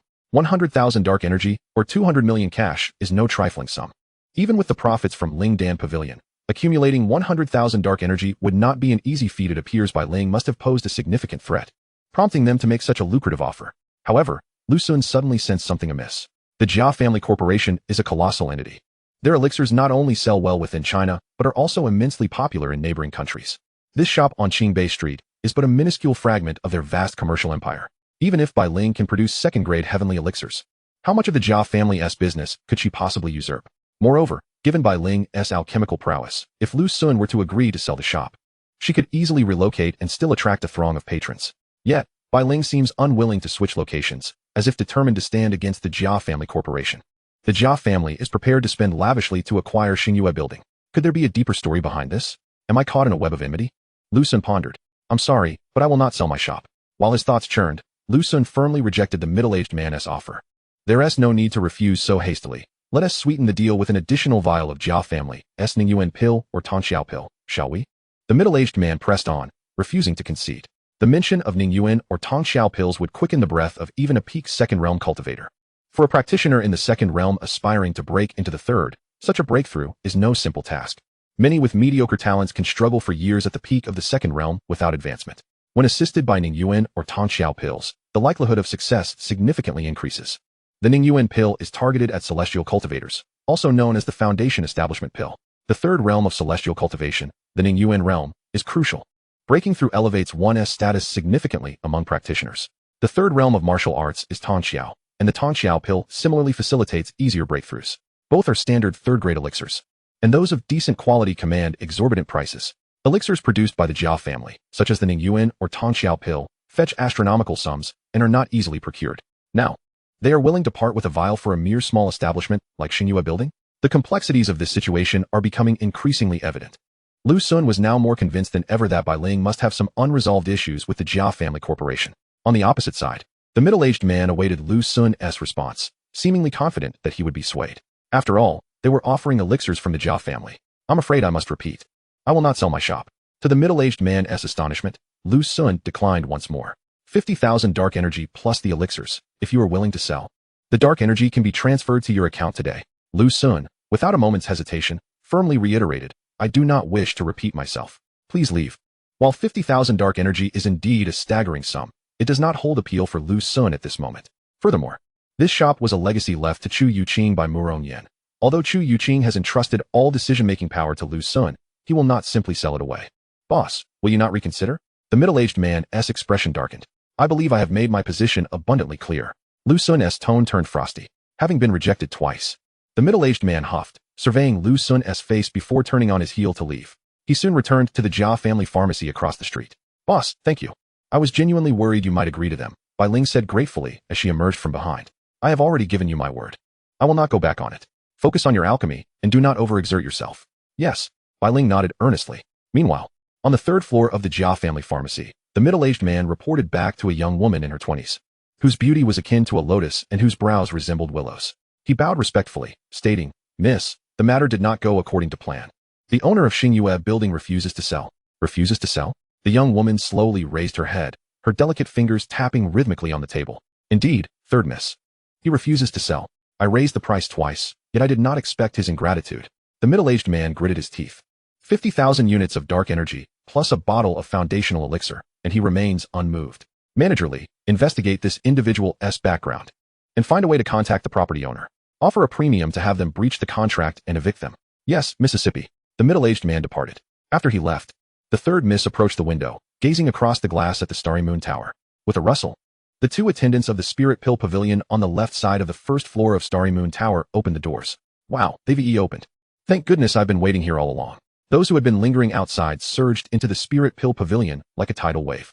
Even those who had initially planned to visit the Jia clan's pill shop turned around en masse to choose the Spirit Pill Pavilion instead. Miss, wasn't her pill vein supposed to be utterly wasted? How can she still be so formidable? A maid cautiously inquired beside the third Mississippi. Since the advent of the high martial era, the disparity between individuals has grown increasingly pronounced. In some prominent families, roles like maids and servants have revived once more. No matter how impressive she may be, she could never refine a third-grade pill in her lifetime. She is merely a wild child born of a wild woman. How can she possibly compare to our third miss? Another maid interjected. Enough. The third miss's authoritative voice silenced the two maids promptly. After scrutinizing the Spirit Pill Pavilion for a while, she finally spotted a familiar figure. A smirk curled at the corner of her mouth, revealing a hint of cold amusement. My dear sister, since you are deliberately flaunting yourself here instead of hiding away, do not blame your sister for being merciless. Meanwhile, within the Starry Moon Tower, Lu Sun hurriedly departed upon receiving a message. The He family wishes to challenge me? Indeed, Lu Sun. It is said to be He Zhao's cousin, He Chong, who just entered his 4th year. After a 6-month seclusion, he broke through to the Third Realm just the day before yesterday, seeking to avenge He Zhao. The Third Realm? How shameless can the He family be? Even in his 4th year, he is still at the Third Realm, daring to challenge a freshman at the Second Realm. On the phone, Li Bufan relayed the situation. Within Beta University, someone had placed a bet to challenge Lu Sun, wagering a hefty sum of 100,000 units of dark energy. If Lu Sun were to defeat him, he could claim the entire sum. This stirred considerable attention and discussion throughout the campus. Online, many students speculated whether Lu Sun would accept He Chong's challenge. Without a heavenly vital pulse, how could he have broken through to the Third Realm so quickly? The news of He Chong's situation spread widely across campus forums. Despite this, the chasm between realms was akin to the divide between heaven and earth. He Chong's strength was far from comparable to that of a second-realm cultivator. His arrogance led him to personally post a challenge online, waiting at the arena for a response, drawing a crowd of curious onlookers. If you wish to fight, then let us fight. After thoroughly grasping the situation, Lu Sun promptly responded beneath the challenge. Merely the Third Realm. If he were a genius who had opened the heavenly vital pulse, I might consider it. But without that, I fear him not. It must be said, the He family truly is thriving. He Zhao is the youngest prodigy, yet He Chong is not weak either. There is also another talented individual named He Huan, a celestial cultivator whom the He family once wished to marry off to Chu Youqing to produce more descendants with spiritual roots. The He family is not only rich in talent, but also cunning. The younger generation resorts to bullying the weak, while the elders secretly post assassination contracts on the dark web, seeking Lu Sun's life. Given this, Lu Sun would not hold back. After replying to the challenge, he briskly made his way to the school. Let He Chong see just what he is capable of. Meow. Suddenly, Xiao Bai in his arms perked up its ears, emitting a cautious sound. Something is amiss. Lu Sun halted, his hands moving deftly as several defensive talismans began to swirl around him. These were protective talismans he had drawn in his spare time, though their defensive power was minimal due to his limited mastery. Having them was better than having none at all. Lu Sun's gaze swept the surroundings. The lively chatter that had once filled the air had vanished. The scenery around him became indistinct, as if he had been isolated from the world. A barrier, Lu Sun murmured. This must be a barrier. Barriers are a form of formation, more prevalent in the West, where they are more easily cast through magic. Many barriers set by mages can directly isolate individuals in bustling marketplaces. Clap, clap, clap. Applause erupted. Quite the perceptive one. No wonder you are renowned at Beta University. My barrier talismans, worth millions each, are well spent on you. Accompanying the applause was an ordinary-looking individual who seemed like a passerby. Chapter 61, Killing the Third Realm. Brother Sun is a true man. An assassin from the dark web? Lu Sun's eyes narrowed, his demeanor calm as he appraised the newcomer, his right hand discreetly resting on the hilt of his sword. The aura exuding from this individual strongly suggested he was indeed an assassin from the dark web. You know about the dark web? The assassin raised an eyebrow. Lu Sun's composure surprised him. Thus, while questioning back, he transformed into a streak of lightning. Charging towards Lu Sun, Lu Sun shifted his feet, his form evading like a specter, while simultaneously drawing his sword, its cold light flashing. Clang, clang, clang. In the ensuing clash of sword shadows, the two engaged in a fierce exchange of over 10 rounds. The collision of true energies caused the surrounding scenery to ripple incessantly. Had it not been for the barrier talisman, such a level of combat would have certainly attracted the attention of powerful figures from Qingbei. Yet now, the barrier talisman shielded all fluctuations, rendering the outside world oblivious to any disturbance. This was also the reason the dark web assassin felt bold enough to act in Qingbei Street. How can he be so strong? The dark web assassin's astonishment was palpable after their first engagement. According to the information he had received, Lu Xun was only at the 6th layer of the Qi Si. Meanwhile, he had already reached the 4th layer of the opening orifice realm, equivalent to the mid-third realm. The gap between them was not merely a matter of layers. It was a chasm as vast as heaven and earth. This had given him ample confidence in easily eliminating Lu Xun. Yet now, he realized he had underestimated Lu Xun. The latter's strength was absurdly formidable. He was certainly not just at the 6th layer of the Qi Si. Within his perception, Lu Xun still seemed to be in the Qi Si realm. Yet even a martial artist at the 10th layer of the Qi Si could not match Lu Xun's domineering true energy and vigorous vitality. He was uncertain of Lu Xun's exact level, only certain of one thing. Lu Xun was definitely not at the 6th layer of the Qi Si. Spatial contraction. Unable to restrain himself, the dark web assassin resorted to martial arts' supernatural powers. The third realm of martial arts, known as the opening orifice realm, bestows comprehensive enhancements to one's strength, along with passive or active martial arts supernatural abilities. For instance, the first layer of the opening orifice realm unlocks 9 orifices in the eyes, granting abilities such as weak candle discernment, flaw detection, and the ability to observe patterns from 100 steps away. There is also a slight chance of acquiring more powerful supernatural abilities like the Heavenly Eye, the Eye of Illusion, or the 1,000-Mile Eye, although the probability is exceedingly slim. The second layer opens 9 ear orifices, allowing for abilities related to hearing. The third tier is known as the nasal aperture realm, while the fourth tier is referred to as the foot aperture realm. This dark web assassin possesses the formidable strength of the fourth aperture realm, having unlocked numerous secret apertures, which significantly enhances his abilities, and has acquired the martial arts' divine ability of instantaneous movement. His figure flickers in and out of existence, his speed suddenly increasing several-fold, allowing him to traverse the battlefield with remarkable agility. However, Lu Xun's divine footwork is equally exquisite, enabling him to deftly evade the assassin's attempts just as they seem to succeed. Clang, clang, clang. The clashes between the two escalate continuously. The third realm is merely this. With each exchange, Lu Xun's confidence swells. He increasingly relies on direct confrontations, minimizing the time spent dodging.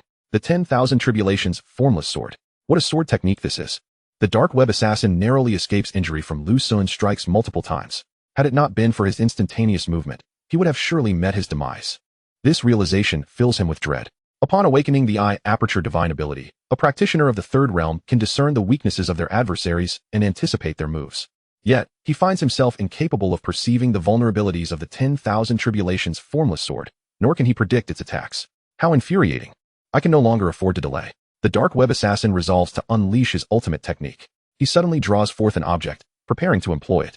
Suddenly, he senses a threat, his eyelids twitching, prompting him to evade abruptly. A glimmer of cold light grazes his shadow. A flying sword. The dark web assassin's heart races. As a practitioner of the third realm, he is unafraid of ordinary flying swords, but Lu Xun's weapon possesses a speed and power that pose a significant threat. Whoosh, whoosh, whoosh.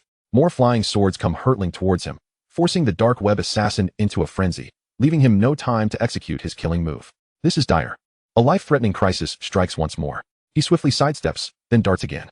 The instantaneous movement technique proves more effective than many evasive martial skills. Just as he believes he has eluded Lu Xun's successive attacks and prepares to launch his own, he suddenly senses something amiss. Lowering his gaze, he discovers that his body has been reduced to mere halves. In the next instant, a flurry of sword light descends upon him, several flying swords striking true. The dark web assassin's dismembered form crashes to the ground, lifeless. This formidable martial cultivator of the fourth aperture realm could scarcely have anticipated that he would one day perish at the hands of a mere second realm practitioner. The fourth rank Thunderfire Talisman. Lu Xun retrieves the spirit talisman from the dark web assassin's grasp, a talisman of offensive nature, categorized as a fourth rank Thunderfire Talisman. Fourth rank corresponds to the fourth realm, indicating that this talisman poses a certain threat even to fourth realm practitioners. Yet, it is merely a threat. The true utility of a fourth rank talisman lies in its efficacy against cultivators of the fourth realm and below. Below the fourth realm, unless one possesses appropriate defenses, encountering such a talisman would undoubtedly result in death. The dark web assassin was, indeed, quite affluent. having first employed a barrier talisman to isolate Lu Xun and subsequently prepared such a powerful fourth-rank talisman. Little did he realize the extent of Lu Xun's strength, strong enough to eliminate him without uttering Barbara's incantation. Of course, one could only blame this fool for his procrastination. Had he utilized the fourth-rank Thunderfire talisman right from the outset, Lu Xun might have faced a true challenge. Villains often fall victim to their own verbosity. Thus, Lu Xun resolves that in future endeavors to take lives, he shall do so decisively, refraining from idle chatter. Hello, is this Yao Yao Zero? I need to report an incident. Teacher Fei, I have encountered a situation. Minutes later, when the barrier talisman dissipates, Lu Xun calmly retrieves his phone amidst the screams of surrounding students and reports the incident, also notifying Fei Taiya. Do you think Lu Xun will come? Probably not. He isn't foolish. Indeed, I wouldn't either. After all, this is the third realm. The disparity is too great to willingly subject oneself to such torment. Exactly. It was the He family who bullied others. Shoo, keep your voices down. At Beta University, hundreds of students gather beneath a platform. On the stage stands a man clad in white, He Chong of the He family. After publicly issuing a challenge to Lu Xun, he has remained there, declaring he would wait for 3 days. Should Lu Xun fail to appear within that time, he would mockingly label him a coward henceforth. He learned this tactic from Lu Xun. After all, it was Lu Xun's approach that had previously driven He Xiao to despair. However, since He Chong is a fourth-year student and a practitioner of the third realm, few students stand by his side. Bullying the weak has long been frowned upon throughout history. Moreover, the majority of students hail from modest backgrounds and harbor little fondness for a prominent family like the He's. Young Master He, Lu Xun likely won't dare to accept. I doubt he will. Meanwhile, Lin Yin and He Xiao are also present at the platform's base. After He Chong broke into the third realm, he rushed to avenge He Xiao upon hearing of his plight. Despite He Chong's superior strength, his status within the He family pales in comparison to that of He Xiao. Lu Xun has returned. Lu Xun has returned. Suddenly, a student makes an exciting discovery. What? Look at the challenge letter. The ID of Schrödinger Lu belongs to Lu Xun. If you wish to battle, then let it be so. WOC. Is this an acceptance of the challenge? My brother Sun is incredible. He dares to accept? With such a disparity, can he win? Regardless of the outcome, my brother Sun is undoubtedly a true man. The students erupt in fervor. They could never have anticipated that Lu Xun would accept the challenge, that he would dare to respond. Lin Yin, too, is taken aback by Lu Xun's reply, utterly incredulous. Despite their past conflicts, he cannot fathom why Lu Xun would accept. After all, that is the third realm, where the difference in power embodies a qualitative leap. Lu Xun is likely only at the 6th or 7th layer of his Qi. How could he confront the third realm? If he seeks punishment, then let it be granted. He Zhao's eyes flicker, as if envisioning Lu Xun being brutally beaten by He Chong. Soon, news of Lu Xun's acceptance of He Chong's challenge spreads like wildfire throughout Beta University. As it is the weekend, the information travels swiftly, causing the number of students surrounding the platform to soar past 1,000. Some students who were originally engrossed in their cultivation abandon their practices to witness the spectacle. Chapter 62. Faces turned pale with fear. Lu Xun, we have gathered sufficient information. You may leave now. Very well. On Qingbei Street. The matter of Lu Xun slaying the dark web assassin has been resolved. The Martial Affairs Bureau arrived and conducted a brief investigation before concluding the matter. While they were curious about Lu Xun's counterattack against a third realm assassin, they refrained from delving deeper due to Lu Xun's special status. What genius does not harbor their own secrets? This scoundrel dared to come and kill my precious student. Lu Xun, return to school. I shall procure some treasures for you. Fei Taiya's beard bristles with anger. Though he maintains a laid-back demeanor, it does not signify that he undervalues Lu Xun. Once upon a time, he had intended to reform himself and rally behind Lu Xun. Yet, a single remark from Lu Xun had shattered his resolve, leading him back into despondency. Is that Lu Xun? Did he not accept He Chong's challenge? Why is he still here? I heard there was a third realm dark web assassin who sought to kill him, but he turned the tables and killed the assassin. What? Lu Xun killed a third realm assassin? The students passing by recognized Lu Xun, and murmurs of discussion erupted all around. Some gasped in astonishment. Others widened their eyes in disbelief, while many regarded Lu Xun with expressions of incredulity. Lu Xun, the most illustrious genius of the new cohort at Beta University, possessed dual celestial veins and had achieved mastery in both martial and mystical arts, capable of defeating assassins of the third realm. How intriguing. No wonder he declined our offer for acquisition. I wonder what his relationship is with Miss Bai Ling, the younger sister of this lady. On the third floor of the Jia family's pharmacy, the third young lady stood there, observing Lu Xun's retreating figure from a distance. Her lips curling into a smile that revealed her curiosity. Wow, Murong Wan. So beautiful. The title of the most stunning beauty of Rongqing is indeed well-deserved. Murong Wan's presence near the arena at Beta University captured the attention of numerous students.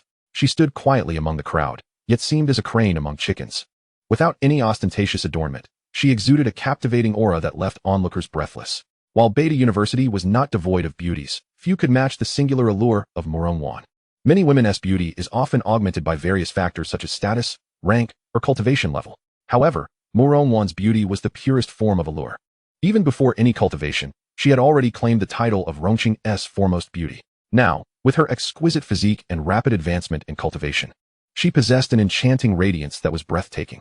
Lu Xinghe, it's Lu Xinghe. How handsome. At that moment, another figure emerged. This was Lu Xinghe, who possessed the starry holy body. Typically reclusive, he had surprisingly come to witness this battle. The moment Lu Xinghe appeared, he drew the gaze of many young women. In terms of looks, Lu Xinghe was indeed striking. In a bygone era, he could have easily been a top-tier idol. Upon his arrival, he cast a glance at Murong Wan in the distance before redirecting his focus to Heechang. This is a battle I can take on. After observing Heechang for a full 3 minutes, Lu Xinghe reached this conclusion. Even though Heechang was of the third realm, he believed he could contend with him.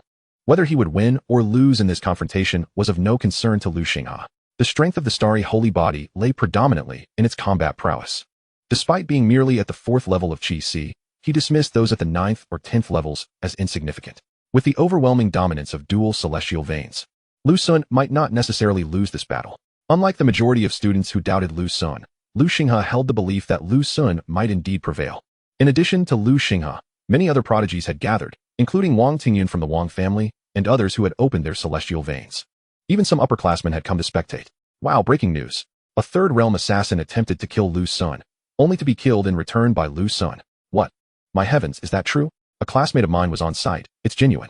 Goodness, this is too incredible. Suddenly, a new piece of information caused a stir among the students present. The events that transpired on Qingbei Street had reached them. Absurd. He Xiao instinctively denied the rumor from his position below the arena. What nonsense is this? A third realm assassin could be slain by Lu Sun? An assassin of the third realm, who would dare to act near Qingbei, surely possesses considerable skill. Surely, these people cannot be so foolish as to believe such an exaggerated tale. Lin Yan shook his head. Though he spoke dismissively, his heart raced with unease. He sensed that this rumor might hold a kernel of truth. Ever since opposing Lu Sun, the miracles Lu Sun had created were too numerous to count. So much so that Lin Yan, as his adversary, instinctively harbored doubts whenever he heard such outlandish claims. Lu Sun killed a third realm assassin. How is that possible? Heechang on the arena also caught wind of this news. Unlike many students who instinctively disbelieved, this announcement made Heechang's heart race, turning his face pale with shock. Few were aware of the bounty the He family had placed on Lu Sun in the dark web. He Xiao was not privy to this information. Secrets concealed can lead to downfall. The He family placed great emphasis on secrecy. After Heechang broke through to the third realm, his father informed him of this matter. His challenge this time was also at his father's behest. Lu Sun had rarely left Beta University, making it challenging for assassins to find opportunities. Thus, Heechang's purpose for this challenge was to replicate Lu Sun's initial tactics, aiming to destabilize Lu Sun's psyche. Ideally, Heechang hoped to push Lu Sun to the brink, compelling him to leave the school for a respite, thereby providing the assassins with their opportunity. Little did he expect that Lu Sun would indeed leave the school today and become the target of an assassin. However, Heechang never anticipated that an assassin bold enough to act near Qingbei would be slain by Lu Sun. This news was simply astounding, causing Heechang to nearly lose his balance.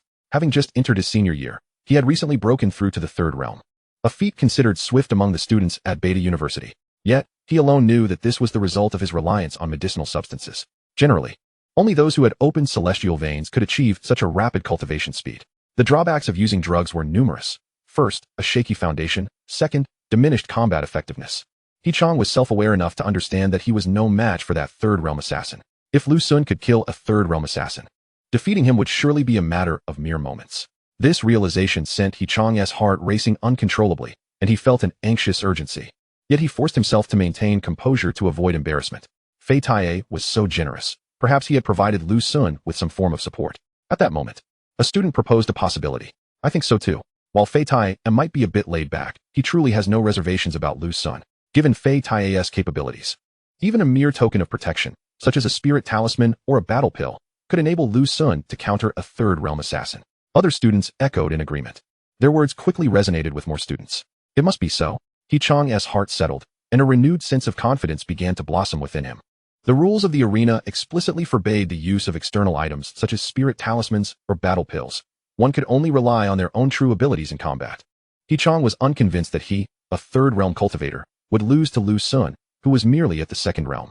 Chapter 63, a high-stakes gamble, vulnerable to defeat. It is Lu Sun.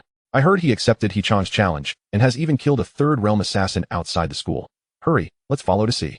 The moment Lu Sun stepped back onto campus, he instantly became the center of attention. Many students paused in their tracks, trailing behind him while whispering among themselves.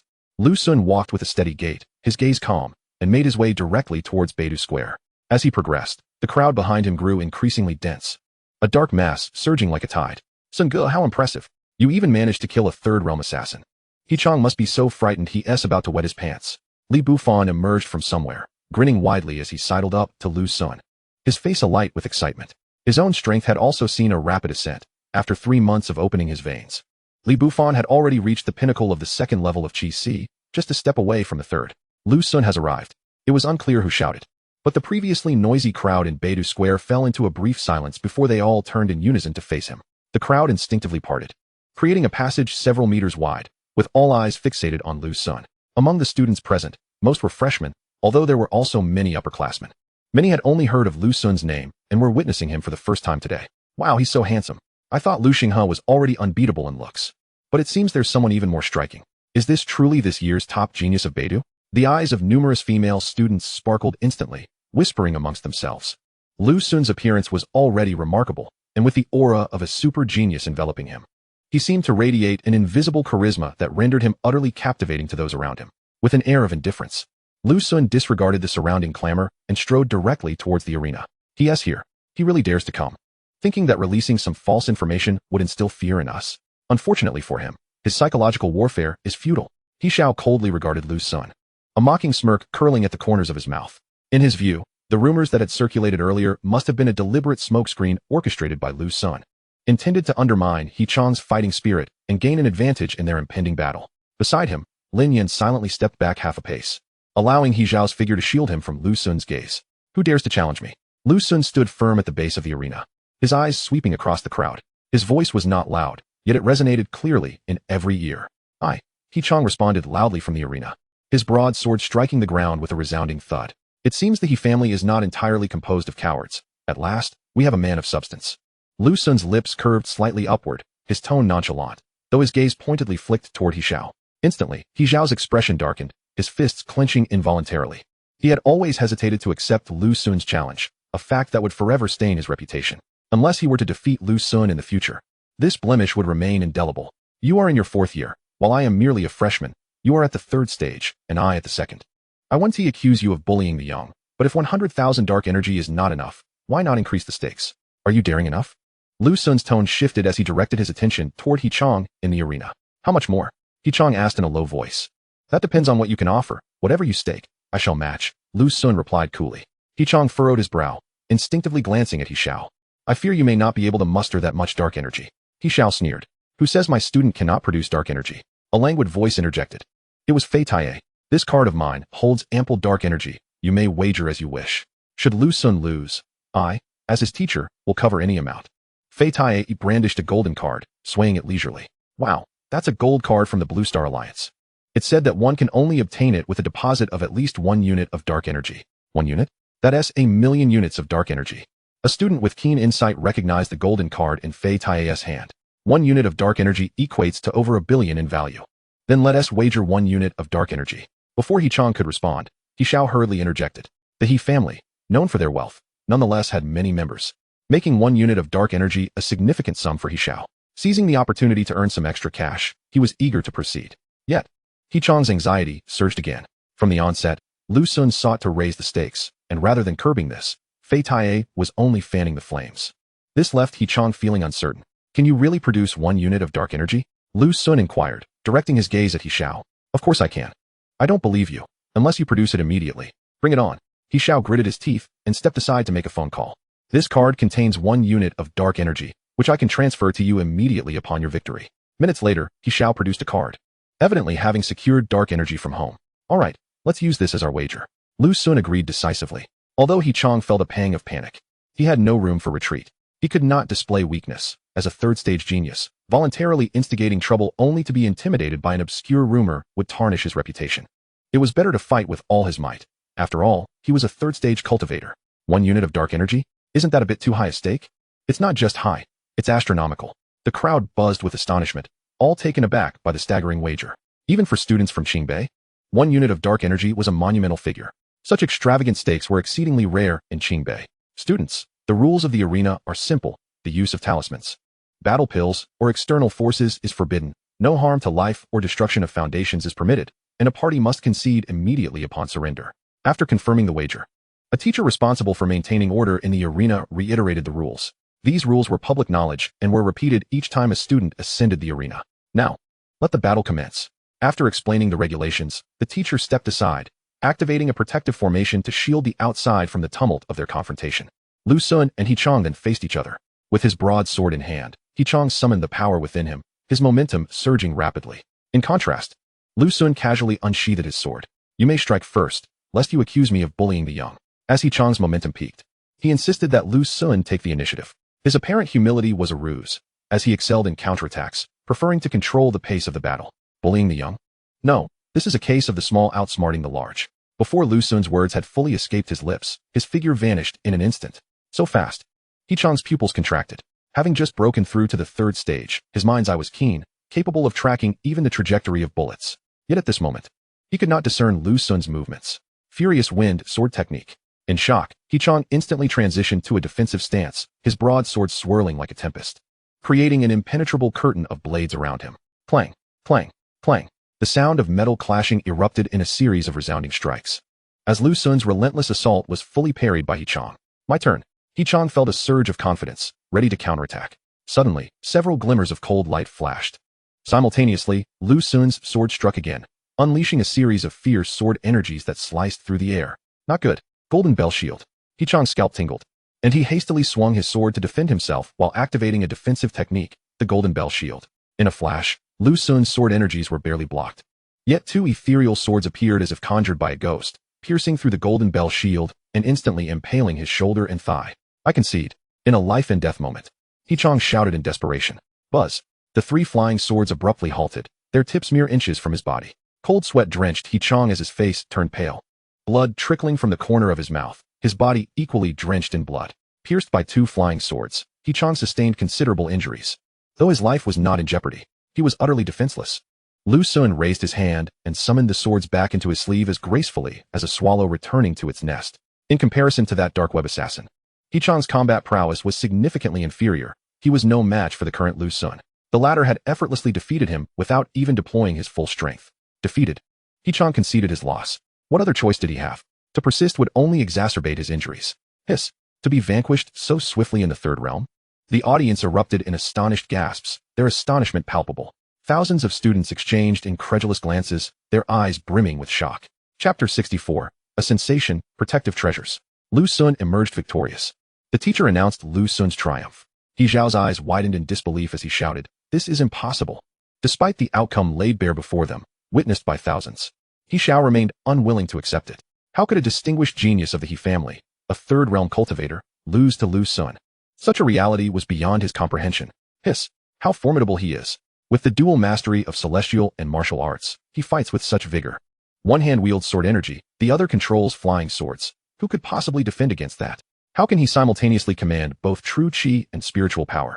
While I struggle to control just one, do you not find Lu Sun particularly dashing in battle? Below the stage, the crowd surged, still enraptured by the recent combat, fervently discussing its details. Incredible. His flying swords can penetrate the Golden Bell Shield. Among the throng, Lu Xinghe's gaze sharpened. While ordinary students reveled in the spectacle, he discerned the underlying principles. Celestial and martial arts inherently engage in a contest of superiority. Within the current hierarchy of Blue Star, celestial cultivators look down upon martial cultivators, who in turn regard Western magic with disdain. Yet, every path leads to Rome. Mastering any discipline to its utmost can yield unparalleled strength. The flying swords of celestial cultivators are exceptionally sharp in the lower realms, leaving opponents defenseless. Martial cultivators possess their own countermeasures. For instance, after breaking through to the third realm and opening 9 acupoints, one can attain dynamic vision and awaken acupoint supernatural abilities to track the trajectory of flying swords, enabling effective counteractions. Additionally, defensive martial techniques like the Golden Bell Shield serve as kryptonite to flying swords. The Golden Bell Shield can be executed by cultivators from the 1st to 6th realms, but its effectiveness varies drastically with strength. Once unleashed, it forms a comprehensive defensive barrier.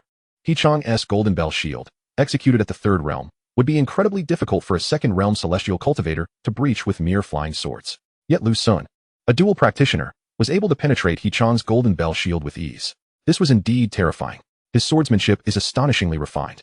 Lu Xinghe noted even more intricacies. Lu Sun's swordplay was so exquisite that He-Chang was compelled to devote all his energy to defense, leaving him no resources to counter the flying swords. In other words, during the recent battle, Lu Sun managed a dual focus, attacking with sword energy while simultaneously manipulating the flying swords. Such skill is exceedingly rare. Lu Xinghe felt an overwhelming sense of pressure. Although he bore no direct conflict with Lu Sun, as a fellow genius of the same cohort, who wouldn't desire to compete for supremacy, they were all in the prime of their youth. To remain indifferent like middle-aged or elderly individuals would be to squander their vibrant years. Has he truly become this formidable? Meanwhile, Murong Wan's beautiful eyes shimmered with intrigue. At that moment, Lu Sun glanced in her direction. Their eyes met. Lu Sun playfully winked at her. Murong Wan's cheeks flushed crimson as she hastily averted her gaze. This junior is quite intriguing. It has been long since such a genius has appeared. What? Do you also intend to measure your strength against him? I am 3 years his senior, on the verge of breaking through to the 4th realm. Would it not be laughable to compete with him? This battle attracted an audience far exceeding expectations. On the rooftop of a teaching building, several figures stood resolutely, observing the clash from a distance. Ha ha ha, good disciple. Fei Taie laughed heartily, taking a swig of wine as he sauntered toward He Xiao. I shall help you collect your wager. He feared that He Xiao might renege on the bet. After all, it was a cubic meter of dark energy. Under Fei Taie's scrutinizing gaze, He Xiao's complexion darkened as he gritted his teeth and transferred a portion of dark energy to Lu Sun. He then leaped onto the platform to assist the severely injured He-Chang. Meanwhile, Lin Yan, who had been at his side, had already scurried off to a considerable distance from Lu Sun. This fellow was now thoroughly intimidated by Lu Sun, lacking even the courage to face him. He only dared to engage in verbal sparring with Li Bufan, and their occasional bouts often ended in stalemates, as Li Bufan possessed impressive defenses but only average offensive capabilities. Good disciple, come, let us find a private place where I can bestow upon you several protective treasures. After He Xiao completed the transfer, Fei Taie led Lu Sun away. Thus, the challenge initiated by He-Chang came to a close. Although the challenge had ended, its reverberations lingered, spreading like wildfire throughout Beta University and beyond to other schools. The news was true. Lu Sun had indeed slain a 3rd realm assassin. Just watch the video if you doubt it. At that moment, previous messages were substantiated by a video depicting the 3rd realm assassin's lifeless body in the street. I knew it had to be true. Is there any doubt? Lu Sun so effortlessly defeated 3rd realm He-Chang. Retaliating against a 3rd realm assassin is hardly a stretch. The terrifying prowess of a dual practitioner in celestial and martial arts was evident. Is it too late for me to open my spiritual vein now? You might as well choose to sleep. In dreams, anything is possible. Once again, Beta University was shaken by this event. Good disciple, with these treasures, you need not fear even the 4th realm. However, you must remain calm. The 4th realm is not to be trifled with, so if you encounter one, it is best to use the swift movement talismans to escape. In the training room, Fei Taie presented Lu Sun with several protective treasures. Each of these items was capable of countering 4th realm threats.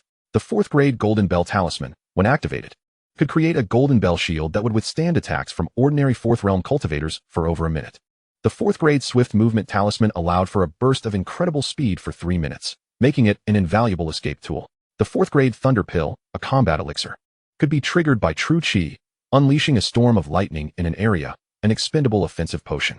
There was also a set of secret silver armor that could withstand several strikes from the sword intent of 4th realm martial cultivators, and could also deflect the slicing of ordinary flying swords from celestial cultivators. For Lu Sun, these 4 items were indeed treasures, each worth a considerable fortune. 4th grade items, regardless of quality, commanded exorbitant prices. Fei Taie had invested heavily this time. Teacher, this is far too precious. Lu Sun felt somewhat guilty. Fei Taie had shown him genuine kindness, whether at Qingshu Academy or Beta University, which mentor was as devoted to their students as he. Fei Taie waved his hand, a glimmer of nostalgia flashing in his murky eyes. I fear I shall never break through to the 6th realm in this lifetime. He tilted his head back and took a swig of alcohol, his voice raspy. If it weren't for encountering your master's wife back in the day, it's better not to mention it. Fei Taie's voice was somber, leaving Lu Sun at a loss for words of comfort. Just as Lu Sun was about to speak, he suddenly saw a remarkable spark in his teacher's eyes. Thus, my disciple, you must venture forth and behold the landscapes beyond the 10th realm on my behalf. The phrase beyond the 10th realm momentarily left Lu Sun in a daze.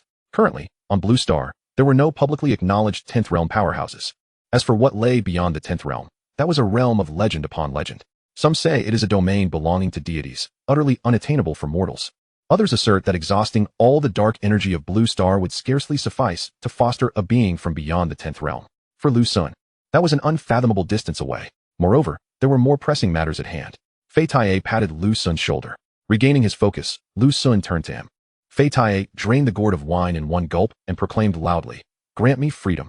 Grant him freedom. Lu Sun was taken aback. "Isn't the teacher free now?" With a heart ensnared, how could one speak of freedom? As the echoes of his words faded, Fei Taiye's figure had already vanished, leaving only a faint aroma of wine lingering in the air. Chapter 65, The Treasure Girl. The He family, when will this end? In the dormitory, Lu Sun's expression turned cold. The bounty on him in the dark web had once again escalated, rising from 2 million units of dark energy to 4 million units. It had doubled in a heartbeat. This amounted to 4 cubic units of dark energy. Clearly, Lu Sun's battle with He Chang had thoroughly enraged the He family, making them feel an immense threat. Thus they were intent on eliminating Lu Sun. If the bounty had been 1 or 2 cubic units of dark energy, some fourth realm cultivators might have hesitated, but 4 cubic units was enough to tempt some fourth realm cultivators to take a risk. It is worth noting that the bounty from the He family was published on the dark web, and those who frequently traversed the dark web often had rather complex backgrounds. When faced with substantial profit, such fourth realm cultivators would not shy away from taking on the role of an assassin. Lu Sun, I heard you were attacked by a third realm assassin. You weren't hurt, were you? In the evening, the concerned voice of Chu Youqing resonated over the phone. She must have been cultivating during the day, and now, upon hearing of Lu Sun's encounter with a third realm assassin, she was worried. I'm fine. That's a relief. I was so worried. I also heard you defeated the He family's third realm genius. Lu Sun, you are truly impressive. Her voice brimmed with admiration. After chatting for several hours, the hour had grown late. Lu Sun logged onto the campus network and found the internet abuzz with news about his battle with He Chang. The tale of this confrontation had spread throughout Beta University, reaching Qingshu Academy and numerous other cultivation schools. The most discussed topic among students was the combat prowess of dual cultivation of immortal and martial paths. While such dual cultivation was not unprecedented, the combat effectiveness was undeniably more formidable. However, no one had ever demonstrated such prowess as Lu Sun. At the mid-stage of the second realm, he had effortlessly defeated a third realm genius. As for the speculation surrounding his swift defeat of the third realm assassin, many students inclined toward the belief that Lu Sun had employed some hidden trump card, rather than engaging in extensive debate. Overcoming realms was a requisite for geniuses. Yet crossing the chasm between minor and major realms was not a trivial feat moreover, even if He Chang had not opened the heavenly meridian. Achieving a breakthrough to the third realm by his senior year was commendable, marking him as a genius in the outside world. And yet, he had lasted less than half a minute against Lu Sun. Lu Sun's combat strength was indeed astonishing. It seemed no one had discerned the truth. After scanning the discussions, Lu Sun felt relieved. At least among the students, no one had uncovered his true strength.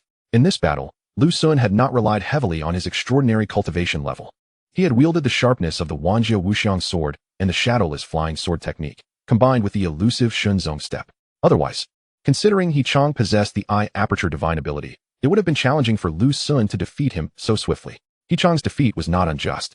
These two martial techniques and one spell had all undergone a 20-fold upgrade after system compensation, vastly surpassing ordinary martial techniques and spells. As for whether any teachers had seen through his true cultivation level, Lu Sun was not overly concerned. In the age of high martial arts, which genius lacked secrets? As long as one was not possessed or betraying their clan, various cultivation schools and the strong of Blue Star were generally quite lenient towards geniuses. Not to mention, with the peculiar nature of the chaotic divine body, even a sixth realm powerhouse would struggle to discern much. Lu Sun remained cautiously vigilant. Yet there was no need for excessive caution. As long as he did not expose the system, he believed there would be no significant issues. Wow, it's Lu Sun. It's really him. The next day, Lu Sun swaggered out of the school gate, heading towards Qingbei Street. Indeed, despite having been attacked the previous day, Lu Sun ventured out once more. He was eager to see if any fourth realm assassins would attempt to strike him down. If a fourth realm assassin were to make a move, they would meet a fate they would not foresee. For Fei Taiye was watching from the shadows. Last night, after learning that the He family had increased their bounty, Lu Sun devised this plan, to use himself as bait to lure out the assassin. If Fei Taiye could eliminate a fourth realm assassin, it would undoubtedly instill fear in the others. By then, before Lu Sun entered the ancient path of the starry sky on Blue Star, he would no longer need to tread so cautiously. It also provided Fei Taiye with something to occupy himself with. Lu Sun harbored mixed feelings towards his exceptionally caring mentor. He hoped Fei Taiye would regain his vigor, but feared his mentor would then be overly protective, hovering around him during cultivation. Thus, Lu Sun made his way to Xingyue Tower. Along the way, he encountered no assassins. Given that a third realm assassin had been slain by Lu Sun just the day prior, even if a fourth realm assassin had accepted the bounty, they likely would not dare to act today. Boss, I heard you were attacked yesterday. Are you alright? On the third floor of Xingyue Tower. Bai Ling's face lit up upon seeing Lu Sun. I'm fine. Those 3 words had become Lu Xun's most frequently spoken phrases in the past couple of days. Boss, this bottle of elixirs is for you. Should you encounter a life-threatening injury in the future, they can save your life. Bai Ling handed Lu Xun a bottle of elixirs. Upon inspecting it, Lu Xun noticed each elixir was adorned with golden patterns. Undoubtedly, these were heavenly-grade elixirs. Let the cost of the elixirs be deducted from my share. Lu Xun had no intention of taking advantage of Bai Ling. No need, boss. You rejected their purchase. I haven't thanked you yet. So consider this bottle of elixirs my token of gratitude. Very well. Lu Xun accepted the elixirs. By the way, boss, these few spiritual talismans are also for you. They are all second-tier talismans.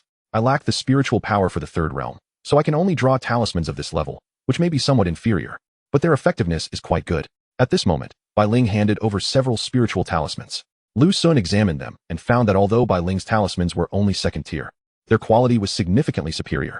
Without a doubt, the intricate designs of the talismans were far more complex than those he had drawn. You can draw talismans? Lu Xun was somewhat surprised. It was remarkable enough that Bai Ling excelled at alchemy, but her talent in drawing talismans was equally impressive. My spiritual veins have been damaged, rendering me unable to cultivate. Thus I must delve into these alternative methods, Bai Ling proclaimed with a hint of pride. In addition to drawing talismans, I have also conducted some research on formations. She is knowledgeable about formations as well. How impressive, Lu Xun remarked. Look, I have set up a defensive formation for the Starry Moon Pavilion that can withstand assaults from cultivators of the 3rd realm for a time. Seemingly anticipating Lu Xun's skepticism, Bai Ling activated a formation. It was a compact arrangement capable of safeguarding the entire Starry Moon Pavilion. Upon testing it, Lu Xun discovered that Bai Ling had not exaggerated. Breaching this formation would indeed require some time. The art of formations, contrary to what one might expect, does not demand exceedingly high cultivation levels, which likely explains Bai Ling's ability to establish such a formation. Though alchemy, talismans, and formations are often deemed secondary pursuits, they are by no means trivial. Without the requisite aptitude, one could devote an entire lifetime to study with limited achievements. Mastering even one of these secondary arts is no small feat. Yet Bai Ling excelled in all 3. In that moment, the spirited and charming girl appeared to Lu Xun as a veritable treasure. Chapter 66. Business Warfare, Affection Levels Rise. If only I could bind her, Lu Xun mused. System, how long until I can bind a 3rd person? The thought of binding Bai Ling took root in his mind. With Murong Wan and Chu Youqing already at his side, he felt secure in terms of cultivation. Binding Bai Ling would ensure swift growth in other areas as well. The most splendid aspect was that, although he could not cultivate, he could still engage in alchemy, talisman crafting, and formation arrangement, right? Once his alchemical skills were honed, earning money would become effortless. The same held true for talismans. For instance, the 4th-grade talismans given to Lu Xun by Fei Tae were worth over $1 billion each. When converted to dark energy, they started at 100,000 units. While it might be slightly more challenging for formation masters to earn money, opportunities still existed. As cultivators grew wealthier, they often desired to establish more powerful formations to protect their families, thus providing formation masters with lucrative prospects. Typically, alchemists are the wealthiest, followed by talismancers, with formation masters coming in 3rd. If Lu Xun could bind Bai Ling and utilize the system to resolve her spiritual vein issues, he would have a continuous source of income from her. At that point, possessing these 3 avenues for generating wealth would allow him to ensure Murong Wan and Chu Youqing had ample resources for their cultivation, thus guaranteeing their progress, which directly affected Lu Xun's growth rate. The host must reach the 3rd realm to bind a 3rd individual. The system provided its answer. Lu Xun realized he needed to ascend to the 3rd realm to bind Bai Ling. The binding methods remained the same as before, either by forming a deep connection as he did with Murong Wan, or by raising affection levels to 100 and binding through a kiss. As with Chu Youqing, there were hidden conditions as well. For instance, in the case of a deep connection, Lu Xun must be the other party's first man. If the woman had already been visited by others, binding would be impossible. System, what is Bai Ling's current affection level towards me? Lu Xun inquired. 16, the answer emerged. Bai Ling's affection for Lu Xun was not insubstantial, standing at 16, though it was not particularly high either. This level of affection likely stemmed from Lu Xun's decisive rejection of the Jia Group's acquisition offer. Otherwise, given their limited interactions, there would have been little basis for any affection to develop. He resolved to enhance their rapport before breaking through to the 3rd realm, thus contemplating ways to elevate her affection level. Lu Xun was not a man of frivolous desires. He merely wished to bind Bai Ling. And there were only 2 methods at his disposal. The first was exceedingly challenging. He could not simply force Bai Ling's hand. Thus, he opted for the second approach. Bai Ling, what seems to be the issue with your spiritual veins? Having made his decision, Lu Xun expressed concern for Bai Ling, eager to uncover the nature of her affliction. Boss, the situation is as follows. I had a Dan vein that was functioning well until 2 years ago when, for reasons unknown, it suddenly became obstructed, causing my entire spiritual wheel to become blocked, resulting in my current state. Bai Ling explained. The Dan vein has failed? How could that happen without cause? Lu Sun instinctively sensed there was more to the story. I'm not sure. Perhaps I overindulged in alchemy, she replied. With the potency of the pills you create, can't you find a solution? He asked. When the celestial veins are compromised, it's exceedingly difficult to rectify unless one has access to primordial energy, which is beyond my means, Bai Ling sighed. This typically optimistic girl rarely displayed such despondency. If only he could bind her, the system would surely assist in resolving her predicament. Lu Sun understood this, and his heart lightened. Each new binding brought with it a reward package from the system, typically containing items that could significantly aid the bound individual in overcoming their challenges. For instance, Murong Wan received innate energy, while Chu Youqing required primordial spiritual energy. The system would likely also be able to provide Bai Ling with the primordial energy she desperately needed. Since I have nothing pressing today, I shall assist you and learn a bit about alchemy in the process. Thank you, boss, you are truly kind. With this newfound understanding, Lu Sun chose to stay and lend Bai Ling his support. In the days that followed, Lu Sun devoted time each day to assist her, while the help was secondary. His primary aim was to enhance their affection. This course of action proved effective. After 3 days, Bai Ling's affection for Lu Sun surpassed 20. Throughout this time, Fei Taiye had been lurking in the shadows. More accurately, he had been perched atop a cloud above Qingbei Street, sipping wine while waiting for an opportunity. However, no assassins had approached Lu Sun in those 3 days. Fei Taiye exhibited remarkable patience, as he had no aspirations for advancement and could simply enjoy his day's drinking. Miss, the owner of the Starry Moon Pavilion refuses to breach the contract. We may need to consider alternative approaches, one of her subordinates reported. Even doubling our offer hasn't swayed her. Indeed, Mississippi, the owner's status is rather unique. It appears we cannot influence her. Oh, who is she? Fu Shui. Fu Shui? In that case, it seems we truly cannot persuade her. Meanwhile, on the 3rd floor of the Jia's pharmacy, the 3rd Miss wore a troubled expression. In recent days, Supervisor Li had leveraged various connections to finally identify the owner of the Starry Moon Pavilion. The 3rd Miss intended to offer a handsome sum to compel the owner to breach the contract, thereby ousting Lu Sun and Bai Ling. However, the owner's formidable background made cooperation impossible, rendering that avenue futile. Then let us initiate a business war. We shall procure a batch of pills from other stores, sell all our pills at half price, and simultaneously offer high prices for raw materials. I shall see just how long she can endure this, she resolved minutes later. The 3rd Miss was determined to demonstrate her prowess to Bai Ling. Miss, is it worth such effort over a mere spirit pill pavilion? Silence. Is the Miss's decision not one you are permitted to question? Yes, I was in error. Supervisor Li had intended to offer counsel, but his words were cut short by a maid's interruption. He sighed inwardly. To him, the meager volume of business conducted by the Spirit Pill Pavilion posed no threat to Jia's pharmacy. Do not mention the Jia Clan group. Even the Jia Clan pharmacy on Qingbei Street is a behemoth compared to Lingdan Pavilion.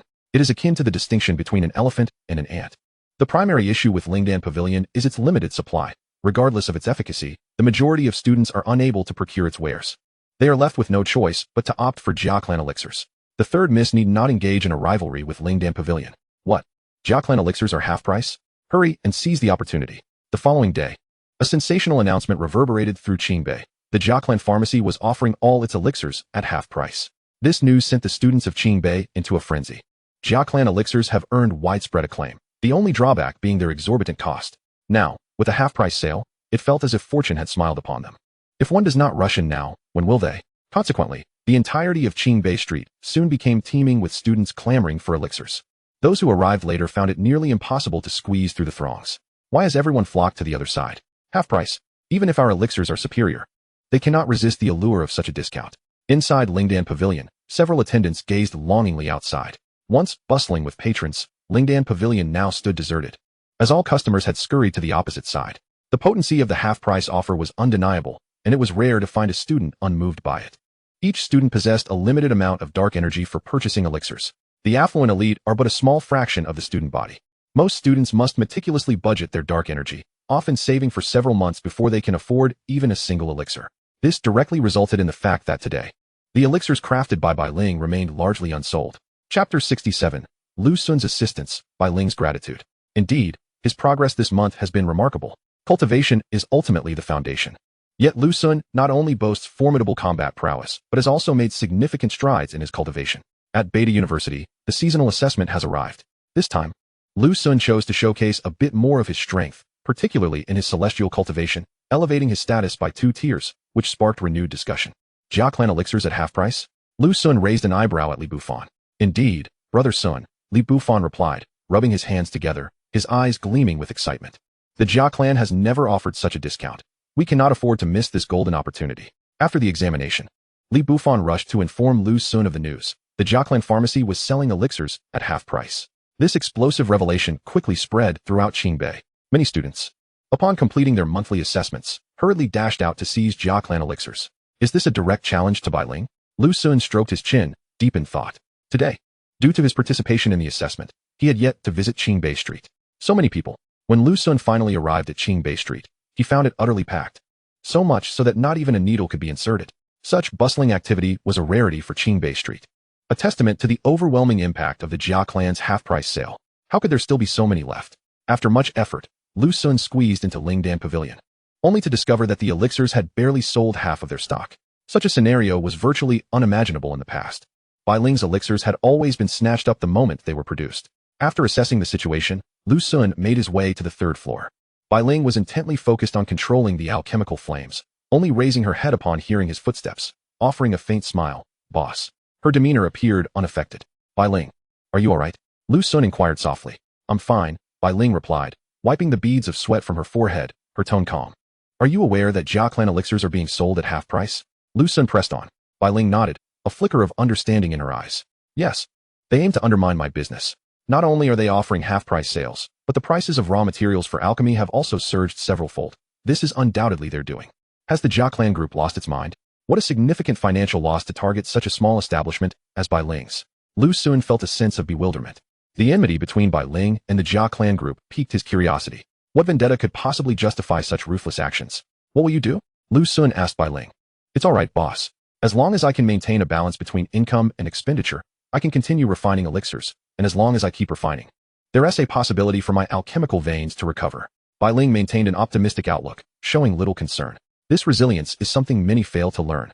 After exchanging a few more words, Lu Sun began to comprehend Bai Ling's intentions and strategies. Her purpose in refining elixirs here is not merely to compete with Jia clan elixirs. It is also for the sake of her alchemical veins. In Bai Ling's view, if she continuously refines elixirs, there is a chance her alchemical veins may recover. Refining elixirs is an expensive endeavor, but the profits are substantial. Thus, she initially relinquished a 30 share to persuade Lu Sun. She does not require excessive funds. She merely needs to maintain a balance to continue her crafting. Now, the Jia clan's maneuver is a direct assault against her. They have struck at her most vulnerable point. If this continues, Bai Ling's elixirs will struggle to sell. If the elixirs do not sell, the funds cannot be recouped, compounded by the rising prices of raw materials. Bai Ling's aspiration to continue refining elixirs would become unattainable. Without profits, how could she purchase new raw materials? Without raw materials, how could she produce new elixirs? Upon grasping all of this, Lu Sun pondered for a moment and said, Bai Ling, for the time being, let us forego the profit sharing. Hold on to all the funds. We will endure and reassess later. Boss, you are too kind. I will repay you later. Bai Ling paused in her movements, lifting her head with reddened eyes. She did not refuse, for she indeed needed this support. Yet even with this assistance, the situation remained dire. The Jia clan group appears resolute in their campaign against Bai Ling. In the ensuing days, Jia clan elixirs continued to be sold at half price. They even sourced a substantial quantity of elixirs from other establishments to satisfy the demands of Qingbei's students. Lingdan Pavilion remained largely deserted, with Bai Ling managing to sell only a quarter of the elixirs she produced each day. The quality of the heavenly grade elixirs is indeed superior. Yet their cost is equally steep, making them accessible to a limited number of cultivators. One significant reason Bai Ling chose to establish her shop on Qingbei Street was due to the strong purchasing power of the students, allowing her to sustain her elixir crafting. In light of the half-price sale at Jia clan, a slightly slower cultivation pace is not a major concern for some students. Many cannot guarantee a steady supply of elixirs.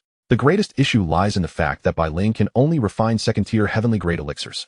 Were she capable of producing third-tier or higher heavenly grade elixirs, the situation would undoubtedly be different.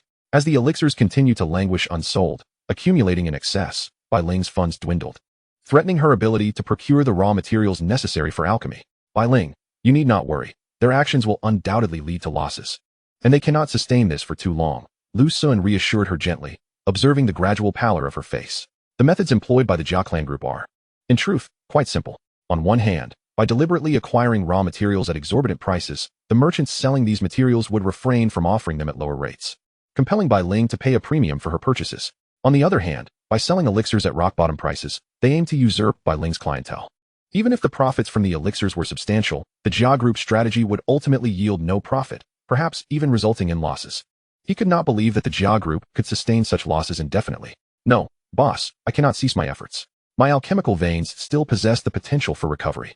If I stop refining elixirs, over time, they will no longer be able to recuperate, Bai Ling declared, shaking her head resolutely. Is that so? Furthermore, she will not relent until I am driven away, and I shall not grant her that satisfaction. A glint of stubbornness flickered in Bai Ling's eyes. Who was she?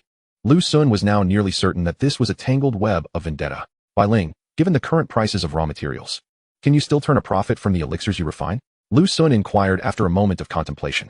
If sold at the original price, I can indeed make a profit, though I'm contemplating whether to offer a discount. That is splendid. Do not concern yourself with the Jia group. Continue your alchemical pursuits.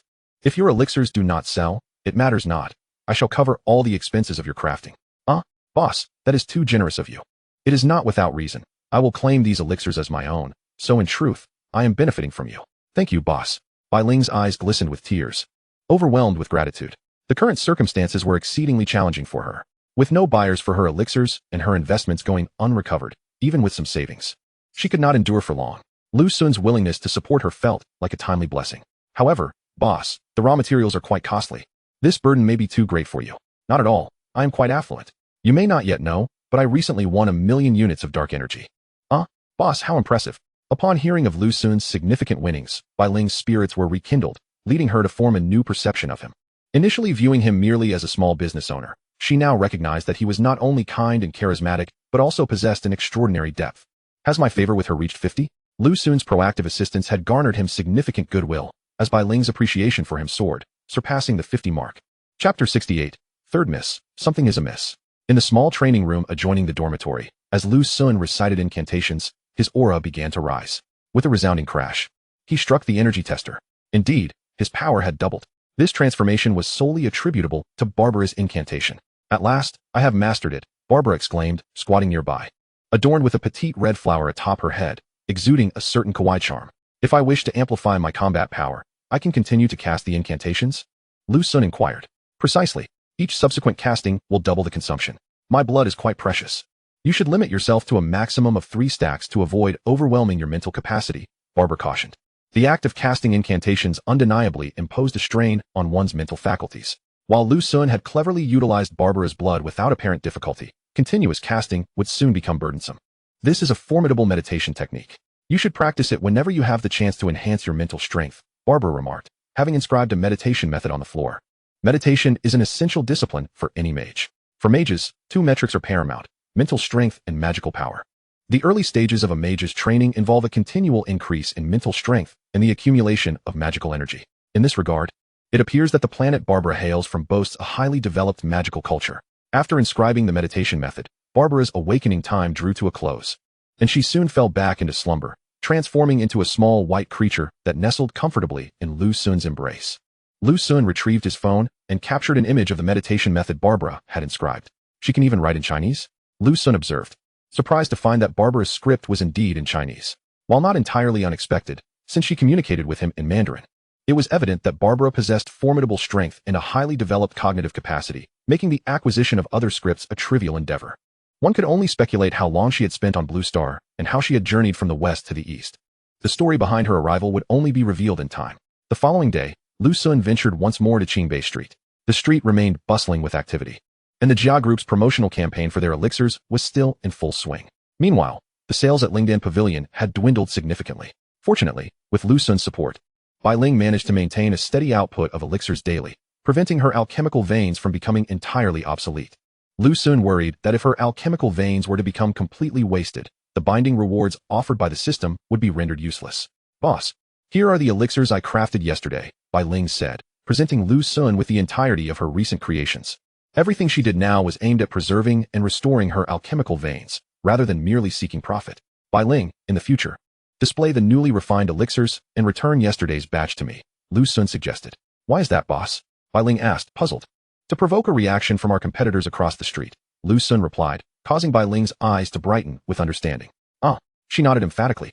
Lu Xun did not take his leave, but continued to assist Bai Ling. Such actions endeared him to her, and her fondness for him grew with each passing day. Half a month had passed, and she had managed to persevere. Supervisorly, there won't be anyone secretly selling raw materials to her at a loss, will there?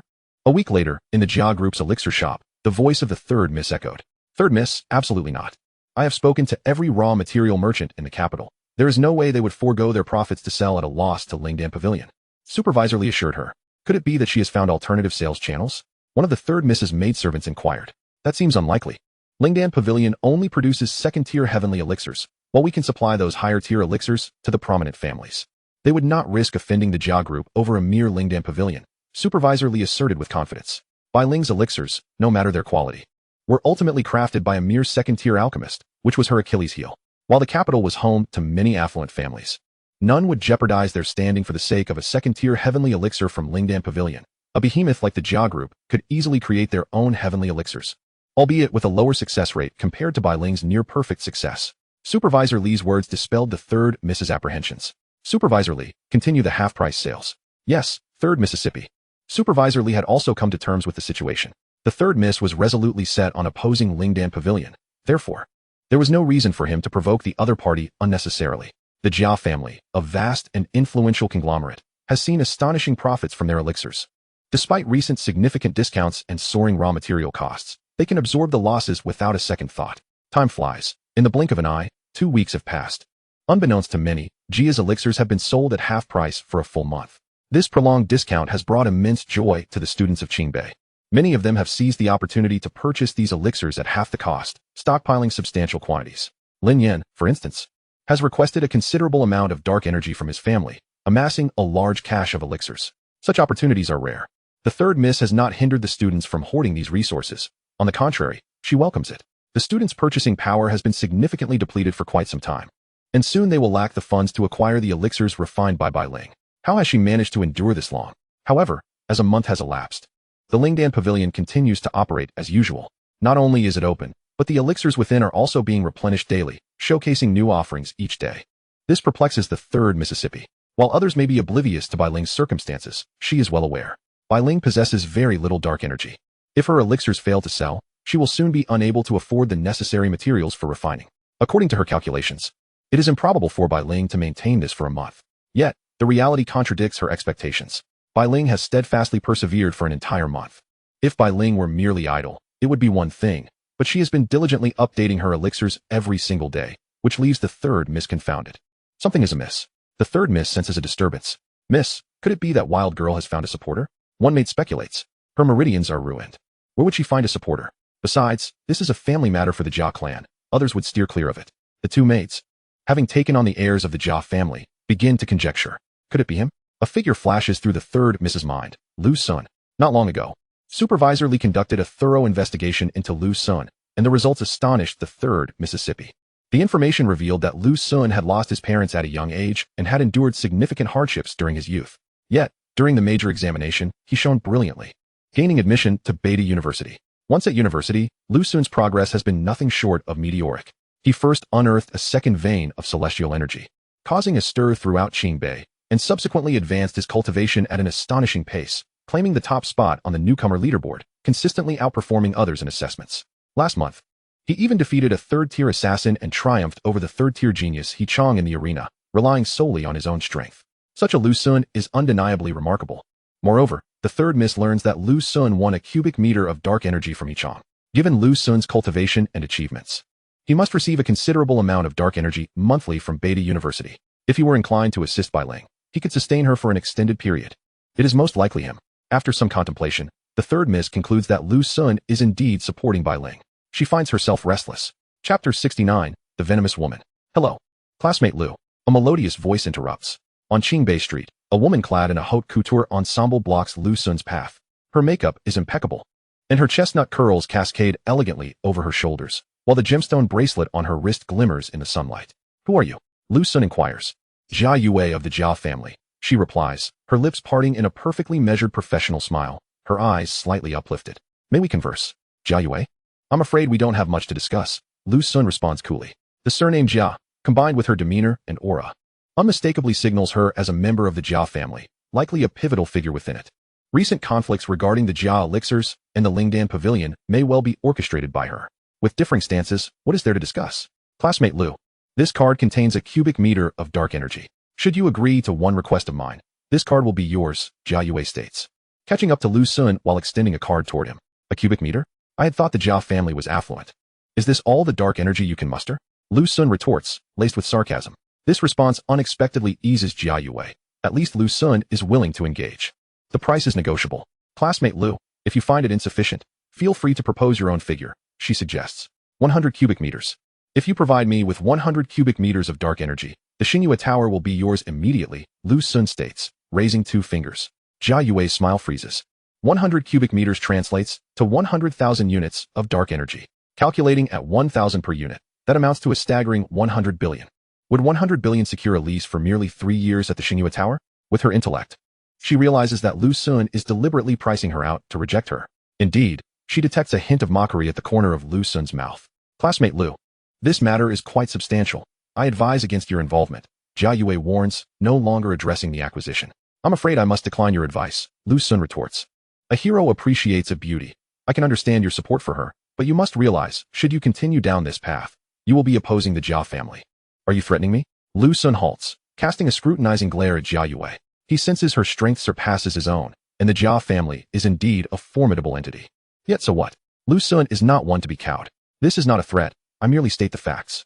And then, Lu Sun arches an eyebrow.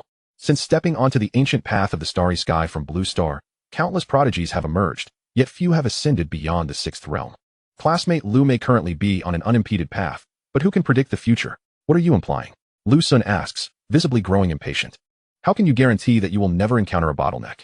Furthermore, Bai Ling can only refine second-tier elixirs. Should you break through to the 3rd realm, Jia's elixirs would be your best option. Jia Yue reveals the underlying truth, implying that should Lu Sun oppose the Jia family, he would find himself blacklisted, forever barred from purchasing their elixirs. Is that so? Jia's elixirs have indeed earned a stellar reputation in the East. However, I find them unnecessary, Lu Sun replies. Even if Chu Youqing and Murong Wan require elixirs, it would not affect me. It is I who stands against the Jia family, not them. Moreover, with Bai Ling, I possess far superior alternatives. Of course, Jia Yue expresses unwavering confidence in Jia's elixirs. I believe you are correct, Lu Sun surprisingly concedes. Before Jia Yue can revel in her moment of triumph, Lu Sun continues, however, I am rather obstinate. Once I have set my mind on something, even if I am mistaken or run into a wall, I will not turn back. Jia Yue falters, realizing that her efforts have been in vain. Boss, thank you. Upon Lu Sun's next visit to the Lingdan Pavilion, Bai Ling greets him with a simple expression of gratitude. Why are you thanking me? I simply wish to express my gratitude to you. Bai Ling appeared quite elated. It seems she is aware of Jia Yue's pursuit of Lu Sun. Otherwise, how could her fondness for Lu Sun have surged in the past few days? Lu Sun, too, intended to elevate Bai Ling's affection to a perfect score of 100. This way, once he breaks through to the 3rd realm, he could bind himself to her at any moment. His cultivation was steadily on the rise. As for Murong Wan, after breaking through to the 5th layer of her Qi Si for over 20 days, she had now successfully ascended to the 6th layer. Chu Youqing's progress was slightly slower, yet not by much. Lu Sun found himself curious about the nature of Bai Ling's relationship with the Jia family and any potential grievances. However, Bai Ling seemed disinclined to discuss the matter, so he refrained from inquiring further. Her identity was undoubtedly complex. Otherwise, why would the illustrious Jia family fixate on such a minor entity as the Spirit Pill Pavilion? This woman's heart appears dreadfully callous. The following day, Lu Sun unexpectedly received alarming news from Luo Dashing. A contract for Bai Ling's assassination had emerged on the dark web with a substantial bounty of 100,000 units of dark energy. Indeed, since the commencement of this corporate conflict, Lu Sun had instructed Luo Dashing to monitor the dark web closely, fearing that the Jia family might resort to underhanded tactics. Now, it seemed his concerns were validated. After Jia Yue discovered that Lu Sun's defenses were impenetrable, she opted to eliminate Bai Ling physically. By employing dark web assassins, she could easily extricate herself, leaving no trace of her involvement. Lu Sun surmised that if there were not already 2 assassination contracts targeting him, the adversary would likely not spare him either. Why was the bounty a mere 100,000 units of dark energy? He found this puzzling. Was this reward not somewhat miserly? Jia Yue was willing to offer 1,000,000 units of dark energy to deal with him, yet the bounty on the dark web was only a fraction of that. Did she truly believe that an assassin procured for 100,000 units would suffice to eliminate Bai Ling? She was indeed a venomous woman. In Lu Sun's eyes, Jia Yue had become synonymous with malevolence. Beyond her and the Jia family, he could not conceive of anyone else who might target Bai Ling. Even if it weren't her, it would surely be someone associated with the Jia family. This burden, she alone must bear. After some contemplation, Lu Sun took little Bai and ventured out. He intended to visit Qingbei Street to provide Bai Ling with some protective measures. Boss, do you mean that someone wishes to kill me? Yes. Be cautious in the coming days. Here are 2 talismans for you. Use them at the first sign of danger. At the third floor of Xingyue Tower, Lu Sun bestowed upon Bai Ling the Golden Bell Talisman and the Thunderfire Talisman he had obtained from a Third Realm assassin. These two talismans, one offensive and one defensive, were sufficient to counter threats from the Fourth Realm. These fourth-grade talismans are far too precious. Boss, I cannot accept them. No matter how precious, they cannot compare to your life. Lu Sun insisted on pressing the two talismans into Bai Ling's hands. Thank you, boss, you are truly wonderful.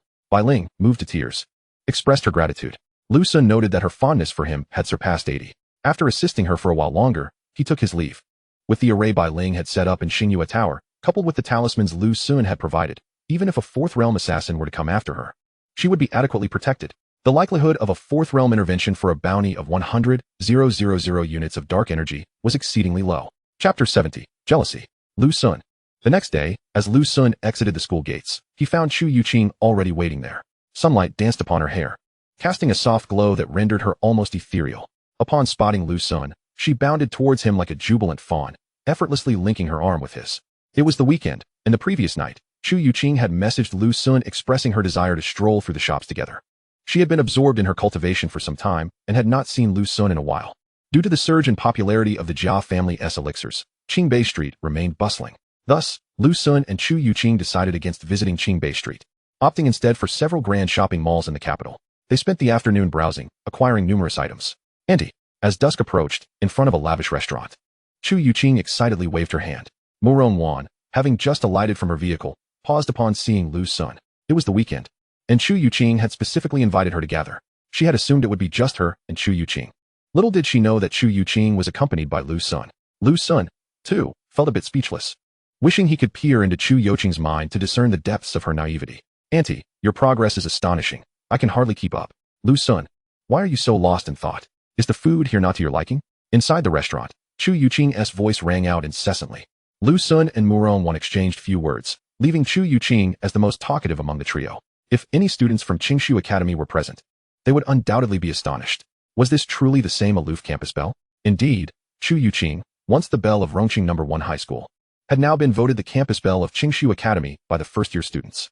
Qingshu Academy had no shortage of beauties. However, previous campus bells rarely made appearances, leaving them with little presence among the new students. The freshmen, on the other hand, were the most vocal on campus forums and groups, unfathomably oblivious. Chu Youqing seemed entirely unaware of the delicate tension surrounding this meal. The relationship between Lu Sun and Murong Wan was exceedingly intricate. Had there not been a second intimate encounter, it might not have been as problematic. The first had occurred so long ago, and Murong Wan had no intentions of furthering their relationship, having adopted a rather composed mindset. Yet, due to Murong Yan's involvement, Lu Sun and Murong Wan had shared a second intimate moment. To be precise, it was not merely a second encounter, but rather a second chapter. Now, as they found themselves seated at the same table with Chu Youqing, there was inevitably a hint of awkwardness. There was no choice in the matter. For Chu Youqing was Lu Sun's girlfriend, while Murong Wan was her aunt.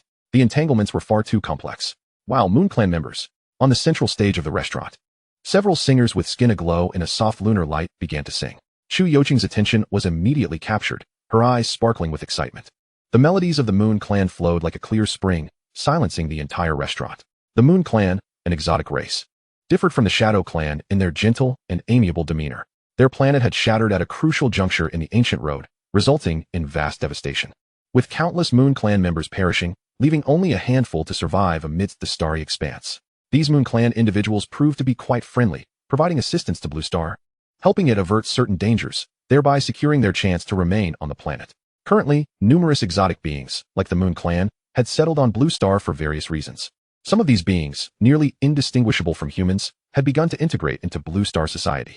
In the state-mandated random marriage assignments, some exotic individuals also participated. And if one were particularly unlucky, they might find themselves paired with an alien. This prospect, in the eyes of many women, was a rather terrifying notion. After all, they are not human. Of course, there are also women from other races assigned to human men. It is said that the purpose of the state in doing so is twofold. Firstly, to unite greater strength, and secondly, that the hybrids born from such unions often possess unique traits. These beings typically reside in designated areas, with little interaction with ordinary people. Lu Sun, as you attend the same school as your aunt, you might consider engaging with her more frequently. Your rapid advancement in cultivation could certainly benefit her. As the Moon Clan song concluded, Chu Youqing, perhaps sensing a lull in the atmosphere, re-energized the conversation. Her eyes crescented into a smile as she spoke, completely oblivious to the subtle tightening of Murong Wan's fingers beneath the table. All right, Lu Sun replied succinctly, naturally offering a piece of roasted goose to Chu Youqing. You should try this, Youqing. And you should have some too. He then casually served Murong Wan a piece as well. This unexpected gesture caused Murong Wan to momentarily freeze, her fingers gripping the wine glass, tightening involuntarily. The way Lu Sun addressed her made her ears flush slightly. Aunt, I toast to you. Lu Sun raised his drink, his gaze steady. Murong Wan had no choice but to raise her glass in response, sipping delicately while her lashes cast soft shadows across her cheeks. Aunt, this is the Juyue dish introduced by the Moon Clan. Do give it a try. Aunt, let me pour you some wine. Aunt, allow me to refill your rice. Lu Sun's attentiveness towards Murong Wan came in waves. He served her dishes, poured her drinks, and refilled her tea, almost to the point of feeding her. Murong Wan's cheeks flushed a visible crimson, even her neck taking on a delicate hue. Chu Youqing's words began to dwindle. Although Lu Sun consistently served her first before attending to Murong Wan, his evident enthusiasm and concern for Murong Wan inevitably stirred jealousy within Chu Youqing. A sour feeling welled up within her heart. Lu Sun, that's enough. I'm full, Murong Wan finally said, unable to endure any longer. I'm full too, Chu Youqing added, placing her chopsticks down, her voice softer than usual. Only then did Lu Sun set his own chopsticks aside, observing the somewhat sullen Chu Youqing. Lu Sun finally felt reassured that his girlfriend was indeed a normal person, at least capable of feeling jealousy. Lu Sun, Aunt, today's meal has been delightful. Let us make it a monthly gathering, Chu Youqing proposed. Just as this thought crossed Lu Sun's mind, he promptly retracted it. Chapter 71, The Return of Lu Mei. The name of Lu Sun. At the entrance of the restaurant, the two entered arm in arm. The woman, clad in a moon-white qipao, moved gracefully, the slits of her dress revealing glimpses of her figure, drawing the attention of diners within. Lu Mei? Lu Sun's gaze lifted just in time to see the woman. A familiar face, Lu Mei.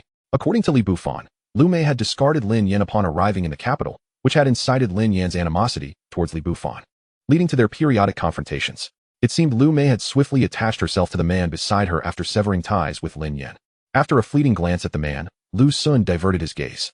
He had long ceased to care for Lu Mei upon seeing her. Not a ripple stirred in his heart. Lu Sun. Lu Mei also spotted him, her pupils contracting sharply before her red lips curled into a deliberately crafted smile. She pointed to a seat beside Lu Sun with her slender fingers, exclaiming in a sweet voice, Changgu, let us sit there. Sure, whatever you say. The man addressed as Changgu complied with Lu Mei's wishes, and they settled beside each other. Lu Mei's gaze swept over Lu Sun's profile, and a provocative smirk graced her lips as she raised her voice intentionally. Changgu, how impressive. You've broken through to the third realm so quickly. My dear, it's merely the third realm. In a few years, I shall undoubtedly surpass to the fourth realm. Changgu puffed out his chest, pride evident on his face. To showcase his prowess in such an upscale restaurant thrilled him immensely. As Lu Mei's voice rang out, numerous eyes turned their attention toward them. In a city teeming with experts, reaching the third realm was no small feat. After all, our Wanlu Academy is truly formidable. Those so-called geniuses from Qingbei are often children of impoverished families, unable to afford even decent spirit elixirs, unlike you, Changgu, who consumes earth and heaven-grade elixirs as if they were mere meals. Perhaps noticing Lu Sun's lack of reaction, Lu Mei elevated her tone further. Wow, it's Wanlu Academy. Students admitted there are either rich or noble. It is a prestigious academy, reputedly inaccessible to the offspring of many local aristocracies. No wonder you're so impressive. Whispers of admiration rose around them, greatly satisfying Lu Mei's vanity. The threshold for Wanlu Academy is higher than that of Qingbei. Qingbei offers a fair chance. Any genius can enter regardless of their background. Wanlu Academy, however, demands more than mere talent. It requires lineage from affluent and powerful families, ideally with at least one grandmaster in the family. Lin Yan, for instance, would not qualify for Wanlu Academy. Of course, talents like Chu Youqing and Murong Wan could enter regardless of their background, provided they were female. Lu Mei had leveraged her association with Changgu to gain entry into Wanlu Academy, a fact that filled her with immense pride. She had long sought opportunities to encounter Lu Sun near Qingbei to boast about her accomplishments. Today, she finally had her chance and was determined not to let it slip away. However, Lu Mei had miscalculated. Lu Sun remained unaffected, while Chu Youqing and Murong Wan merely glanced at her before averting their gazes. Chu Youqing didn't even recognize her. Changgu, after opening the celestial vein and swiftly breaking through to the first realm, don't you think you should celebrate? Lu Mei clung to Changji's arm, her voice dripping with sweetness. While her feigned helplessness masked her true intention to flaunt her accomplishments, it was indeed worth celebrating. Changgu stood up, clapped his hands, and announced loudly, everyone, eat and drink freely. Today's expenses are on me. Wow, Changgu is generous. No wonder he is from Wanlu Academy. His demeanor is truly extraordinary. Instantly, praises erupted throughout the restaurant. Show off, will you? Lu Mei sneered repeatedly, for Lu Sun still showed no reaction. She presumed he was merely pretending. In her eyes, Lu Sun must be regretting his past choices, realizing that Lu Mei had now become unattainable. Waiter, the bill, please. Lu Sun raised his hand to signal. Lu Mei found the noise irritating, and since she had finished eating, she had no intention of lingering. Sir, all bills today are covered by Mr. Lin Chong. You need not settle anything, the waiter said with a slight bow. Her ability to address Chong Gu by name indicated that he frequented this establishment. That's right, brother, I'm in a good mood today. Just leave without worrying about the bill. Lin Chong waved his hand grandly, wearing a condescending smile. Oh, isn't that Lu Sun? Lu Mei felt that she could not let Lu Sun off the hook so easily. Lu Sun had shattered her heart and repeatedly made a fool of her. It was insufferable to think that she would simply let it slide. Wife, do you know him? Lin Chong inquired. Brother Chong, that's him. He used to bully me incessantly back in Rong City, making me suffer and endure countless humiliations, Lu Mei lamented, her voice breaking into tears as she recounted Lu Sun's past transgressions. Is it really you, Lu Mei? Chu Youqing finally connected the dots. How could you be so wicked? Lu Sun brought you meals for 3 years, and you claim he bullied you. Chu Youqing retorted, indignant. Who cares if he brought me food? He only wanted to win my affection, and when he realized he could not have me, he became furious. Brother Chong, what are you waiting for? Are you just going to watch him bully me like this? Lu Mei, fearing that Chu Youqing would divulge more details, hurriedly urged Lin Chong to take action. How dare you bully my wife? You brat kneel. Lin Chong roared, his anger surging as he summoned his spiritual energy, pressing down with the force of a third-tier immortal cultivator, intent on forcing Lu Sun to his knees. Humph. Lu Sun scoffed, his own energy surging as he met Lin Chong's pressure head-on. With a thunderous resonance, the forces of martial and immortal energies clashed violently around Lu Sun. Uffed. The confrontation caused Lin Chong, who had only just broken through to the third tier, to heave violently, spewing blood. Lu Mei gasped, her hand flying to her mouth in shock. How is this possible? A third-tier expert from Wanyu Academy actually spat blood. Who is that person? What terrifying strength? The entire restaurant fell silent, everyone's eyes wide in disbelief. You little brat, seeking death. Lin Chong, furious, refused to accept that he was bested by Lu Sun's aura. Thunderfire technique. He formed a seal with his hands, preparing to launch another attack. But Lu Sun was swifter, his figure flickering as he lunged at Lin Chong. Boom. The sound of electricity and fire colliding echoed as Lin Chong was sent crashing into a table, shattering it to pieces. Though the attack from the immortal cultivator was fierce, engaging in close combat with someone of similar strength was tantamount to courting death. Although Lu Sun remained at the second tier, his power far surpassed that of an ordinary third-tier cultivator. Uffed. Lin Chong coughed up another mouthful of blood. Lu Mei was stunned. I understand now. He is Lu Sun, the dual cultivator from Beta University. Lu Sun, haven't you heard?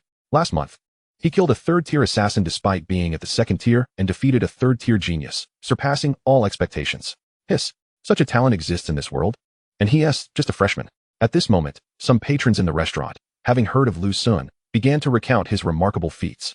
Gasps of astonishment filled the air as everyone was struck by Lu Sun's prowess and extraordinary nature. Compared to Lu Sun, Lin Chong, the so-called genius of Wanyu Academy, seemed utterly inconsequential. Lu Sun had only just entered university, while Lin Chong appeared to be at least in his third or fourth year.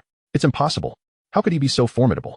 The pride on Lu Mei's face froze. She had been preoccupied with cultivating and currying favor with Lin Chong, remaining blissfully unaware of Lu Sun's burgeoning reputation at Beta University. She could not believe, could not accept that Lu Sun was this powerful. Yet the evidence lay before her. Disbelief was no longer an option. Slap. The sharp sound of a slap echoed. Lu Sun, how dare you hit me? Lu Mei shrieked, clutching her stinging cheek. Slap. Another resounding slap followed, sending Lu Mei flying. Her face became red and swollen. At last, she quieted down, terrified as she covered her face, fearing another blow from Lu Sun. I warned you last time. If there's essay next time. Lu Sun's gaze was frigid, the unspoken threat making Lu Mei's heart quiver. Chapter 72. Retreat of a fourth-tier assassin. We're leaving. In the restaurant, Lu Sun led the two women away. The farce initiated by Lu Mei thus came to a close. Brother Changhua? Lu Mei sobbed, her face still swollen as she broke down in tears. Lu Sun, I will kill you. Lin Chong, rising from the ground in a fury, pulled out a talisman and charged out. Meow. Just as Lu Sun and the others exited the restaurant, the little white cat in his arms suddenly cried out. Watch out. Lu Sun's eyelids flickered. Without hesitation, he shattered a gold bell talisman. Fei Tai had given him more than one gold bell talisman. He had 3 in total. After handing one to Bai Ling, he still had 2 left. A brilliant golden light erupted as the enormous gold bell, adorned with swirling runes, enveloped the 3 of them. Uffed. Lin Chong, who had just rushed out, collided with the gold bell and was sent flying, crashing into Lu Mei. Both were hurled backward, landing heavily on the ground, unconscious. Boom. Almost simultaneously, a fierce blade of light struck the gold bell, causing the runes to scatter. The gold bell shook violently, its surface cracking. Fourth tier. Lu Sun's expression hardened. The one who ambushed him was a fourth-tier master. Fortunately, he had the gold bell talisman. Boom, boom, boom. A figure clad in combat attire and wearing a mask appeared outside, launching a relentless assault, his blade transforming into a flurry of cold light, mercilessly hacking at the wobbling gold bell. This was indeed the fourth-tier master. A fourth-tier gold bell talisman could withstand a fourth-tier expert for a limited time. This duration was not fixed. It depended on the talisman's quality and the strength of the fourth-tier cultivator. Generally, it could hold for over a minute. However, this fourth-tier master clearly aimed for a swift resolution, his attacks exceedingly fierce. The runes on the golden bell were vanishing rapidly. Lu Sun gripped another gold bell talisman, ready to activate it at a moment's notice. Teacher, please don't fall asleep, Lu Sun thought, glancing upwards. Ever since he had killed that third-tier assassin, no new assassins had come after him. Third-tier assassins would likely hesitate to come after Lu Sun. The He family had raised the bounty to 4 million units of dark energy. Thus, any incoming assassins would undoubtedly be fourth tier or higher. One cannot always be a thief. There are no guarantees against being stolen from every day. Thus, Lu Sun had accompanied Chu Youqing shopping today with the intent of luring out the snakes. As long as he could intimidate these individuals, they would think twice before attempting to assassinate him again. And indeed, he had drawn out a fourth-tier master. Lu Sun, this talisman is about to break. I have one more. Murong Wan pulled out a talisman from her robe. This must be a trump card given to her by Murong Wan. Wait a bit longer, Lu Sun replied solemnly. Boom, boom, boom. The fourth-tier master raged on, determined to shatter the gold bell talisman. It's about to break. Just as the gold bell was on the verge of shattering, a dazzling beam of sword light descended like a meteor from the heavens. Puffed, blood spattered forth as the assassin, despite evading the blow just in time, suffered the severance of an arm. He let out a muffled groan, and without a moment's hesitation, crushed a talisman, transforming his form into a fleeting light that darted towards the city's edge. Attempting to flee, Fei Taiye's silhouette flickered and pursued him relentlessly. Before long, Fei Taiye returned. Master, how did it go? Upon seeing Fei Taiye, Lu Sun withdrew the golden bell talisman. I employed a 5th-grade evasion talisman, but Master was unable to catch him. These years, I have been remiss in my training. Fei Taiye sighed. Although he was a grandmaster of the 5th realm, his shattered Dao heart had caused his cultivation to regress significantly, diminishing his combat prowess considerably. Fei Taiye picked up the severed arm of the 4th realm assassin from the ground, scrutinizing it before stating, with this arm, the martial house should be able to lock onto the target. A 5th-grade evasion talisman. It is also a kind of talisman used for escape. This 4th realm assassin has quite a few trump cards. The martial house personnel arrived swiftly. The time of the 4th realm assassin's attack was brief, lasting less than a minute, yet the destruction he caused was substantial. Although his strikes landed upon the golden bell, the surging true energy shattered the glass of many nearby buildings. Had these structures not been protected by formations, their collapse would not have been improbable. Fortunately, there were not many injuries, but the most severely affected were Lin Chang and Lu Mei, who remained unconscious even now. Yu Qing, stay out of school for a while and focus on your cultivation. An hour later, at the gates of Qingshu Academy, Lu Sun escorted Chu Qing back. Afterwards, he accompanied Murong Wan back to Beta University. Throughout the journey, Murong Wan spoke little. Just before parting, Lu Sun forcefully pressed several vials of pills refined by Ling into her hands. Miss Murong, consider this a loan from me. Lu Sun would not accept any refusal. In the past, Murong Wan would likely have declined such gifts from Lu Sun. However, after his second visit to the palace, her feelings towards him had become complex. And today's assassination by the 4th realm master had made her acutely aware of the importance of cultivation.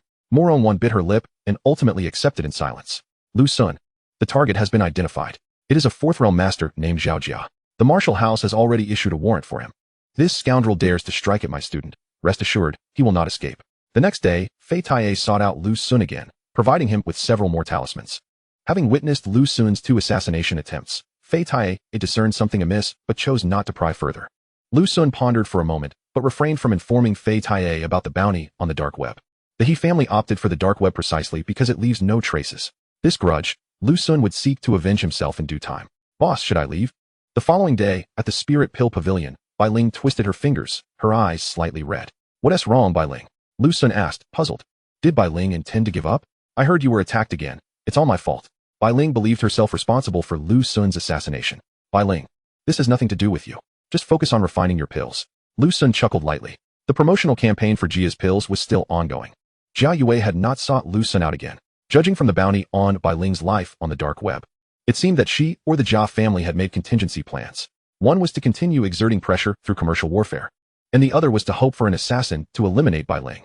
However, since Bai Ling rarely ventured out of the Spirit Pill Pavilion, coupled with the recent promotional activities making Qingbei Street more bustling, it was not easy for an assassin to find an opportunity to strike. Until that day, when Bai Ling ran out of alchemical materials and went out herself to procure raw materials, an unexpected incident occurred.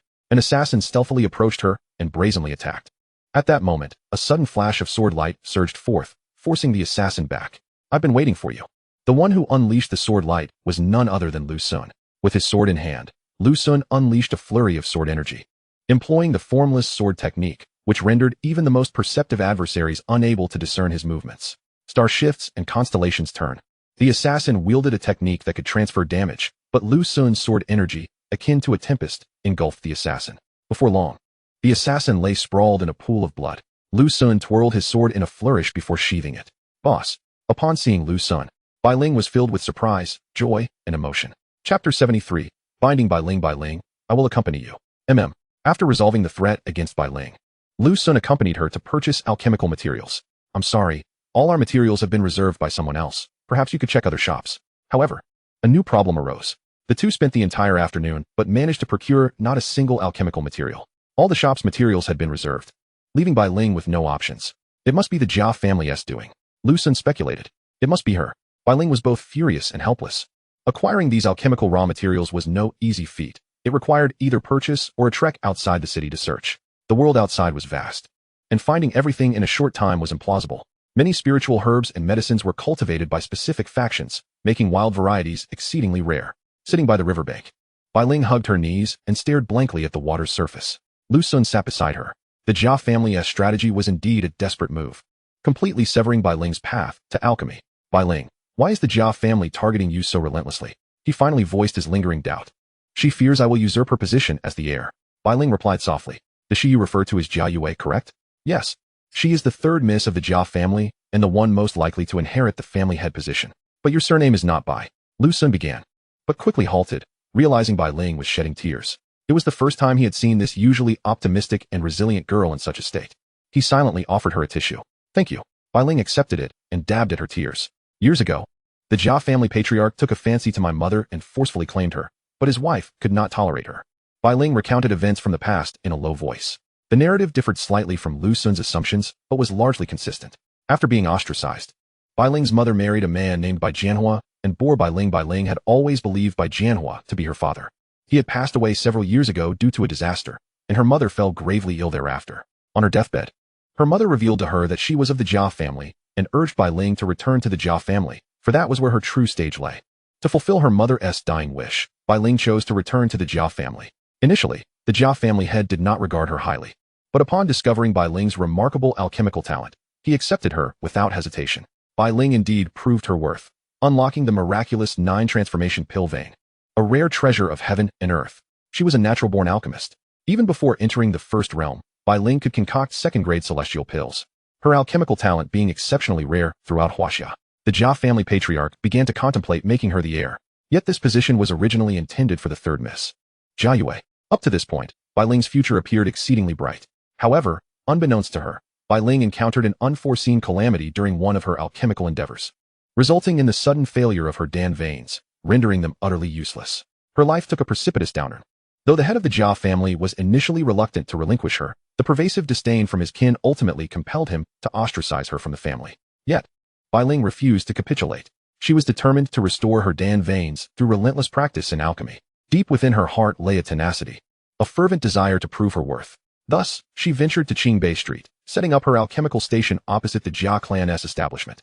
Little did she anticipate that Jia Yue would go to such lengths as to personally oversee the operation, mobilizing the resources of the Jia group to besiege her. Moreover, she covertly resorted to underhanded tactics, instituting a bounty on the dark web. Despite her prodigious talent in alchemy, Bai Ling had yet to fully mature. How could she possibly contend with a behemoth like the Jia group? "Boss, I'm grateful for your unwavering support, but I've come to terms with my fate." Bai Ling lamented. "Do not surrender, Bai Ling," Lu Sun interjected, grasping her hand with earnest encouragement. "There are still avenues to explore. If we cannot prevail in the capital, we shall seek out other cities. I refuse to believe that the Jia group can monopolize all the alchemical resources in the East. But, boss, I'm utterly exhausted. Think of your mother. She would not wish for you to wallow in despair." As Bai Ling began to succumb to hopelessness, Lu Xun invoked the memory of her mother. This tactic proved effective, as a flicker of hope reignited in Bai Ling's once-dim eyes. Your mother must be filled with a fierce longing for you to succeed. She undoubtedly wishes to see you grow strong enough to prove to the Jia group just how formidable her daughter truly is. You possess Dan veins, and once you restore them, none within the vast Jia group will be able to rival you. Lu Xun continued to bolster her spirits.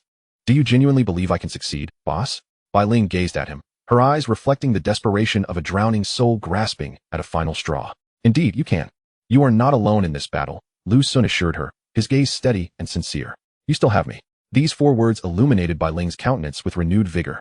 The affection level for Bai Ling has reached 100. The host has defeated more than 4 third-tier cultivators. Strength assessed as 3rd tier, binding to Bai Ling is now possible. At that moment, the system's voice resonated unexpectedly. Can I bind her now? Lu Xun pondered, surprised. He had assumed he needed to advance to the 3rd tier. But the system evaluated based on strength alone. The criteria were simple: defeat 4 or more 3rd-tier cultivators. However, to bind Bai Ling after achieving a 100 affection level, intimate contact was still required, with a kiss being the minimum, for the sake of a higher return multiplier and Bai Ling's abilities. As well as to assist her in restoring her Dan veins, a kiss would not pose an issue. The challenge lay in how to execute it. Must he resort to a forceful kiss? At that moment, Lu Xun noticed the glimmer of warmth in Bai Ling's eyes, her cheeks tinged with a slight blush. It dawned on him that their gazes had lingered a moment too long while he was fixated on the system panel. Seizing the opportunity, Lu Xun resolved to act decisively. With the atmosphere ripe, he leaned in resolutely. Bai Ling's eyes widened in shock, her body freezing at the unexpected kiss from Lu Xun. Binding conditions met. Bai Ling has been bound. Current return multiplier, 30. Note: Bai Ling's 9-turn Dan veins have collapsed due to damage and can be repaired using primordial energy. Alert: the host has binding rewards available for collection. Chapter 74. The Man with 3 Heavenly Extraordinary Veins. You have acquired primordial energy. As anticipated, the binding reward was indeed primordial energy. While their lips remained joined, Lu Xun hastily transferred the primordial energy into Bai Ling. 1 minute later, the energy fully permeated her being. Only then did he part from her. Bai Ling remained frozen in place, her almond-shaped eyes wide in astonishment. Her long lashes fluttering slightly like a startled fawn, clearly taken aback by the sudden kiss. Lu Xun patiently awaited her response. After several moments, Bai Ling finally blinked gently. Upon recognizing Lu Xun's proximity, her fair cheeks blushed a deep crimson. Even her ears radiated a charming pink hue. Bai Ling, I apologize, I lost control, he stammered. And no, it's all right, boss, she flustered, waving her hands in a panic, her gaze darting, her voice barely above a whisper. I don't hold it against you. Please don't feel remorse. What a kind-hearted girl. Even after being kissed by Lu Xun, she was concerned for his feelings. Just then, her expression shifted, her delicate brows knitting together as she seemed to sense an internal transformation. In the next moment, her face brightened, her eyes sparkling with newfound brilliance. And a smile broke across her lips. What is it, Bai Ling? Boss, my Dan veins, they are recovering, she exclaimed, her face alight with joy. She could distinctly feel the once dormant Dan veins within her revitalizing. It was truly effective. The primordial energy was working wonders. This is fantastic. Bai Ling could not contain her elation. Her Dan veins were the very essence of her being, more precious than life itself. Without them, her spiritual will could not function. And every other spiritual channel was equally hindered, rendering her unable to cultivate. Despite possessing 9 major spiritual veins and numerous minor ones forming her spiritual wheel, her lack of cultivation was solely due to this. Now, the prospect of her Dan veins recovering pulled her from the brink of despair. Bai Ling, focus on your recovery, Lu Xun reminded her. Of course, boss. Bai Ling promptly settled down, immersing herself entirely in the process of her Dan veins restoration. Bai Ling's 9-turn Dan veins have been restored. The host receives a 30-fold return from Bai Ling's gains. The host has acquired the creation Dan vein. The host will unlock the heavenly extraordinary veins and will not be able to completely conceal the extraordinary phenomena, releasing a portion of it. An hour later, the system's notification appeared. Creation Dan vein. Goodness, yet another heavenly extraordinary vein. Lu Xun had not expected that Bai Ling's recovery would yield such a return. Now, he found himself a man endowed with 3 heavenly extraordinary veins. Within him, the area where the original chaos divine vein resided now held this new creation Dan vein. Upon its emergence, it seamlessly integrated with the previous 2 heavenly extraordinary veins, becoming a component of the chaos divine vein. Simultaneously, an extraordinary phenomenon reappeared in the sky. The clouds blazed as if set ablaze, torn apart by an unseen force, and a torrential downpour of crimson gold alchemical flames cascaded down, transforming into ethereal medicinal shadows upon contact with the ground, withering the moment they took root. This spectacle resembled the miraculous cycle of life and death among myriad herbs. Moreover, In the heavens above, a colossal phantom of a Dan furnace, woven from the fiery clouds, gradually materialized, accompanied by the resonant sounds akin to bells and drums. Inside, pills floated and sank, transforming into 9 resplendent stars aligned in a row. Yet another phenomenon manifested. The clouds ablaze, the mysterious furnace refining the 9-star Dan vein. A Dan vein has emerged. In the heavens, someone had taken notice of this extraordinary occurrence. Due to this recent anomaly being instigated by Lu Sun, the scope of the phenomenon was somewhat limited under the constraints of the system. Furthermore, with unusual occurrences happening almost daily in the capital, this particular event did not raise much alarm among the populace.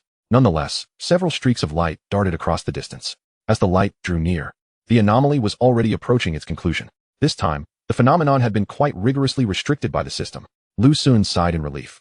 If it were to come to light that he was the cause, it would undoubtedly arouse suspicion. The previous 2 celestial anomalies had been manageable, but this one, coinciding with Bai Ling's meridian recovery, could provoke unwarranted speculation if discovered. It was better to remain discreet and accumulate wealth quietly. Xiaoling, your meridian has recovered. A figure descended from the sky, spotting Bai Ling and mistakenly attributing the anomaly to her, his face alight with ecstatic joy. Thank you for your concern, Master Jia. Indeed, my meridian has recovered. Bai Ling's expression instantly turned frosty, her tone distant as though addressing a stranger. Her words momentarily stunned the approaching man. He was Master Jia, the patriarch of the Jia family and Bai Ling's biological father. By referring to him as Master Jia and herself as Bai Ling, she was unmistakably delineating her separation from the Jia family. Xiaoling, do not blame me. The Jia family is immense, and there are many elders involved. I alone cannot make many decisions, Master Jia sighed, a hint of regret in his voice. He lamented not having insisted on keeping Bai Ling after her meridian was deemed useless. However, who could have anticipated that her meridian would recover? Master Jia, you jest. How could I blame you? Bai Ling would never put you in a difficult position. From this point forth, I shall never set foot in the Jia family again. Bai Ling's tone was resolute, causing Master Jia's complexion to shift dramatically. Xiaoling, please do not act this way. I swear to the heavens. As long as you are willing to return with me, the position of heir is still yours. Master Jia raised his hand earnestly. Bai Ling shook her head. No, that family does not belong to me. With that, she turned to stride towards the nearby road, preparing to hail a taxi. Witnessing her unwavering determination, Master Jia's shoulders slumped in despair, releasing a long sigh. Young brother, you are Xiaoling's friend, correct? Please take this card to her. The password is her birthday. Master Jia handed Lu Sun a card. After a moment's contemplation, Lu Sun accepted it. Were he the protagonist of this affair, he would certainly refuse. Yet, Master Jia was ultimately Bai Ling's father, and Lu Sun felt it best to leave the choice to her. Why not consider why Bai Ling's meridian faltered in the first place? Lu Sun suddenly inquired upon receiving the card. This question caused Master Jia to pause in surprise. Young brother, do you suspect foul play? Master Jia asked hesitantly. He harbored such suspicions, but lacked any substantial evidence. The difficulty of covertly rendering Bai Ling's meridian useless was immense. Master Jia was aware that earlier that morning, Bai Ling had even faced an assassination attempt. Assassination? Who was responsible? Master Jia's brows furrowed, his eyes ablaze with fury. I too wish to know, Lu Sun shrugged, departing while leaving behind the words. Since Master Jia is unaware, I shall take my leave. Are you truly not returning? Lu Sun inquired in the rideshare vehicle a few minutes later. Indeed, Bai Ling answered, gazing out at the fleeting scenery with resolute eyes. I shall not return. Very well, this is for the best. The Jia family is rife with individuals who wish ill upon you. If you were to return now, new troubles may arise before long. Should you return, it will be in the future. For now, it would be quite pleasant to refine some elixirs on Qingbei Street. With her meridian restored, she would soon be capable of concocting third-tier elixirs. Her cultivation progress would similarly accelerate. The unique nature of her meridian enabled not only exceptional alchemical prowess, but also the capacity to enhance her cultivation through continual elixir refinement. Meaning Bai Ling need not laboriously pursue cultivation. Chapter 75, The Mystical Chaotic Force. Is it true that her meridian has indeed recovered? Miss, it is absolutely certain. How could this be? On the 3rd floor of the Jia family's alchemical hall on Qingbei Street, Jia Yue felt her body weaken, collapsing into a seat. Just moments ago, a thunderous revelation had struck her. Bai Ling's meridian had miraculously recovered, once again triggering a celestial anomaly. As the originally designated successor of the Jia family conglomerate, Jia Yue possessed considerable alchemical talent, having already attained the rank of a 4th-tier alchemist at a young age. However, she struggled to produce heavenly-grade elixirs, and when she did, her success rate was dismally low, often requiring a significant waste of materials to yield a mere 1 or 2 successful creations, nowhere near Bai Ling's prowess. Miss, this is bad. The master is coming. At that moment, a maid rushed in, flustered. This is outrageous. Jia Yue, look at what you've done. Utilizing the family's resources to target your own sister is one thing, but to go so far as to hire an assassin is utterly unacceptable. The maid's words were scarcely out when Master Jia stormed in, bellowing at Jia Yue. Hire an assassin? Jia Yue's complexion shifted as she quickly denied. Father, I did not. Do not attempt to feign innocence. Who else could it possibly be? Master Jia was unconvinced. A sharp voice suddenly pierced through the tension. Master Jia turned, incredulous. Asian. Was it you who did this? Mother, how did you come here? The newcomer was none other than Jia Yue's mother. I detest that wretched woman spawned so intensely that I would relish tearing her apart. What of hiring an assassin? If you dare allow her back into this household, I shall raise the bounty to 1,000,000 dark energy. If you are steadfast in choosing her, then simply kill me and Yue as well. Jia Yue's mother entered with all the fury of a tempest, instantly quelling Master Jia's wrath. Bai Ling, rest well and stabilize your meridian before proceeding. If the Jia family continues to restrict alchemical materials, we can find a way to enter the alchemical academy. Meanwhile, Lu Sun had returned Bai Ling to Xingyue Tower. With her meridian restored, her path ahead was now clear. Should the Jia family persist in their blockade of alchemical materials, Bai Ling's remarkable meridian would enable her entry into the Alchemical Academy, a university dedicated to cultivating alchemists. Previously, Bai Ling had been kept from attending due to Master Jia's decision to train her himself. Now, this could represent a viable path forward. By the way, this is a card your father entrusted me to give you. The password is your birthday. After some thought, Lu Sun handed Bai Ling the card provided by Master Jia. Bai Ling stared at the card for several seconds before accepting it, only to toss it directly into her box. The Jia family's alchemical promotions have ceased.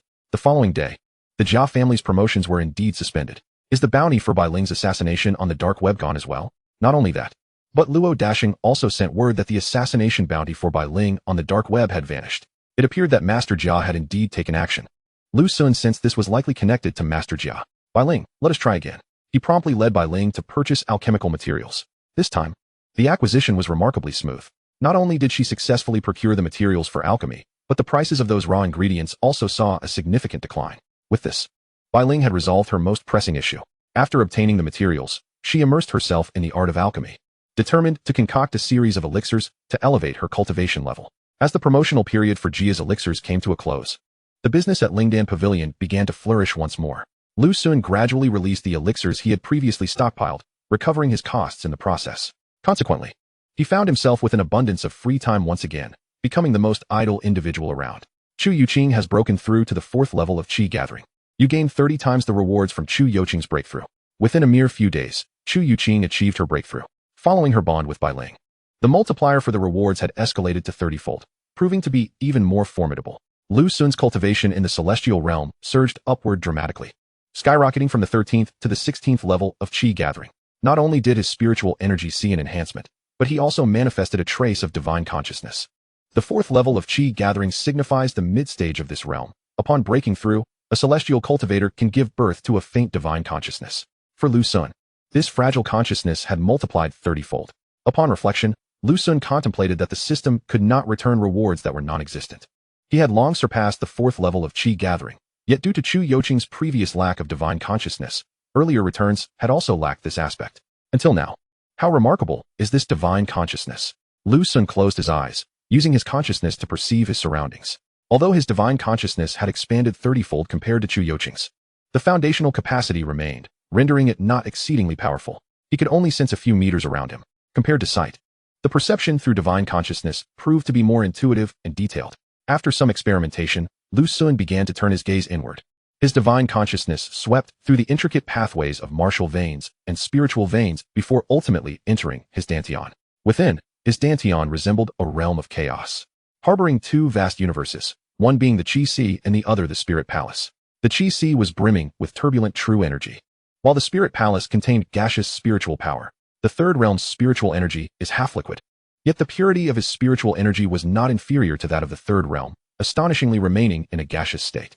Upon perceiving the state of his Spirit Palace, Lu Sun mused that in the 1st and 2nd realms, spiritual energy is gaseous. In the 3rd realm, it becomes half-liquid, akin to mist, and in the 4th realm, it achieves complete liquid form. Upon reaching the 16th level of Qi gathering, his gaseous spiritual energy surpassed the half-liquid variety in purity, yet in form, it still remained gaseous. He wondered if true energy and spiritual energy could merge. Suddenly inspired, he decided to experiment. To his surprise, this trial nearly led to disaster. The 2 distinct types of energy, even though they belonged to him, were fundamentally incompatible. Fortunately, the quantity he used was minimal, otherwise, he would have undoubtedly harmed himself. At that moment, Lu Xun understood why others were skeptical about dual cultivation of martial and celestial paths. The conflict of powers inherent in such dual cultivation would only exacerbate over time, posing significant risks if mismanaged. However, he was a chaotic divine body. Lu Xun felt something was amiss. Others were one thing, he was another. The chaotic divine vein. He recalled his unique chaotic divine vein. During battles, he had utilized this vein to simultaneously operate two types of powers without any conflict. Thus, he channeled true energy and spiritual energy into the chaotic divine vein. With a mere thought, the vein activated, blending the true energy and spiritual energy into a harmonious whole. It worked. Astonishingly, it worked. Under the influence of the chaotic divine vein, the previously conflicting powers fused seamlessly, transforming into a brand new force. He decided to name this newfound power Chaotic Force. How wondrous this power was. With the chaotic force at his disposal, Lu Xun discovered its remarkable capabilities. Not only could he unleash martial techniques, but he could also cast spells. The potency of this combined force surpassed that of using either true energy or spiritual energy alone. Consequently, his combat prowess was significantly enhanced. Chapter 76, Terrifying Mastery of Alchemy. This is a dispelling technique. In the event someone casts a curse upon you, you will have a means to counter it. Can it lift the curses upon me? It cannot. The 3 curses I bear are formidable, and using my blood is ineffective. For the time being, do not entertain such thoughts. In the new month, Princess Barbara awakened once more, imparting a new spell to Lu Xun, the dispelling technique. This spell was rather intricate, and Lu Xun was unable to master it on the first attempt. After the matters concerning Bai Ling were settled, Lu Xun's life returned to a tranquil state, allowing him to continue his leisurely existence. Occasionally, he would visit Lingdan Pavilion to check on the situation. Recently, the business at Lingdan Pavilion had improved significantly, with previously unsold elixirs beginning to garner better sales. The clientele consisted predominantly of external cultivators rather than students from Qingbei. With the impending entry of Blue Star into the ancient starry path, many cultivators felt a sense of urgency and were willing to purchase the previously unaffordable heavenly grade elixirs. Bai Ling's mastery of alchemy has broken through to the 3rd tier, Earth grade. You gain 30 times Bai Ling's rewards. Bai Ling's cultivation has broken through to the 2nd level of Qi gathering. You gain 30 times Bai Ling's rewards. A week later, Lu Xun unexpectedly received a new return. This return was from Bai Ling, who had successfully crafted a 3rd tier elixir, thereby advancing to the rank of 3rd tier alchemist. As her alchemical prowess increased, so too did her cultivation. This is the miraculous nature of the alchemical vein. Alchemists with an alchemical vein need not engage in arduous cultivation. As long as they continuously refine elixirs, their cultivation will naturally progress. The return of both alchemical mastery and cultivation arrived simultaneously. A surge of warmth flowed into Lu Xun's body, elevating his cultivation level. Almost immediately, a torrent of information flooded his mind. This was the return of alchemical mastery, encompassing knowledge and experience. Although it constituted knowledge and experience, upon receiving it, Lu Xun found himself effortlessly grasping it, as if it were an innate ability. His initial alchemical mastery was non-existent, yet under the 30-fold return, it surged upward rapidly. From an alchemical apprentice, he swiftly ascended to the rank of a 1st-tier alchemist, followed by a rise through the ranks. From the yellow tier to the Xin tier, then to the earth tier, he soared directly to the heavenly tier. Upon reaching the heavenly tier, astonishingly, he did not stop there, but surged into an entirely new tier, the sacred tier. The heavenly tier was not the pinnacle? Lu Xun's eyes widened in astonishment. Finally, upon reaching the sacred tier, he paused, then, with renewed vigor, ascended to the 2nd tier. Thus, Lu Xun became a 2nd-tier alchemist. Yet, this was not the end. His mastery of alchemy continued to rise. Before long, Lu Xun became a 2nd-tier sacred alchemist, surpassing Bai Ling's previous accomplishments. Subsequently, his alchemical mastery reached the 3rd tier, elevating him to the status of a 3rd-tier alchemist. This still did not conclude his ascent. Remarkably, he reached the 4th tier. After an hour, the return of alchemical mastery finally came to an end. At this moment, Lu Xun had ascended to the rank of a 4th-tier Earth-level alchemist. This signified that he was capable of concocting 4th-tier Earth-grade elixirs. 4th-tier alchemists, particularly those proficient in producing Earth-level quality elixirs, were exceedingly rare throughout the Eastern realm. Lu Xun effortlessly achieved this feat, solely due to Bai Ling's single instance of return. Should other alchemists become aware of this, envy would surely consume them. Lu Xun contemplated that, had he not advanced to the Saint tier, he could potentially have soared to the 5th tier in the realm of alchemy, becoming a 5th-tier alchemist. However, tier merely indicated the level of elixirs one could produce. For alchemists, the paramount consideration remained the quality, that is, the grade. For instance, a 5th-tier yellow-grade elixir might possess less efficacy than one of 4th-tier earth-grade or above. Surely, my Saint tier is unparalleled, Lu Xun mused. Bai Ling's ability to concoct celestial-grade elixirs was already impressive, yet he was now capable of producing Saint-grade elixirs. The only way to ascertain this was to attempt the process. Feeling a surge of excitement, Lu Sun cradled Little White and ventured out to Baichao Street in the capital, a marketplace specializing in alchemical materials, intending to procure some ingredients for his concoction. Upon arriving at Baichao Street, Lu Sun realized that he required a considerable amount of materials for his alchemical endeavors. First and foremost, he needed an alchemical furnace. Once that was secured, he would also need to acquire the appropriate fire. To produce high-quality elixirs, a good furnace and fire were indispensable. Alchemical furnaces were categorized into 4 tiers: heaven, earth, mysterious, and yellow. Below the yellow tier, there existed an inferior class of furnaces, priced reasonably from several thousand to tens of thousands of huaxia coins. In contrast, yellow tier furnaces, such as the black iron cauldron, red copper furnace, and white stone medicine cauldron, could command prices in the hundreds of thousands to millions of huaxia coins. Mysterious tier furnaces were even more expensive and could only be acquired using dark energy. The most advanced furnace available on this street was merely earth tier, priced at 100,000 units of dark energy, known as the yin-yang twin birth furnace. This furnace featured a dual chamber structure, with the upper chamber for purification and the lower for condensation, boasting remarkable efficiency, albeit its complexity made it difficult for ordinary alchemists to master. In addition to the furnace, the fire was also costly and mostly single-use. For instance, a type of earth fire pill could provide several hours of earth fire once ignited.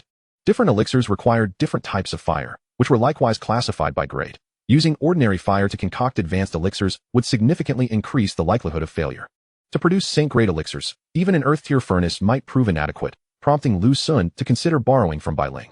After some contemplation, he decided against purchasing a furnace and fire for the time being, opting instead to utilize Bai Ling's seemingly high-quality furnace. Thus, after acquiring a substantial amount of spiritual herbs and medicines, Lu Sun made his way to Xingyue Tower. Boss, are you going to concoct elixirs too? Bai Ling inquired. Yes, please, use it first. I shall ponder the spirit talismans, she offered, relinquishing her furnace to Lu Sun. To his astonishment, he discovered that Bai Ling's furnace was a celestial tier 1. No wonder her elixir success rate was so high. Before the furnace, he found numerous fire pills, and he selected one to toss into the furnace. The roaring flames ignited, and he began to prepare the materials for his first attempt at alchemy.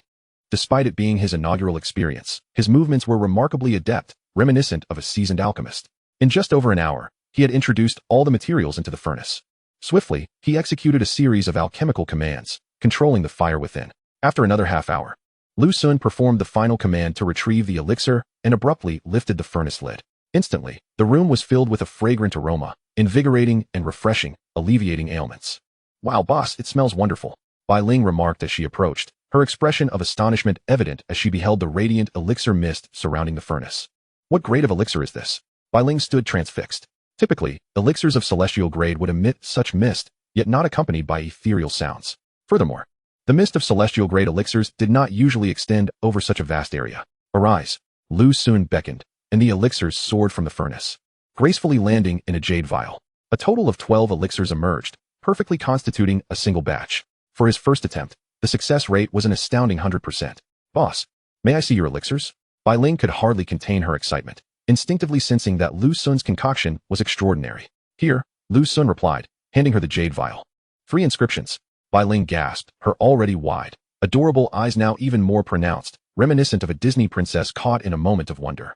Her reaction stemmed from the fact that the elixirs Lu Sun produced bore 3 golden inscriptions. The inscriptions on elixirs are as follows: none for yellow grade, white for mysterious grade, silver for earth grade, and gold for celestial grade. Bai Ling's celestial grade elixirs bore only a single inscription. No one had ever informed her that elixirs could possess 3 inscriptions. Heavens! At that moment, this talented girl, born with a unique alchemical vein, was profoundly astonished. Boss, you are truly remarkable. After a prolonged silence, Bai Ling finally tore her gaze away from the triple inscribed elixirs, her admiration for Lu Sun evident. Observing Bai Ling's astonishment, Lu Sun wished to express that, in truth, her prowess was the source of his own enhancement. The remarkable nature of his achievements was entirely attributable to the significant progress he had made under Bai Ling's tutelage. 3 inscriptions. Lu Sun gazed at the elixirs he had concocted, feeling a sense of accomplishment. This batch was technically not yet a saint-grade elixir, but rather an exceptional concoction straddling the realms of celestial and saint grades. The true saint-grade elixirs were characterized not by golden inscriptions, but by colorful ones. After all, this was his first practical attempt. It was unrealistic to expect to produce a saint-grade elixir on the first try. The 3 golden inscriptions were a testament to the unique alchemical vein he possessed. This extraordinary vein bestowed numerous advantages, such as allowing an alchemist to cultivate naturally through the process of concoction. Additionally, it enhanced the success rate and quality of the elixirs produced. Bai Ling's 9 revolutions alchemical vein enabled her to achieve an almost perfect success rate while significantly enhancing quality. Thus, all her second-tier elixirs were celestial grade. Lu Xun's creation alchemical vein was even more formidable, elevating the quality of his elixirs by 2 tiers and bestowing them with remarkable properties. From a single golden inscription, they transformed into 3 inscriptions, resulting in elixirs with greater efficacy, reduced side effects, and minimal toxicity. Bai Ling, would you like to concoct elixirs even more powerful than celestial grade? Lu Xun suddenly conceived a brilliant idea, contemplating a way to exploit a loophole. Yes, Bai Ling nodded eagerly. Come, I shall teach you. Lu Xun's plan was to share his alchemical insights with Bai Ling, enabling her to rapidly enhance her skills and aspire to produce elixirs surpassing even celestial grade. Subsequently, Bai Ling's advancement would, in turn, benefit Lu Xun. As a result, Lu Xun's alchemical prowess would inevitably ascend. Each incremental step in his alchemical mastery requires considerable time for thorough cultivation, although Bai Ling swiftly ascended from the 2nd to the 3rd grade.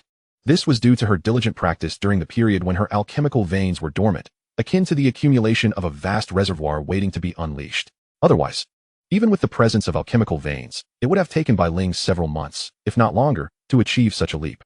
Thus, in the following days, Lu Xun shared his insights with Bai Ling while occasionally concocting a batch of elixirs. His goal was to successfully forge authentic saint-grade elixirs. At present, the elixirs Lu Xun was producing were all of the 2nd grade, while crafting elixirs could enhance one's cultivation. As long as Lu Xun did not rely on alchemy to break through his limits, it could not be considered true self-cultivation. Therefore, he merely needed to pause when he sensed an impending breakthrough. Eureka! After a week, Lu Xun triumphantly produced his first saint-grade elixir. Some elixirs can be crafted in batches of 12, while rarer ones can only be produced singularly. The elixir he had just created was indeed of the latter category. Wow, it's colorful. Boss, you are truly remarkable. Bai Ling exclaimed, her eyes sparkling with admiration. Lu Xun had successfully crafted a colorful elixir, adorned with triple patterns. Undoubtedly, the additional 2 patterns were a testament to the prowess of the alchemical veins. This was a unique elixir pattern that only Lu Xun could possibly create, unless someone else possessed the same alchemical veins, which was highly improbable. Bai Ling, continue your attempts. I will be right back. Okay. With the saint-grade elixir in hand, Lu Xun departed from Qingbei Street. Lu Xun, I haven't finished the gathering qi elixir you gave me earlier. Do you have any more elixirs? At the entrance of Qingshu Academy, Chu Youqing called out to Lu Xun. Youqing, try this restoration elixir. It can enhance your cultivation by 3 months in one go. Lu Xun extended the saint-grade elixir towards her. Restoration elixir? Chu Youqing shook her head repeatedly. Lu Xun, my mentor forbids me from using such elixirs that directly enhance cultivation. Even celestial-grade elixirs can pose risks. I understand, but this one exceeds celestial grade, Lu Xun replied. Indeed, elixirs that directly elevate cultivation do carry risks, particularly significant ones. While the initial stages may seem manageable, as one's cultivation reaches a certain threshold, these risks can become lethal, often leading to a locked ceiling on one's potential. Hence, true geniuses typically avoid such elixirs, favoring auxiliary ones that accelerate the cultivation process instead. The cultivation attained through personal effort is the most substantial. Exceeds celestial grade? Curiously, Chu Youqing accepted the elixir and exclaimed in astonishment, Lu Xun, why does this elixir bear colorful patterns? It was understandable that she was unaware of saint-grade elixirs, as currently, the highest classification of elixirs in Blue Star was celestial grade. Yet, upon seeing the elixir, Chu Youqing sensed its extraordinary nature, particularly the colorful patterns that seemed to encapsulate the profound truths of the universe, growing more enchanting with each glance.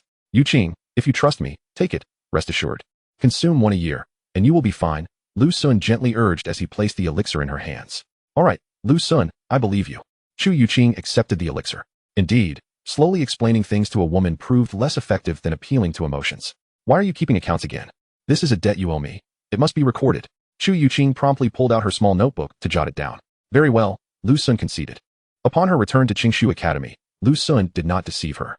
This restoration elixir would indeed pose no risks to Chu Youqing, being a saint-grade elixir. Even one that directly enhances cultivation carries minimal risks.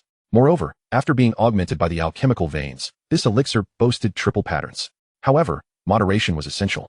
Consuming more than 1 per year could lead to inflated cultivation and susceptibility to inner demons. After delivering the saint-grade elixir, Lu Xun returned to Qingbei Street, intending to concoct a similar elixir to enhance Murong Wan's cultivation. With Blue Star on the brink of entering the ancient starry path, strengthening one's cultivation prior to that was undoubtedly advantageous. Host possesses alchemical veins. Please refrain from excessive alchemy, as it may lead to self-induced breakthroughs, consequently revealing secrets and endangering the host.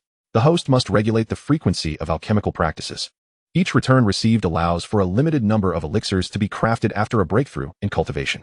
Just as Lu Sun prepared to engage in alchemy, a notification from the system emerged. Is this a joke? You won't even let me refine elixirs? Lu Sun was left speechless.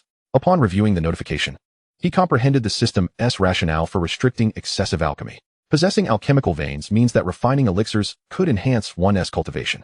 Should he produce too many elixirs leading to a breakthrough, it would be tantamount to self-cultivation, undoubtedly resulting in the exposure of his chaotic divine body and chaotic divine veins. Once Blue Star embarked on the ancient starry path, Lu Sun could face grave peril. Fortunately, it was not entirely forbidden to refine elixirs. Perhaps it was for the best. After lying idle for so long, if Lu Sun were forced to concoct elixirs daily, he would find it tiresome. He only needed to occasionally produce the elixirs required by Chu Youqing and Murong Wan. If time permitted, he could also create some elixirs for sale. Thus, Lu Sun ceased his alchemical endeavors and awaited his cultivation breakthrough. Chu Youqing breakthroughs to the 5th layer of gathering qi. You receive 30-fold of her gains. Chu Youqing breakthroughs to the 6th layer of gathering qi. You receive 30-fold of her gains. Chu Youqing breakthroughs to the 7th layer of gathering qi. 2 days later, Lu Sun unexpectedly received 3 returns in just 1 day. Chu Youqing had consecutively broken through 3 layers. It was evident that she had utilized the Saint Grade Restoration Elixir Lu Sun provided. The Saint Grade Restoration Elixir directly enhances cultivation by 3 months. The effects vary among individuals. Some may only elevate 1 layer since they can, at most, progress 1 layer in 3 months. Chu Youqing, however, was different. She had surged 3 layers, advancing from mid-gathering qi directly to late-gathering qi. The returns Lu Sun received were exceptionally potent. His cultivation skyrocketed from the 16th layer of gathering qi to an unprecedented 27th layer, a staggering increase of 11 layers. As a result, his spiritual awareness became significantly more formidable, expanding his sensing range from a few meters to 100 meters in the vicinity. It was utterly exhilarating. Lu Sun felt an indescribable sense of joy. Chapter 78. The Power of the Saint Grade Elixir. Lu Sun, where did you acquire that elixir? My mentor is inquiring if you have any more. She is willing to pay a premium for one. The day after Chu Youqing's breakthrough, she suddenly messaged Lu Sun. Her mentor was interested in purchasing? After conversing with her briefly, Lu Sun grasped the situation. When Chu Youqing prepared to consume the Saint Grade Restoration Elixir, her mentor, Qin Rulin, discovered her. Initially, Qin Rulin had forbidden Chu Youqing from using elixirs that directly enhanced cultivation. However, upon witnessing the triple-patterned elixir, her breath quickened. Qin Rulin had heard legends of Saint Grade elixirs within a civilization's tomb, but had never encountered one herself. Upon sensing the potential of that particular sacred grade elixir, she resolved to have Chu Youqing give it a try. The results were astonishingly effective, and she discerned no evident side effects. This incited Qin Rulin's interest. She contemplated purchasing one for a relative's child to aid in breaking through to the 3rd realm before embarking on the celestial ancient path, temporarily devoid of such treasures. She assured me that she would inform me once she acquired one. Lu Sun did not decline. Having recently advanced in cultivation and regained the ability to concoct elixirs, he intended to first prepare one for Murong Wan. Boss, go ahead, I'll just observe, he remarked. Upon entering the Spirit Elixir Pavilion, Bai Ling promptly relinquished the elixir furnace. He planned to procure a heavenly grade furnace later. It was becoming rather inappropriate to continue relying on Bai Ling.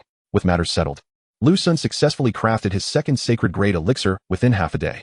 This particular elixir, named the Qi Enhancing Pill, was intended for Murong Wan and could enhance the cultivation of a Qi Si realm practitioner for 3 months. After completing this, he proceeded to create additional elixirs that would accelerate the training speed. The efficacy of his elixirs surpassed Bai Ling's, facilitating even swifter progress for both Chu Youqing and Murong Wan. Armed with these elixirs, Lu Sun felt that by the end of the 1st semester, at least one of them could potentially break through to the 3rd realm. Having concocted a significant number of elixirs, Lu Sun sensed that continuing further would risk an involuntary breakthrough in his own cultivation. The miraculous properties of the elixir vein were overwhelming. The act of refining elixirs was inadvertently enhancing his own power. Thus, he decided to pause. Miss Murong, 2 days later, Lu Sun finally managed to arrange a meeting with Murong Wan. Her captivating eyes fixed upon him, she remained silent, awaiting his next words. I have some elixirs here, superior to the previous ones, which should expedite your progression to the 3rd realm. With that, Lu Sun seized her hand and, without further ado, placed the elixirs into her palm, much to her astonishment. Murong Wan's cheeks flushed slightly. Ever since Lu Sun's 2nd visit to the palace, he had become increasingly audacious during their recent encounters. This one can directly enhance 3 months of cultivation. Youqing consumed one just a few days ago. Rest assured, this is a sacred grade elixir, superior to the heavenly grade, and consuming one annually poses no risks. Lu Sun took the liberty to elaborate on the sacred grade Qi Enhancing Pill. Murong Wan appeared unfamiliar with sacred grade elixirs. Though the triple-colored patterns adorning the pill were undeniably remarkable, she was somewhat taken aback, uncertain of how Lu Sun had acquired such a treasure. Thank you. This card has sufficient funds, she finally spoke, producing a card. What do we need to discuss about money?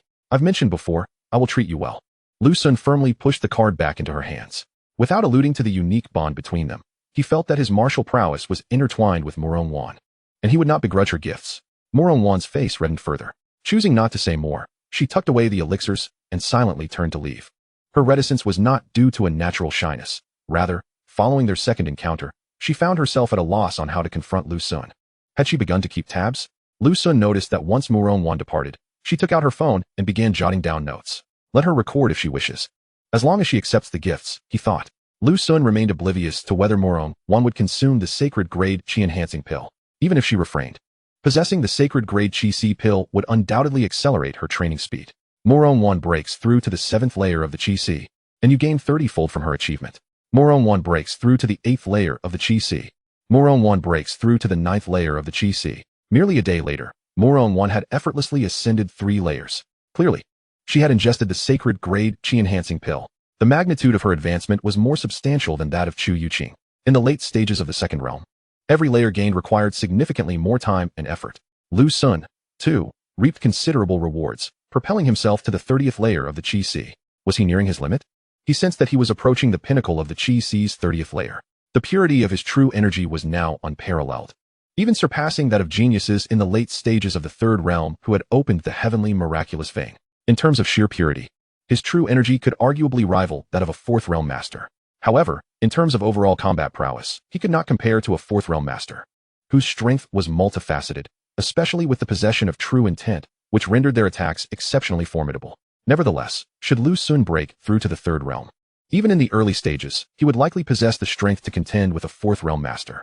His combat capabilities exceeded those of any ordinary genius. Following Murong Wan's breakthrough, Lu Sun resumed his alchemical pursuits. In fact, he had already concocted a considerable number of elixirs during the interval of her advancement that very day. As night fell, Lu Sun departed with a bounty of elixirs. 5 days later, the grandest auction house in the capital, Xinzhou Auction House, was teeming with people. Look, it's the 5th realm Grandmaster Wang Yangming. Why are there so many alchemists? Isn't that the head of the Jia family, the master of the Jia group? Even he has come. Today, it was rumored that elixirs above the heavenly grade were to be auctioned, prompting a flurry of interest among these alchemists. No wonder so many prominent figures were present. The staff at the auction house were astonished by the turnout. Although Xinzhou Auction House consistently thrived, witnessing such an assembly of influential individuals at one auction was exceedingly rare. The reason for such a gathering was the auction of elixirs above the heavenly grade. Though they were only of 2nd or 3rd rank, they had captivated many renowned alchemists. Even the head of the illustrious Jia family, known throughout the East, had arrived. Alongside him were numerous members of esteemed families, all eager to witness the true appearance of elixirs beyond the heavenly grade. Boss, you are truly remarkable for devising such a strategy, Bai Ling's voice, infused with admiration, echoed from behind the auction stage. This auction was indeed the brainchild of Lu Sun. He sought to maximize the benefits of the sacred grade elixirs while minimizing exposure regarding their origin. Otherwise, the attention would be overwhelming. No doubt an extraordinary feat for a 19-year-old dual cultivation student whose progress was already astonishing, now having concocted unprecedented sacred grade elixirs. One could only imagine how many eyes would be fixed upon Lu Sun. Thus, he brought Bai Ling along to Xinzhou Auction House to auction off the sacred grade elixirs he had crafted. The auction house's reputation for discretion, ensuring seller anonymity, was paramount. With Bai Ling's presence, should anyone discover the truth, Lu Sun could easily deflect the blame onto her.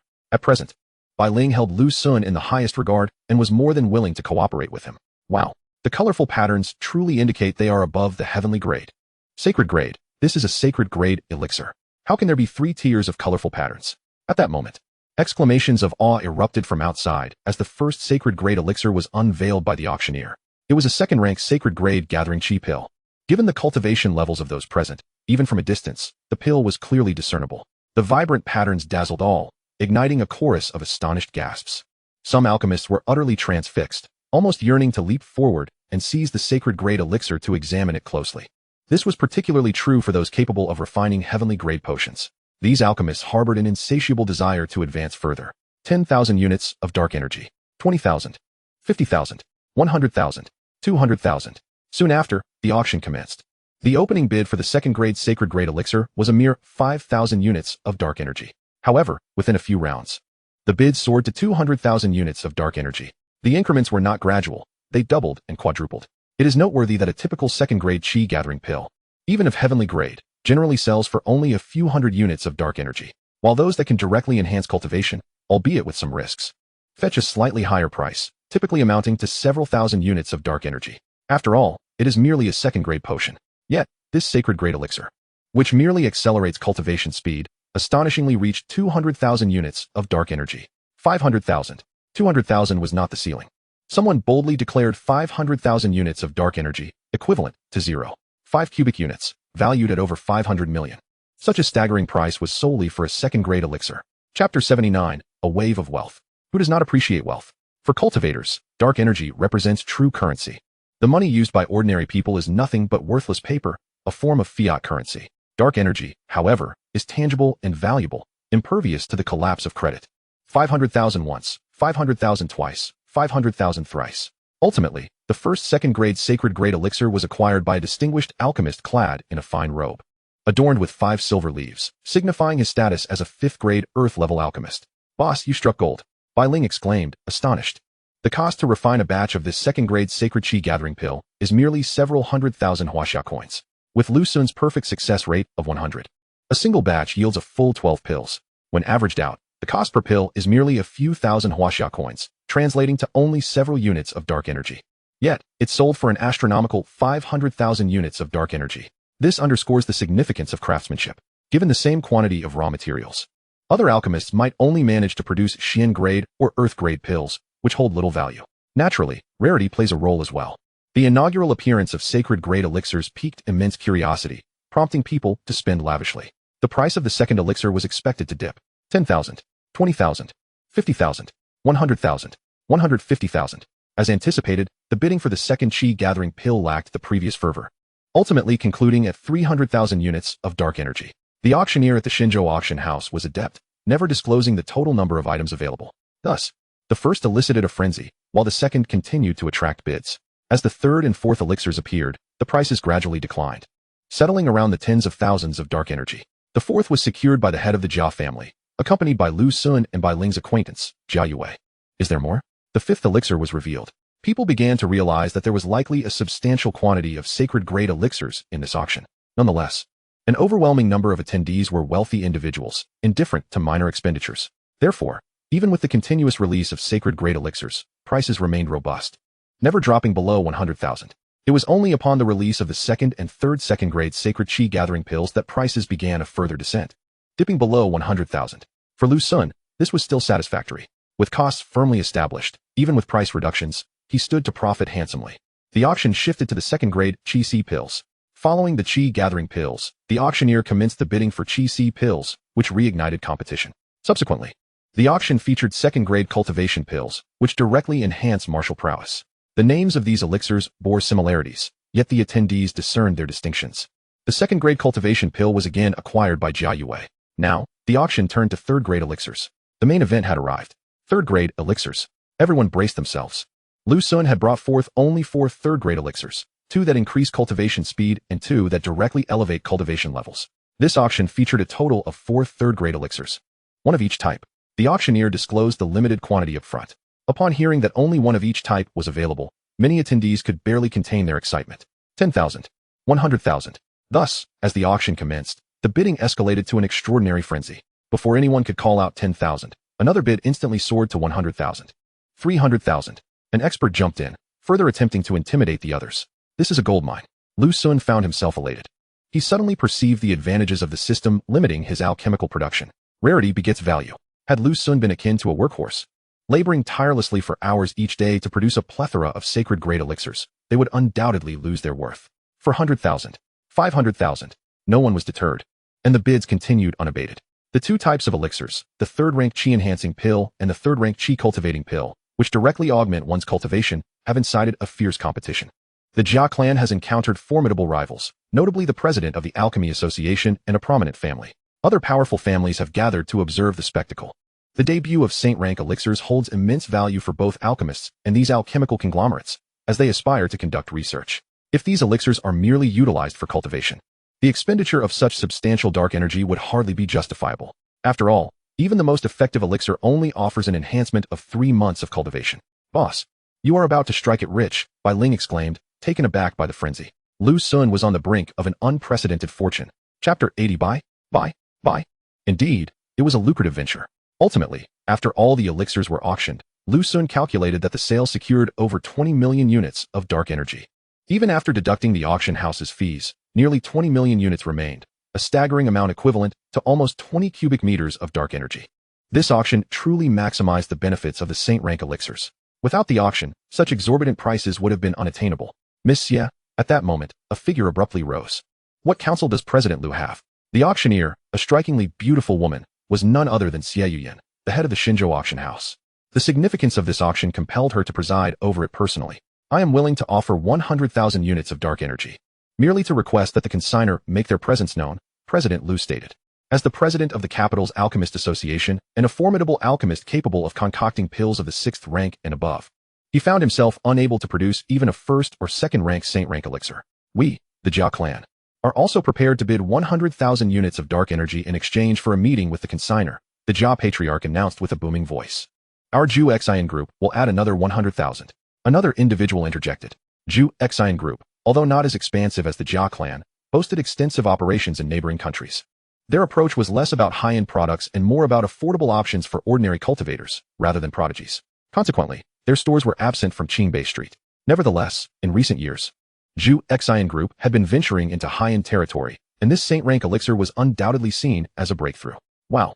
Simply appearing can yield 300,000 units of dark energy. Alchemists truly make a fortune. This is a Saint rank elixir. Only a Saint rank alchemist can produce it. And there is likely only one in the world. 300,000 for just a meeting is trivial. Murmurs of astonishment filled the auction hall. 300,000 units of dark energy was not insignificant for prominent families. The spectacle of 3 individuals each offering 100,000 dark energy units merely for a meeting was an exceedingly rare occurrence across the Blue Star. Boss, are you going to make an appearance? Bai Ling inquired curiously from behind the scenes of the auction hall. 300,000 dark energy units. Even as a heavenly rank alchemist, she would require considerable time to amass such an amount. To her, merely showing up for a meeting seemed exceedingly advantageous. Lu Sun pondered for a moment before turning to Bai Ling. What if you go instead? He was not prepared to reveal himself just yet, as it would undoubtedly draw unwanted attention. Bai Ling served as the shield Lu Sun had meticulously arranged. I still cannot concoct a Saint rank elixir, so I shall pass, boss. Bai Ling replied, shaking her head in concern. Then hasten your progress. With your abilities, it shouldn't take long. When the time comes, let the Jia clan witness just how formidable you truly are. Lu Sun encouraged. Indeed, Bai Ling nodded earnestly. Ultimately, the attendees of the auction did not witness the arrival of the consignor. It was evident that the Saint rank alchemist was not swayed by 300,000 dark energy units.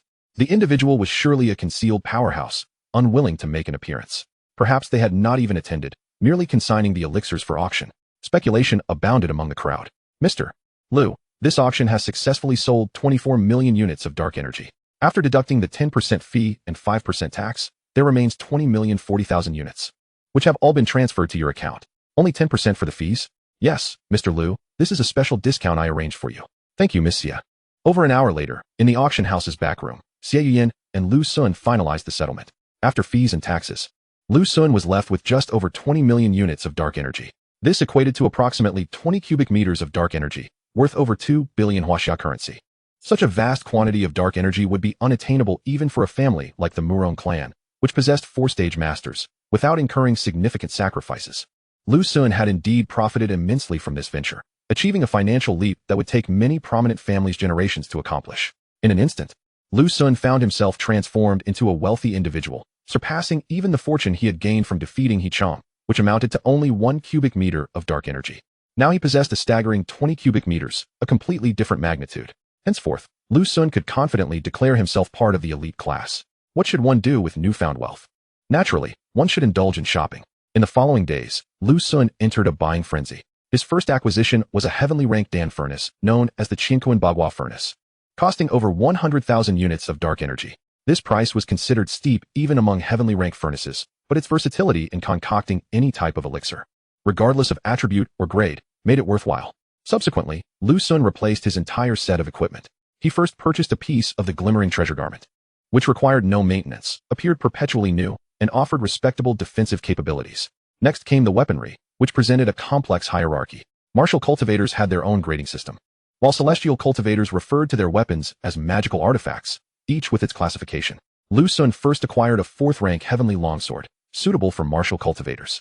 He then procured a complete set of flying swords, designed for celestial cultivators, of superior quality. The levels of celestial magical artifacts include magical tools, spiritual tools, precious artifacts, and Tao tools, with magical tools sufficing for cultivators of the first 4 realms.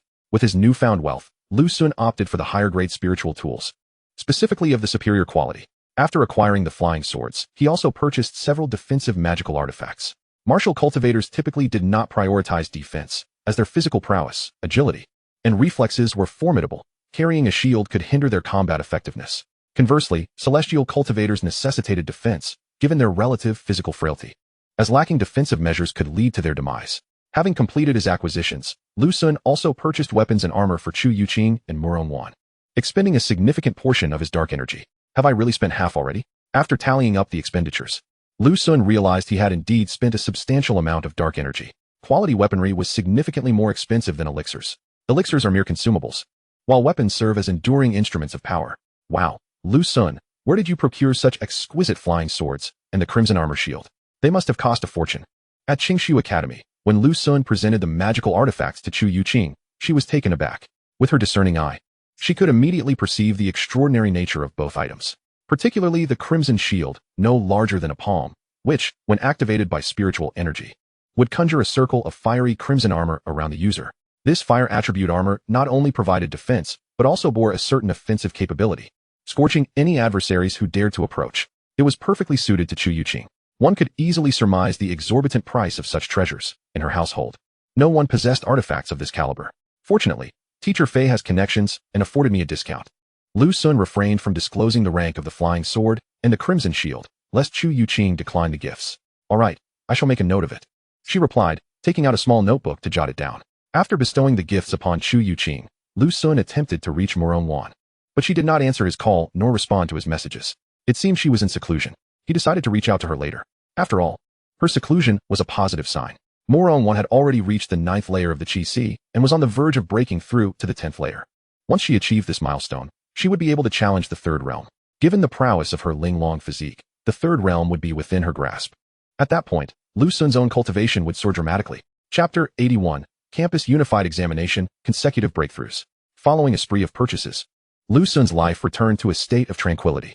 He continued to adopt a laid-back approach, occasionally visiting Qingbei Street to check on Bai Ling and offer her guidance.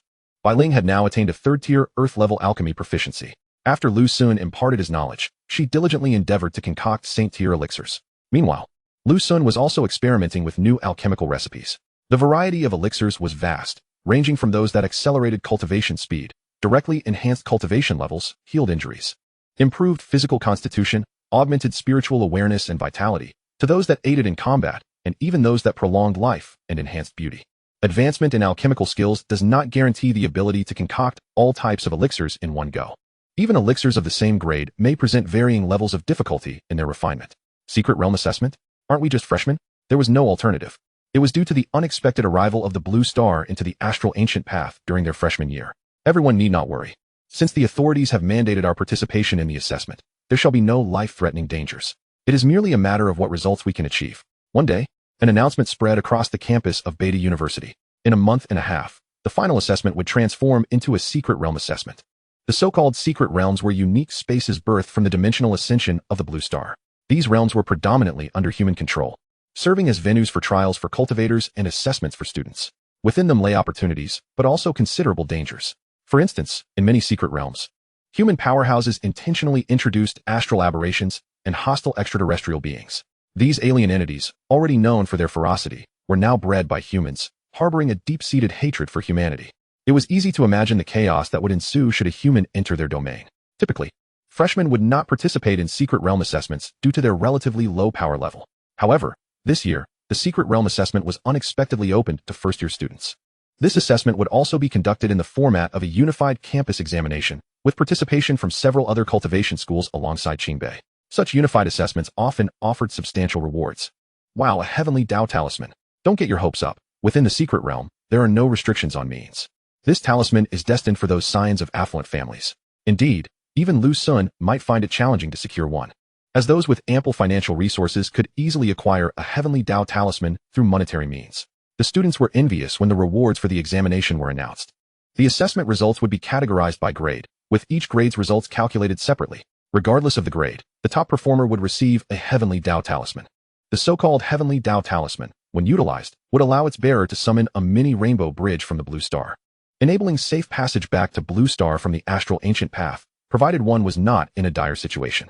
It was a life-saving artifact at critical junctures along the astral ancient path. Obtaining a heavenly Tao talisman was exceedingly difficult, something that the average person could only dream of.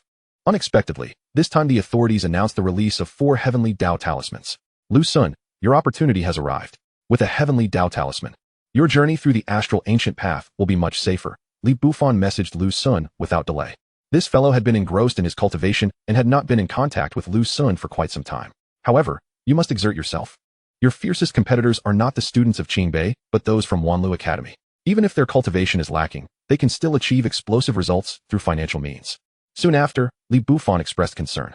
The fairness of the secret realm assessment was debatable. While it could be considered fair, it was also seen as unjust. The lack of restrictions allowed wealthy scions to utilize talismans and battle elixirs within the secret realm to achieve commendable results. Their weaponry and equipment surpassed that of ordinary students, leading many to feel a sense of inequity. Yet, there were also many who argued that it was only fair on the battlefield. Would an enemy show mercy upon encountering a poor cultivator from humble beginnings? Cultivation itself is a test of comprehensive strength. Mere talent is insufficient without a solid background, resources, and wealth. Thus, in past secret realm assessments, the students who consistently excelled were predominantly from Wanlu Academy, renowned for their financial prowess. Take Lin Chong, for instance, who is affiliated with the prestigious Lu family. Although Qingbei students were not without their accolades, they tended to be slightly overshadowed overall. Furthermore, as the grade level increased, Qingbei students often shone brighter as the talents among the upperclassmen matured, diminishing the financial advantage of Wanlu Academy students. On this day, the students of Beta University buzzed with discussions about this matter. Time flew by swiftly.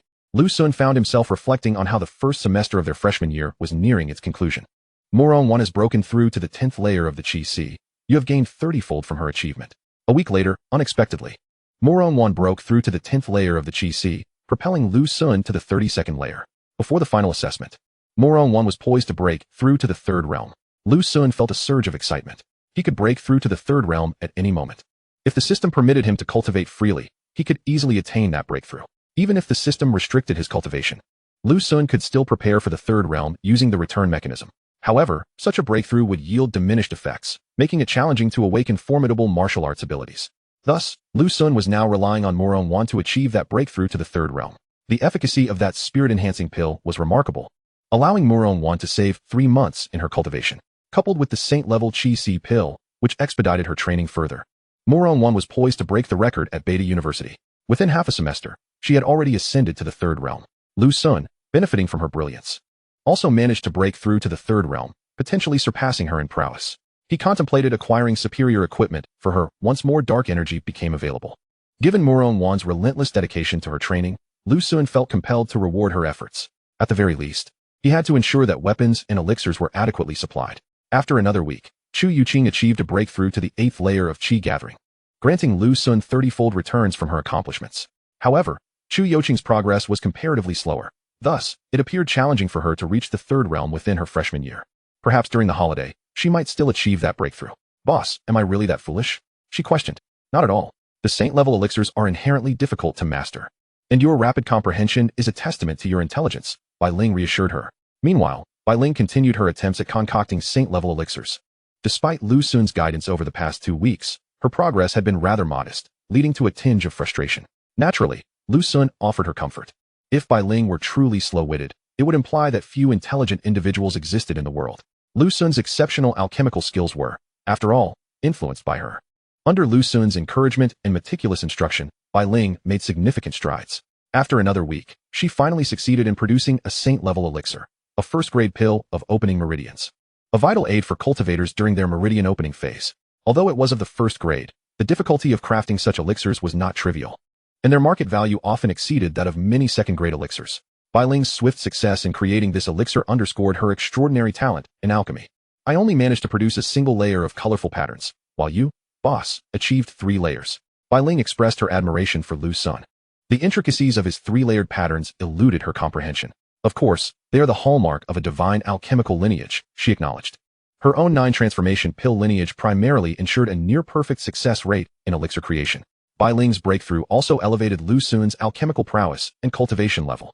His mastery in alchemy ascended from 4th grade earth level to 4th grade heaven level, ultimately reaching 4th grade saint level, just a step away from the 5th grade. However, he couldn't quite breach the 5th grade threshold. Bai Ling's recent achievement, being confined to 1st grade elixirs, yielded lesser gains than anticipated. Moreover, akin to cultivation, the requirements for alchemical mastery increased with each tier. For instance, Chu Youqing's breakthrough to the 8th layer of qi gathering only allowed Lu Xun to progress from the 30th to the 32nd layer. Similarly, Bai Ling's cultivation advancement only enabled Lu Xun to ascend to the 33rd layer. Bai Ling, continue to solidify your skills and keep the saint-level elixirs for now. Refrain from selling them, Lu Xun instructed. Understood, boss, Bai Ling dutifully complied. Presently, saint-level elixirs were scarce, and their value peaked at auctions. If Bai Ling were to produce large quantities of them, their market price would inevitably diminish. It would be prudent to wait until her alchemical skills improved further, enabling her to craft 2nd and 3rd grade saint-level elixirs. Days later, Princess Barbara awakened once more. I've discovered that accompanying you is rather entertaining. Once I return to Astra Star, how about you stay and serve as my general? She proposed lazily, her starry eyes sparkling with mischief. After imparting some spells to Lu Xun and engaging in light conversation, she succumbed to slumber once again. Recently, due to the secret realm assessment, the business of the Spirit Elixir Pavilion had surged. Bai Ling intentionally crafted several elixirs capable of rapidly enhancing combat prowess, placing them for sale in the pavilion. Her current elixirs predominantly remained at the heaven level. The challenge of producing saint-level elixirs was considerable. Even Bai Ling could not guarantee success every time. Occasionally, what should have been a saint-level elixir ended up as a heaven-level one. At last, Lu Xun dedicated time to concocting the saint-level secret meridian pill, a 3rd-grade elixir that assists martial cultivators in breaking through to the 3rd realm. This elixir, akin to the foundation establishment pill for celestial cultivators, was exceedingly precious. Lu Xun prepared this secret meridian pill for Murong Wan, as she would soon attempt to break through to the 3rd realm following her Qi C's 10th layer. With her exquisite physique, it shouldn't pose too much of a challenge. The only concern lay with the effectiveness of the elixir. The 3rd realm for martial cultivators is the meridian opening realm, requiring the unblocking of 108 secret meridians throughout the body. The 1st layer, the I meridian realm, necessitates unblocking 9 I meridians to awaken martial divine abilities. The martial abilities associated with the I meridians are diverse, including techniques such as weak candle distinguishing the subtle, breakthrough light condensation, and 100 steps observing patterns. More advanced techniques like Heavenly Eye and 1,000-mile Eye are also among them. Typically, individuals awaken ordinary I meridian abilities such as weak candle distinguishing the subtle and breakthrough light condensation, akin to night vision and the ability to perceive others' weaknesses, thus gaining dynamic vision. However, awakening Heavenly Eye or 1,000-mile Eye is considerably more arduous. Furthermore, even among similar I meridian abilities, there exists a spectrum of strength. The saint-level secret meridian pill can enhance Murong Wan's capabilities post-breakthrough to the 3rd realm. As she grows stronger, Lu Xun too will reap greater rewards. Sister, answer the phone. Yet, Murong Wan persistently ignored the call. Was she still in seclusion? Since her breakthrough at the Qi C's 10th layer, Lu Xun had struggled to find an opportunity to present her with the weapons he had procured. Judging by the circumstances, she was likely still engrossed in her meditation. Why did he always find himself thinking about her? At that moment, within the cultivation chamber, Murong Wan furrowed her delicate brows, beads of sweat forming on her forehead. Her current seclusion had extended longer than anticipated. After reaching the 10th layer of Qi C, her original plan was to surge forward to the 3rd realm in one go. However, complications arose during her attempt to break through. At critical junctures, distracting thoughts would intrude upon her focus, particularly vivid memories of her moments with Lu Xun. Under normal circumstances, these thoughts would not hinder her. Yet, at the threshold of the 3rd realm, they became rather troublesome, potentially jeopardizing her success or diminishing the effectiveness of her breakthrough. After some contemplation, Murong Wan sought to calm her mind and regulate her emotions before re-entering her meditative state. However, distractions continued to plague her, previously unnoticed. These thoughts now became pronounced, and the more she focused on them, the more they multiplied. With her formidable willpower, such distractions ought not to arise. Her expression gradually firmed, and she prepared to make another attempt. 3 days slipped by in the blink of an eye. Murong Wan once more opened her eyes, her brow furrowed with an inextricable sorrow. Xiao Wan, are you on the verge of breaking through to the 3rd realm? Just as her heart was heavy with distress, her mentor arrived. Murong Wan's mentor, an elder from the Beidou Hall, bore a striking resemblance to Fu Shui and was named Fu Yu. In truth, she was Fu Shui's elder sister, and they were twins, albeit Fu Yu was more reserved, with fewer people aware of her existence. Each month, Fu Yu would visit Murong Wan to offer guidance, helping her navigate the path with greater ease. Yes, master, Murong Wan replied respectfully. Fu Yu perceptively noted the troubled expression on her disciple's face. It appears you have encountered something. Are you referring to the heart demon? Fu Yu stated gravely. The heart demon? Murong Wan's brow twitched in surprise. She had heard of the heart demon and was aware of its terrifying nature. Yet, how could she, being only at the second realm, already be afflicted by such a thing? With your innate talent, the heart demon should have been beyond your reach. However, recently, the Dark Demon clan has been releasing a malevolent energy, the celestial demon Qi, which we failed to detect in time, leading many in the capital to confront their heart demons. Fu Yu explained, her expression serious. The Dark Demon clan. This was a hostile alien race that possessed their own planet. In recent encounters along several ancient star routes, they had clashed frequently with humanity. To stifle the development of Blue Star, some members of the Dark Demon clan had infiltrated, akin to the Shadow clan, periodically emerging to cause chaos. Their tactics were more sophisticated than those of the Shadow clan. While the latter resorted to assassination, the Dark Demon clan disrupted through the release of celestial demon Qi. Although this energy posed little harm to humans, if absorbed by practitioners with vulnerabilities in their minds, it could provoke heart demons. Could my scattered thoughts be a heart demon? Murong Wan reflected on the recent disturbances she had experienced, where fragments of her entangled moments with Lu Sun would intrude upon her focus during meditation. In the past, she had practiced with a clear mind, and now she was uncertain if this was indeed a heart demon. Xiaowan, I cannot ascertain what you have faced, but it is best to address the heart demon promptly to prevent it from hindering your ascent to the third realm, Fu Yu advised gently. Master, how can I resolve this? Murong Wan inquired. The heart demon pill is the simplest remedy. It can suppress the heart demon, though it will not eliminate it entirely, merely postponing the issue. There are also rare spiritual herbs, such as the Buddha Lotus Cleansing Heart Herb, which can dispel heart demons. But it is found only along the ancient star routes. Fu Yu elaborated on the solutions. Murong Wan refrained from interrupting, sensing that Fu Yu had more to say. Indeed, Fu Yu continued, the most effective approach is to identify the source and eradicate the heart demon. After all, this heart demon is provoked by celestial demon Qi, making it easier to resolve. Do not allow it to linger. Identify the source and eradicate the heart demon. Murong Wan's brows knitted in contemplation. If what she experienced was indeed a heart demon, then its source could only be Lu Sun. How could she eradicate it? Was she to kill Lu Sun? The thought was unbearable.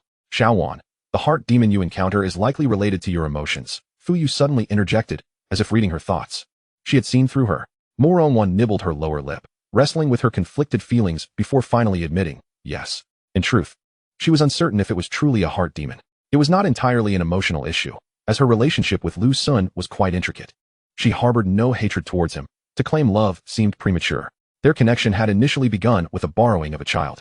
It was, in essence, a very special, complex, entangled situation that left her at a loss for how to navigate it. Perhaps it was precisely this complexity that had given rise to a heart demon under the influence of celestial demon Qi.